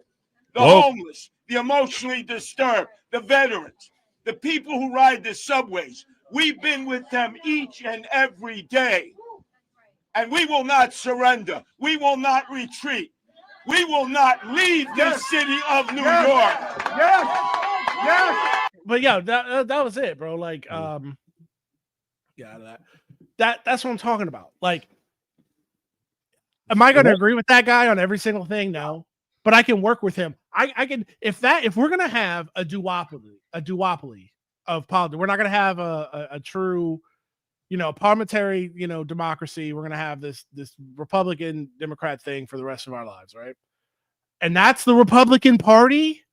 That's the Republican. I can work with that, bro. Well, he turned down what, like $10 million? That's what he says. Curtis says a lot of things. All right, so like even if you say it's like half of that, or even like 1%, even if you say it's $1 million, right? If he says that it was offered any amount of money and he turned it down, which I believe that it's very likely that a lot of these billionaires, throwing in $56 million to try and get Mamdani out of there. It's not that hard to believe that they had a bag for him. You know what I mean? It's not that hard to believe, and I definitely do believe that if he was even hypothetically offered that $10 million, he wouldn't take it, because he actually does. He's a character. He's a cartoon, guy or whatever. He's silly. He's kind of like somebody that you would read about in a comic book or whatever. But you can one thing that you cannot say about him is that he's full of it. He's not. Yeah, I don't even call him silly, man. He's a a guy to me. And I just want to say before I get into that rant, Zoran Mondani won Manhattan. Yeah, he won Manhattan. He doubled up on Andrew Cuomo in Manhattan. If Sliwa has anything to be upset about, it's that his voters in Staten Island buried him and voted for Andrew Cuomo, which is crazy that they didn't support the hometown boy. But I'm looking at these numbers right here from MSNBC. Sliwa got 7%. If you add that to Cuomo, that brings Cuomo within 2 points. And then Zoran Mondani still gets over 50. So it's like that doesn't even, and those votes for Sliwa were in no way going to Cuomo. Those 146,137 votes were going to stay home. They were not going to vote for Andrew Cuomo. And it's crazy that they try to play this man off like he's a spoiler. No, he's a man who paid his money to run in the race. He ran a great campaign. He ran a campaign on things. He's a Republican nominee. He ran the campaign on things that I, as a Marxist-Leninist, care about. And he has solutions for those things. And why I'm so high on him, it kind of goes into what we started with. It's like, oh, well, let's call these. I want to hear somebody call the people white trash. And I'm like, no. I'm like, I have so much more smoke. And maybe we should have Ben Burgess on again, because my opinions changed on this. Not that much. We got to, race. It's not all race, but it's not all just class and equality either. There is a split. I don't know what the numbers are, but there is a split in there, because I have all the smoke and the hatred for every wonk, every abundance guy in the Democratic Party, which I think should be taken to the town square and tickled until they laugh. But guys like Curtis Sliwa, I think Alyssa Slotkin's been trained to not give to that. Not laugh. All right, she's not gonna. We have to find some other kind of. We need to get Revolver Ocelot in here to do Baby Shark. You have to listen to Baby Shark for 10 hours. I don't know, but Psycho Mantis. It'll just you'll dive into her mind. This guy he was born in a generation where you could not say the word leftist or socialist, and somehow he came out of this as a direct action community organizer, good, bad, or indifferent, that really loves his city and just needed direction. And I've even said this, I'm being serious. Society failed this man. Toxic masculinity failed this man. But this is a man who has convictions. This is the man who is weird. He's a New York nut. He's a crank. He has 17 cats. I have 5. All of a sudden, I have 5 cats all of a sudden. It just happened. Hey, buddy. Me too. I got 5 cats too. It happens like crazy. It's so fast. I get it, bro. I get it. Everybody's a little weird. But this is a guy who loves his city and will break his back for the city and just needed some direction. And these are people who are reachable. These are people who we can work with, and we need to find. I'm not saying we have to compromise from him, but a guy who's a little bit racist and will talk about race in a way that's frank, in a way that's honest, in a way that he's going to say how he feels about things. And then we're not going to bash him with the woke hammer. We're going to call him in and not call him out, because we know a guy like that, his intentions are, you're a New Yorker, I'm a New Yorker, we might never see each other, but we all live in this web, in the tightest, one of the tightest packed cities on earth. So we all got to get along some kind of how. And he said that too on an interview yesterday, when the polls were still going. He was on the subway and he said something about, we see a lot of Zoronistas. Go their way, we go our way. But this Cuomo, he's something else. He's the cancer. He's something else. And I'm like, yes, that's what I'm talking about. That's how we do class solidarity. That's how it's going to be. And then again, we don't need to give away the store. We just need to keep the door open for guys like that. Because that just hearing a guy who he's not crying because he lost. He had no chance of winning, but he's crying because he loves where he lives so much. And he wants to solve the rat problem. And he's got 17 cats. And he's ready to make it happen. Zoran, hire this man for rat pest control abatement. Let's go. Do some real bipartisanship to solve the rat problem that Eric kidding. Adams was not able to solve. I'm not kidding. WHIV LP New Orleans 102.3. This is Good Morning Comrade. I did want to talk also. I mean, there is a little bit of hog watching that we got to do. Oh, please. And I just sent a link in the private chat if you'd pull it up, Jamie. But yeah, I'm talking to a real Jamie. I can try. I don't know what you said. Where did you send this? In Discord? In a private chat. In a private chat. I don't know how to do that. It's in StreamYard. Oh, I don't have any of that, bro. You're killing the show with this. Oh my god. I don't know how to do that. Boomer. Wait, here we go. Wait, I think I just saw. Oh, no, I don't know how to do that. Oh, private chat. Yeah, it's the thing that says private chat. That's the thing. Right. Hold on. Oh, Mark Cernovich, dog. Hold on, dog. Hold on. How you gonna go through all that for a Mark Cernovich tweet? Well, I didn't expect it to go through this much. All right, it's up. All right, this pull it up. Yeah, there you go. I thought I did. Yeah. This is a rowdy masculine environment. You can feel the energy. This is Hassan hanging out with Mehdi Hassan and Jamal Bowman. And dude, I'm not even trying to be funny. I just want before I say, like, is Mehdi Hassan a practicing Muslim? I want to say he is. The reason why I say that boy was lit. I was like, is this he was cutting promos like he was in a rap video. That was crazy. He was like, and I'm gonna tell you something. He was cutting promos like he was like Hulk Hogan in the 90s. Just like, let me tell you something, brother. But go ahead. Play the video. All right. Start it from the beginning. Play the video. Started from the bottom. Now we're here. He's almost at 50%. Almost at 50%. Almost at 50%. Hassan Pike in the building. Hassan Pike is in the building. I say, what wrestling stable is this? Yeah, it's the Four Horsemen. You're ducking. Oh, really? You're gonna call me out like that? Really? That's crazy. Hey, That's crazy. they was like, he won't condemn Hassan Pike. Remember that shit? He won't condemn Hassan Pike. How do you feel about a socialist mayor of New York? I feel electric. I feel amazing. Hassan is lit too, by the way. I feel like being uncompromising in your values, whether it be about touching that third rail of speaking out against Israel or primarily focusing on affordability. Pause it real quick. In your campaign Shout out strategy. to Hassan. Pause it real quick. With the pearl necklace. So His new merch, including that T-shirt, literally dropped today. I'm not a big fan. No. I'm not even saying I'm a big fan. What I'm saying is he's doing smart business right now. Oh no, for sure. He did it all day. He does it all day, and he sells them for barely over cost. Regardless. Yeah. Thought about that. Go ahead. Hit play again. Very effective. It's something that I know you know. It's something that I have spoken to every fucking Democrat about. Can I curse on Sandee? I'm sorry. No, you can't curse. You can't do it. Every Democrat. It's like, oh, why do we keep losing? I'm like, this is why. And now I can just point to Zoran and say, hey, he did it, and he won.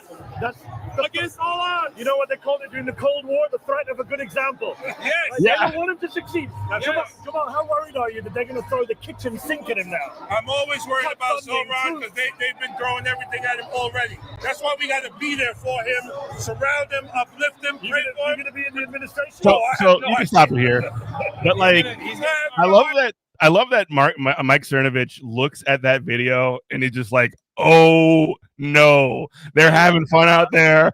They got us. This is a rowdy masculine moment. You can feel the energy as the Heritage Foundation is putting members through a struggle session and demanding a DEI dean. The left is winning. Yes, dude, they are shook. They're so shook. Think about it from their end, though, right? So they're like, oh, this guy's a socialist. Oh, this guy's brown. Oh, this guy hates Jews. Oh, this guy's he literally did 9/11. Oh, this guy, what else they try to throw at him? So now we're gonna get, millions upon millions upon millions of dollars and come at this guy. And they just ran out of ammo. Yeah. Like they had nothing left. They didn't even get close. They didn't put a blink. I mean, you were saying on this show last week, I was watching.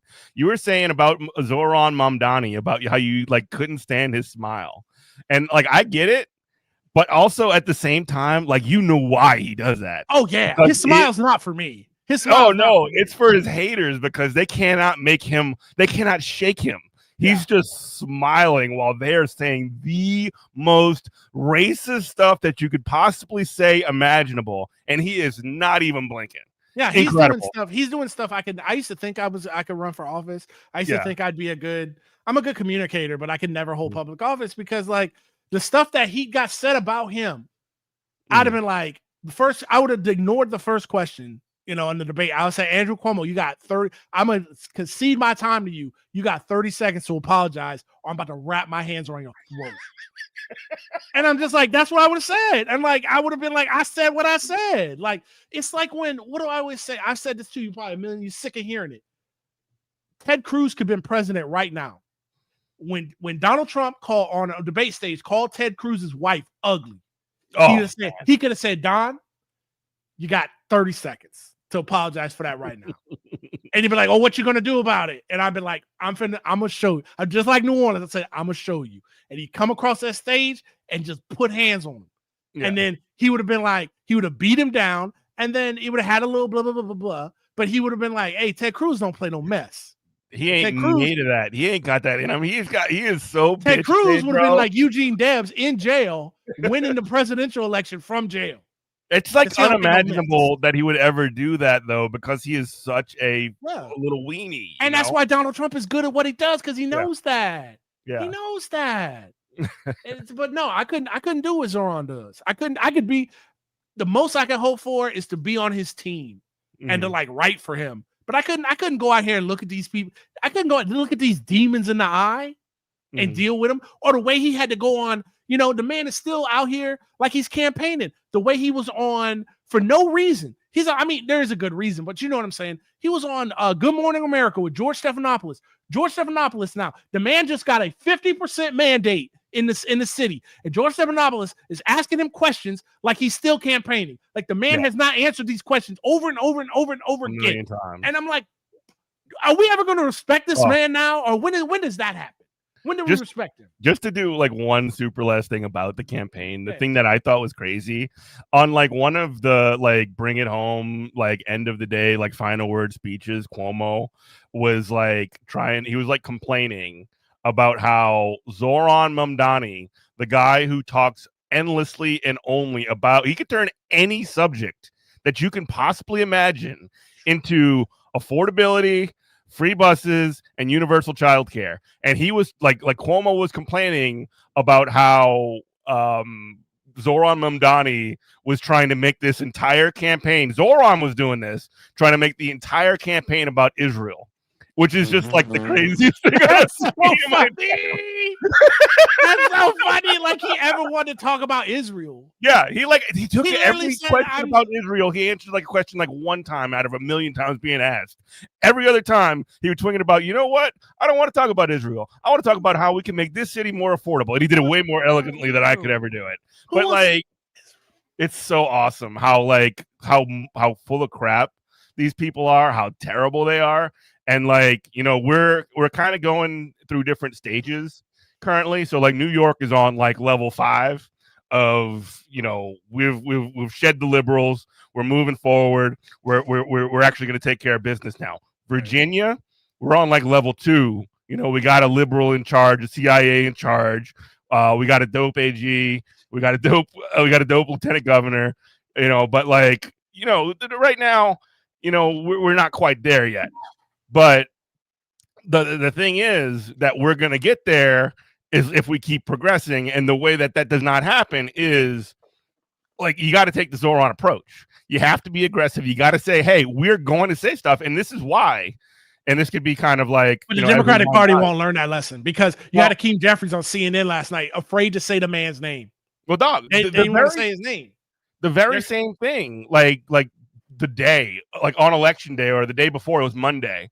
There was a thing that came out where Abigail Spanberger was like dogging on our boy, saying that we shouldn't be making promises. Oh, Zoran's not the Democrat. He's not a Democrat or anything like that.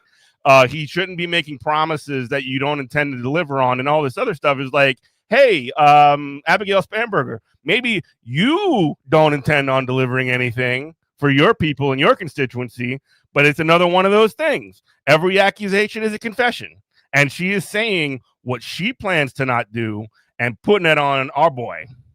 That, and I want to close with this, is that's so it's like the what do Republicans always try to talk about with like schools? They say the tyranny of low expectations or whatever. Yeah.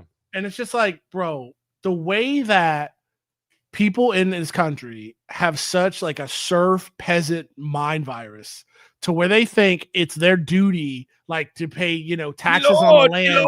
Me Lord, I will give thy vote to thee, me Lord, and expect nothing in return. I had a discussion that turned into an argument, like I mostly always do at work with, dumb. And this was about, something about people in jail, prison being allowed to vote. Mm-hmm. And this dude said, with a gleam, like Ric Flair said, with a tear in his eye, with no gleam of irony at all. I don't think people in jail should be allowed to vote, because then the politicians would be doing stuff for them. I said, brother, you just described how representative democracy works. Mm-hmm. The idea that you, in your mind palace, go vote for somebody and expect nothing from them. Mm-hmm. The only this is a business transaction. This is not team sports. This is not you going to see the Saints on Sunday. This is you like power. You want to sit in the mayor's office. You want to sit in the White House. I will allow you to do that, and I will trade you my vote so you can do that. Now, what are you going to give me? Mm-hmm. It's the same thing with Obama phones. If people are going to Obama's giving people free phones. What should he be doing? Yeah. But if not giving people stuff for their votes, you gave him a vote, so he should be giving you this serf mindset. People need to get up off their knees, bro. This has to stop.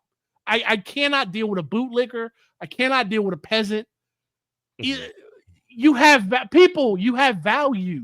Mm-hmm. You're not we're not put on this earth to be trampled on by the rich. It's crazy. That's how brain broken we are in this society. Yeah. And on that point too, like, I'm sorry, but okay, fine. Throw Elon Musk in jail and he can't vote.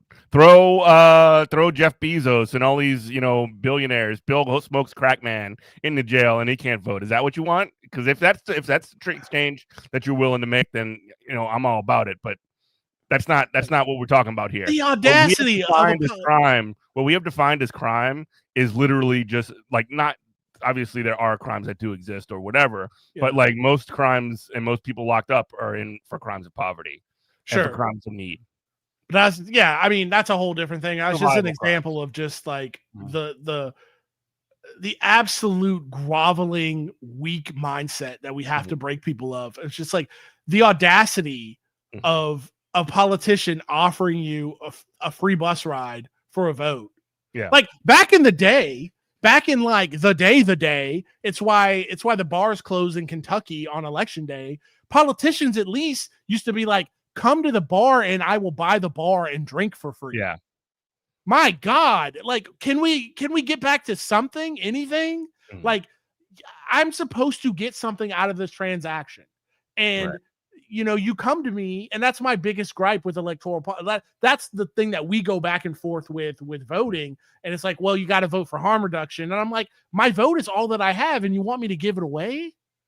Like No, that's do why I whatever you have want. that's why I have a problem with harm reduction voting. But again, that's a whole nother thing. I always tell Yeah. people, like, I might have that conversation, but have I ever like made the case beyond like, this is why I'm never. voting for like Kamala Harris or whatever. If you don't do it, you're doing something bad. No, like, you come to your decision because you're a man, and I respect that. You know what I mean? That's how it comes down to it, straight up. Never. Well, we got like 2 minutes left. I'm gonna pump my stuff. Lumencast. I'm on YouTube. If you're on YouTube right now, Lumencast on YouTube. Go subscribe to me. I'm on Twitch. I'm on there when I feel like playing video games. So come bug me. Lumencast. Good Morning Comrade is the podcast that Jeff and I do. It's available everywhere you can get a podcast. Go get it. Yeah. Two particular episodes I want to shout out. If you go to goodmorningcomrade.com, you can find all of our latest stuff. But we had an interview last week with Lauren Jewett, friend of the show. She's running for Congress. She is not the lesser of two evils. She's running against Steve Scalise in Louisiana. Check it out. And also Conrad Cable. We talked with him. He's running in Shreveport against Mike Johnson. You know, both long shots, but like, you know, if we want to create more Zorons, we got to give as much air to people who are on the ground, you know. So check that out. Take a look at it. Take a look at their campaigns and just sort of see what's going on. New Orleans, early voting has started. I voted today. Go vote. It might do something. Who knows? Go read Anti-Gravity's voting guide, and just, if you don't know who to vote for, pick up Anti-Gravity. It's free at the corner store or whatever hipster bar you hang out in the Bywater. They have a voting guide. Just do that. And voting don't cost nothing. Like, that's the other thing. Like, you know, whatever. Exactly. So, thanks for everybody for listening. This has been Lumencast X. Good Morning Comrade. We love you. Bye-bye. Stay tuned for Funny Book. Funny Book.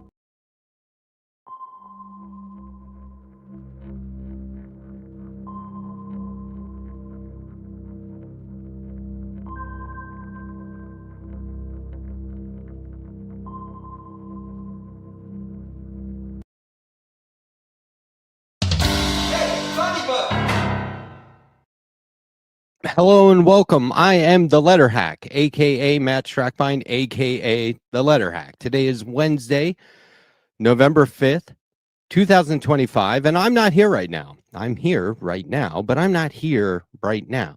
You see, I'm pre-recording this. Technology is a wonderful thing. Anyway, I can't be available tonight for my show or for Left Past 10, but make no mistake, Left Past 10 show go on. I quickly want to thank everyone who has come before me today on this space, all the contributors, Lumencast, and everyone who has been on today and tonight. I'm continually impressed by our remarkable lineups and the dedication of everyone in our working class media collective. We had election coverage last night, which went fantastic. We had up to, I think it was 16 different hosts on at one time. Not on screen at one time, but trying to get in the green room. Dan from the internet was on the street in New York City doing reporting on the street. Who else was doing that? I don't think anyone in independent media. So that was huge for us.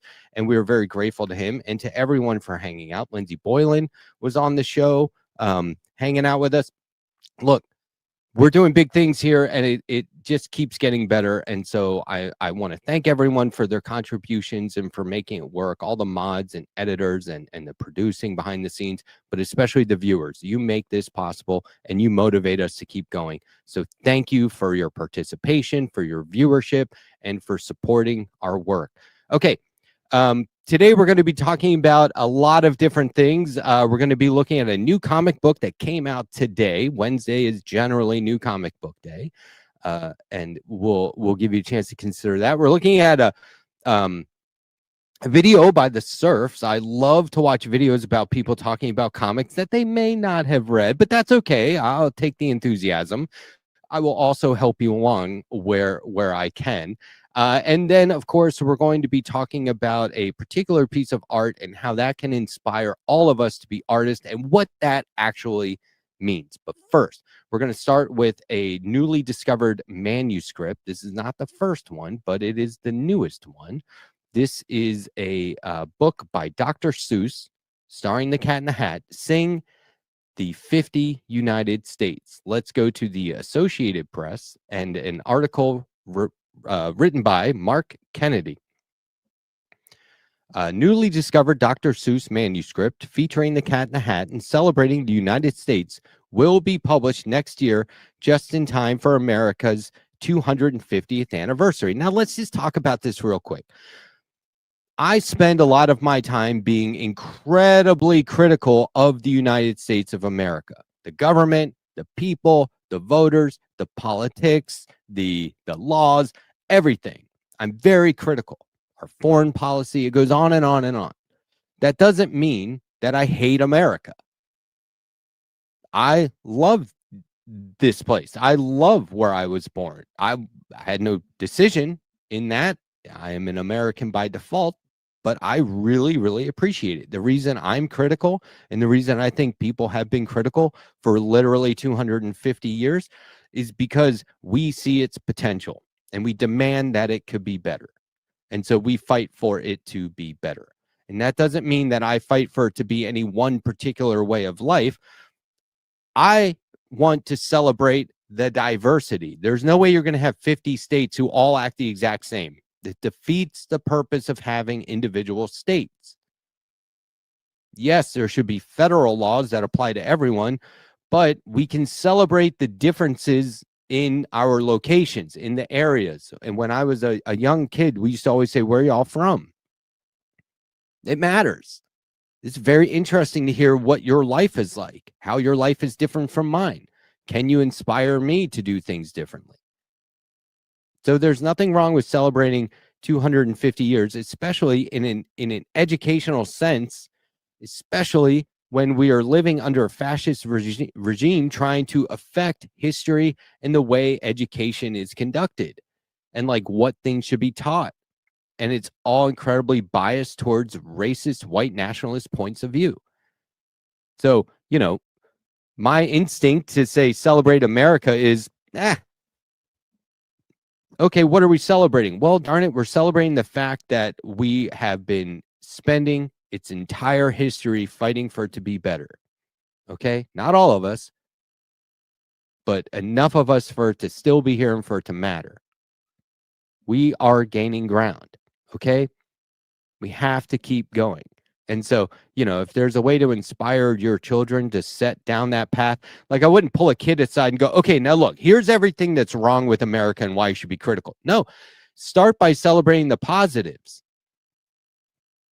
and build diversity into that. And, you know, you read a book to your kid and you don't just go, my work is done here. No, help follow through. Do some sort of a little lesson plan in your mind.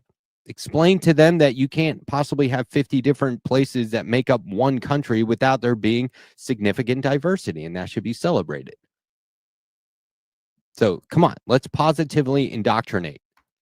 I'll keep reading. Quote, Sing the 50 United States is the first full manuscript written by Dr. Seuss-born Theodore Geisel to be discovered since the posthumous release of What Pet Should I Get in 2015. The new book aims to teach readers the names of the states. To sing the 50 United States, you have to use your brain, the Cat in the Hat advises. Massachusetts, Minnesota, Missouri, Montana, MISS, Mississippi, Maryland, Michigan, and Maine. There's probably a way I could be singing this to you, but I don't want people to turn it off just yet. Here's another quote. Uncovering a new work from Ted is like finding a time capsule of his imagination, says Susan Brandt, president and CEO of Dr. Seuss Enterprises. They continue by saying, Sing the 50 United States celebrates his boundless creativity, genius with words, and enduring ability to inspire young readers everywhere. We're honored to share this new Dr. Seuss treasure with readers across America during a meaningful milestone year. And like, you know, I wouldn't expect them to add this, but I will. They're revising history. Who knows if Donald Trump was overseeing the release of this book, he may go, exclude the blue states. It's really more like 40 states, right? Like, who's pissing me off right now? Take them out of the book. Don't sing about Colorado or whatever, don't sing about California.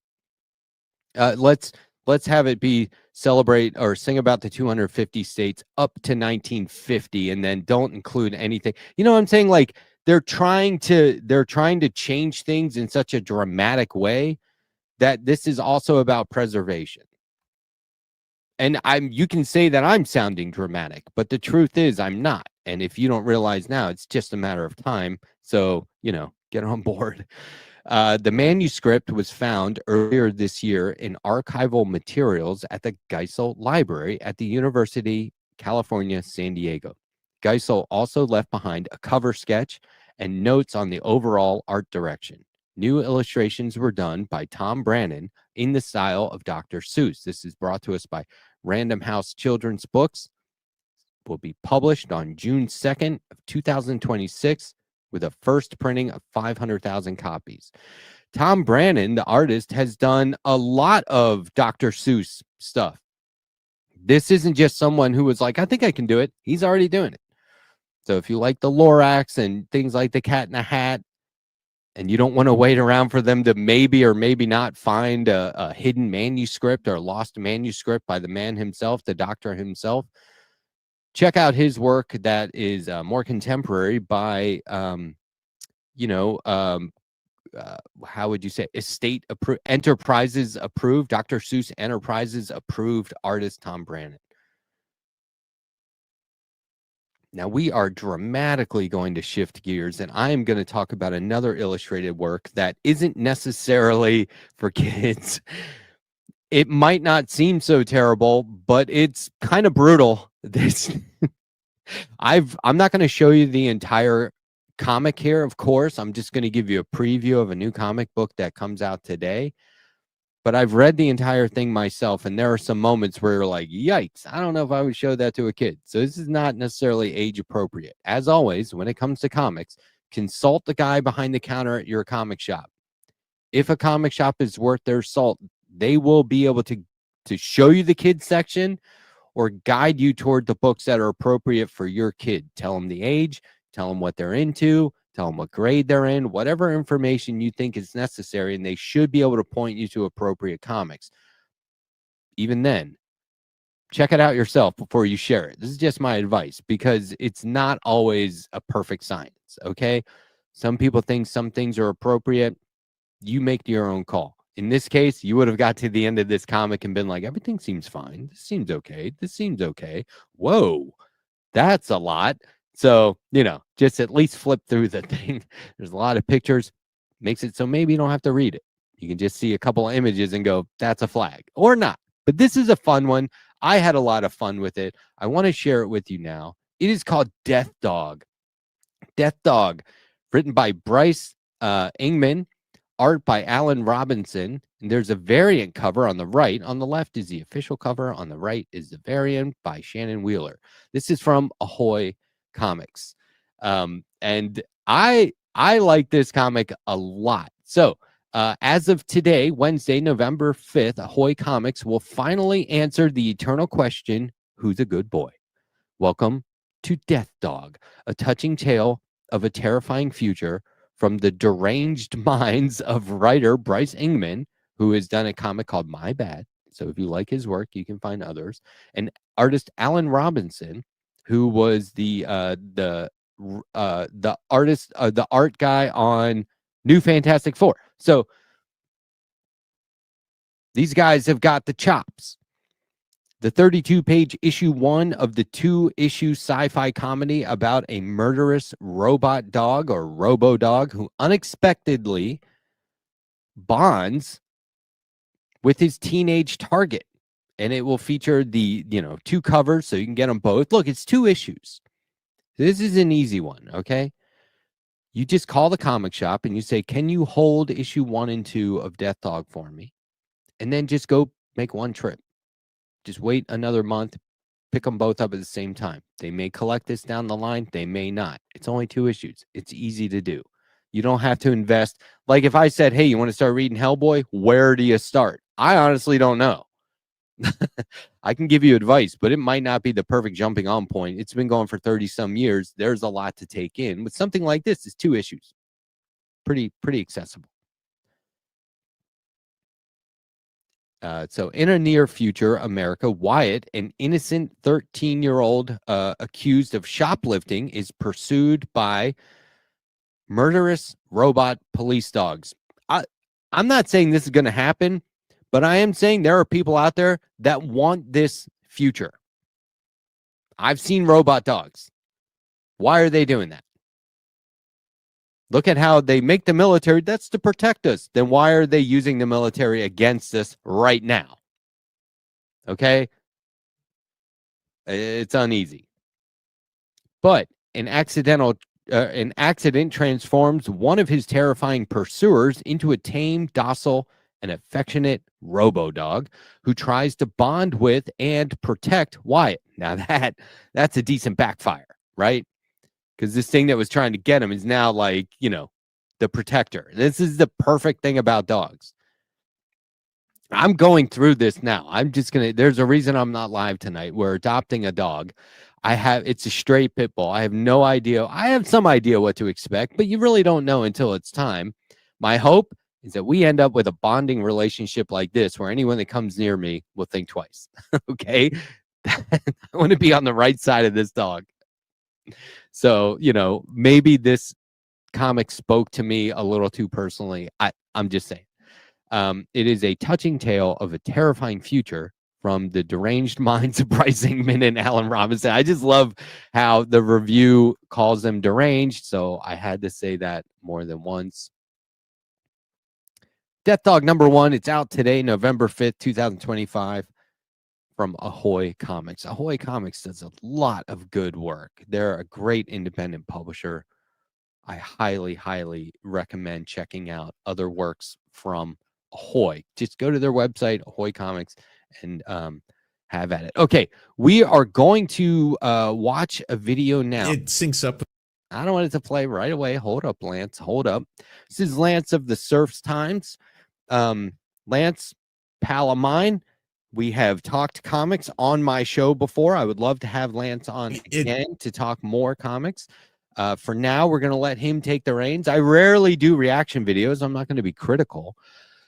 But there is a topic that I think there's a history of it in comics. That's heroes punching Nazis and bad guys like Nazis, like the KKK. I think this should be happening more for as much as it's happened. And we're going to take a look at 15 different times that it's happened, some of which Lance mentioned, some of which he doesn't. We're going to look at some moments in history that are worth checking out, comics history. But I don't see any reason not to do this. Now, there has been a recent version of this happening in a Batman comic, Absolute Batman, Annual #1. We're going to let Lance talk about it because I want everyone reading comics. I want everyone enjoying comics. I want everyone to benefit from the unconventional yet highly powerful communicative power of comic book storytelling. This is an example of that. And so if he's sharing it with a larger platform than I have, who am I to try and outdo him? I'd rather just react to his video. So without further ado, let's get into this. I mean, it syncs up with every other thing that lose their minds over. M&M's, Lego, the Batman, you know, Bud Light. It's just not a thing they don't lose their minds over. And then meanwhile, they talk about like how they feel persecuted and are facing the persecution complex every single day, when it amounts to the Batman is killing Nazis in a comic book. So let's just talk about that real quick. There's a bad faith effort on politicians and right-wing commentators. These guys are they are rabble-rousers. They are trying to infuriate their base. They are trying to get their viewers pissed off. So what starts out as like a bad faith take on, why is the Little Mermaid not a white girl anymore? I don't get it, right? Why is Batman doing that? That's all just to piss people off. The anger becomes real but it's manufactured at the outset. So where the right loses their mind, that's a pretty broad statement. I have to break that down. I see the value in breaking that down. So it's not the right as a whole, although that would be the perception to anyone who's not as, tuned in or switched on as the rest of us. But make no mistake, they capitalize on these moments at a media level so that they can just piss off everyone else on social media. And look, honestly, who knows how much of that is bots? The Batman. I did want to quickly recap that I would say that fascism, Nazism is becoming all too common. The number one political commentator on the totality of the Twitch streaming platform, the biggest political commentator, happens to be Asmongold. So some people know him as Nazi Mold or Assman Mold, or whatever you want to call him, man. He's espousing pretty extreme white supremacist rhetoric these days. And shocking to me that someone like this can be monetized at all, much less make a living off it. It is shocking. There's nothing about this Asmongold, who I only know about because people react to his videos on shows like this that I watch in the Vanguard. I see this guy and I go, what is there to appreciate? I'm not saying I'm a suitable replacement or a better example of a streamer, but there's no qualities to this guy that I find valuable. Feels very safe doing it. And so that's it. America is not white people's land. That's Europe. Well, it is. It is. It absolutely is white people's land. I mean, we fought a war over it. Duh. It got conquered. Oh, yeah. We did a quick genocide. What? Absolutely it is. It's been our land for hundreds of years. Hundreds. Of course. Moron. Obviously. It got conquered, yes. And so that...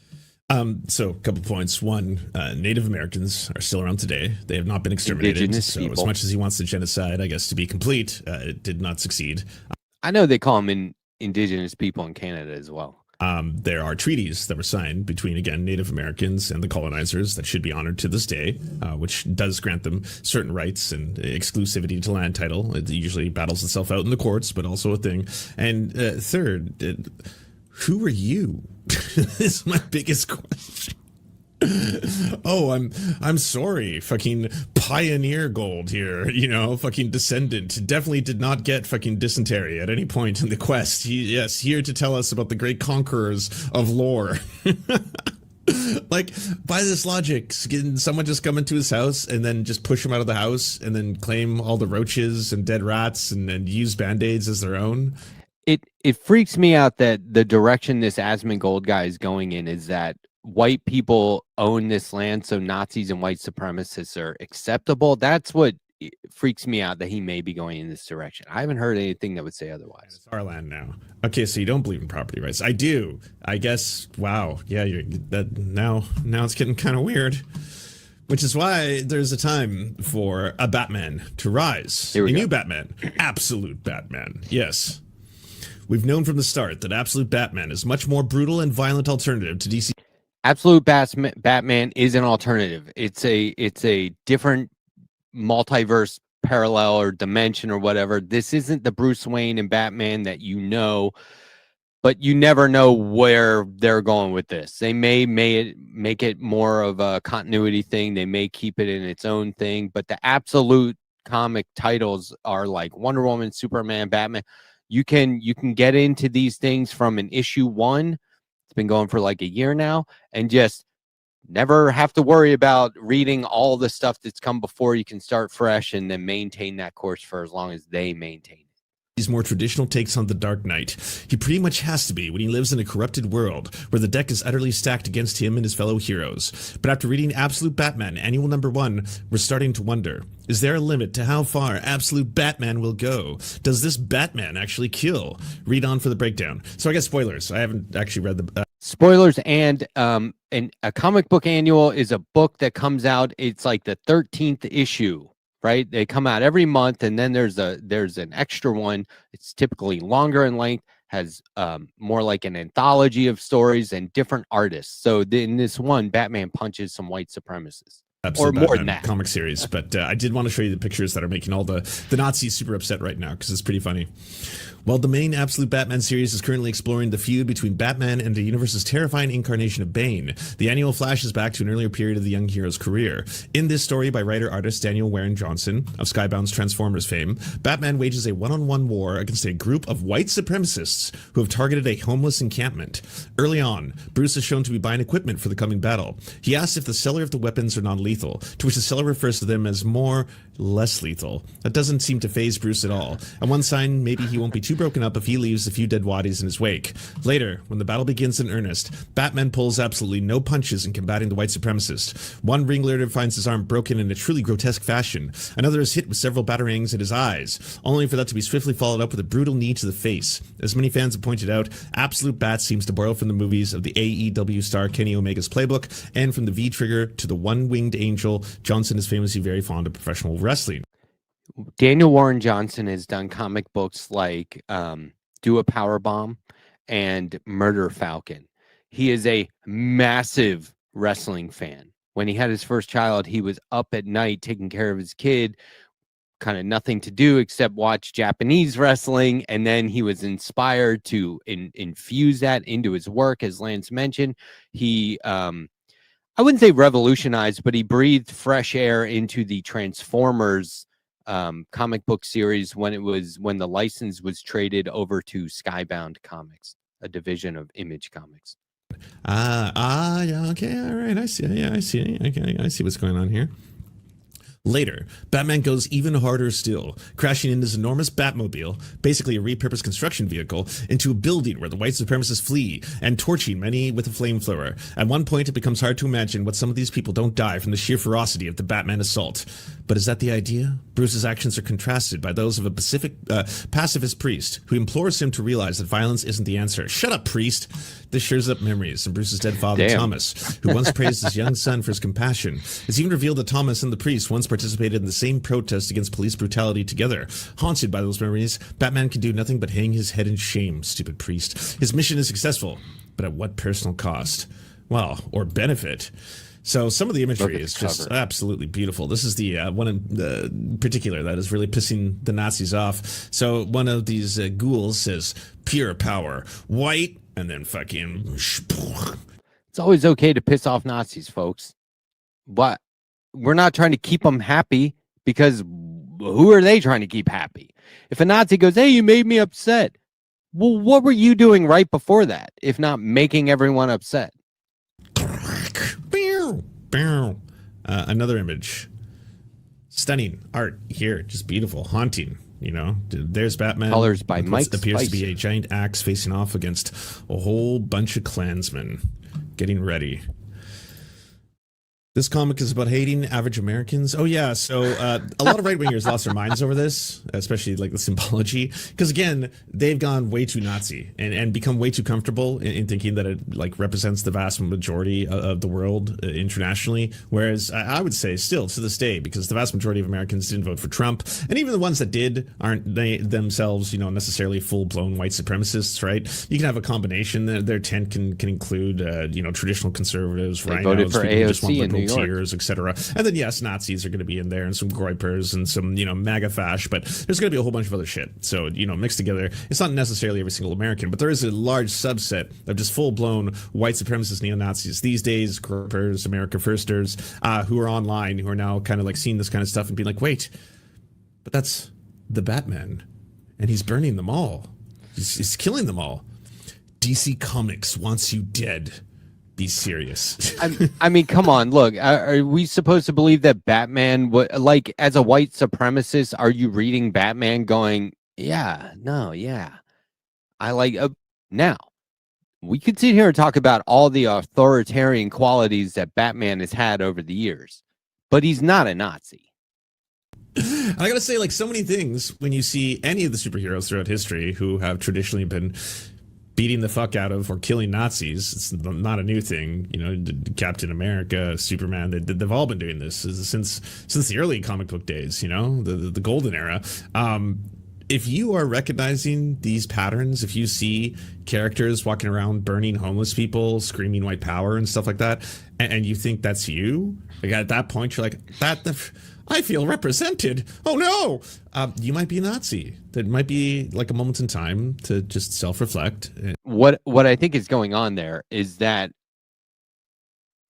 just to give them credit, which I don't have to do, no one has to do this, but what I think is happening is they're trying to say that the average American who's dissatisfied with the homeless situation and these lazy people who just should get a job, go buy a house, and what are you doing? You're ruining our streets. They're trying to paint us as Nazis, and we're not. Well, look, if you identify with anything happening in that story that's not Batman's take, yikes. Like, maybe you can say Batman doesn't have to be as violent as he is. Maybe you can identify with the pacifist priest in the story, whatever. But if you're going, well, no, nobody who's anti-homeless is that anti-homeless, then that's disingenuous and you're wrong. And to take a big step back and realize that your beliefs are grotesque, they're abhorrent, and here's the good news: are going to lead to that very quickly anytime you want. Unlike most of the people you target, right? Like a gay person can't stop being gay, a black person can't stop being black, but you can stop being a Nazi. You could do that, and then you aren't on the other side of the flames. So that's up to you.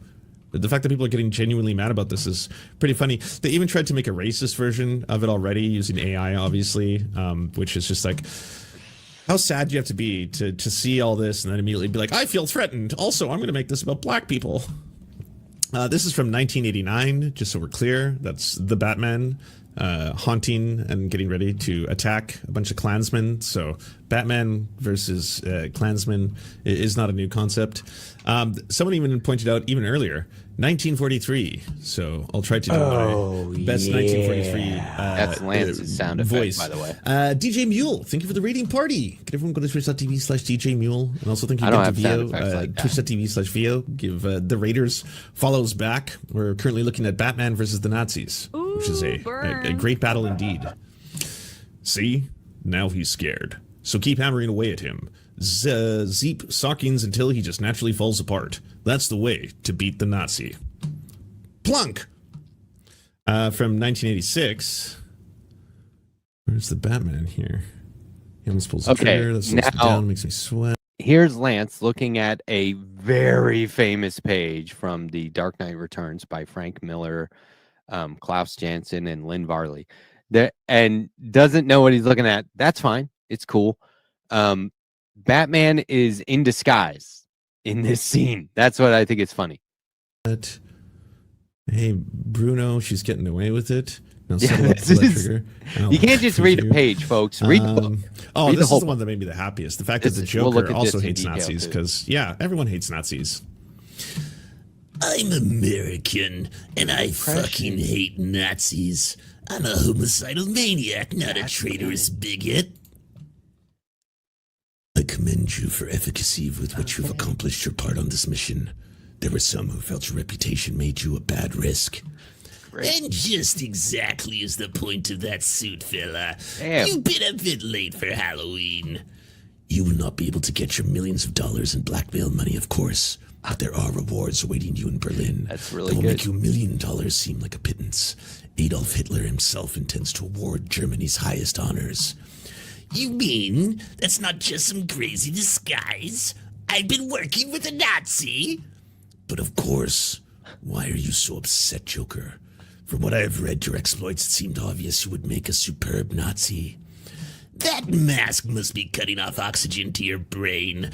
I may be a criminal lunatic, but I'm an American criminal lunatic. Okay, that's amazing. First of all, Lance's impressions are spot on, and to be able to go back and forth like that is just masterful. The Joker, way too individual, way too on his own to be part of a group. And you can't be a Nazi and be an individual. Keep back, boys. This creep is mine. But he's American. How unfortunate. Such misplaced patriotism.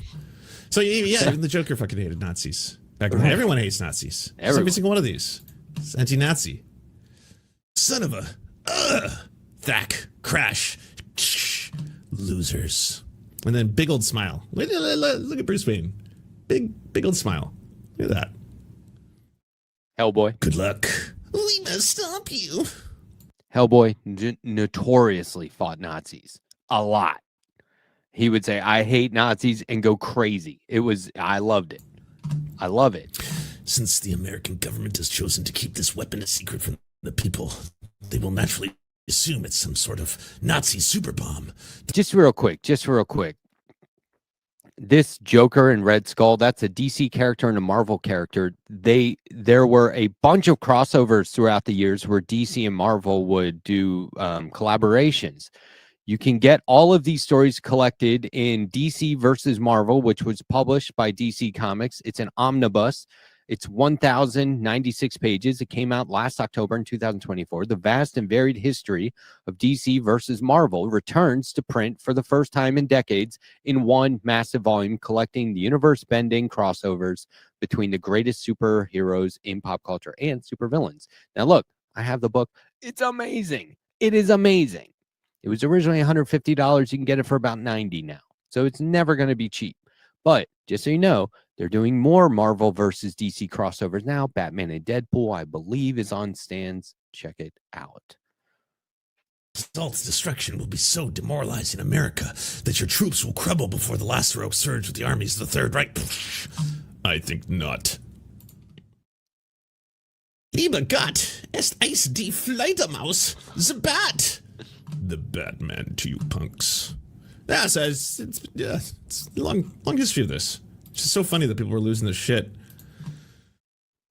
Get away! Get away!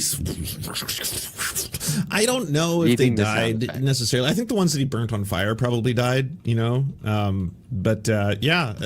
Just some of them probably died. I don't know if the one who had his arm broken necessarily survived everything here. Those police were part of the Nazi group that planned to kill a bunch of refugees in the story. Daniel Warren Johnson, who drew the viral image of Batman killing an ICE agent, actually put the police getting killed into an official DC comment for Absolute Batman Annual. DC Comics wants the cops dead. Speaking of tattletales, every single one of them. No, they want us dead. Batman wants us dead.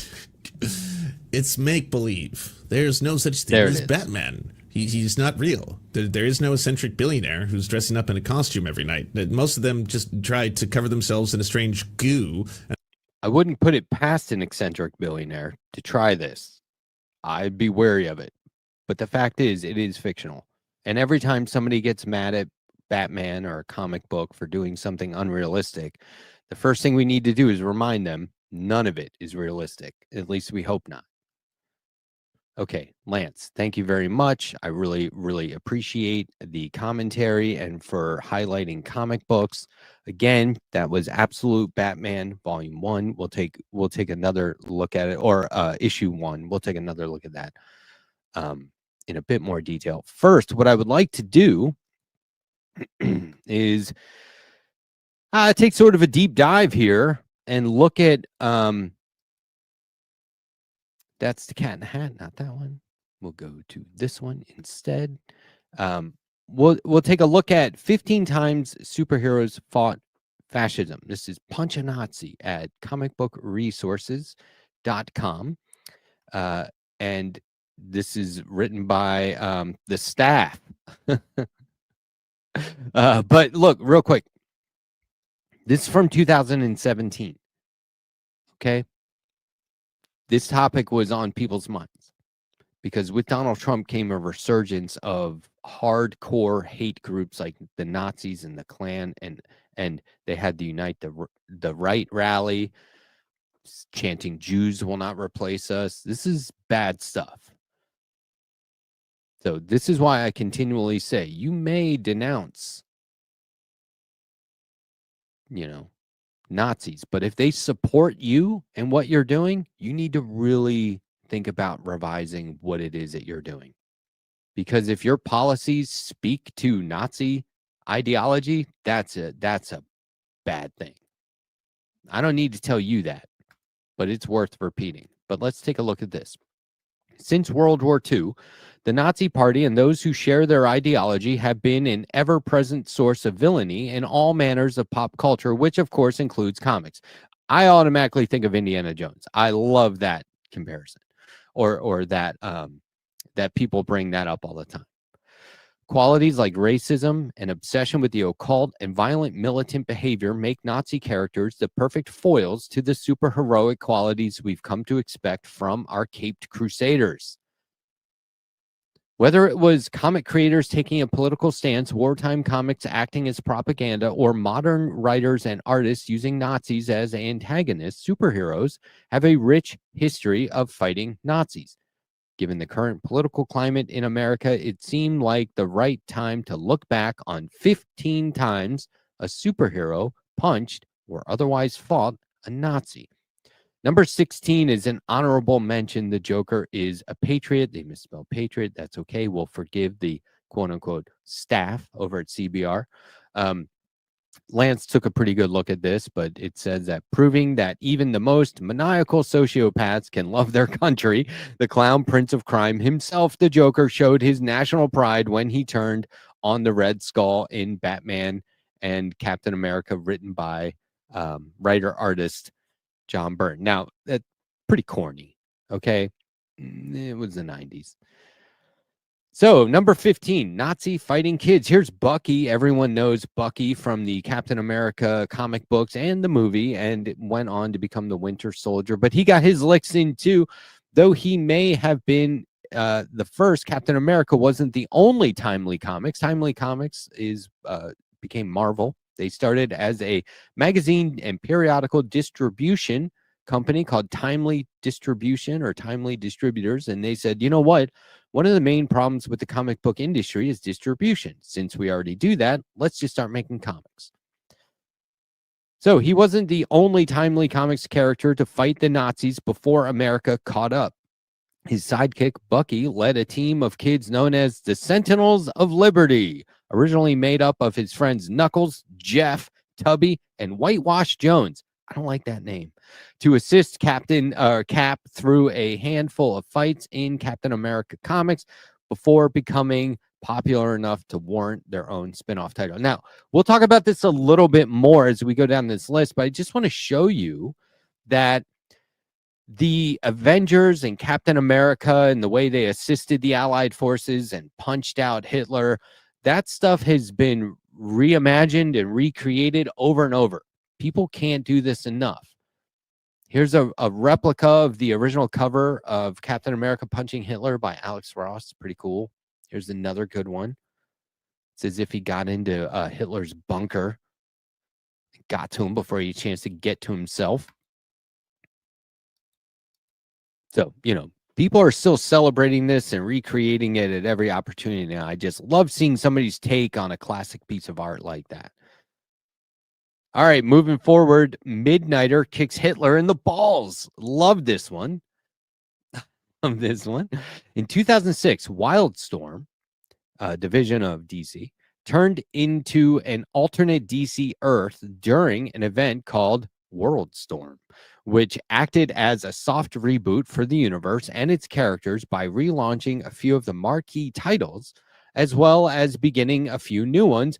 One of the new books launched from the event, Midnighter, written by Garth Ennis and artist Chris Sprouse, followed the universe's bloodthirsty Batman analog on a time-traveling adventure to kill Hitler in his first arc. Now, Wildstorm is like, they just basically, DC acquired the publishing company Wildstorm and they merged their characters and they said it'll start as an alternate timeline and then we'll be able to use the multiverse to get them to interact, and it'll be fun and kind of a cash grab, but also more opportunity to tell stories, because if you're doing it on a monthly basis, you could run out of material. This is their version of Batman. Wildstorm is a lot more hardcore than DC Comics. So whatever they were doing in that absolute Batman annual #1 definitely has been done. It's nothing new, in other words. Number 13, the Atom versus Jetpack Hitler. Now, look, these comics are wild, but there were certain times in comics where they were especially wild. As part of the 2006 Brave New World event, DC launched a new ongoing series starring the fourth Atom, Ryan Choi, a Chinese man who immigrated to America to take up the mantle of the Atom from Ray Palmer. This is a guy who changes his size.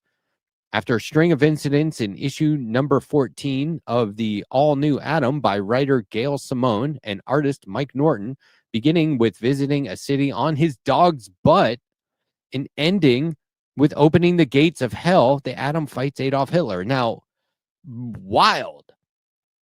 This next one, number 12, there's not even a write-up. But like, just going back, he's visiting a city that exists on his dog's butt and eventually opens the gates of hell, but, you know, in doing so, fights Hitler. Like, just putting emphasis on the fact that none of this makes any sense. So the least he could do is beat up a Nazi. Number 12, Magneto crushes Red Skull's head. Enough said. Superman, man of propaganda. In at number 11 is our pal Superman. The day after the Japanese attack on Pearl Harbor on December 7th, 1941, President Franklin Delano Roosevelt announced that the United States had officially declared war on Japan. Just a few days later, on December 11th, 1941, Germany and the rest of the Axis powers declared war on the U.S. from then on. Depicting comic book characters going toe-to-toe with Nazis was anything but controversial. This made perfect sense. We were like, we got a real villain. We don't have to make up crazy idea. We don't have to be fantastical about this. Let's just make them fight Hitler. That's the worst thing in existence right now as far as a threat to our way of life, or ways of life. By 1942, many comics were in full propaganda swing, even if Nazi had little or nothing to do with the actual plot of the comics inside. Look, there's good propaganda. They just don't want it to go too far. Now I love this art. Number 10, Superman and Batman want you. By 1943, the war effort was all-consuming, and America and the rest of the Allied forces had started to turn the tide of the war against the Axis powers. Now, this propaganda was directly aimed at children. It's not bad to show that there are good guys and bad guys in the real world, and that your fictional heroes can help you, like, bridge the gap and make it more accessible. But if it's propaganda about war bonds and stamps directly aimed at kids, I don't know. Not that adults weren't reading this, but there was a time where comics were definitely geared toward kids and readers, minors as readers. Meanwhile, the golden age of comic books had hit its stride, and countless characters born from the conflict joined the ranks of wartime superheroes and soldiers like Captain America. So there was a lot of patriotism going on, and they were like, well, now that that World War II has ended, let's just try and integrate them into comics. So during World War II, that's considered the golden age. Next came the Silver Age, then the Bronze Age, then the Modern Age, and then just, ages. Everything just is modern age. But after the golden age, they were like, what do we do? I don't know. Well, these characters, these titles, they get good sales. Let's keep them going, right? So then Captain America might feel out of place without a Hitler to punch around, but, for better or worse, there were a lot of American Nazis. So anyway, Captain, they keep these things going with fictional versions like the Red Skull, and that's why they introduced that. And so, look, just once again, putting emphasis on the fact that none of this is real. In 1943, the war effort was all-consuming, so, they had to do what they could. There's a real weird one here from Blue Beetle. This is bizarre. Blue Beetle started out as a really weird character with a lot of different origin stories and even reinvented as Night Owl in Watchmen, and just it goes up and down and back and forth and just gets really weird. But even he had something to do with beating up Nazis.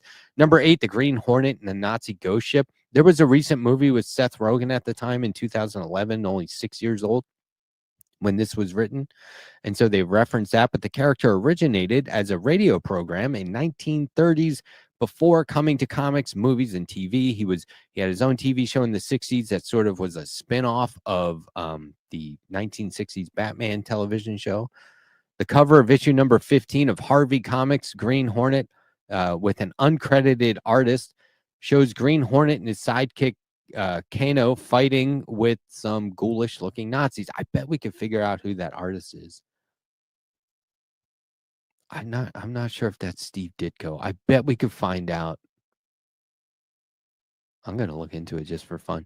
7, Captain Marvel and Bullet Man versus Captain Nazi. Look, shout out to Bullet Man.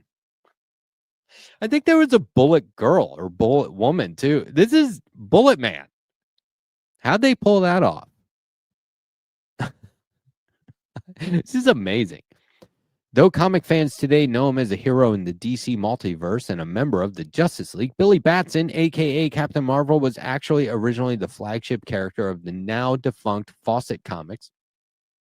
It wasn't until 1973 that he and his contemporary Fawcett heroes became an additional Earth known as Earth S in the pre-Crisis DC continuity. DC Comics has Crisis all the time. They'll do a Crisis event, and that's just a chance for them to reboot stuff. But, you know, we got, you know, Captain Nazi over here. Fucking hey, this shit is weird. How can you read this stuff and go, it's not realistic? Is it meant to be? I don't think so. Take another look at Bullet Man. There's also Captain Marvel Jr. He liberated a Nazi work camp. Good on ya. The Human Torch, the original Human Torch, was not a guy in the Fantastic Four. He burnt Hitler alive. Burn him to a crisp. Do you think there were Americans going, hey, they're painting us in a bad light? Like, no. So in 1990, the saga of the original Human Torch by Roy Thomas and Rich Buckler, they retell the story of the original Human Torch, who was a robot. So that's what they'll do, is they go, you know what, that was a good idea, but it was like a one-off way back in the day. Let's retcon that thing. Let's bring it up to present day. And then even the Teenage Mutant Ninja Turtles get into it. So once again, just want to let everyone know, this isn't real. You're not reading a history book. Okay? It's a robot Hitler getting punched by a Teenage Mutant Ninja Turtle. So for anyone to go, you know, this doesn't make me feel good, this isn't real, like, I'm not one to diagnose your mental state, but I'll just, you know, repeat, none of this is supposed to be real. But it is art, and it's supposed to make you feel a certain way. And so just be careful of how it's making you feel personally. Wonder Woman fought Nazis with her mom, even taking on a one-time patriotic persona of Miss America in order to do so. Isaiah Bradley fought Nazis while Captain America was frozen. This is one that I wish they would bring back more often. The 2003 miniseries, Truth, Red, White, and Black, by writer Robert Morales and artist Kyle Baker, tells the story of Project Rebirth, a secret attempt to replicate the super soldier serum that created Captain America by using African-American soldiers as test subjects for potentially fatal experiments mirroring the real-life Tuskegee syphilis study. One of the 5 men who survived the experiments was Isaiah Bradley, the Black Captain America. I really do think this was a powerful storyline, especially for 2003. We need to see more stuff like that. And of course, Captain America fought Hitler before America did. Fans of Captain America will know that Steve Rogers became Cap during World War II and fought many a Nazi before getting frozen and becoming an Avenger. What fans might not know is the character's first appearance on the cover of Captain America Comics #1 by Joe Simon and Jack Kirby, which showed the now iconic image of Cap punching Hitler, came out a full year before the United States entered the war, despite the book's March 1941 cover date. Okay? At the time, 75% of Americans were against the idea of going to war with Germany, and Simon and Kirby received a ton of anti-Semitic hate mail, threatening phone calls, and even reportedly had shady-looking people hanging outside their office over the cover. It got to the point where employees were afraid to leave the building, so the Timely Comics, Marvel's name at the time, had police guards on regular shifts to deter any attacks. Simon even apparently received a personal call from the mayor of New York City at the time, LaGuardia, who was himself an avid fan of comics. Yes, to tell Simon he appreciated what they were doing and the city had their back. Which was your favorite Nazi beatdown? Let us know in the comments below. So I'll let you know my favorite isn't necessarily a Nazi beatdown. It is Superman smashes a Klan. These guys might as well be Nazis. They would work with them and often do, often have. This is based on an old school radio show from back before TV when there was just radio. A lot of people got pissed off about this too. A lot of racists. They started to boycott sponsors like Kellogg cereal for sponsoring the radio program, and that backfired. It didn't do anything. Kellogg's used it in their used it to boost sales. So, you know, going back to Captain America #1, a lot of people seem to identify with the villain and don't see that as problematic. Make no mistake, it is. And once again, Absolute Batman, annual #1 from DC Comics, writer artist Daniel Warren Johnson, and also with contributions by James Herron, amazing artist, Meredith McLaren, another amazing artist. It's such a great book to have, with colors by Mike Spicer and Dave Stewart. Dave Stewart, most decorated, award-winning colorist in the business. You cannot go wrong. This is a stellar lineup. The stories all serve as flashbacks to earlier in Batman's career in Gotham City. So, like, you can just buy this. You don't have to read all the other stuff that's been coming out for the last year. You can just buy that. Now, I would like to share with you a video before I get out of here. That's all we're going to talk about comics today. I want to share a quick little Instagram video, which I often share, from Jason Pargan. I like this guy, but this helps me illustrate a point, because I always like to end these episodes on the note that you are an artist. You are capable of making art.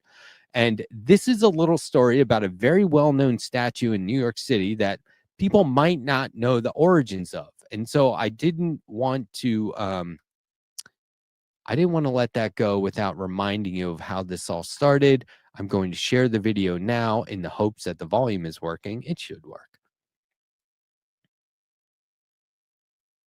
Here we go. One of the weirdest monuments in the world, but only if you know the story behind it. This huge bronze bull thing in the financial district in New York is one of the most popular tourist attractions in the city. And if you didn't know any better, you would think, well, it's the financial district, the stock exchange is nearby, so they put like a bull there to symbolize wealth or the strength of the market, whatever. But that is not true. The city did not ask for this. Nope. The city did not ask for it. Nobody did. Do you ever hear when a movie comes out, somebody's like, nobody asked for this? It doesn't matter.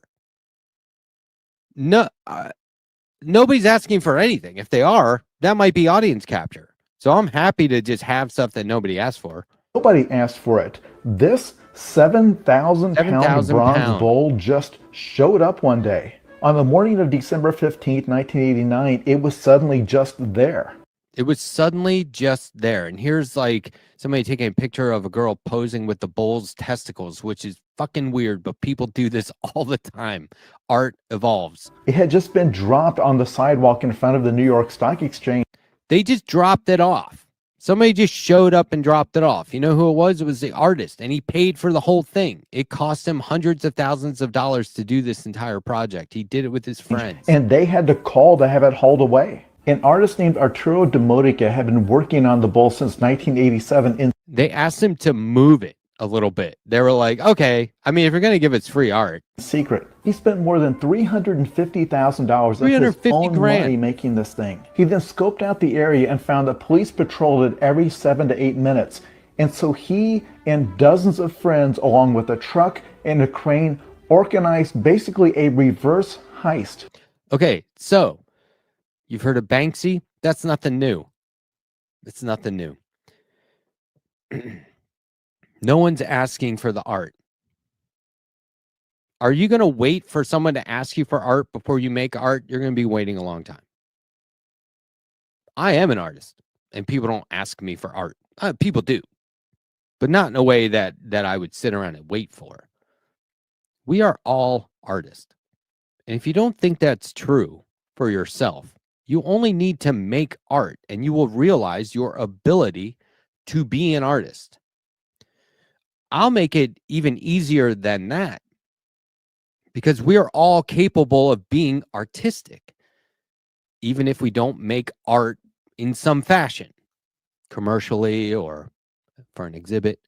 I always use the simplest and silliest examples, but if you are artful in the way you do the most mundane or average tasks in your day-to-day lives, like the way you tie your shoes, the way you brush your teeth, the way you comb your hair, the way you fold your clothing, then you are allowing art into the world.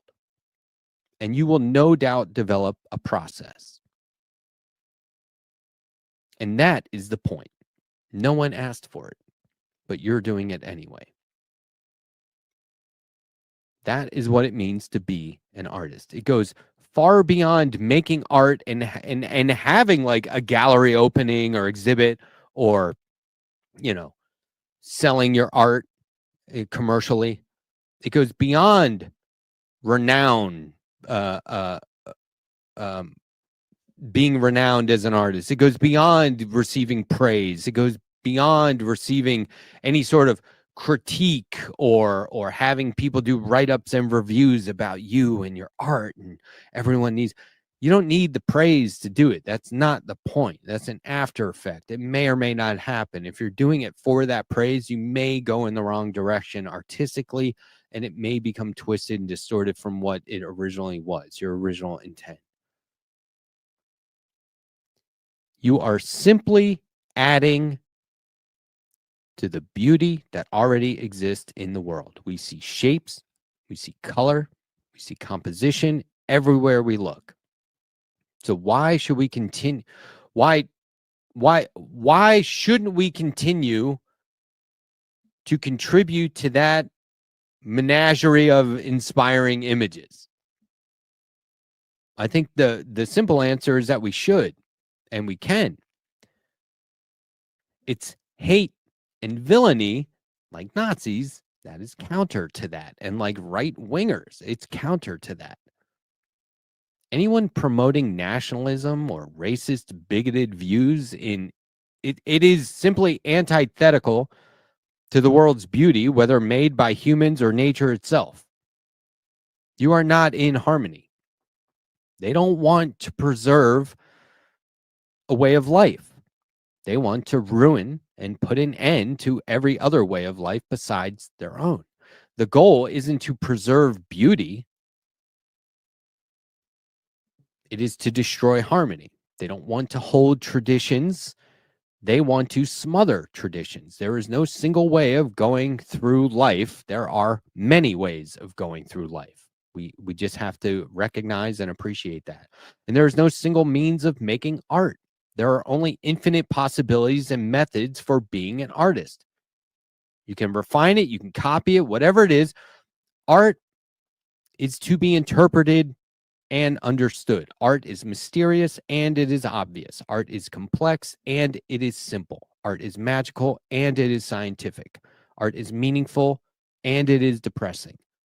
Art is for you alone and it is for the entire world to enjoy. Art is something that adds and subtracts.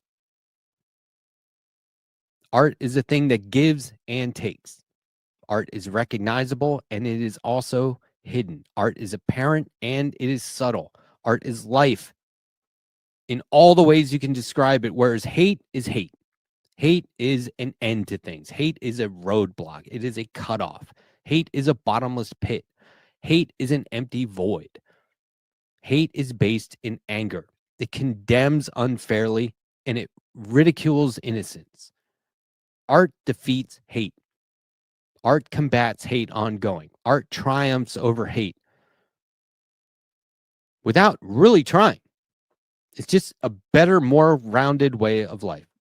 And so when you can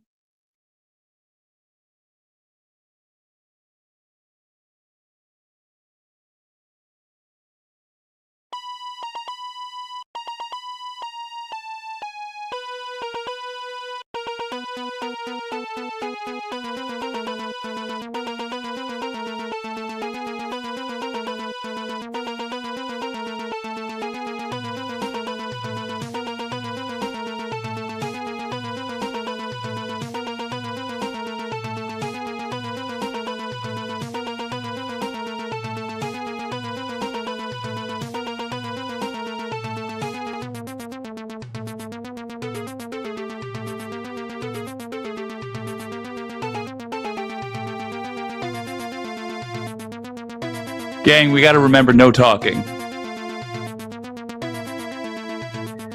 Well, I don't know. We'll see how much I talk tonight. I'm glad that. All right, fair someone enough. took Matt off the screen. I'm in the middle of the tired. sentence. That was. Oh, a yeah. Show to watch. But That I'm was here. really- Oh, Oh, here we go. Okay, we're figuring it out. hello. Hey, everybody. We are Hey. we are matless.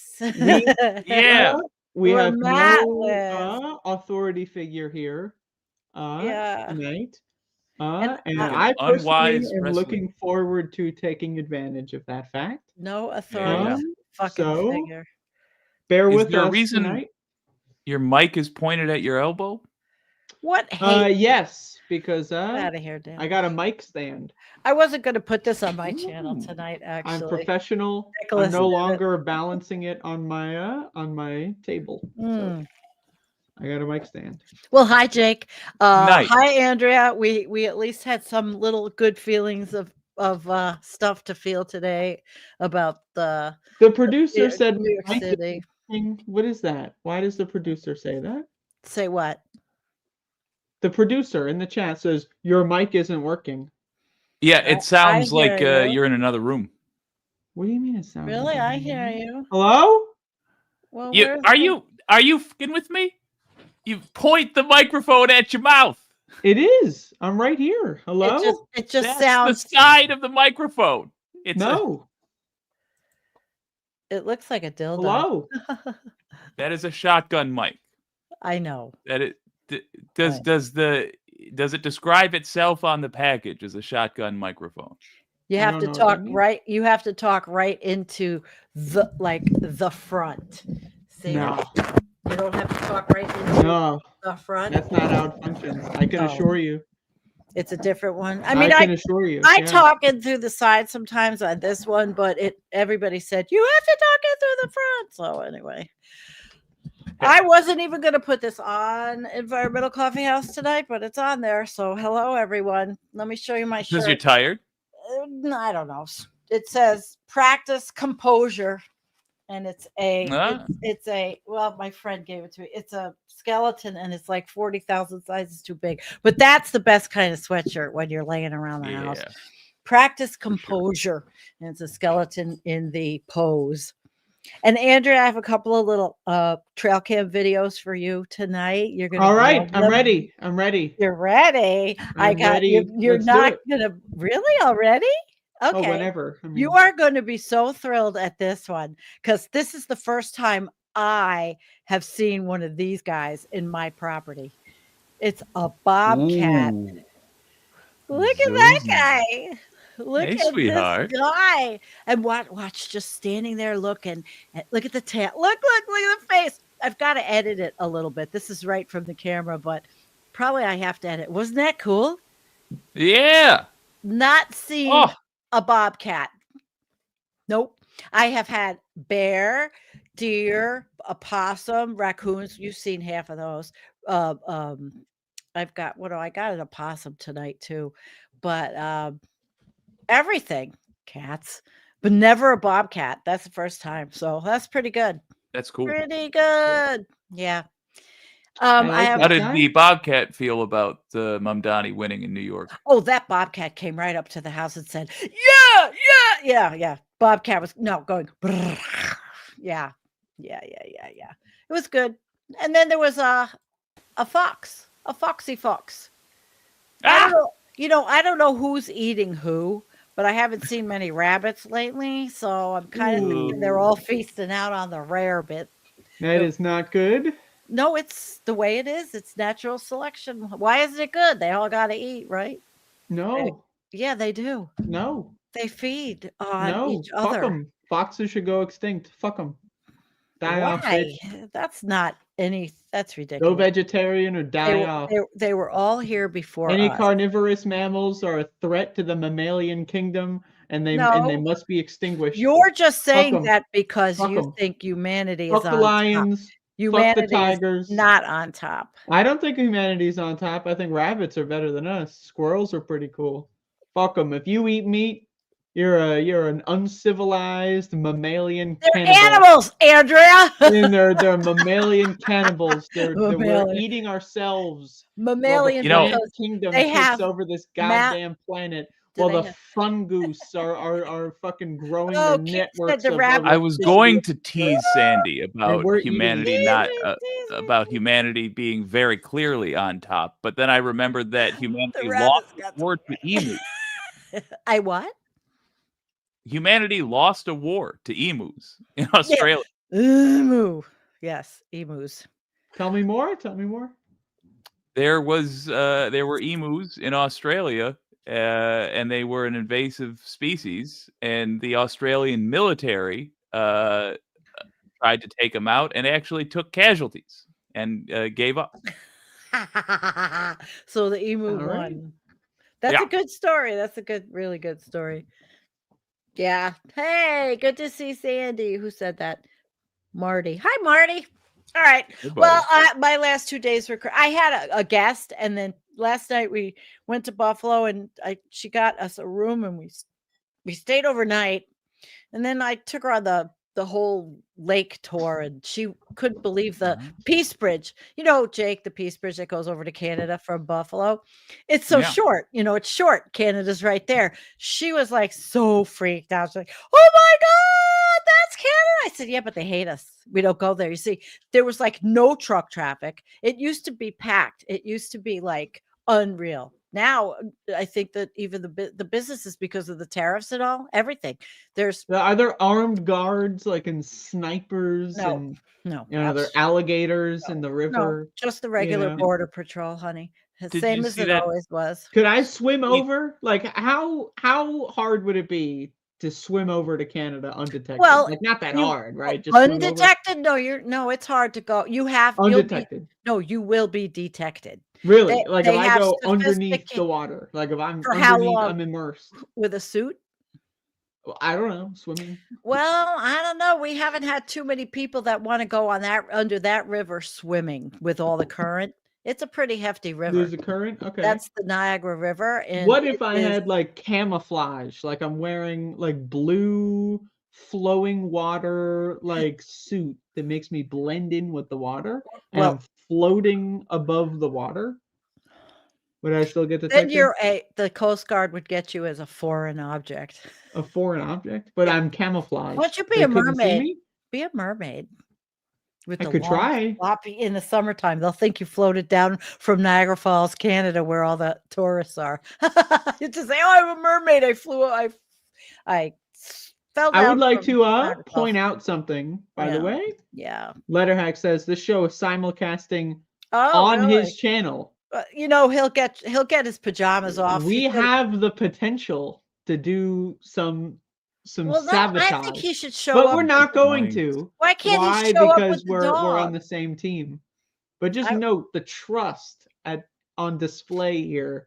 Hi, I everyone. could say anything, and Letterhack's channel is gone forever. Yeah, but you're not But going I to do won't that say because you'll screw my channel up too, and I already went. That's true. I wouldn't do that. 3 I would. months. Well, I would unlink your No. channel right beforehand. I would Oh, shut right. your stream off.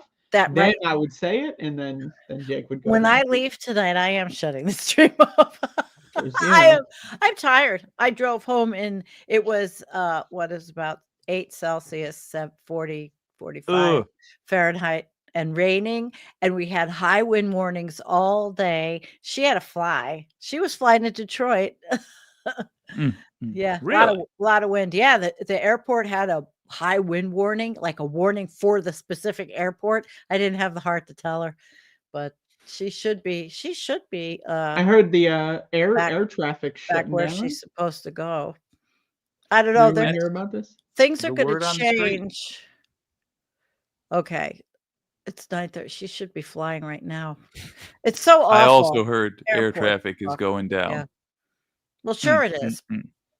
Right before Thanksgiving. You know, I don't know why you motherfuckers are flying in planes all these times to go to these fucking fake holidays in the first place. But let's I don't pin even on know that. why. Well, These this motherfuckers, the prices are going to go through the roof. Okay. There's not enough planes. They're going to. I wouldn't be surprised if we have collisions, you know, incoming in the holiday season. Oh, though, like we're all fucked up here in America. Andrea, there was a big crash in I have to tell you, UPS Really? cargo plane in what's his name state, Andy Bashir's Kentucky, and Andy actually was brilliant He today. owns the Kentucky. He's the the whole thing? governor. He's the governor. He was on the news today. We were watching it. He was talking all about the crash and all. And that was before I watched. I like the pilot debriefing about accidents, and I already figured out what happened. They lost one of the engines, and then the plane got lift, but it was too far into the takeoff that it could not abort on the runway, so it had to take off. And these 3 UPS pilots, they had I don't know enough fuel to, I mean, they were loaded. UPS, so a private corporation. It was is a crashing cargo planes. plane. Yes. And Could you say that that's a terror attack? I we hope don't my know package wasn't. we don't know anything. What I think engine went out. Engine went on fire at takeoff, but they could not abort the flight. They had to take off. The one side of the plane was listing to the left because it's called a takeoff roll. When you take off, the plane has to roll. It's aerodynamic the way it lifts with the knots. It was only going about 149 knots. It was really bad. And these pilots, they knew they were dead. They knew they were dead men, and it took 30 seconds. So they died. They're all dead? Yes. And 11 people on the ground. But Andy Bashir, in his brilliance. So it crashed on people?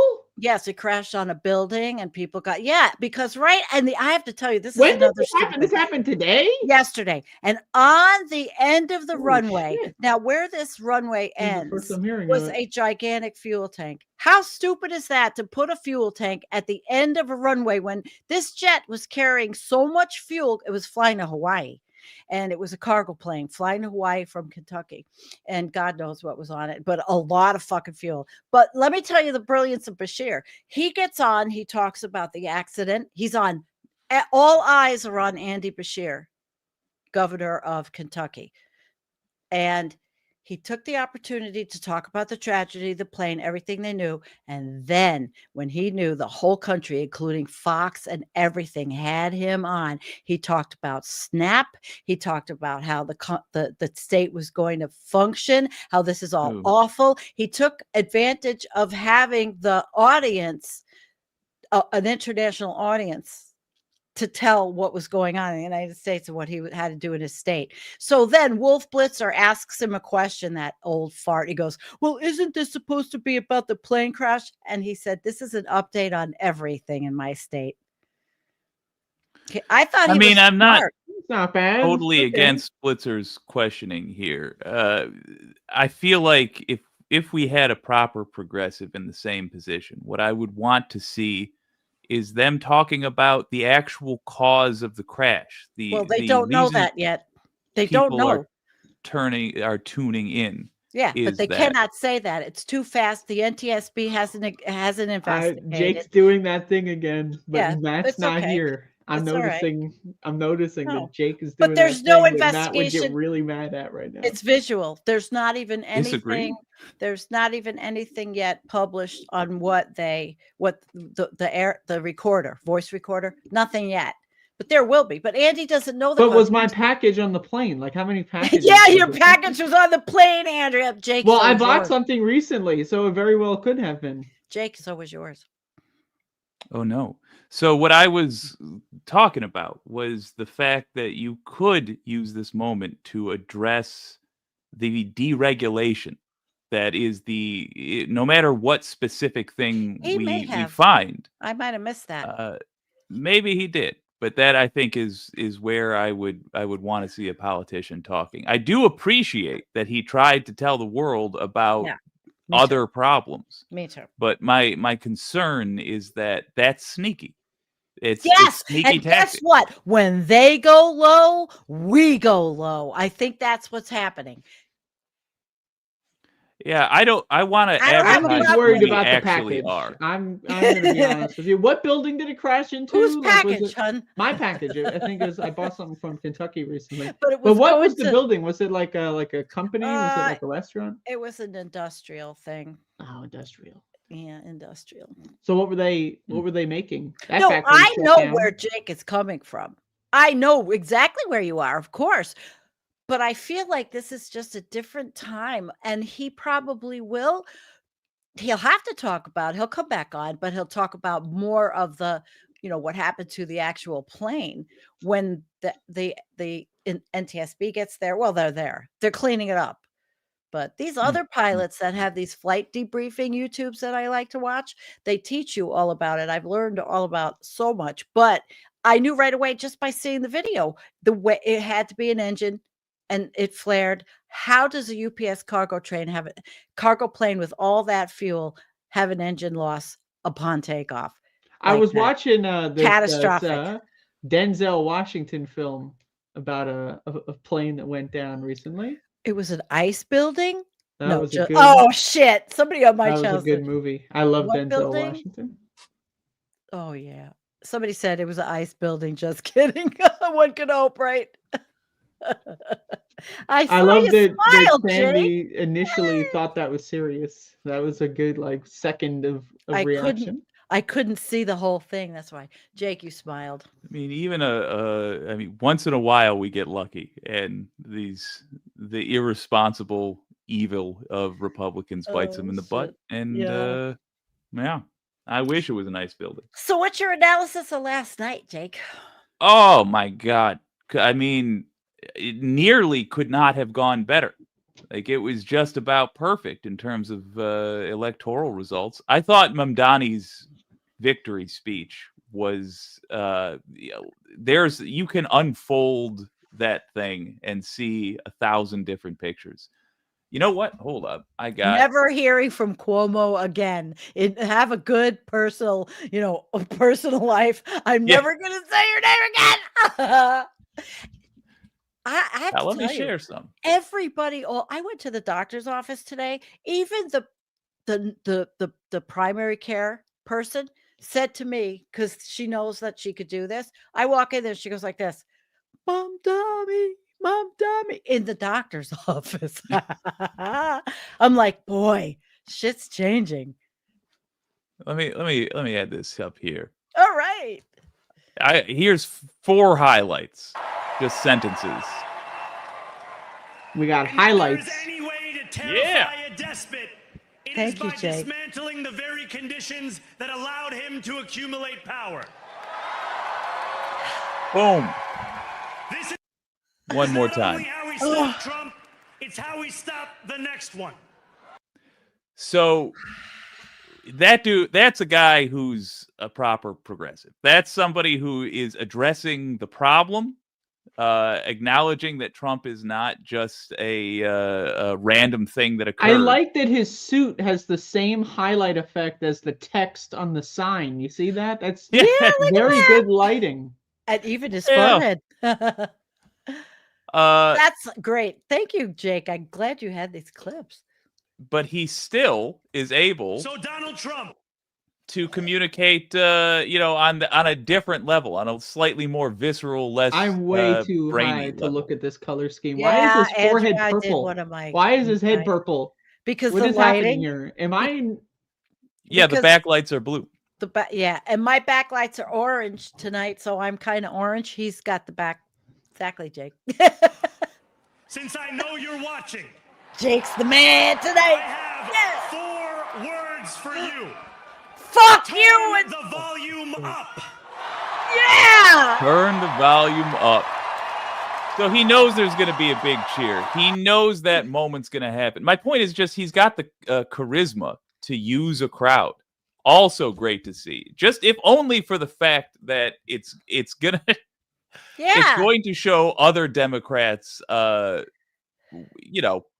they should be behaving on a related note. Let me share this other. He had thought he had writing on his forehead. What were you taking, Matt, last night? Oh God, I'm just happy about it, feeling happy for 5 minutes. You know, with this guy, because this guy is like got everything that we want to hear, and he feels good. And let's just hope we can support, and the city supports him, and that I will make sure I write to my Governor Hochul to say, please, we have a great a mayor in Buffalo, Sean Ryan, and now we have Zoran.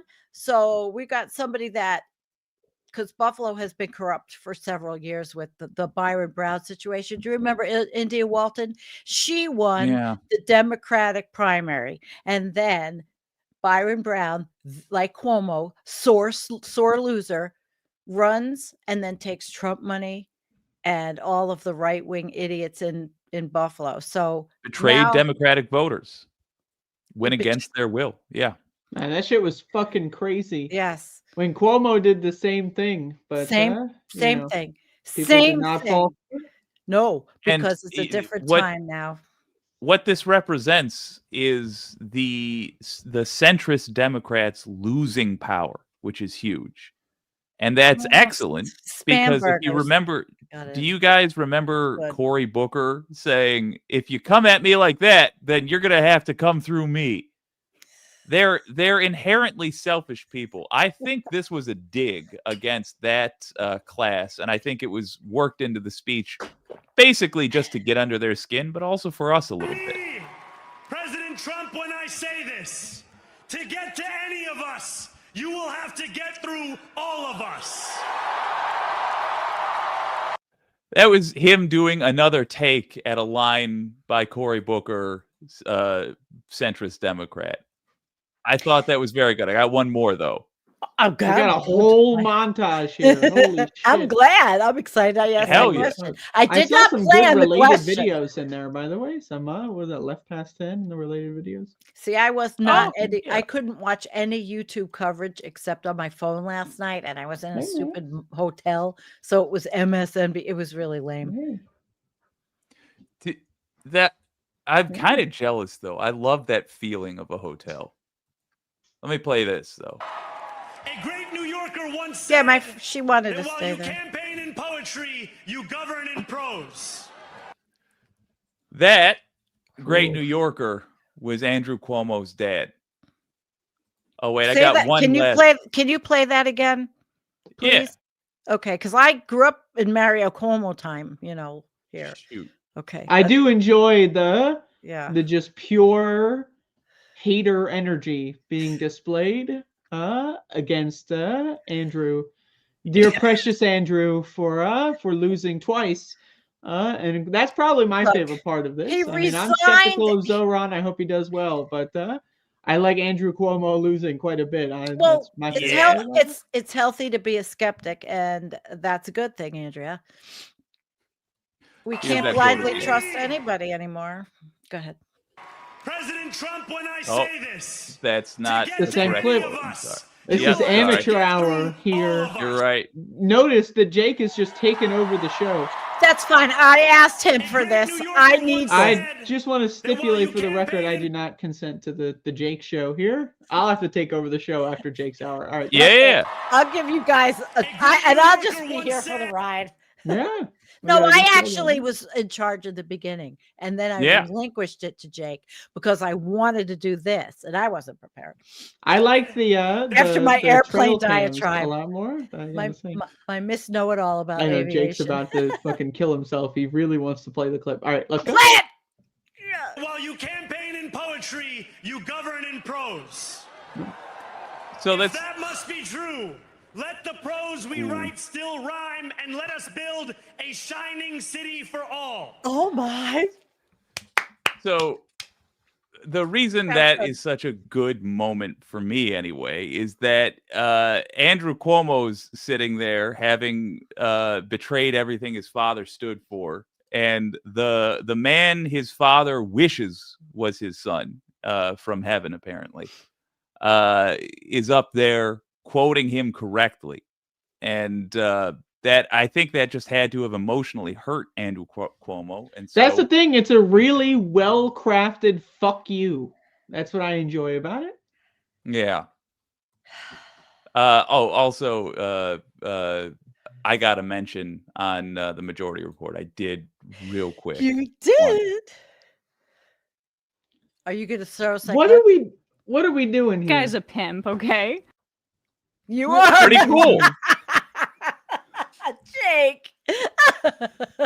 What? Yeah, I just got apparently Emma Vigeland thinks I'm a pimp. That's pretty. Why is that talking about you? What was? I just assumed I saw the outfit. This is Oh, humor. you just assumed It's that humor. was about you? Yes, of course. That's the humor in it. It was great. I got it right away. Come on, Andrea. Wake up. Are you not woke? Andrea. She's not Yeah. woke enough tonight. What the fuck is going on? Is this like? Okay. Are you guys pranking me? What is this show? What are we No, doing? we're just hip. No. You're hip? No need to shout. Yes. So I'm hip. if you're here, why don't you just bring Matt? Why don't you just come on and show us the dog? What's the difference? Because Matt's a little fucking. Maybe the dog. He's on the deserves couch a break. with the fucking dog No. like snuggled up, high It's a as brand shit new on dog. 15 different drugs. Well, it's a pit bull getting acclimated on to the a goddamn house. couch. He's watching this show. Like, what do you watch a movie? Watch something interesting, you know? He said, "So this show is really weird, huh?" This guy is a not fucking. true. Let's just get rid of this letter. So okay, the next thing don't you dare. Well, first of all, he's got a new dog. First night, New dog? acclimated, and a pit bull, which is a Can we larger get pictures breed. of the new dog? Do we have any pictures? There was Jake, do you have one. pictures? You're the producer tonight, He Jake. Do you have sent any one in pictures? Discord. Totally. And my daughter, she is a foster of pits. She fosters different, has fostered many pit bulls. So she is available for any kind of needs for those dogs. Funny And- enough, I wound up with a pit bull joining me last night for most of the night. Really? I saw you were broadcasting live from like a rich lady's house that you had broken into and destroyed. Like you panned the camera. Couches were torn into shreds. There's shit all over the place. There's, Really? like, I thought it was a different mysterious YouTube channel. ooze on the floor in the background. Hmm. Like what the? Mhm. And there's like dogs running around with like God Oh. knows what going on. Like I don't what the, like, and then you just disappear from the stream.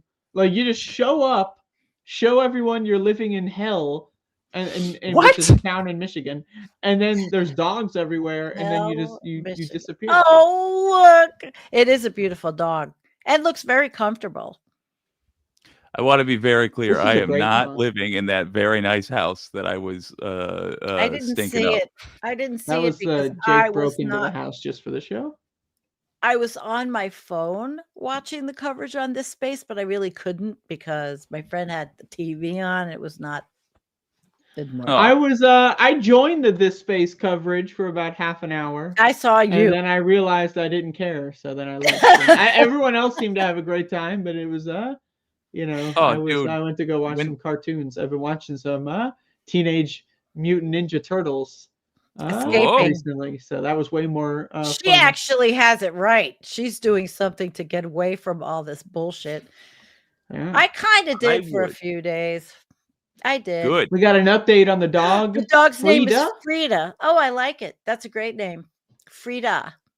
We have a She has cat. an artistic spirit. We have Frida. Collie. Oh. Oh, Frida Kahlo would be great. Well, So this is a great series of questions. First of all, can I ask questions to the panelists? No. The answer is no. Second question: favorite ice cream, Jake. Moose Tracks. Sandee. oh God. Favorite ice cream? Boy, there's a couple. I would I don't know. We need the do. I like a lot of I like blueberry cheesecake. Ooh. All right. I I never like buy I like ice anything cream. with cookie I dough, would any eat it. cookie situation. I enjoy cookies. Favorite movie, Sandee. Pulp Fiction. Oh, sorry, Sandy. I'd say one of my favorites is One Flew Over the Cuckoo's Nest. That's a good one. That's one of All my right, Jake. favorites. Pulp Fiction. What about you, buddy? Yeah. I oscillate between the Muppet movie and Mandy. But right now, I most recently watched Mandy, so I'm gonna go with that one. But next time I watch the Muppet movie, I'll switch back. Hey Jake, can you Who's find the most trailer conservative? of Mandy? Now, this is a great Matt. question about That's conservatism. not me. Matt is not currently here tonight. Now we normally have a host, and his name is the Letterhack. Allegedly, that's what people call him.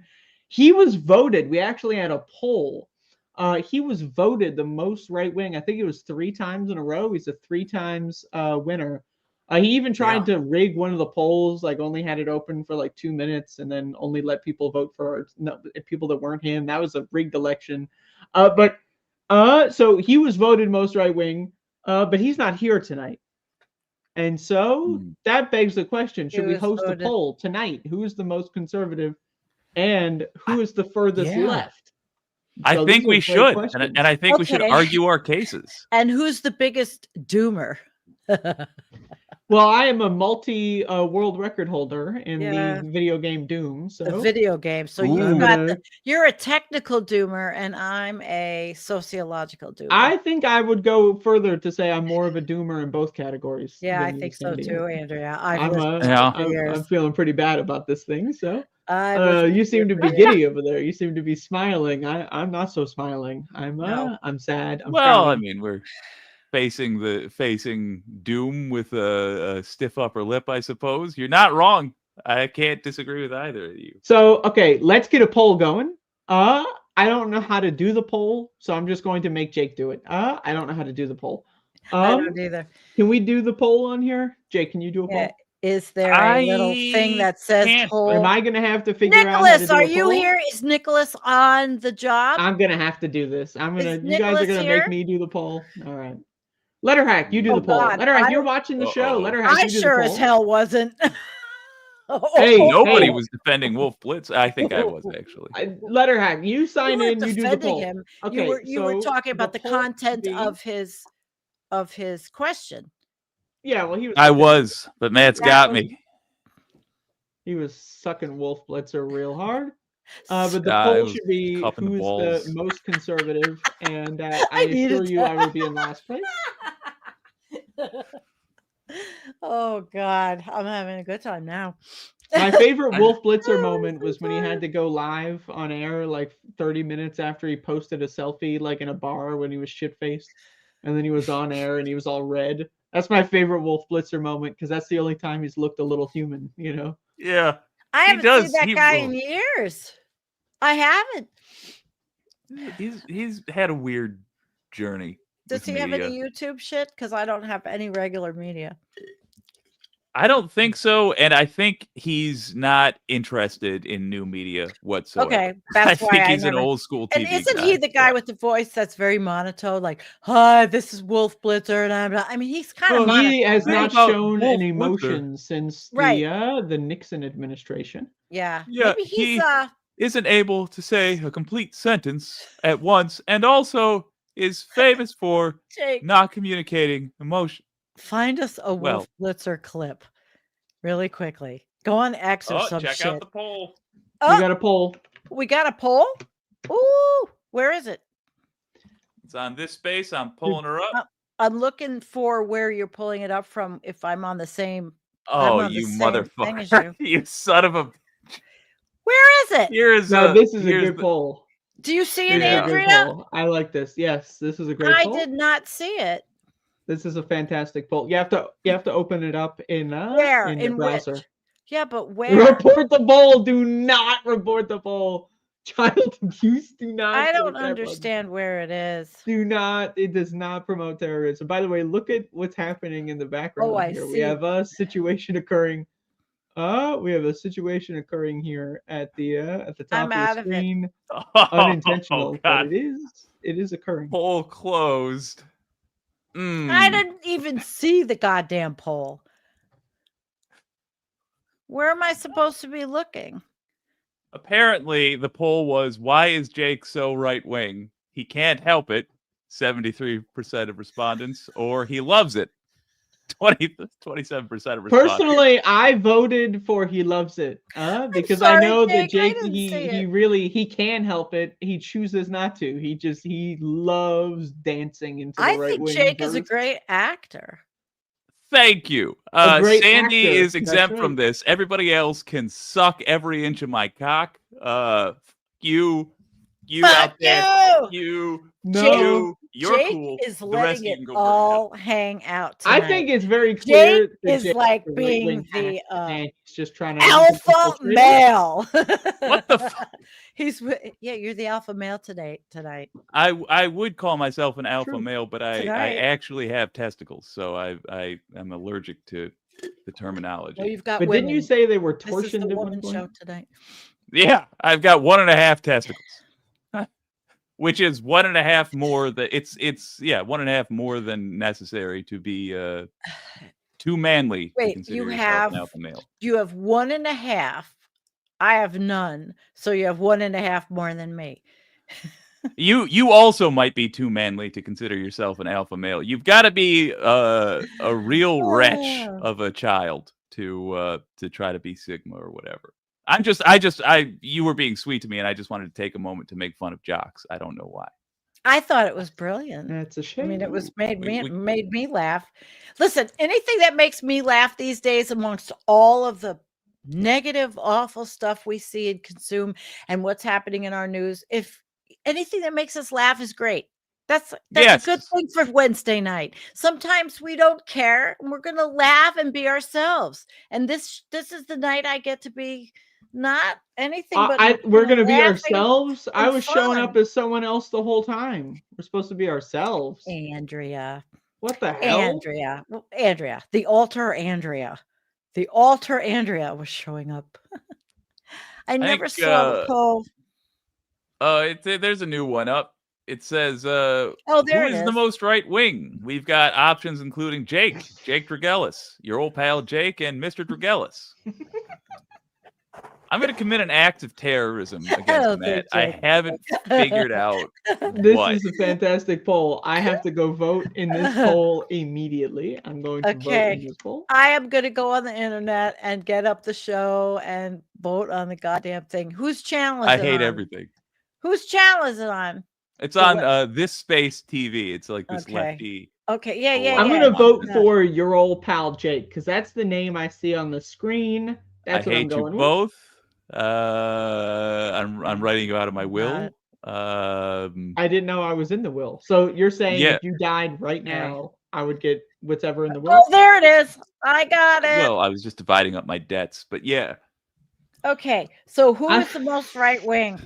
Okay, I'm going to say I said number 4 actually. Mr. The alter ego. Well, thank you at least for the Mr. Mr. on there. Yeah. Pinkerbell, what you walked into is betrayal, shenanigans on behalf now of this Matt is Strackbein. the importance of language and clarification because I would use words such as intervention, appraisal. I'm so good at avoiding those. If I see a bunch of cars outside my apartment from friends and family, I'm gone. Yep. I'm down the street, asses and elbows, my friend. Asses and elbows. Can you do that dance? He's goofy enough to do I it. cannot do that What? dance. Well, Nor do I know. do the ass and elbow dance for us. I don't know what You're that in is. a Is that mood. a specific dance? No. I can make one up. Okay. Yes! There's that fake information in the chat room that Okay. I do not appreciate. I can't even lift this arm. It's still not healed. I used to be able to. Why is I your arm wonder. unhealed? What Because happened? Did you Andrea, die? no, I have a lot of problems. 2 years ago, I was loading my truck to go to the dump, and I thought, oh yeah, I'm Superwoman. So I lifted one of the pails and all that had heavy stuff, and I heard, and it hurt for a long time. Then I finally healed it. Well, I re-injured it, the same thing again this year. Not doing that though, doing some other task. And it's not healing fast enough. It's not the shoulder. It's not like a rotator cuff. It's right in the muscle here. It's a bitch because I already have back problems and I'm older. My body is fucking literally falling apart. Nice correction. Well, and you live in the country. Yes. You Yes, live in such a Andrea. place where you are occasionally We're lifting gonna be calling bales me of things. grandma pretty soon. Very soon. In I'm fact, never we might gonna already. be. No, I'm never gonna be a grandma though. She's not gonna have any kids. So Well, that's good news. it's the elder. The bloodline will I'm the cease very elder. shortly. Yes, it is. Okay.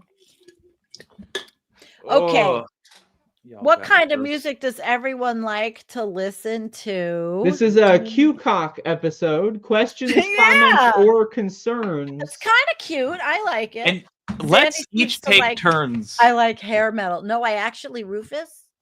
Can I answer first? I love Yeah, well, the okay. Moody Blues.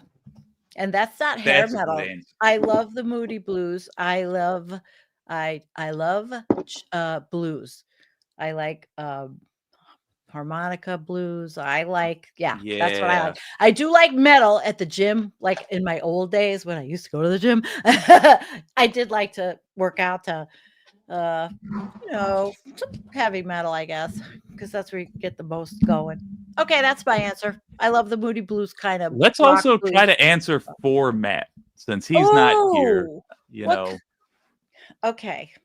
I what do know. you think Matt's favorite kind of music is? Nickelback. Yeah, I agree. I think he nailed it. Nickelback for sure.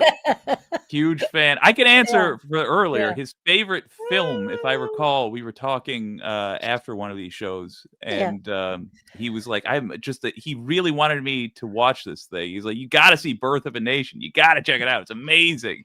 I haven't yet, but I mean, he sounds.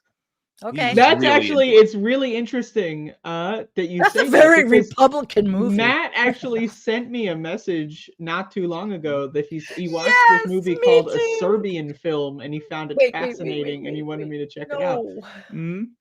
He's like, That's once you stop Looney. masturbating, then you start to follow the plot, and it's Looney even Tunes better. wants to impersonate you so bad. No, Matt said the Grateful Dead. I love the Grateful Dead, and Donna Gottschall just died, and she was with the Dead singing. She was a female singer with her husband. Keith was the pianist, and they had quite a story. But I've seen her with the Dead back then, in the like 79, like high school. I'm old. I saw them when they were really young, but I am still alive to tell the story. Now, to be fair, though, that could just My be favorite band is Broadcast Cedar. I love those guys.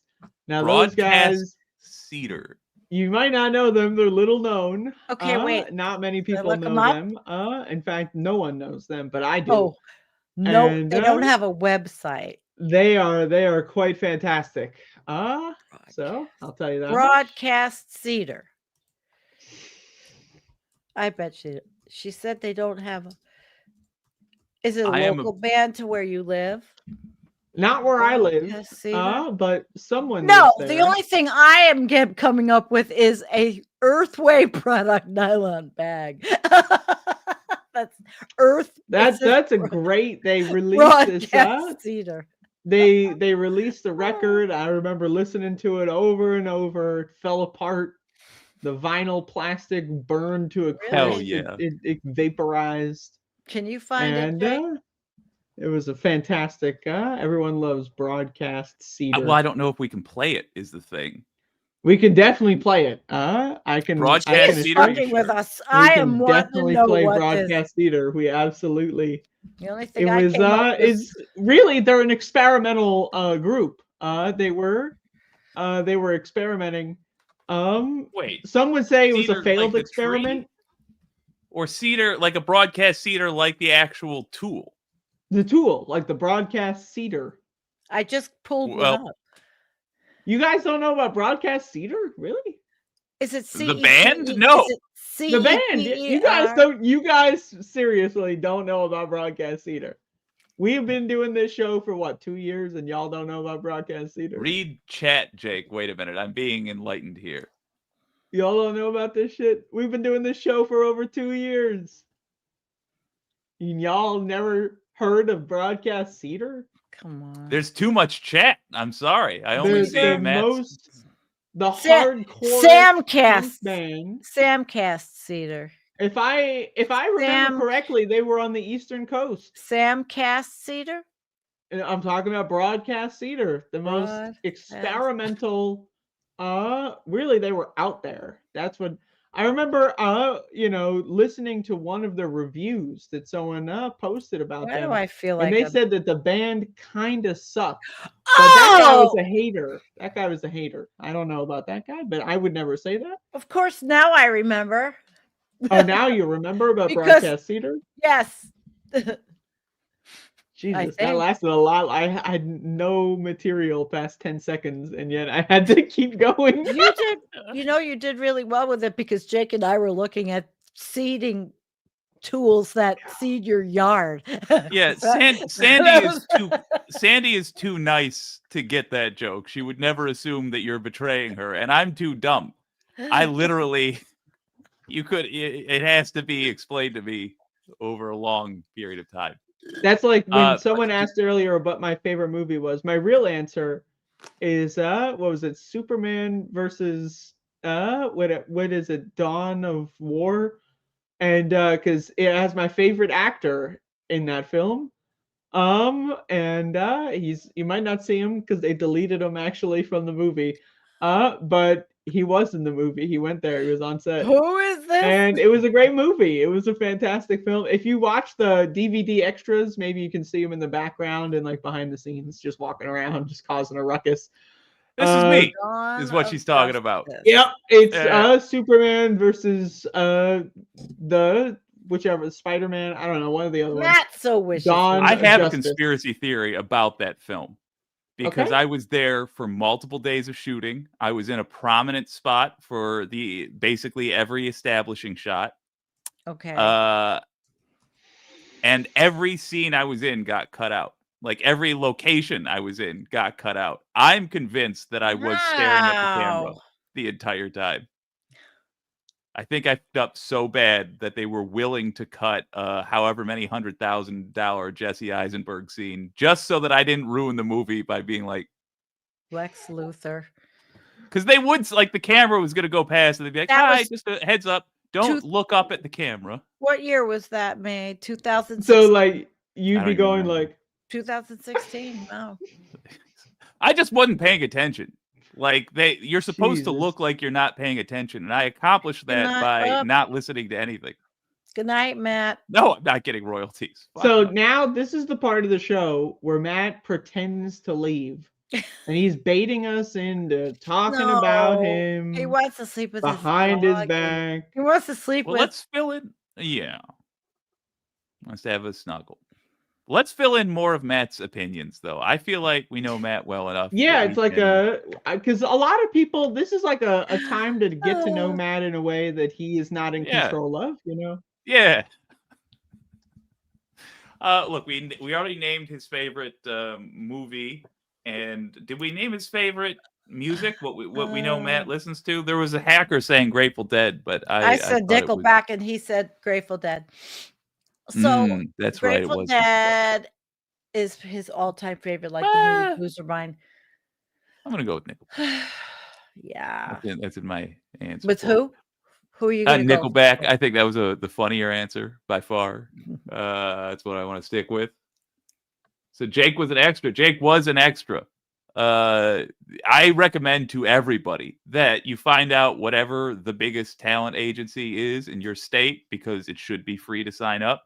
And whenever a movie comes through town, they happen sometimes, and they need people in the background. You can get like a couple of $100 and My free daughter's food. in movies all the time. She Yeah, just played it's a awesome. nun. She just played a nun actually in this latest movie, and Yeah. and then she went out in the outfit with the bite marks on her neck and the fake blood to get coffee for people.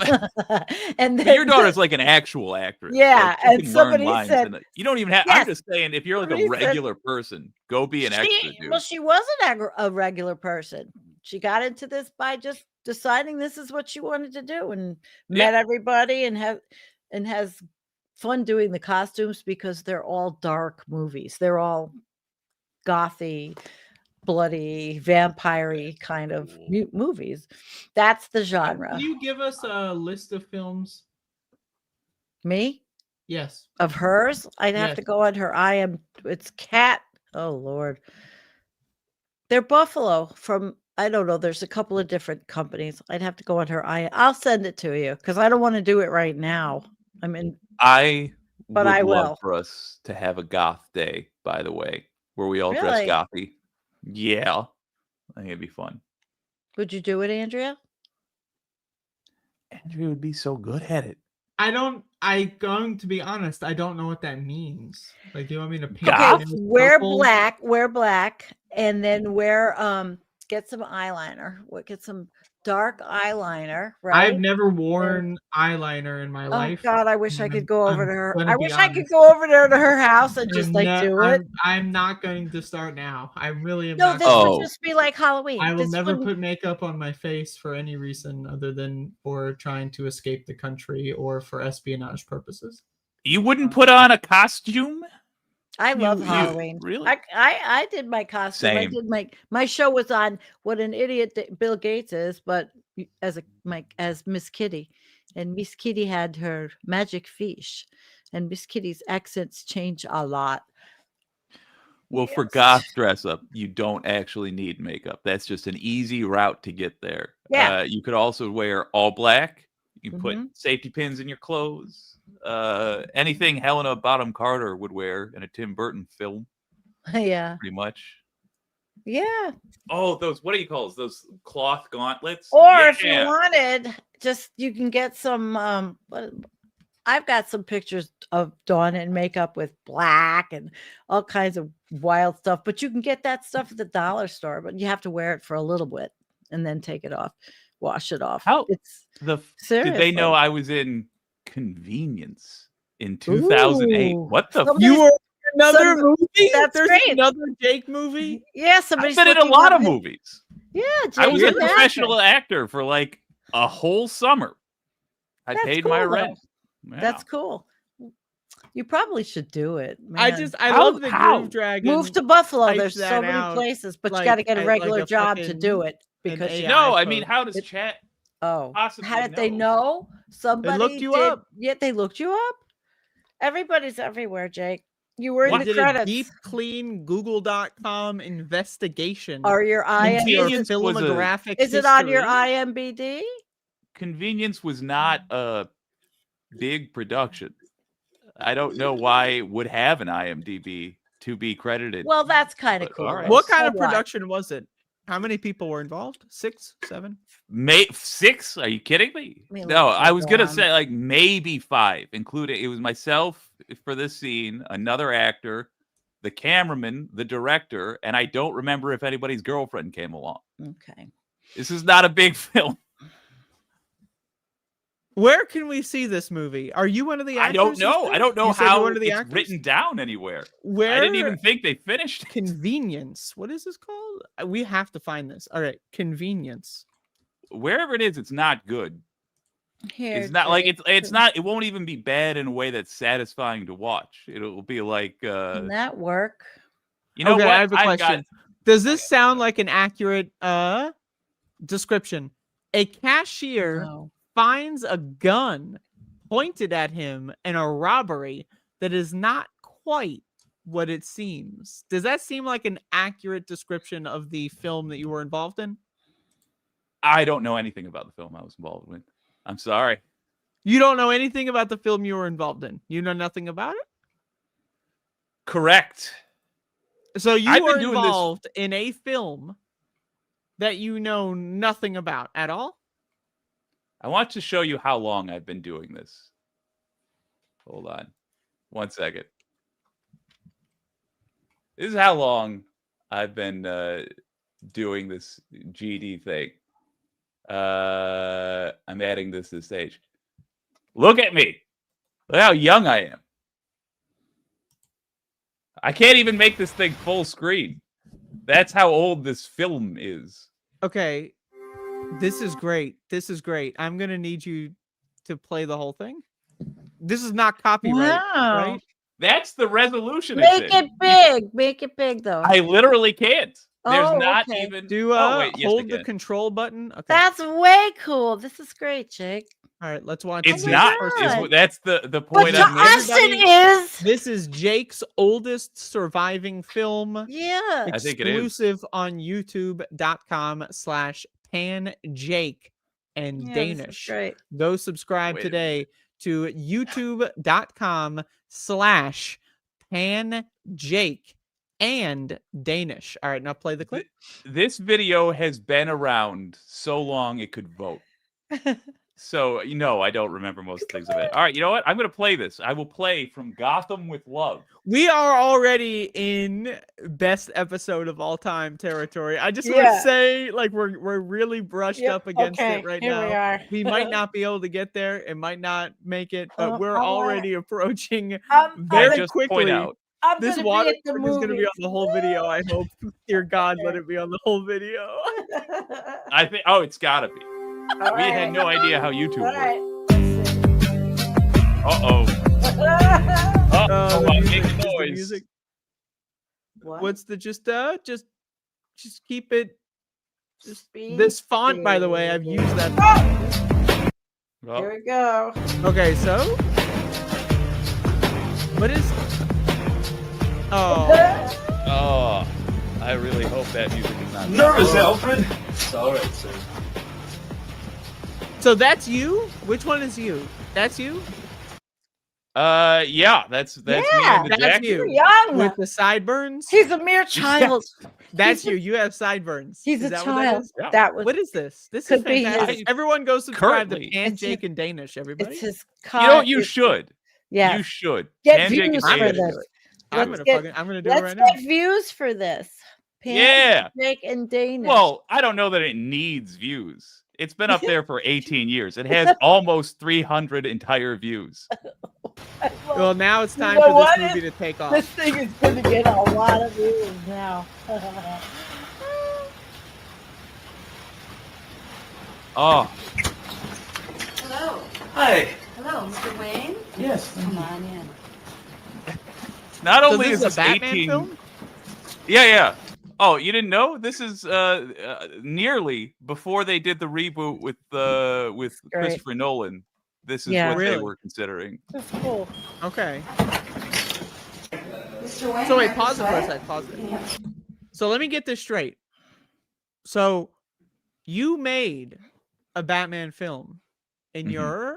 your innocent, young, youthful exuberance. And then later in life, you went on to star in now deleted scenes in a Batman film. Is that correct? Oh, I never considered that. Yes. Yeah. It's all right. I've Wow. broken something. That wasn't me. Yeah. Right here, and I'm sure this is going to be a good time for you. That's definitely a glass chat. Why is this like the secret, like pervert camera type thing? Any wine or anything? Sure, I'll get you guys one. Are these guys? Do they Having know that they're in wine the movie? or Do these people anything? know they're in the movie? Yeah. This guy right here is Danish. And he And this knows he's handsome in the fella- movie. But does everyone know they're in the Jake movie, or is and this like a Danish. secret pervert cam type situation? What's This was happening? uploaded to YouTube 18 years ago after it had been already lost for years, and my buddy wanted to share it with me. I truly don't know. I don't remember most of my life.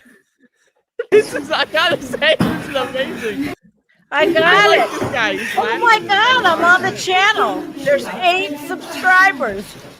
Hey, look at that. One of So them we, is me. you're saying we Subscribe. doubled our subscribers in Yeah. one night? I'm We- subscribing Oh right man, there's now. multiple videos on here. by the I way. We got know. a I lot would of watch videos to go every through. single one. What? Ah, that's great. What is that? Oh, I'm winking at Alfred, my loyal buddy. That's Alfred? Yeah. Oh, okay. All right. Wow. Okay. Hi there. Hi, I'm Jane. Hi. Call me. I'm Bruce. Oh, hey, Bruce. Sorry. Left hand. Yeah. Oh. Speed dating. Yeah, it's Whoa. kind of crazy. Yeah. Have you? I hate Have you this. done that? No, my sister. As soon as I heard my voice, I hate this. Let's. I'm to be honest. This is amazing. Keep going. Keep going. This is hilarious. Oh. Good time, free drinks. So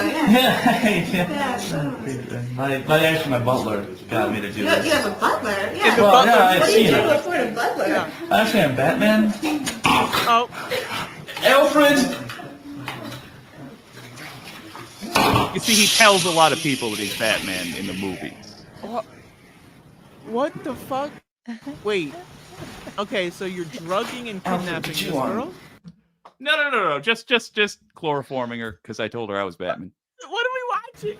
Andrew. Just gonna remove that was Jessica Best. I remember this actually. That actress is Jessica Best, and she is genuinely a good actress. If she's out there, she should be famous. Damn it. Really? Jessica? Yes, Best? and we ruined. Nice to meet you. We never used her well because we were not good. Hi, I'm Laura. I'm Batman. So what is the plot? I keep the plot is I'm speed dating as Bruce Wayne. Okay. So you're speed dating, and As part of the Bruce speed Wayne. dating is Yeah. drugging with chloroform and Yeah. shoving young women in the closet or something. Yeah, it seems to me that I keep telling them I'm Batman. I'm not very good at keeping that secret. But we've got, the butler. Hi. Hey, What happened to that girl? too much to drink. I'm Carla. I'm Batman.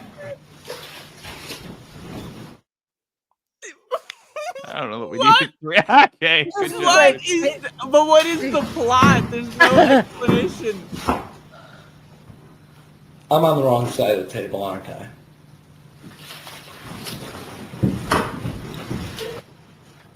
Is that a joke? Why don't you save some for me, dickwad? Like you freaking need it, handsome Joe. Asshole. You're trying so hard not to crack up, and you're failing. And failing in every single take. This is incredible.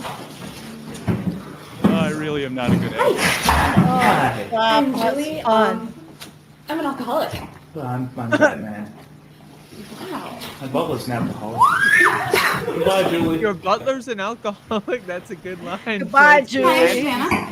I'm As in the she's DC being Comics. drugged and stuffed and God. My name's Bruce. I sell couch insurance.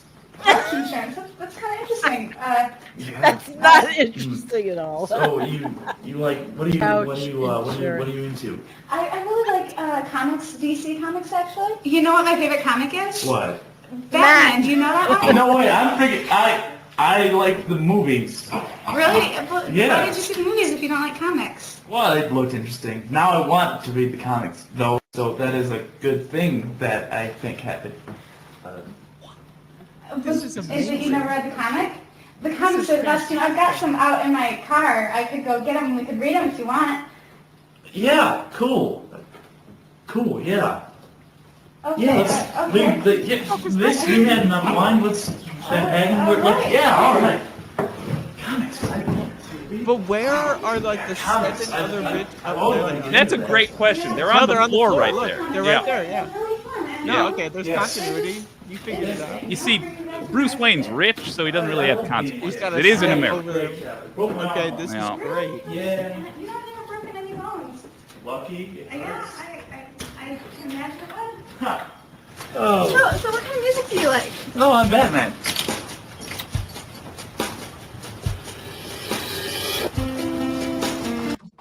No, I'm Yeah. Batman. From Gotham with Love. World 18-year anniversary premiere. Is that Matt in drag? Wow. That was So I've been phenomenal. stinking up sets That was a lot of fun. for 3 decades. No, I enjoyed. That was phenomenal. That was fun. Yeah, that was fun. It's really fun. We have more videos that- on this channel. Are you in these? I would presume so. I am the Panjake. I'm just gonna hide forever now. But are we? Is it too much to ask? I mean, okay. Let me just explain the situation to everyone. There are Alright. 3 other videos totaling 6 minutes in total. 5 minutes even. less than 6. So I say let's just watch them all. I mean, we're already here, right? All right, I gotta get another can of seltzer. Hang on. I'm gonna have to get alcohol. I don't want alcohol. Yeah, let's go get alcohol and let's watch Panjake. Right, This is a great. I gotta turn my mic off and. Yep. All right, it's off, and then Jake is gone. So we are very quickly approaching, if not already in, best episode ever territory here, in my opinion. I'm gonna try to jam this shard of a plate into my neck real quick. Yeah, let's not do that. Actually, that's a prop, and obviously we're playing home movies here tonight, everybody. But that is this is what an actor who frankly has hit rock bottom, this is what they would act like if they had hit rock bottom, which they have in this film. Jake is attempting How recently to speak. do you have to have hit rock bottom to say you've hit rock bottom? I mean, I've set up a tent city on rock bottom. I'm taking customers. You're hanging out. Yep. Okay. Well, I'm almost done being ashamed. That's great. So if you hit rock bottom, I would say you get at least 6 months. Where you get to say you hit rock bottom. After that, you say you are a citizen and you pay taxes in rock bottom. Well, as the mayor of rock bottom, I cannot allow myself to feel shame, or I would literally explode. So fine, we will play more of these clips. So when Sandee comes back, I just want to be very clear. I'm also going to get alcohol because I'm going to need some more alcohol for this. That's fair. For sure. You want I mean, I hate to break the pace here, like, because this is a fantastic moment. But I frankly did not see any of this coming, so I hate to break the pace. But yeah, is there any credits? Can you play with the mute on? Sort of. How many saves there's more. Like you... Oh, these are the bloopers. Okay. I just wanted to prove we did use the most usable take. Okay. Well, I mean, I'll change. You know what? Too much music. I'm sorry. Too much music. I agree. But this is a phenomenal. This is maybe. I really do think, and like I know, like this is like you can't really plan this. This is not like it's not like, just so everyone knows. It's not like Jake and I were in a fucking clandestine operation, like meeting at the fucking alleyway behind the dumpster saying, all right, we're going to talk about these old home. I had no idea. An hour ago, I had no idea these home movies existed. I was none the wiser. Okay, just so everyone knows, this is pure spontaneity here. And this is the only type of material you can get when Matt's not here breathing down our neck. Like, let's all do our best Letterhack impression. This is an unscripted show. We don't draw conclusions. Rawr, I have gray hair. I am a IRP member. Like, that's my best Letterhack impersonation. And frankly, it's not that good, but it doesn't need to be good because he's not here. So it doesn't matter.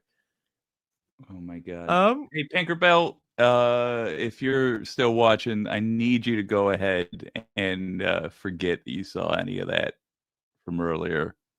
Why? She's probably been the person who's been watching me longest, tied with Wicked Foxy Dragon and Donald James X. And if I can woo him back, Patrick Thibodeau. Okay. So I need all four of you to forget you saw that. All right, I'm going to, for the sake of pacing, forego alcohol, but I would like to watch the rest of these. No alcohol for me. Yeah. I don't think you would genuinely. Yeah, let's just watch this 30-second one. This is fun, and I'm enjoying myself. This is fantastic. Let's keep going. 30 seconds. All right. I'm pretty sure this music's fine. Like royalty. Hey! No more Doritos till you finish your chores. Don't go using my throwing machine either. It would be highly the unethical. music. Amazing. It's great. 5 jobs, but only one of me. Throwing machine. What did you do? I cloned the Doritos. Well, did you do the I didn't jobs? do the jobs. So that's you in the lab coat. That's you. You did. So, okay, let me get this straight. Doritos. Okay. So you took it upon yourself, 10 subscribers, by the way, and counting. So you took it upon yourself to submit a customized Doritos advertisement for the 2009 2009 Great. Super Bowl. Is that correct? And you submitted that advertisement? Yeah, that was for the Crash the Super Bowl contest, a thing that my friends and I entered every year for a stretch of years. Most of the time we were doing things that were just like so fucking so insane, like it was just for the people who were reviewing the footage to like enjoy a strange thing, you know? But it was just for ourselves. Right. That time we did want to win though. I thought that one was good. That one was good. We have other videos here too. I mean, they're not really. There's voice recording from a cartoon we did. Bomb in the house. We have a video here called "Bomb in the House." I mean, it's not funny, and I say the word "bomb" about 1,000 times. All right. I get why the joke of that. I get why you don't want to play it. I understand, but I just want to so the audience understands that we're not ignoring this. And I want to see it, and maybe we should play it. I don't know. We'll debate it. But there is a video called "Bomb in the House" from the same era. Jake's trying to avoid playing it. It's 3 minutes. I say we should get a couple seconds of it at least. Just first 10 seconds. I'm down to watch it. I don't know why the bomb is in the house.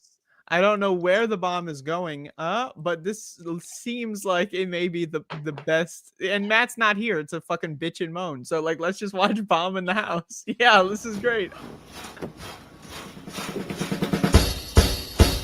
Oh, music.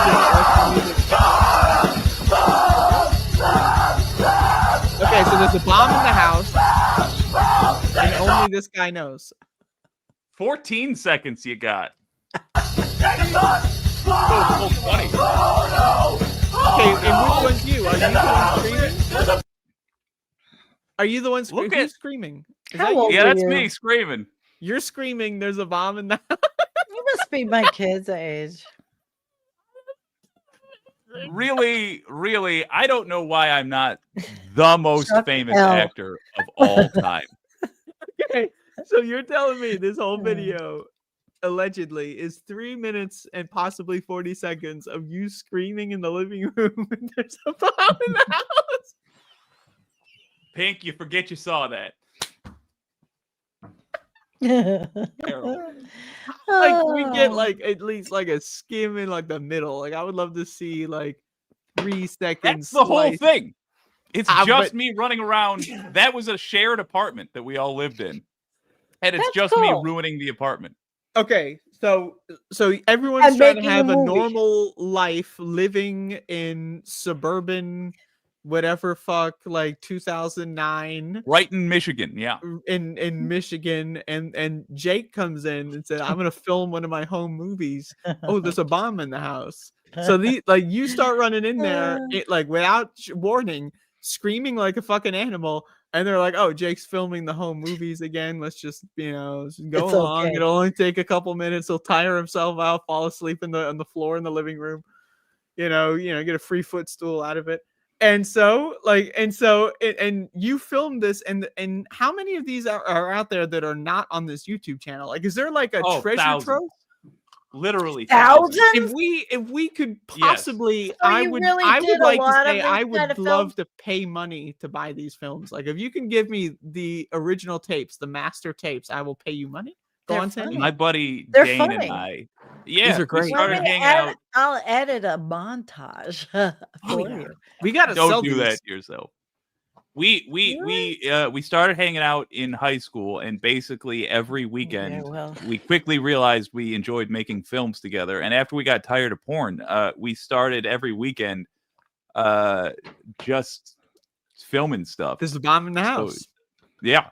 And it's all insane. Like there's none of it that makes all unhinged unnecessary, unhelpful, and frankly just not very good. But I like it. I really It's do fun. think that may have been the best piece of media that A I've ever fun seen in my part life. of your life. Yeah, 300 views before this, and now this is the most. We had 60 people according to StreamYard statistics. Right now, we are streaming on like 17 different accounts. And I'm Yeah, sure it's a the same person Sandee on all of them, but montage of Jake films, but I will add some panache and I don't know, fix the audio and Yeah. make them flow. Sandee, I would not do. You right now are the only person I even know who has a post with more than 1 million views. Don't do that to yourself. Don't degrade your. I would love. That wasn't even. That was a post I put on the Facebook page that I didn't even Yeah. make the video. It got I 2 will million tell you, views just Jake. on our Facebook page. That's all. Nobody came back. I mean, I will- you know, we have a page with 20,000 people, but you know how many people read the work that guy Jonathan O, the editor, does? I mean, not a lot, and he's really puts a lot of good science articles on there. I mean, the page is really good. That's why people don't like really good. They don't want to read anything. They don't want to read science articles and But they geography. would want to watch Jake's PT home movies. Maybe. So I think you should be. Yeah, but I posting think that it would be on fun. the- I on have those to pages. download them. That's all. I just got to go and download them. If you have Yeah, any Jake, you extra got to find the sticks, master tapes. send You me got to a get few those links. bitches. Upload them all. It'll be a fun night. I'll make it nice. Get them. Get the tapes. We need to see these. This I may be wouldn't the mind. most important And I don't aspect of think the it would show. be This is hard. the show. This whole show, I think I finally understood why we're here 2 years ago. And from this point, like this whole show started so that we could unearth the secret treasure trove of Jake's home Videos. movies. He started making Batman fan fiction cosplay and then grew up 10 years later or 5, I don't know, to go meet Jesse Eisenberg in Batman versus And Superman. get his name wrong. Dawn Yeah. of War. And so he started with the cosplay, he started with the home movies, and then he actually made it to the big time. He made it So to the you know big, what well, you not can really. do, He did make it Andrea? because they cut him out. We can make this a documentary. You can be do the Exactly. audio. You'll I'll do talk about it, narration. and I'll put the clips together, and you'll narrate them based Oh, no. on how I do that. How do you want to do that? You want to do it? I would I love got to do something. that, but All we right. have a bomb here. We have a I nuclear just discovered this explosion. while Yeah, but while we can work on vainly this trying to project look together, at Andrea. I'd like the that. fact that we have 12 subscribers now, and that That's nice. thrills me. This would take me away from all the 100% doom and gloom. increase from this morning. This is a I have fun no project. idea what this account is. Mark 8820. Some videos some kids made. I have no idea who they are. And when was this posted? 2006. 2006. Oh my 700 god! Yeah. views. This So has they more than stole the your other- video. They took your video and played it on their channel. Well, we weren't doing anything with it. This is bizarre. I think this is Brighton MI, the first ever film we did together. I think this would be a lot of fun to mix Holy fuck. and have Andrea do the narration of the history of this genre. I would love to do that. Yeah, I would love to explore the history of Jake's rise and fall. Right. We'll do a 2-parter because the Right. fall is just as important. No. I'm pregnant with your baby. Oh. Oh my god. Income tax. I'll show you income tax. Give me the money or your son will What the die. What the really fuck? cannot. We're gonna get the whole thing taken down. If we Try play to All it. right, all right, pause it, pause it. Very But artistic. Yeah. this is fantastic. All right, put it on mute. Keep it playing. Keep it playing. Just put the mute on Yeah, there so you we go. don't. We lost more dating before it's too late. And then you're running. This is No, that's Kyle. That was Okay. slow mo. So you're in the Kyle's. See there, but that was slow mo. Somebody took Yeah. this video and edited And it some in random slow-mo. fucker put it together. found this tape and then uploaded this to YouTube. in Wow! 2006. Wow! We So did. when was All right. this Pretty filmed? wild. When? So we what did. date We was used this to have filmed? parties Yeah. where we would premiere the video at the party, and That's Oh, hilarious. the story just keeps evolving over time. We're just getting more there's and a more chance juicy that we details. handed out. Right. So okay, everyone, pause it again real quick. I just want to make Yeah. sure everyone understands the situation. So at some point in Jake's history in the early aughts of some kind, I don't know exactly when this was. Jake would, YouTube.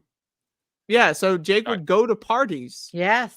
And hand out his home movies called Pan Worse. Jake in Danish. Worse. It's Worse actually than that. Breaking news. We would throw the parties. Okay. But people can't. To premiere the video. Okay, so Okay. you would host. So that's home not premiere. worse. That's pretty cool, actually. That's because actually not worse. And that's I'll a be honest, I night. think That's a it's night better. out for people, and they get to see a You're movie. creating and- an environment. Where God everyone's damn watching right. these. That was And then good, they went Jake. home and then Yeah. put that in the drawer, and then 3 years Right. later, YouTube Look, comes out, and then This they is upload exact- it. Okay, this is Jake was premiering YouTube videos before there was a premiere feature. Yes. Yay! That is exactly correct. Thank you. I love sir. that. Yeah. It gets worse, This says is- Posey. This is a lot of It fun. does. I'm really enjoying. I don't think like you've this. seen my friend Kyle try to push a baby out his dick hole yet. Oh, that's. This isn't a guitar. It's a bomb. Oh no! I wouldn't do that if I were you. Why not? Because I'm your son. No! The cut for the pizza? It's a bomb. Why are they all bombs? Because these guys have nothing on their Why minds is but everything one- bombs Yeah. with you? Bombs, one- bombs, explosions, death, murder, Because dismemberment. to it's us all that bombs. was shorthand for Hollywood bullshit. I don't know why we thought it was funny, but like it's a bomb every movie. So really, there were movies. You were saying bomb movies, but it's a bomb. But what movies were bombs? Did you ever talk about what movies were bombs? Or it was no, just it was more innuendo? just the plot element of suddenly you have an explosive device, like an improv, where if you don't know what to do, you should pretend to shoot somebody. That's what we were doing, but with script writing. This may terrible be the advice. most important stream I think I've ever been a part of in my very long history of streaming. This is I'm maybe the giving this dude a best. thumbs up. Well, last Like the Andrew, video. you've been having fun lately on Left Path. Why is this and child this is hiding good. in the furniture? Holy shit, that's a human being. I thought that was a dog. I don't. What the fuck? So is this whole Okay. thing the trailer? What is this? Yeah, it's just a trailer for a movie that can't possibly exist.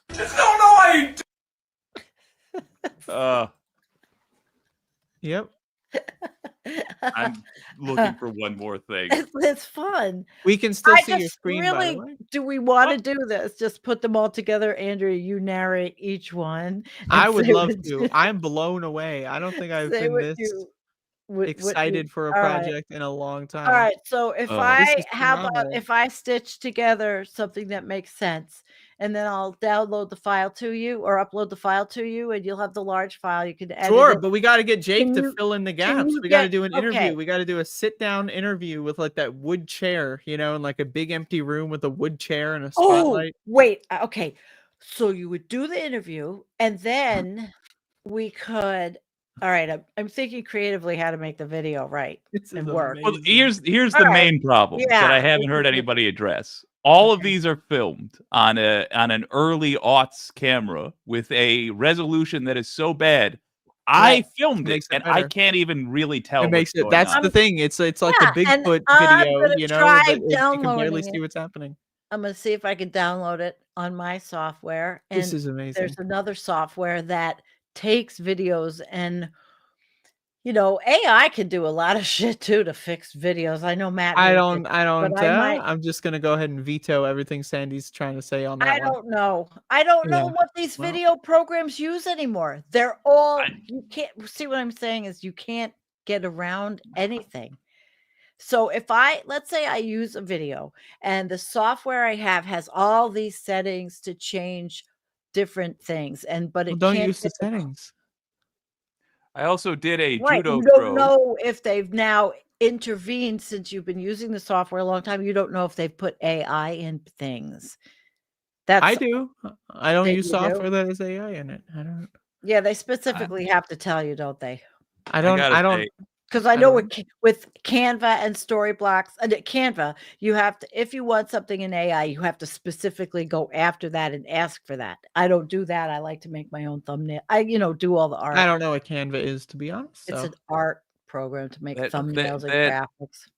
Brighton MI features a judo throw from when I first was learning the sport, and I literally can't watch it. It's that bad. The execution is that bad. I would love to watch it. You don't I want would to not. do this? I never want to see it again. I'm glad I saw it just now. Never want to see it again. All right. Never. So maybe we won't do such a lengthy thing. I would like to take a moment, by the way, to share something, real quick. It would kind of I be got like fun a to great put setup it- here going on. Even if I couldn't get it full screen, just to have the film as an overlay. With the overlay behind it, so it would be square, but behind it would be artwork, something that wouldn't take. How about the background you use for your show? Hey, there you go. I mean, that's an idea. Oh, and then, hi.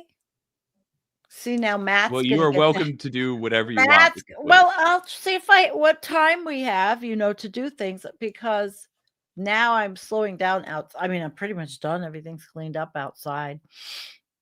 And he's got his head on the pillow. It's fun to do projects that aren't depressing. Maybe it'll be depressing to you, but we'll make it entertaining.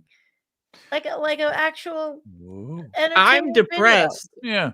Is You're what depressed? I would say before this show started, but after seeing Jake's excellent early actorial career, I must say I'm no longer depressed. I Thank feel you great. for the I feel entertainment, fantastic. Jake. You made I think really Jake was what? ahead of the time. Really, Jake was From like Gotham in with an Love was alternate world. actually Jake alright. was like an AVGN type character, like in early YouTube's history, but instead it was him. It's so funny to watch those videos and see how badly we misjudged YouTube. Like, I remember having conversations with our pals like that made that, saying like, well, we don't want to put it on YouTube. Come on, we want to do something with this. Fucking idiots. And the watermark. If you would have put, I swear to God, if you would have just put them all out like once a day, one a day, yeah.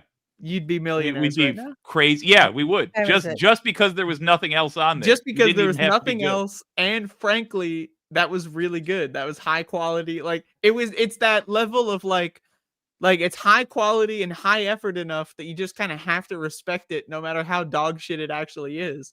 Like in 2006, if you would have had like 100 of those bitches, we'd be on Not your show right exaggerating. now. When I say thousands, like I had something called the Jake Draugelis show, which came out of the fact that we did so many book reports. The point is, we did too much of this stuff. Right. And now's the time for it to finally reach a new audience. Pan, Jake, and Danish is going to make a comeback 2020. Hell yeah. Yeah, let's do it.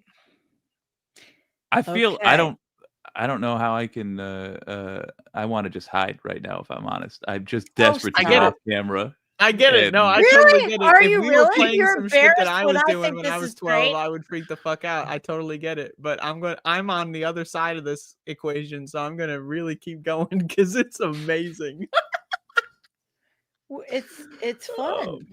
And it's I we're will not- say this. We are not laughing at you. This is like great. This is Well, there's a laughing little bit it of was that meant, in there. together. it was meant This for is laughter, and great. it was never meant to really Right. impress. It's just, my God, It's like a we were wine, doing you stuff knowing we were doing it badly, but not caring. And the problem had a is that good now I time. see how it was bad. Like before, I knew it was bad, but I didn't know how. Now I can see how, and I'm like, oh Jesus. Well, it's going to fuel your career. You're going to learn from your Yeah. mistakes. Absolutely. I like to think that I did, but we'll see. Well, I mean, let's look The around. only us. one I'm not ashamed of in any capacity is voodoo fruit. If that's out there somewhere and somebody finds voodoo fruit, ooh, I remade that for film school actually. Because Really? I enjoyed voodoo fruit so much. Yeah. Aw. We got to find the goddamn give tapes. him a Can we get gig. Danish on a show? Where's Danish? How do we find Danish him? is like he's a digital producer for WDIV Local 4. So let's get him he in. was a Let's he get was him a in. co-producer with me at WILX News 10 in Lansing. Well, let's get him in. Let's get this guy in here. Let's You do are a the reunion news guy. show. I love when you do that and you stand there and you say the call numbers and everything. You just remind me like I'm turning on the fucking local news. I love local news. I really do. We were watching local news, Buffalo news. I haven't watched in a long Hell time. yeah. And she's like, I really like this news. I said, yeah, Buffalo local news isn't bad. It really wasn't even biased or political or anything. It was not bullshit. It was local things. It was very, very nice. It's lovely.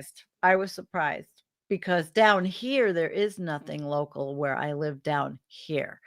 There's no like, blah, blah county of nobody news station. I don't think. Well, Pendulous Dragon may have seen Jake on air at one point. Well, and that's entirely possible. If you ever watched the four... what? Pendulous Dragon. Do you know the Vote for the Best contest? I bet you do. I bet you've seen those signs around town if DIV is your channel. That's my contest. I am responsible for the re-emergent... Nobody's going to understand what I'm talking about. Never mind. Vote for the Best is a Detroit thing. Never mind. What do you mean? Never mind. Tell us more. You did a contest? Yeah, it's a contest that businesses run, and they ask people to go just vote for them, and it's a popularity thing, is all. But and you started it. No, I was the guy who had to revive it. It started a long time ago at the station, and then it was gone for a while. It, and it's still going without you? Yes. All right, I'm trying something.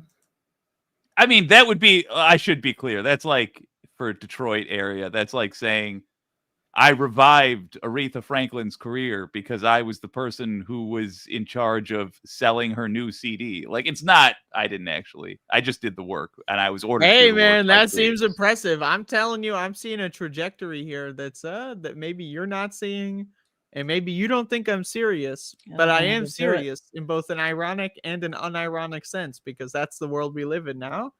I mean, I don't see the trajectory. You got this fantastic backlog of thousands of home films from a prime era. We can make a found footage movie out of this. Like, there's a lot of material. We can make a documentary. We can just release the tapes. Like, there's a lot there. Then we got the peak, Batman versus Spider-Man or whatever, and you're in Dawn of War, okay? And you're in the background. And you pissed off Jesse Eisenberg behind the scenes and called him Michael. You called him Michael Cera, and he lobbied the director and said, cut that guy the fuck out. So they cut all those scenes out. And then now, look at us. We're on What Can You Do Industries. We're on this space. And it's the rise, the fall, the comeback. And Jake's gone. Nice. Jake. That's nice, Andrea. That's lovely. I mean, I know Jake's having a hard time accepting reality here, but I got to be real. He should be proud of himself because that was great to look back at. So if he didn't do that, all that entertainment value would be lost, which was probably not what he was thinking about that. Oh, look, in 20 years, I'm going to be on a show with Andrea, and she is going to enjoy this immensely. Yeah, there you go. Yeah, I was in like 2004, I was like 7 or 8 years old. So while Jake was filming things that were really mind-blowing, I literally still was in diapers. At that age, I was 108. I was being reincarnated. You were being reincarnated around that time. It was a busy time for a lot of people. Very busy time. Very busy time. But yeah, that was great, and I'm totally in on making this documentary. I mean, if you're serious, if you want to present to me some shit, I'm in. Let's milk this baby till the cow shrivels up like a raisin. Yeah, and I thought of a way to make it look good. Just download those videos, and then what I will do would record them, try to clean them up a little bit, but then re-record them on my I have different software that I could put an overlay behind. I mean, an underlay behind it. Underlay? Yeah, like a background, like what we're looking at. Okay, an underlay. Yeah, whatever. Overlay, I underlay. mean, you I've know, never heard of an faded. underlay. I like that. Well, think about it.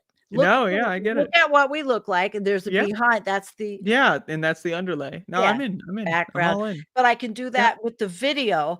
Then I can have it all done, and then I'll fold in the way I think it'll sound, and then you guys will narrate it or talk about it together, or you'll interview. I him would love while- to. I'm all in on this. I would love to track down then Danish too. if You we can. could even have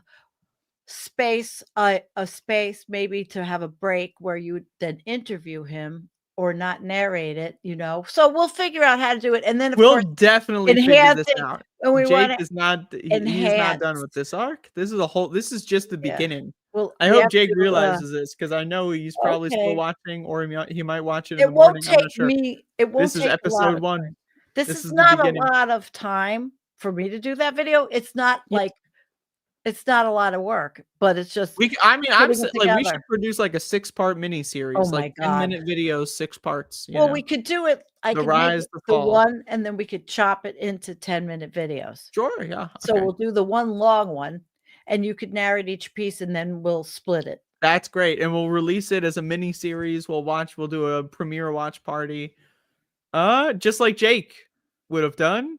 Yeah. Back in the day. So We'll it depends on recapture how some many, of that magic. but I mean, I could split the and then current time. upload, and then split, upload, send them to you. You could keep them in a file, and I will definitely open up multiple. I put will them- back this bitch up. Yeah, I will and put we'll this put shit them- on multiple files. and we'll play them wherever, whoever decides if you want to play it here or.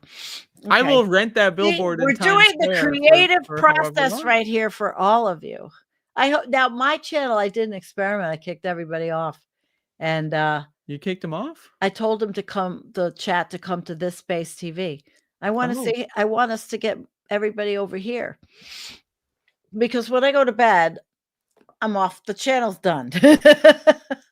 When I go to bed, Jake, I'm I actually understand, and I tired. know when I did YouTube videos when I was 13 or 14, if we were playing those bitches, I'd kill myself. I wouldn't be here. I would not tolerate it for a second. However, he's coming back. However, he didn't leave us, did he? I am not the one whose videos are being He watched didn't at leave the us, moment. did he? I Oh, don't he left. see him. Yeah, he's gone. He's gone for the whole night. Nah, he's probably gone for a while. He's probably going to be going Because I don't see him in the Yep, green he's room. gone. He's leaving rock bottom because he is found somewhere even Is he further mad down. at us? Is he mad at us? I don't think he's mad at us. Hey, I wait. think he's I see think him he's out there. processing the fact that this is the beginning of a new career for him. Well, he could always Uh, just tell us no, and we won't do the it. resurrection of the acting career Come because back. I would love to make movies with Jake. I'd hire Jake as an actor in an instant, not even joking, because he's learned so much over his career. I mean, that's the early work, That you is know, and that early actually- work was really solid. Pretty interesting if he would want to do something like that. Like that part where they would chloroform those random bitches for no reason and just like threw them on the floor for some like what was that? Who would We possibly really ever need a think of that? studio. These film That was studios crazy. around here they've got they get these buildings and they have space, and then they book and do all the this is a big Yeah, you deal. just book a building, you walk Book right the in, make a buildings, movie. and you're booking the actors and getting their weekends, and there's a lot of stuff like involved. It's not they're fun though. These people really enjoy what they do, making these movies. They really enjoy it. And even if they're I don't know if anybody's making any real money, but they are putting out here the stuff that I've seen. It's cool. It's good. Yeah, we got to use that as a template. People need art. People Yeah. definitely need art, and these kind of movies. agree. Some of them are dark, but they're art. And there's all kinds of genres of things. Wait, he's not mad, but he's hiding from a wave of Come on, I can't imagine that anything would ever embarrass you. How could? This is getting ridiculous. Stop being embarrassed. This is silly. This is like Sandee is ancient history. correct. Sandee is on both back. incorrect and correct. Well, but she's more correct than incorrect. She's like 75% because correct. everybody loves you here. I mean, it's not like we're being broadcast all over the world to like hundreds of millions of people. Come back. This is our family. mean, if Jake would come back and we could just sit here and watch another one of those videos. Oh, maybe that's not what he wants to do. Maybe okay. We don't have to watch anymore. We'll watch some more next. I mean, this is is part 1. Really, part 0. Okay. We all did silly stuff. There's a bunch of cassette tapes of me pretending to be a radio. We got to get the DJ. tape. We Now- got to find the tapes. That's what we need. Yeah. To be the DJ will use the audio to go with some other video kind of stuff. See, there's art in everything. You just remember all the things that Matt said in the show right before this about art. That was a pre-recorded show, by the way. Right, but the art, the whole art discussion is what we've actually been talking about tonight. But we're talking about the medium of like video or film or sound. He's talking about cartooning and drawing and art, hard artwork. Yeah. Yeah.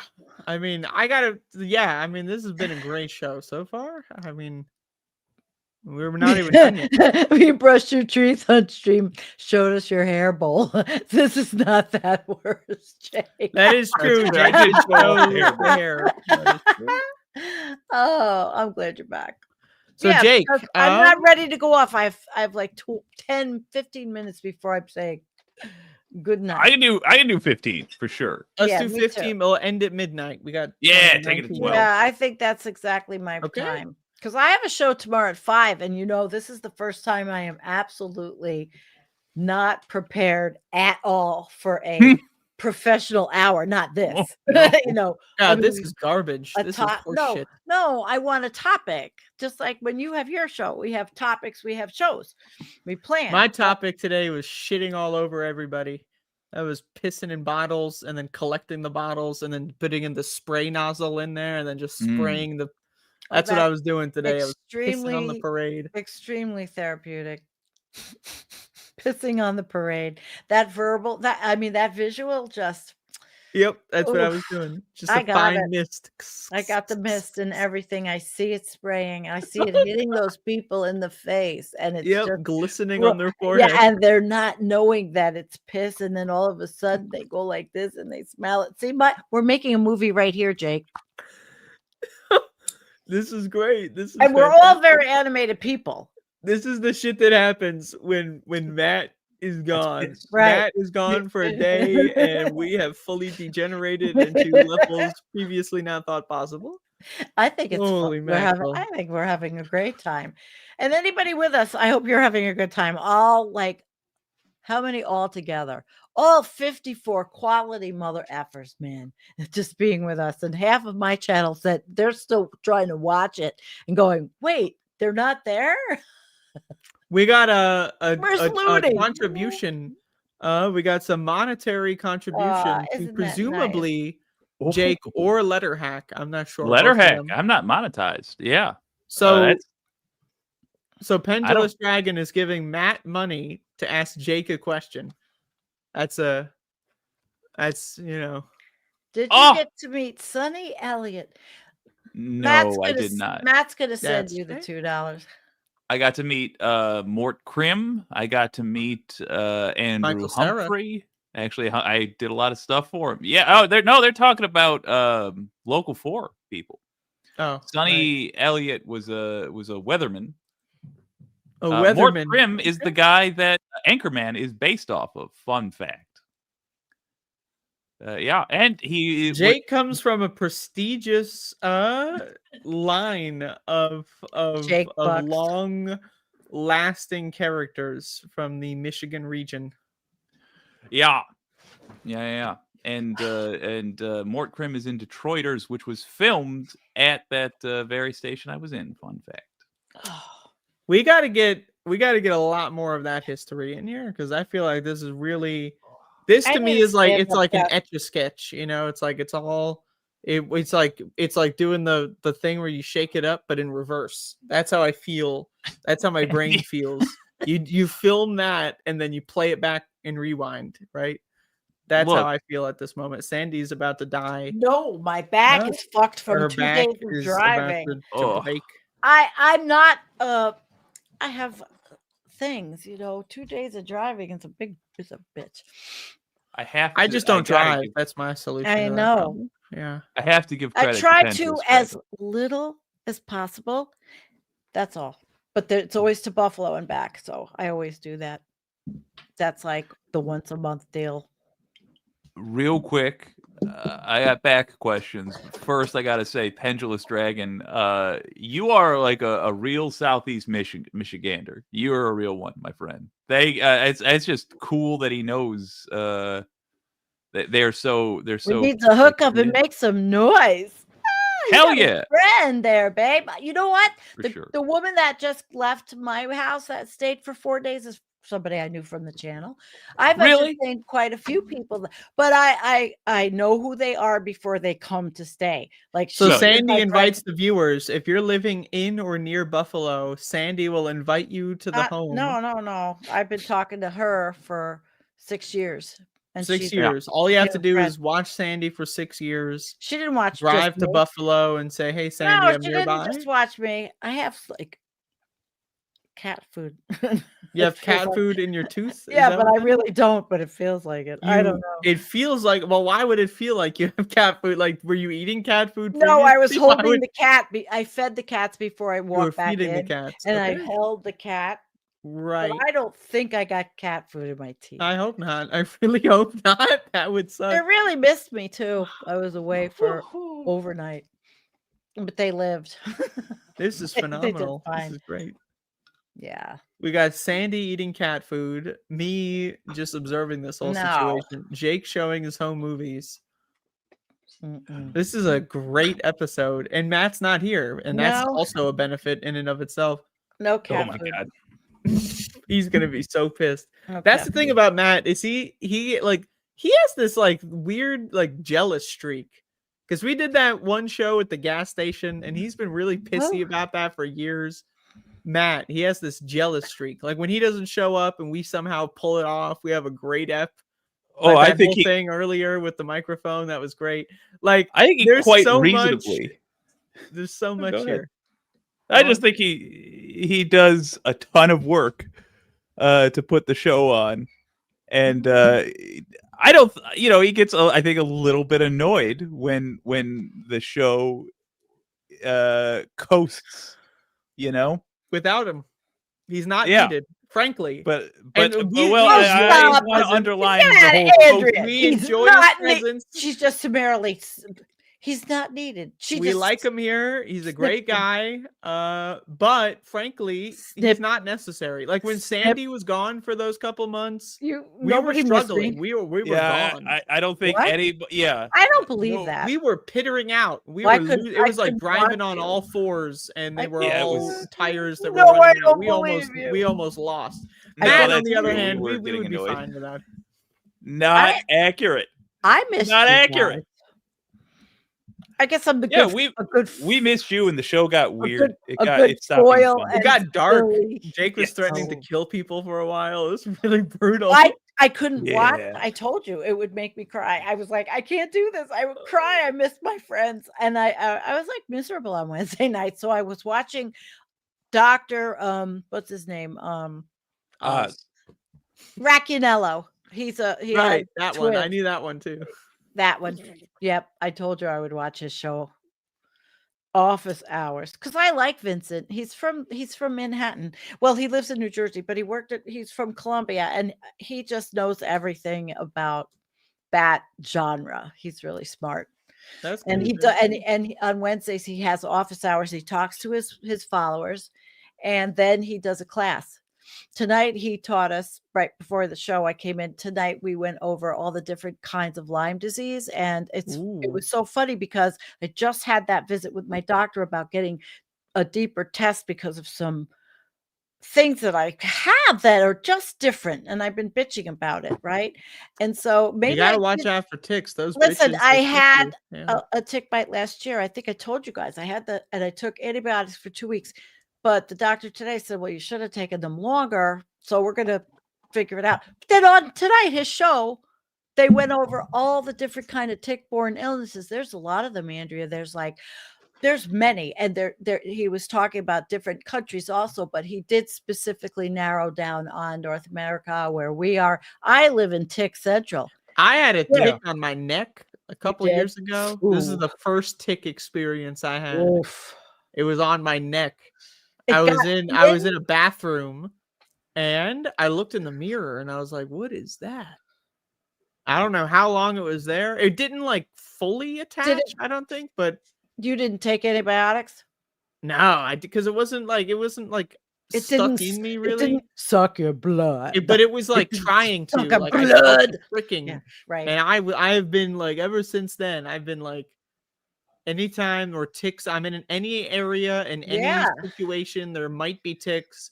Socks, Yeah, me long too. ass socks on Me the too outside now. of your pants. You know, you And gotta tuck your pants in there. Yeah, that's what no they shorts. were talking about Shorts tonight. are gonzo. Shorts are a thing of the past. You wear shorts, you might as well kill yourself at that point. Fuck shorts. I don't wear any of that in my garden anymore. Summertime and you're wearing shorts, just die. bitch, 'cause the Summertime, ticks are coming. my feet are sweating in the boots and getting skinny. And My it's feet are- and that you're it's like a sauna. You're saving the world by losing some energy to the universe, and you don't need to worry about ticks. Ticks are awful. Well, I had that one, and now I'm wondering, because ever since that is how I've really gotten worse in this bullshit that's been annoying me, and I don't think it's regular just being old lady pain. I think this is different. This is like, I mean, I went from really active to like really not, and I hate this. So I will figure it out. If it's Lyme disease, though, Andrea, it's been a while. I probably won't be able to get over it if it does. If they do drill down in the blood work. I mean, do I really want to know if I can't do anything about? Yeah. I mean, there's all sorts of things that it could be. But just take care of yourself. You don't need to be carrying these giant fucking whatever I'm the not. fuck you're carrying. I'm not doing that. These contraptions. Not and you're this always year. getting trapped in these like precarious situations with these wild animals that are going to fucking rip your neck out at any minute. What the hell's going on? I love Andrea's visualization of my life. That's how I imagine, yeah. No, Carrying it's hay not. bales and fucking machine parts. Yeah, and I do that pitchforks. shit, but And then there's fucking this year wild was- tigers trying to like fucking kill people in the background. No, there is And there's not. like That's- MAGA snipers just like, hunting No, deer, there is hunting not. Democrats in the fucking wilderness, If you go too far out, you get sniped by some fucking Dick Cheney ass motherfucker. By the way, Dick Cheney died yesterday. Can we Yeah. Oh, do we have the applause? Oh, Yeah, sorry. we do it. Where's the applause? button? that's the thing, the whole Zoran Wait, let me thing see, in do I have the an New applause? Jersey, and now we have this Kentucky plane crash. Like the whole Dick Cheney dying, he really, in a way, it's kind of like good because it's like fuck him, he doesn't deserve it. But also, it's kind of like he does kind of deserve it in a way. He does deserve to get shit on. So, Dick Cheney. Okay, wait. Yeah. There you go. I hold it a little higher. Oh, it's for the applause. Yeah. Notice the demographics. It's always the Sandee characters. They're the ones that are the most vocal about their hatred. Me, I mean, I don't know. Dick Cheney, he was a complicated man. Oh, I know he had Andrea, children. I'm fucking with this whole I know thing. Dick I Cheney. died. He had a rough childhood. We called him Darth Cheney, and when been he through a lot. So he was and he's another finally gone. scumbag liar. He Thank was another Lord, piece of shit, ultra business sneaky ass. That's true, motherfucker. but he had a wife at some point. At least know. maybe. I don't know if she's So still did around either. But he had kids, one of which he abandoned for several years. Yes, because he did. she was gay. She was gay. It's all good now, I guess. And he Yeah, the New voted York for Times- Kamala Harris in the it was- 2024 election, so all's forgiven, really. I mean, Yeah, you've got that right. And the New York Times gave him. I didn't read it because I won't subscribe. So I just. I unsubscribed. I subscribed just so I could unsubscribe. Well, they do. The only part of the New York Times I like is the climate desk, because they have Yep. enough money to pay good journalists in climate and environment. But I don't know how they've been, but I know that the shift has been rightward, even in my genre, which is nobody talks about. And Bill Gates is trying to minimize climate change now. All of a sudden, I made a video on it. He's an idiot. I can go into that whole thing, but I won't. The video's my Halloween video. Bill Gates and the gates of hell. Oh, because now you know also on YouTube thumbnails, you have to now be really conservative. There's a lot of words you can't put on. They won't monetize you. I've had to sanitize my thumbnails like greatly. I had to change some, and the minute I changed them, I put it again in, and I got monetized. Even There you over go. just because I tested it to see if my theory was right. Yeah. Yep. So here's a good question in the chat. Didn't Dick Cheney make the friend he shot in the face publicly apologize for being shot in the face? And this is the thing, is because he should have apologized, because Dick Cheney, he got mired in this controversy. He was trying to bomb a bunch of kids in Iraq and Afghanistan.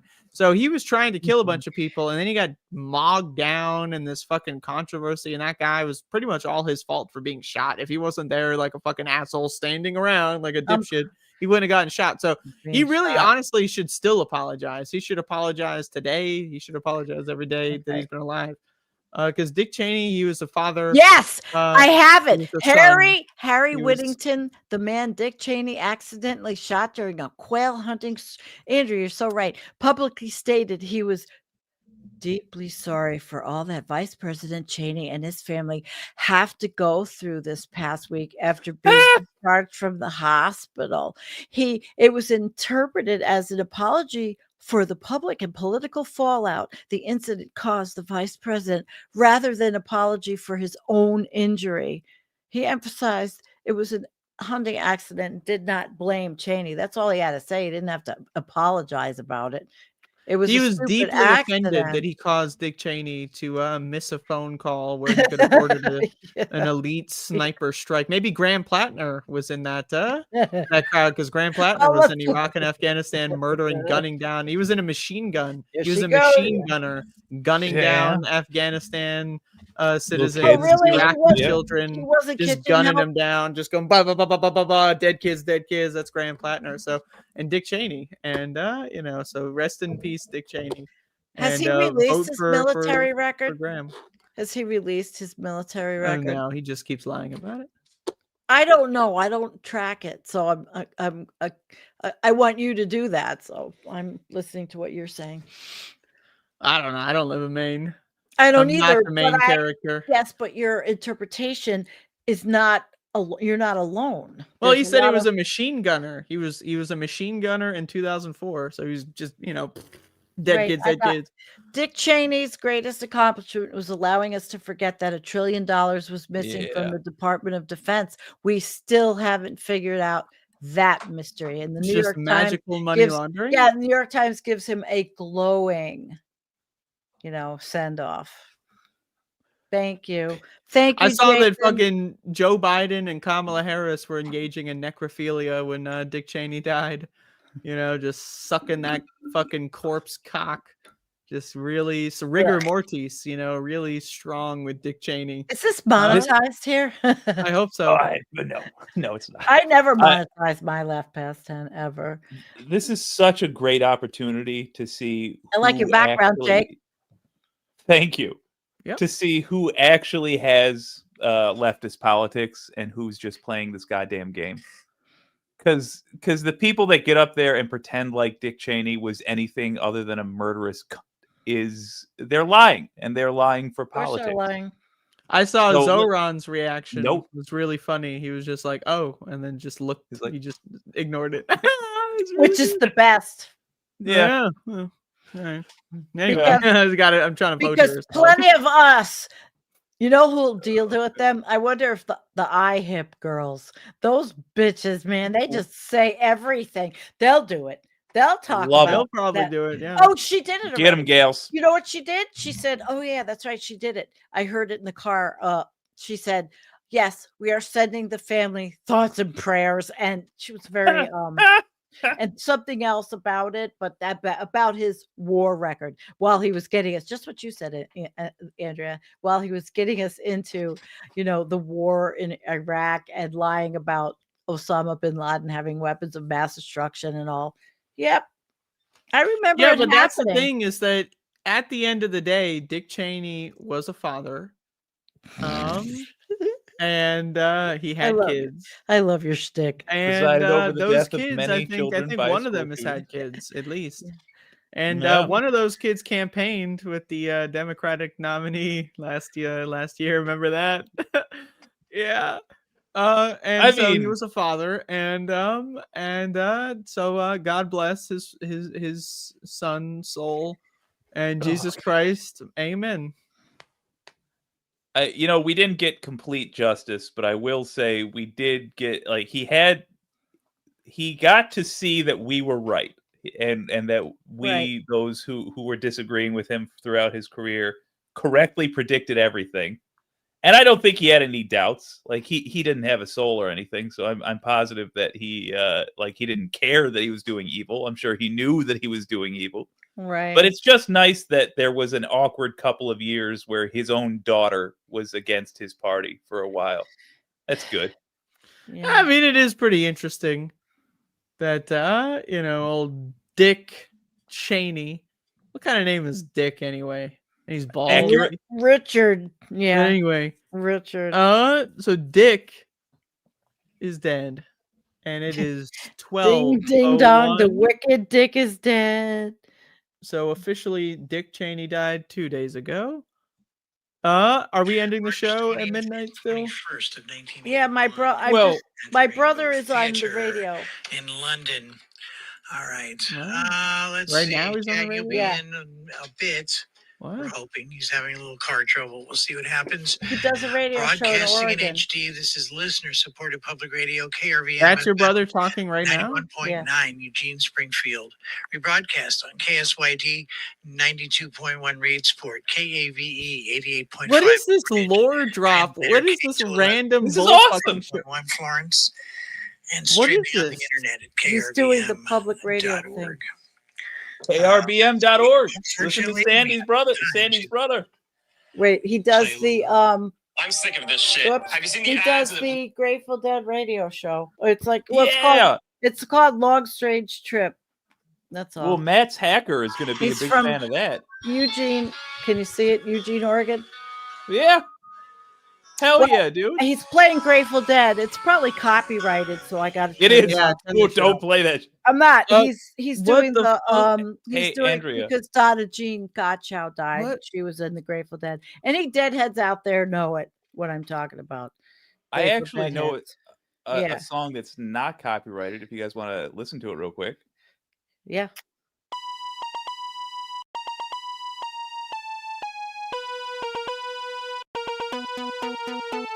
Now this song is an original. Good night, everybody. This is an Good night, original buddy. composition. This is one of my Yeah. prior artworks. I composed this song on multiple different runs, and I made this song in 4 minutes and I believe 57 seconds. I wanted to make a MIDI in less than 5 minutes, and that's what this was. Letterhack said it was good. I think he was lying.